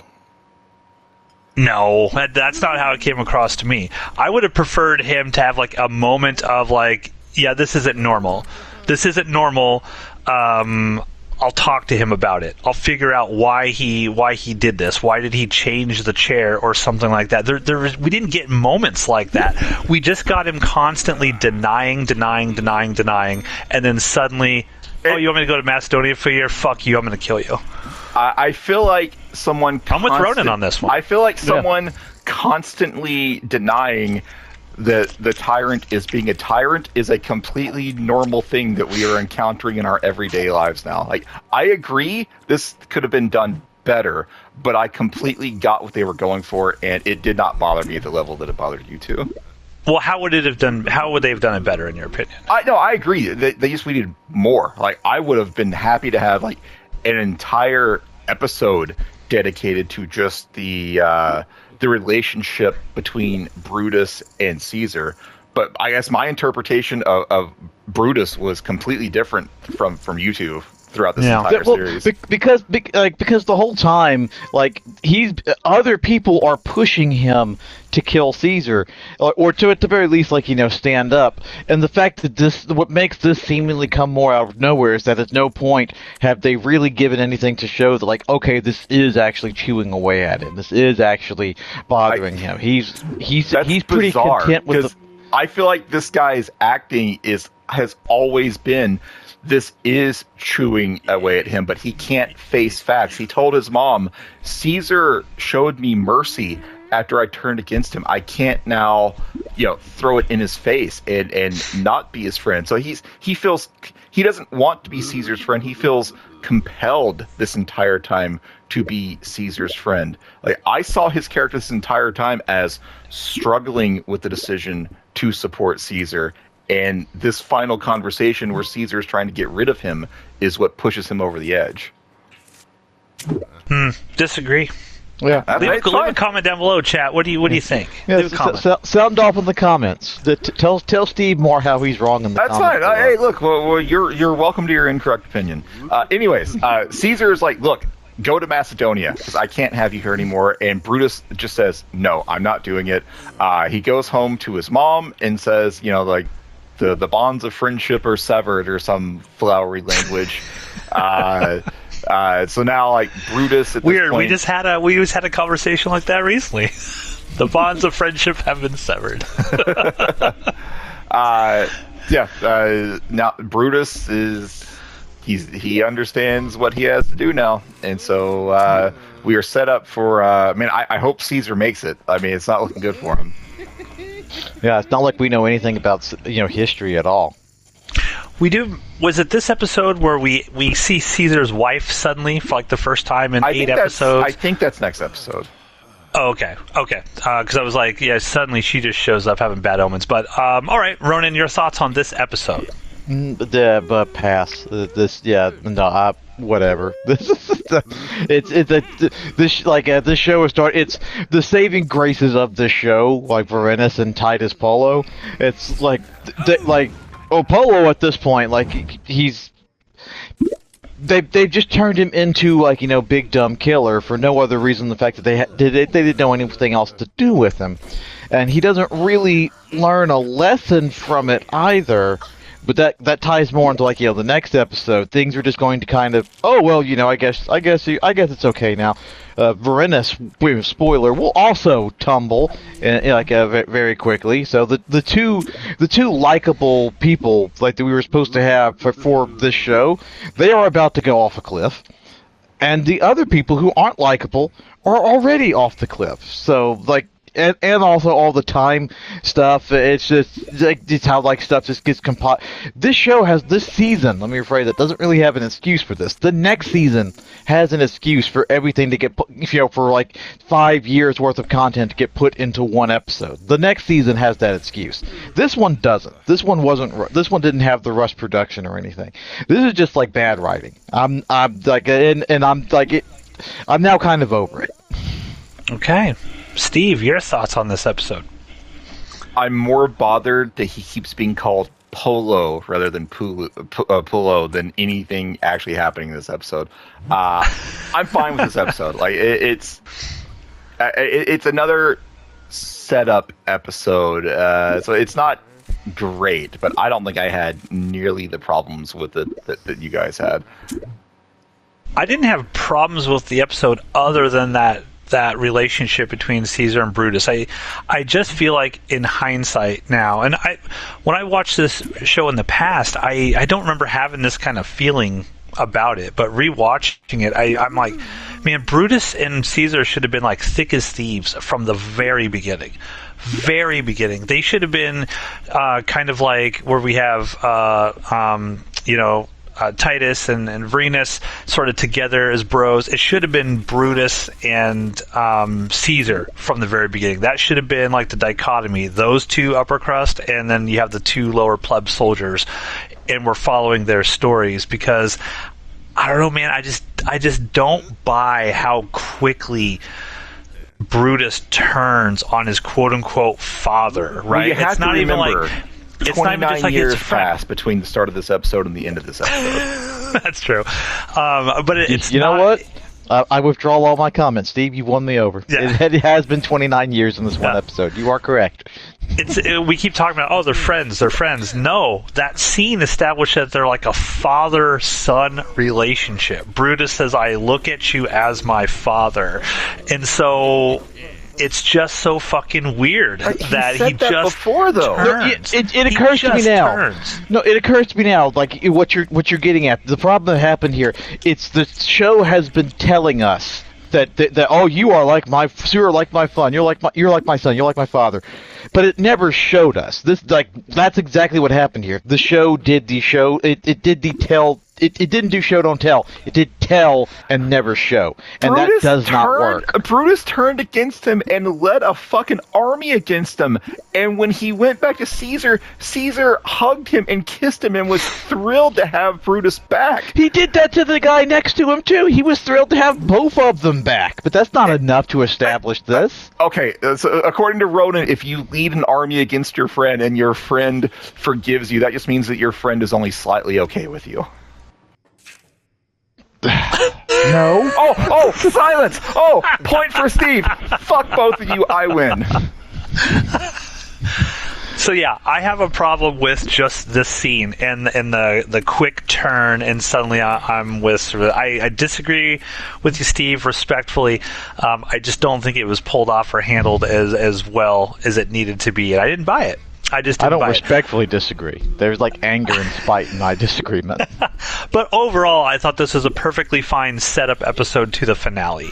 Now, when we talk about the finale in 2 weeks, we'll have some thoughts there of whether or not they stuck the landing of this finale. But I like the stuff with Verena saving him from the arena and everything like that. All of that was great. Like, all of that stuff was fantastic. The pit was more intimidating than that fucking arena. Just a big empty parking lot. Just piece of shit. Well, yeah, I mean, okay, yeah, the pit was more intimidating than, yes, an empty dirt lot. I agree. So yeah, I mean, I got nothing else to say. The Ronan, playground sand pit is where they had this fight. Ronan, is there anything else you'd like to get off your chest? I mean, you seem like you just want to vent. The floor is yours. So, well, I've been venting. It's all good. We'll go into the next episode in 2 weeks' time. We got to message all these guys and tell them to stay here at this exact table for 2 weeks. Okay, I'll do that right now. By the way, we'll point out, you mentioned season 2 having an excuse to sort of like move fast because it was going to get canceled, right? So they had to go through tons and tons of stuff. I will point out, season 1 is 12 episodes. Season 2 is only 10 episodes. So they actually chopped basically 2 hours out of it and tried to compress all of that. So yeah, their goal was to have this show be like 5 seasons, and the whole second season was supposed to be more stuff about Brutus and everything, and then third season was going to be more Cleopatra, and then after that they were going to also introduce stuff happening in Persia and all, and they had to compress everything into 2 episodes because they were told you're not getting any more seasons and we had that through same writing sort the of second complaint. season. Yeah, we had that same sort of complaint on some of the later Spartacus seasons. Like, it just moves so fucking fast. I think the moral of the story is this kind of world is so dense with intrigue and backstabbing and action and sex and violence. Like, I just want a long series.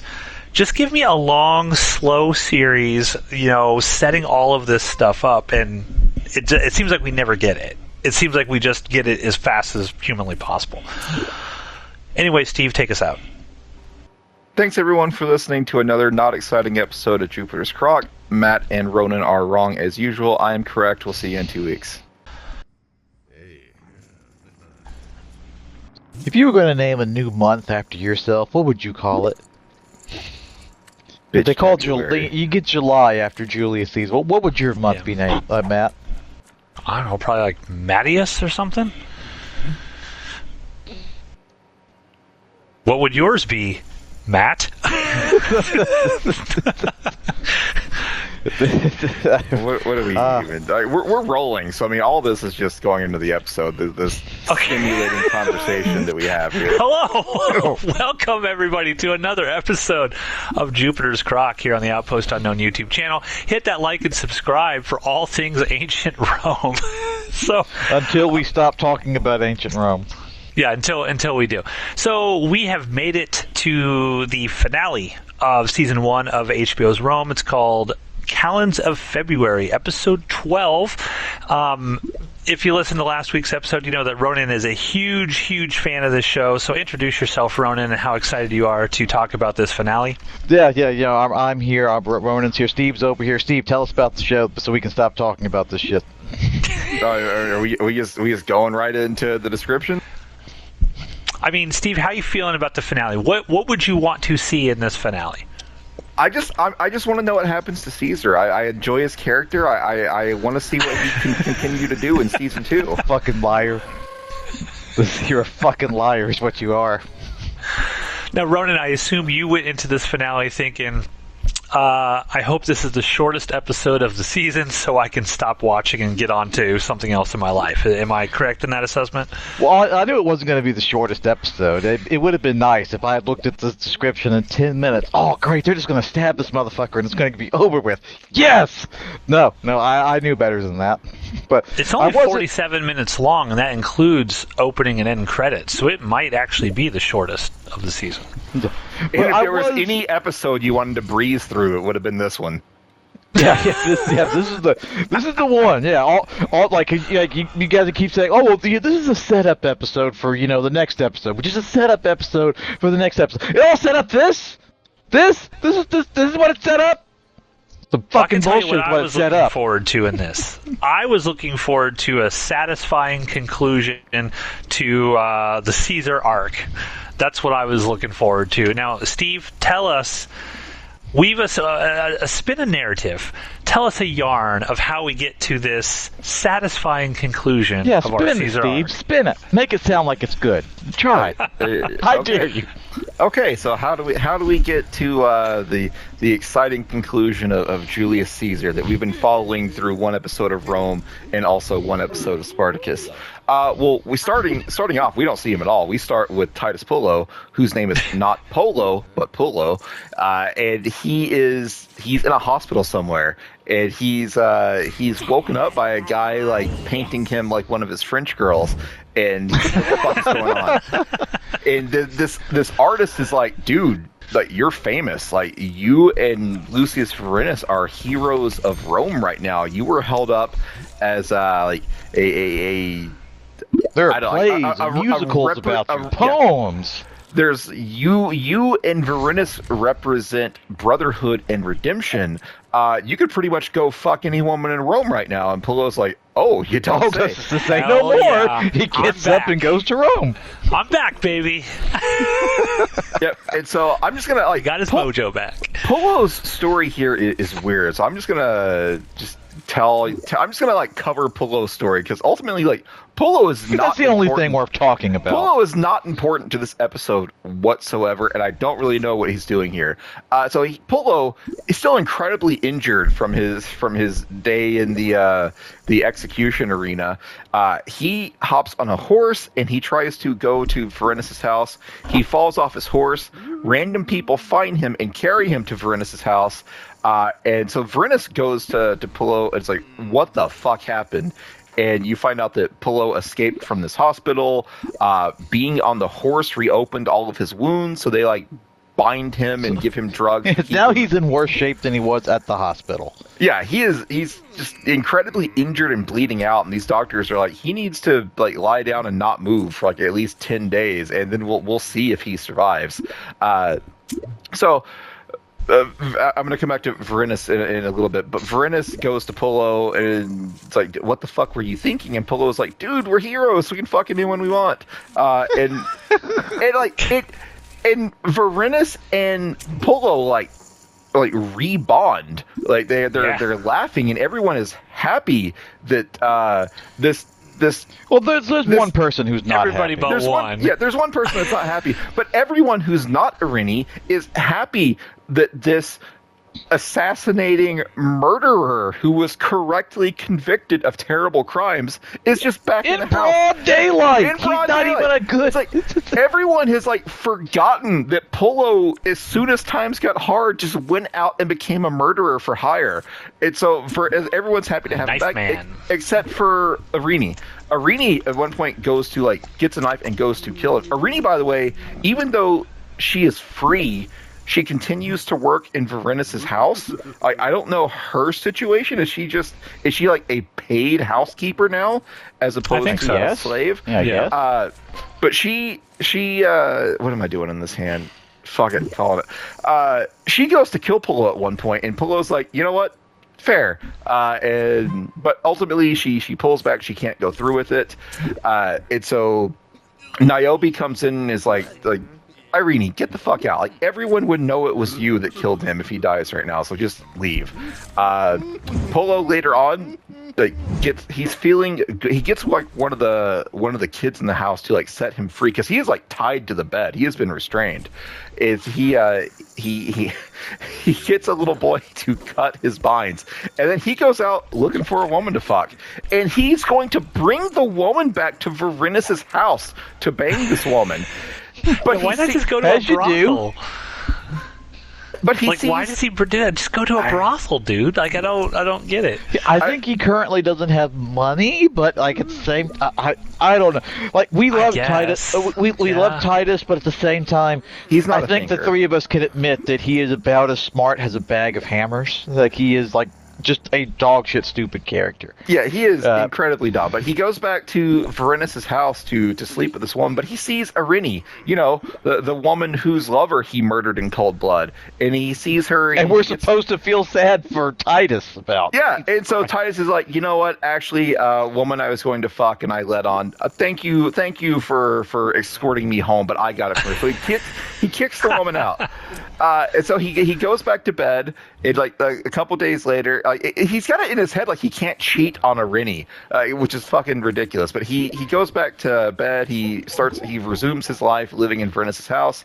At one point, Niobe makes Irini feed Titus Pullo, the guy that murdered her lover. She spits in his porridge. Her only revenge is she spits in his porridge, but then she still has. It's like, I want that spit. I want that spit in Pullo me. might have been into that. That makes me horny, lady. I think so. But that doesn't make Titus that makes him a worse character. Irini is forced to spoon feed the man that killed her lover.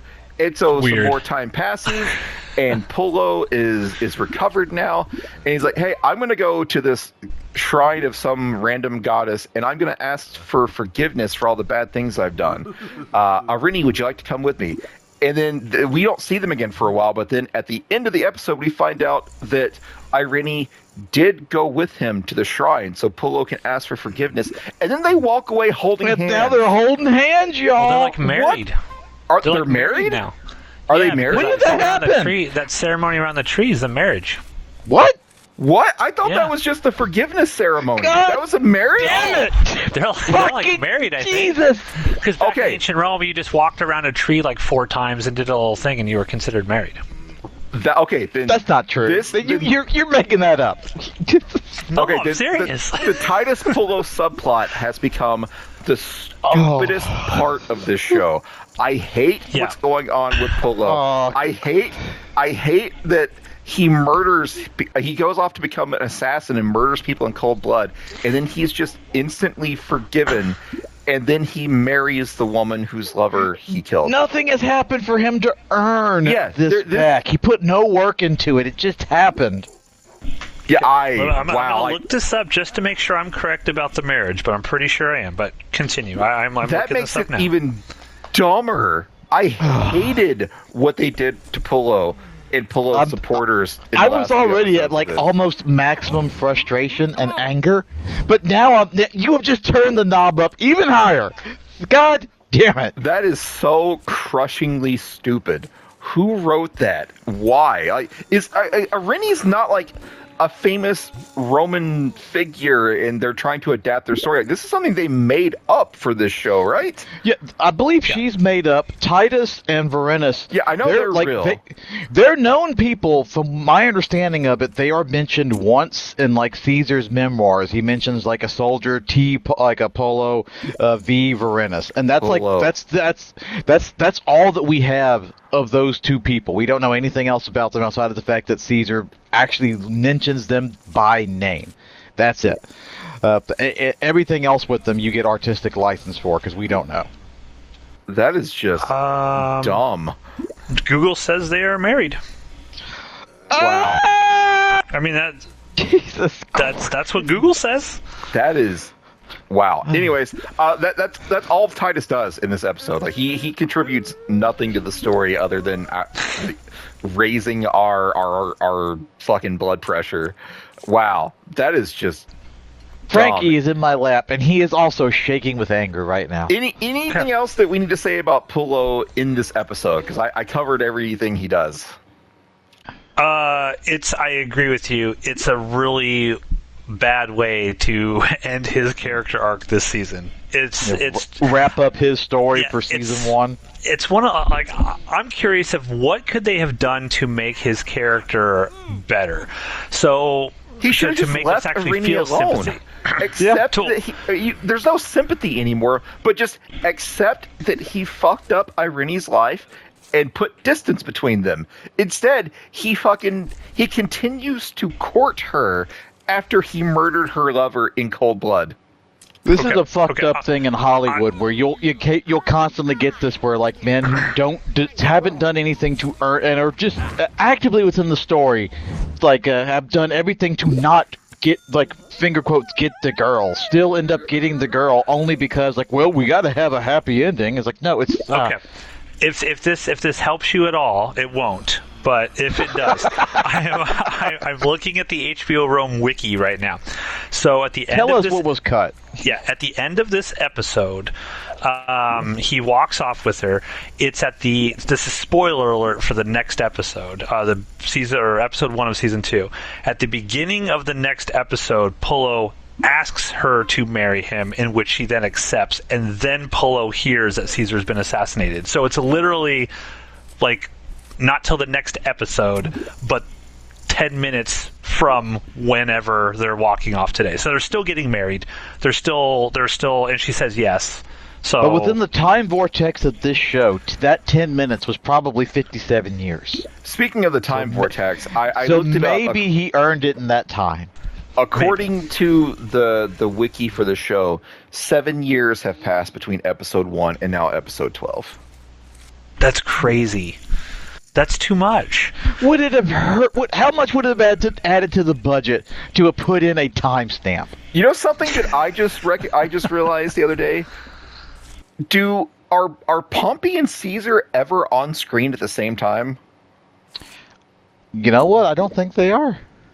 I don't think so. Yeah, No, because Pompey's in Rome. And then Yeah, Pompey Pompey's- flees before Caesar gets there. He flees, and they're in the battles and whatnot. I mean, he sees. I mean, Pompey's severed head is in the same shot as Caesar. You know what? You know what? I'm gonna. Okay, all right. Titus Pullo is a problem in this episode. We all agree. So I'm just going to move on so we can cover the rest of this. What's going on with Varinus? Well, he's going to become a problem too. Aside from being happy that his murderous buddy is back, he has been granted land by Caesar, and so he and Niobe have some sort of like ritual out in like the mud to make the land fertile. He also has to then put on his best robe and go like throw himself before Caesar and beg for mercy, essentially. And so he goes to Caesar and he's like, hang on, let me back up. Before that scene, Cicero and basically all of the senators are very upset that Caesar's about to allow other races into the Senate. It's like all the shit Caesar's done, Cicero has gritted his teeth and dealt with it. But as soon as Caesar is going to allow a Gaul onto the Senate, now Cicero is like, fuck it. Now you've gone too far, allowing like some equity into the Senate. How dare you let the French in here? Yeah, but there's another aspect of why Cicero is so pissed off about this as well, because Caesar is appointing 100 senators to go in here, and those are all going to be votes for Caesar, whatever Caesar wants. Caesar is trying to diminish the power of the old Roman senators. Yeah. It's just not a good idea. Because I feel like Cicero was less bothered by the fact that there's 100 new senators and more bothered by the fact that they were different races. Yeah. Well, yeah, because most Romans didn't view those people as Roman citizens. They're not the equal of a Roman citizen. So the idea of just taking a Gaul and bringing them. Yeah. We see it's like echoes of history in the past. Like today, instead of it just being the Roman Senate, we would just call it the GOP. It all comes back. It all goes full circle. Anyways, so they're having this little powwow where Caesar's talking about all the new non-Roman senators he's going to create. Varinus shows up, and Caesar's like, "Well, Varinus, I could throw you in the arena. I could throw you off this special rock that we apparently have. Basically, I want a special rock. I want that in today's politics. But you apparently you violated my direct order. What am I to do with you?" And then Caesar says, "Well, in doing this, you made yourself a hero of the people, which means I can't punish you, which means I must reward you. So congratulations, Varinus. You are now a senator of Rome." And when this happened, two things happened. One, out loud, I actually said, "Oh, come on." And then after that, I immediately thought, this is where Ronan's gonna have a fucking aneurysm. Did you have an aneurysm, Ronan? At this point, I had an aneurysm a little bit ago, so I don't. You can only have so many aneurysms, but in advance, you know, I was already kind of like peak pissed, and it goes up from here. It still goes up, but I mean, Cicero had an aneurysm. Cicero is like a fucking pleb. He's not even of like our strata. Yeah, like, because, what are you talking about, dude? Yeah, because I think that like Cicero being upset about Varenus happens, and then after that, I might be wrong, but I think after that is when, at least my recollection, it's all like anger and rage. Was after that is when he was starting to be upset. Oh, they're letting the French in here. Oh, the fucking Gauls. Like in fairness, nobody wants the French around anyway. But it's still. Wow. I'm not still editing not that right. out, so whatever happens. What if I said it's wrong? Anyway, so I was already kind of like, you know, like, this fucking show was like, but then also, so that he's getting made into a senator, and like in the back, that actually, my second thought, like, kind of counteracted the anger of the plot armor to that. It's like, why isn't Polo getting any kind of... I mean, he gets a stupid-ass reward with, like, you know, a wife that he didn't earn. And that he's murdering everybody in broad daylight. Keeps murdering... He murdered the person that she actually did love. But, like Titus and Varenus are supposed to be like a 2-package deal. It's FZR and Ronan. You know, it's Penn and Teller. It's a duo. You pay for both, not one. Why does, like, no benefits ever passed down to him? Why is this? But because he's murdering people in broad daylight. That doesn't making matter it look to like them. Caesar already said last episode, he's like, I can't do fucking anything about this guy because the people are going to turn on me. They're going to just think I'm sending Polo out to, like, murder all of my enemies. He's like, it looks bad. He can't then just suddenly, oh, now you're a senator as well. You're a senator. Well, I didn't mean, like, why isn't he getting made into a senator? But, well, I kind of figured, like, okay, he's now a hero of the people because of, like, what happened. Like, he and Varenus, they're supposed to be heroes of the Romans. Why is there any kind of, oh, well, not only have you been granted amnesty, you are now going to be made such and such in the legions or whatever? Because that's clearly the only life he is good at. Don't ever let this motherfucker out of the army. His benefit, Ronan, is he gets, you know, any woman in Rome's legs to open for him because he's now a hero. That's the perk that he gets. By the way, I love Varenus' look on his face when he's like, congratulations, you're a senator now. And he's like, what? Like, he's barely handling the magistrate job. But at the very least, like, he's actually, just because of that, like, you know, cut to the pointness of him, it's just like, you know, stop telling me about how great of a day it is. Tell me what it is you fucking want. Jesus Christ. I appreciate that out of him. And, like, so, like, that's interesting perk for a Roman senator to have, but like he didn't want to be a magistrate, but now suddenly he's like, I'm a senator. Holy God, I'm a senator. Like, well, senate comes with lots of money. It's all kinds of stuff. Yeah, he's so it's rich. kind of it's similar. I guess that is the subtle, I guess, corruption of his character is that, like, at first he resists the urge to be a magistrate because he doesn't trust Caesar, but by this point now it's like, I'm a senator, woo, kind of thing. I don't think he's like super happy about it. I think he's just kind of like, I got to do it. Yeah. Yeah, maybe that's a better way to look at it. It's like he just kind of accepts it at this point. It's like they're gonna make me proconsul soon. Watch it. Obviously they don't, but all right. Still, let's move on here. So Caesar names Varenus to the Senate, and then later on we kind of find out why.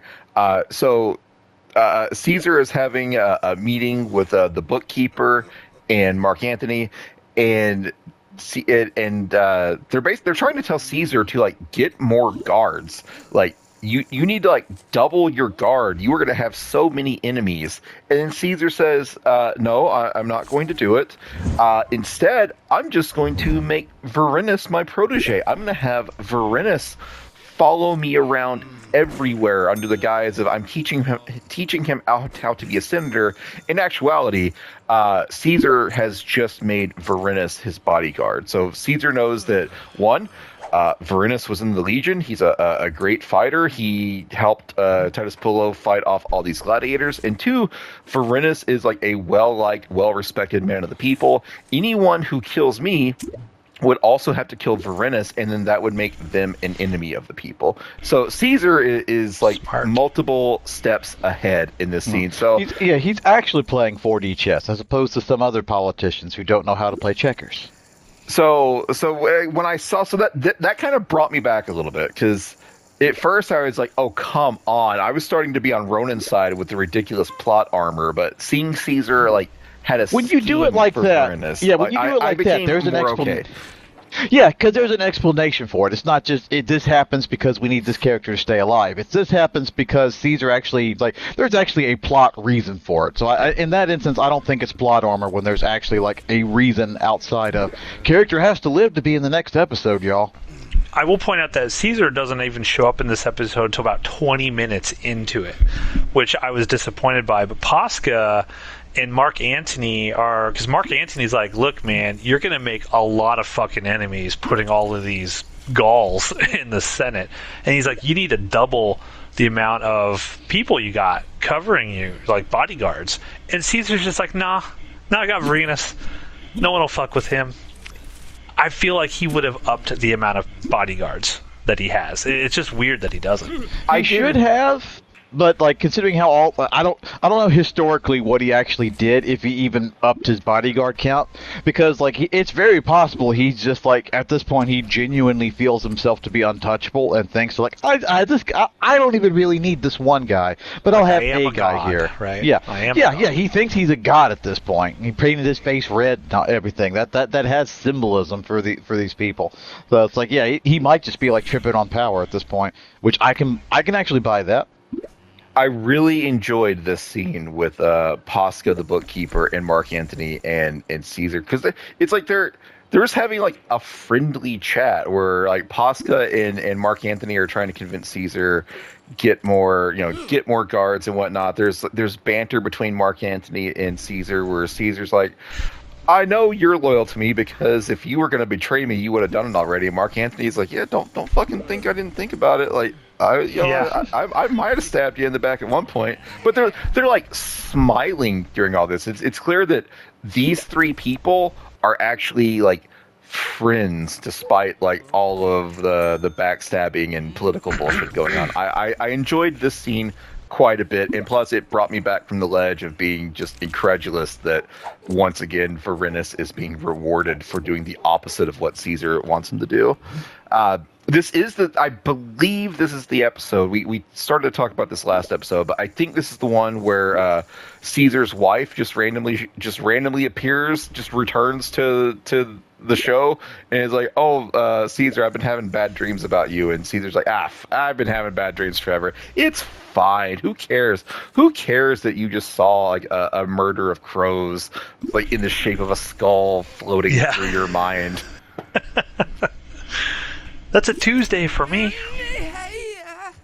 And that is Caesar's reaction. It's like, it's fine. It's fine. Do I want to call this? Do I want to call 5K? Don't give this motherfucker what he wants. All right, I'm not. Do you think that we should have seen more issues with Caesar's health throughout the season? Like we had that one sort of like seizure, right, that he has way back second or third episode, and then but then it's never even brought up, and years have gone by. Do you think that we should have like continued to see that, or we just assume he still has epileptic fits? We didn't. I don't think we necessarily needed to see it, but it like it should have been at least brought up. You know, maybe somebody else in the know that knows that he has the. What was it they called it? I forget what it was they called it, but I forgot. But it's like a curse from Apollo. Yeah, I think Steve's right. The Morbids, but there should have been some mention of that. It's like, careful, Caesar, you're such and such. You have to be mindful. Yeah, maybe at least mention it once or twice. Him and Octavian together, or something where Caesar's getting angry or something about something, and Octavian's like, you gotta be less stressed in your life. So there is some genuine history with like Caesar and Octavian, and the fact that like they only ever like Caesar does make him heir and all that stuff, but they only ever I think they might have spent like 2 months together, like like in total. Like that, like because they didn't interact all that much historically, but Caesar just liked the cut of his jib, so like he eventually makes him his heir. So they actually wouldn't have had that many times to interact with each other. But again, a lot of the rest of the show is just like artistic representation, so they could have squeezed it in. I mean, there's a rich lot for of my things blood. in this show that we should have seen more of.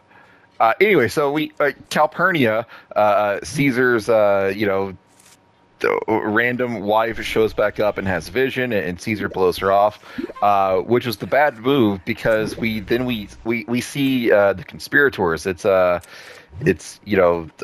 Servilia and Brutus and Quintus and all the other people involved with this, and they're debating how to kill Caesar, and they mentioned Varinus, and they're like, well, we can't just do a direct attack now because Varinus is a soldier and we're not. He'll kill us all. So how do we do this?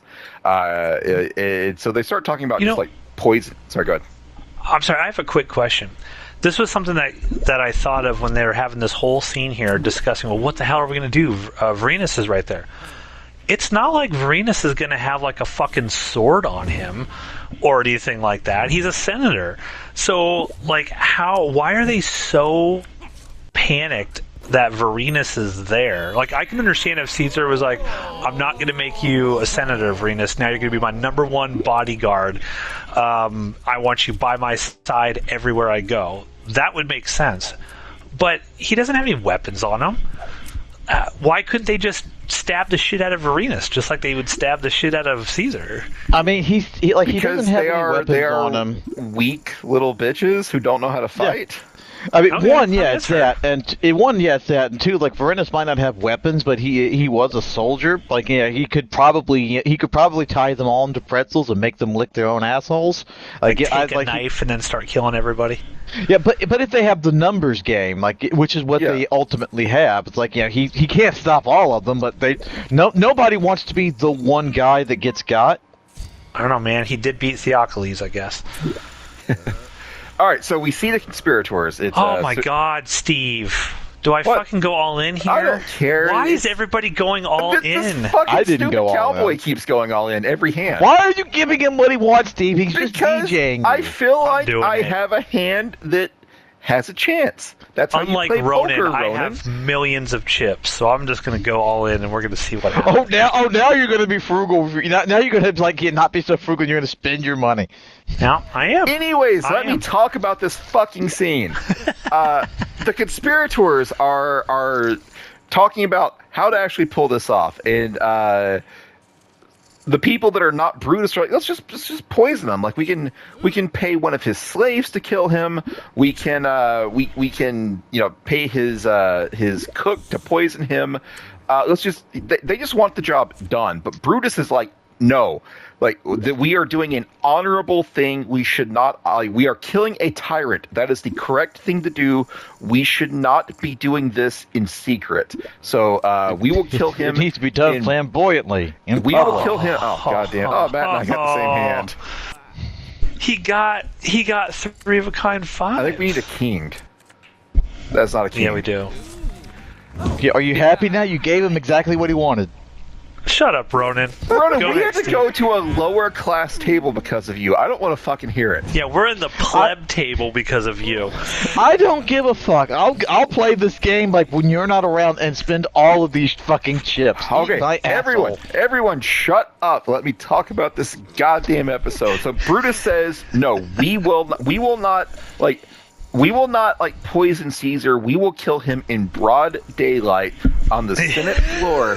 So we Like a good Roman. so that people fucking know that we have done the right thing. Like we are not hiding. this. We are the good people." But they're trying to figure out how to actually do this, and they don't have any ideas because they're all afraid of Varinus. But then later on, that night, Servilia wakes up. She's like, "Wait a minute, Lucius Varinus. Like, I think I've got some dirt on him." And so now it's time for the next morning, the plan they're actually going to pull off. So Caesar and Varenus are just walking up to the Senate, and oh Jesus Christ, dude, slow down with your pocket aces. Wow, look at it! Look at him mocking the table. I had ace 3, so he can't. So there's only one more ace out there. All right, come on, give him another queen just so we fuck over the cowboy. That is not a queen. All right, here we go. The next day, another guy won. Whoever the fuck. Caesar and Varenus are walking towards the Senate. Well, first of all, Servilia has invited Octavian and Adia to come and hang out with Servilia, and Adia and Octavian are like, well, why is she doing this? Like, Servilia hates us, but Adia is like, well, I can't give the appearance that I have to go to keep up appearances. So they go to meet with Servilia. Meanwhile, Caesar, Jesus Christ, you all did this. You encouraged and this. let me talk about this fucking episode. God I don't damn want it! to talk about this episode anymore. Do you want to keep delaying it? We can sit here for 7 goddamn hours while the cowboy keeps going all in every hand. Sorry, Dad. Shut up. He'll leave before then. Shut up. Caesar and Varenus are going to the Senate, and Servilia implements her master plan. Her master plan is to shut up. Mute your fucking mic. God damn it. Every fucking time. Servilia shut up. Servilia sends her main slave person to spill the beans to Varenus about the origin of the little boy living with him. I'm just watching the game. See, I'm watching the game. This guy is just—it's incredible. No, I'm not. I can't believe what I'm seeing here. Everyone's leaving the table now because of this guy. The truth has been revealed to Varenus, and so Varenus immediately abandons being Caesar's bodyguard and stomps home to good old confront spousal Niobe. abuse. And so Niobe is like, Varenus like confronts her. Niobe eventually confesses, like I thought you were dead. And so Varenus grabs the knife, but he's just sitting there. And so Niobe's like, Varenus, remember that the boy is blameless. And then she throws herself off the balcony. And I didn't realize that Varenus and Niobe lived high up enough to die from a fall like that. But Niobe... Let me ask you, Steve. Did she jump or did she fall backwards? In the if you were playing Man of Medan, she jumped. No one's going to get that joke 4 months from now. Yeah, that joke's not going to make any sense in 6 months. No, I don't care about the joke. I just want to know what Steve thought. She did not jump. She just dropped backwards. Niobe admits the truth. She stresses to Varenus, I thought you were dead. She kills herself. She tells Varenus not to blame the boy. So let's pause here for a second. Like, what do we think of Niobe's character? Because I think she was done dirty, and all of the people, all of the Rome fans that treat her as this monster are completely in the wrong. I agree with you. I don't think she's a monster. I think that should she have lied to him for the past 7 years about this kid? I don't know. I think there is plenty of opportunities. Like, they established that their relationship is good now and stuff. She had that opportunity early on. She chose not to take it. People make choices, and it leads to bad consequences. Haven't we established that the punishment for what? Well, haven't we established that her reason for not doing this is because the punishment for doing this is he has the right, as a Roman male citizen, to just up and end her? Yes, and he grabs a knife when he first finds out the truth. But he doesn't come at her, though. She has every right to believe he will. No, the only thing that Niobe did wrong was choosing her sister's husband to sleep with. She owes an apology to her sister and no one else. She did not cheat on Varinus because she was told Varinus was dead. And she was completely justified in lying to Varinus because Varinus would have fucking killed her. Even after... And Varinus at the beginning of the show, 100% would have. Yes, and even now, even after 7 years of having a good relationship, Varinus grabbed the knife as soon as Niobe admitted it. So Niobe, the only thing she did wrong is who she chose to sleep with. She was not wrong in sleeping with that person. Agreed. I agree. Yeah. Yeah, fuck Justice Reddit. for Niobe. Yeah, fuck Reddit. Justice for Niobe. Anyway, so that's and then later on, like Varinus goes down to the street level and is cradling Niobe's body as his children come upon him. So let's go back to Caesar. So Caesar goes into the Senate. They mentioned like, where's Varinus? Varinus is gone, and so they're like, never mind, we got shit to do. Other Senate and then other conspirators, they distract Mark Antony and they distract Posca, and so they get Caesar into the Senate, and then they start stabbing him. Like I was expecting it just happens. Takes a It while. does. Takes a while. No. They're like, come on, guys. Like, the dude comes up to him and he's like, get your hand off me. And he's kind of messing with him. He's like, come on, guys. Like, let's fucking stab him. I was expecting expecting like tensions to be mounting and building to some sort of crescendo, but it doesn't. One guy just grabs Caesar, and Caesar says, take your hand off me. And then someone yells, do it now. And then they all do it now. They just stab the shit out of him with Brutus getting the final kill. Like, there was not nearly enough build up to the actual stabbing of Caesar. 100%. But Caesar dies. Brutus has a breakdown. Mark Antony comes in and sees that Caesar is dead, and he's actually like teary-eyed because he genuinely did love Caesar for all of Caesar's flaws. And, did they look shocked though that he walked in? Because like Brutus looks at him and like Mark Antony just walks in and you could tell he's like, I'm gonna fuck you guys up now. Like, you guys really fucked this up. But it just seemed like Brutus was shocked that he was standing there. Because you kind of see them, like, somebody takes him aside before Caesar gets into the Senate, like to distract him or whatever. But it just seemed weird. Like, why would you not take out Mark Antony while he's there? Like, let him come in and stab the shit out of him as well. I don't know, but Mark Antony just turns and flees. Caesar is dead. Brutus is having a breakdown. Varinus is cradling Niobe's body. And then the last shot we get is Titus Pullo holding hands with Irene, and they're apparently going to go get married in 10 minutes. And that is the end of Season 1 of Rome.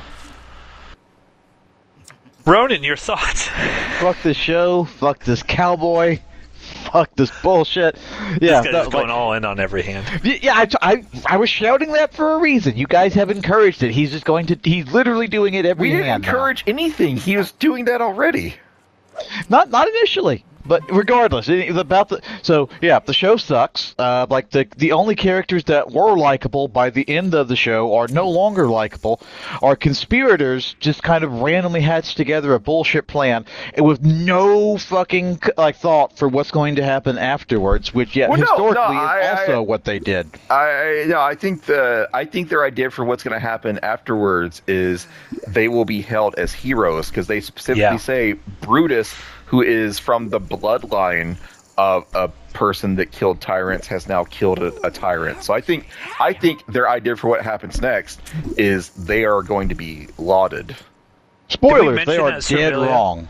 Did we mention that Servilia tells Attia basically like, I'm gonna let you run. I forgot about that. I'm gonna fucking chase you down and basically make your life a living hell. I'm not gonna kill you right now.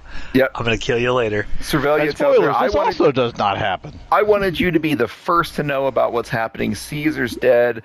And Attia tries to play it off. Attia tries to be like, well, of course you wouldn't hurt us. We are good friends. Politics is the world of men. And Servilia is like, Nah, bitch. I am going to fucking ruin you the way you ruined me. And Octavian's giving her the stink eye, but then they leave. Nice, Steve. Nice. Did I do good? Oh What? shit! I did do good. I was not paying You any beat attention. the bearded cowboy. I was not paying any attention to that. Anyways, yeah. So Cervelia tells Adia that I'm coming for you. I'm gonna let you run just so I can get the joy of chasing you down. And Adia and Octavian are like, we're fucking beat. They just have to leave. Like they know that they are now marked men and they got to get the fuck out of there. Yeah, I like this episode quite a bit, aside from the Titus Pullo stuff. That stuff, I thought, I agree with you 100%, Steve, didn't even need to be in this episode at all. They should have taken all of that Titus Pullo storyline and put it more into Brutus and Caesar and all of that. This episode felt very fast. You know, it's only 47 minutes. That includes the opening and end credits, so it's probably more like 44-ish minutes, 43, 44. It just felt like it went too quick. They didn't give any time to breathe. But overall, I like the episode. I like where all the stories, aside from Polo, where they sort of end up. I like what the hell is going to happen, because obviously this is setting up Octavian, becomes the first emperor of Rome, and how does he do that in 10 episodes? How are we going to find out that Octavian is going to storytelling is how that happens. He's going to outsmart Brutus and the Senate and Mark Antony and all of that. So I like this finale, aside from the Polo stuff. What are your thoughts on the finale, Steve? I hated the Polo stuff.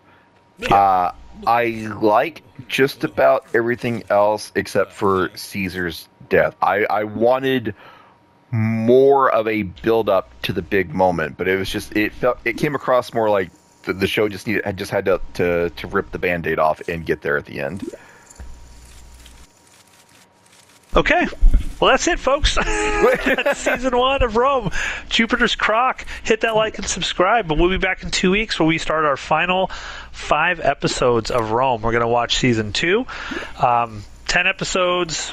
We'll see how it goes. But now we have to go all in blind, and we're going to have the cowboy joining us. That's true. That's true. Let's take all of his money. Oh, man, dude's got pocket aces. He's busted out twice now, so he's lost his advantage. Okay. I've busted out once. I've busted out twice. He won? He fucking won! That one advantage hand gained that I took earlier got me basically my 2 buyouts back. All right, here we go. All in blind against the cowboy. Watch the cowboy not go all in on this hand. No, he's done it every other time. Look at him. Giving you the finger guns. And the little finger. I'm going all in. Same. Yep. Yep, come on, cowboy. Raisin. Yep. We're playing, cowboy. Oh yeah, look at this. Here we go. Look at it. Come on, dude. Don't ruin it. Come on. You know you want to. Do it. Keep looking at those cards. They ain't going to change. Do it. Oh, pussy. Wuss.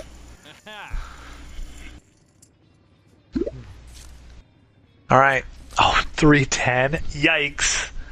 Jack Ace. Oh, King Queen. Ooh, I need kings. I need queens. I need 10s. Give me 10s. Oh, no. Oh, there's a 10. No, he got the jack. I need another 10. Another queen. 10. Oh, wait, give me an ace and I'll have a straight.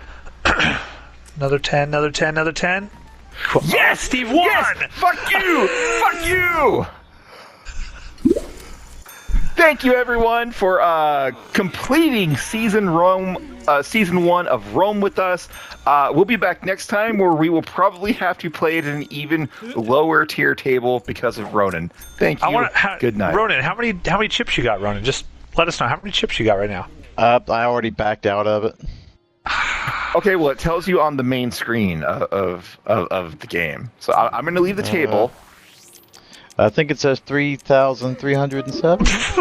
I have You are poor. I have 954,000. I have 1,740,893. Ronan, how is that even possible? 3,000. Because it's not. I'm more stupefied as to how you don't know how that's possible. It's well known that I suck at poker. I've never been good at it in all the years that we played it. So I mean, what the fuck do you mean? How did that happen? That's it. That was the inevitable outcome. Get on my level, Steve. I don't want to be on your poverty level. Thank you, everyone. Good night.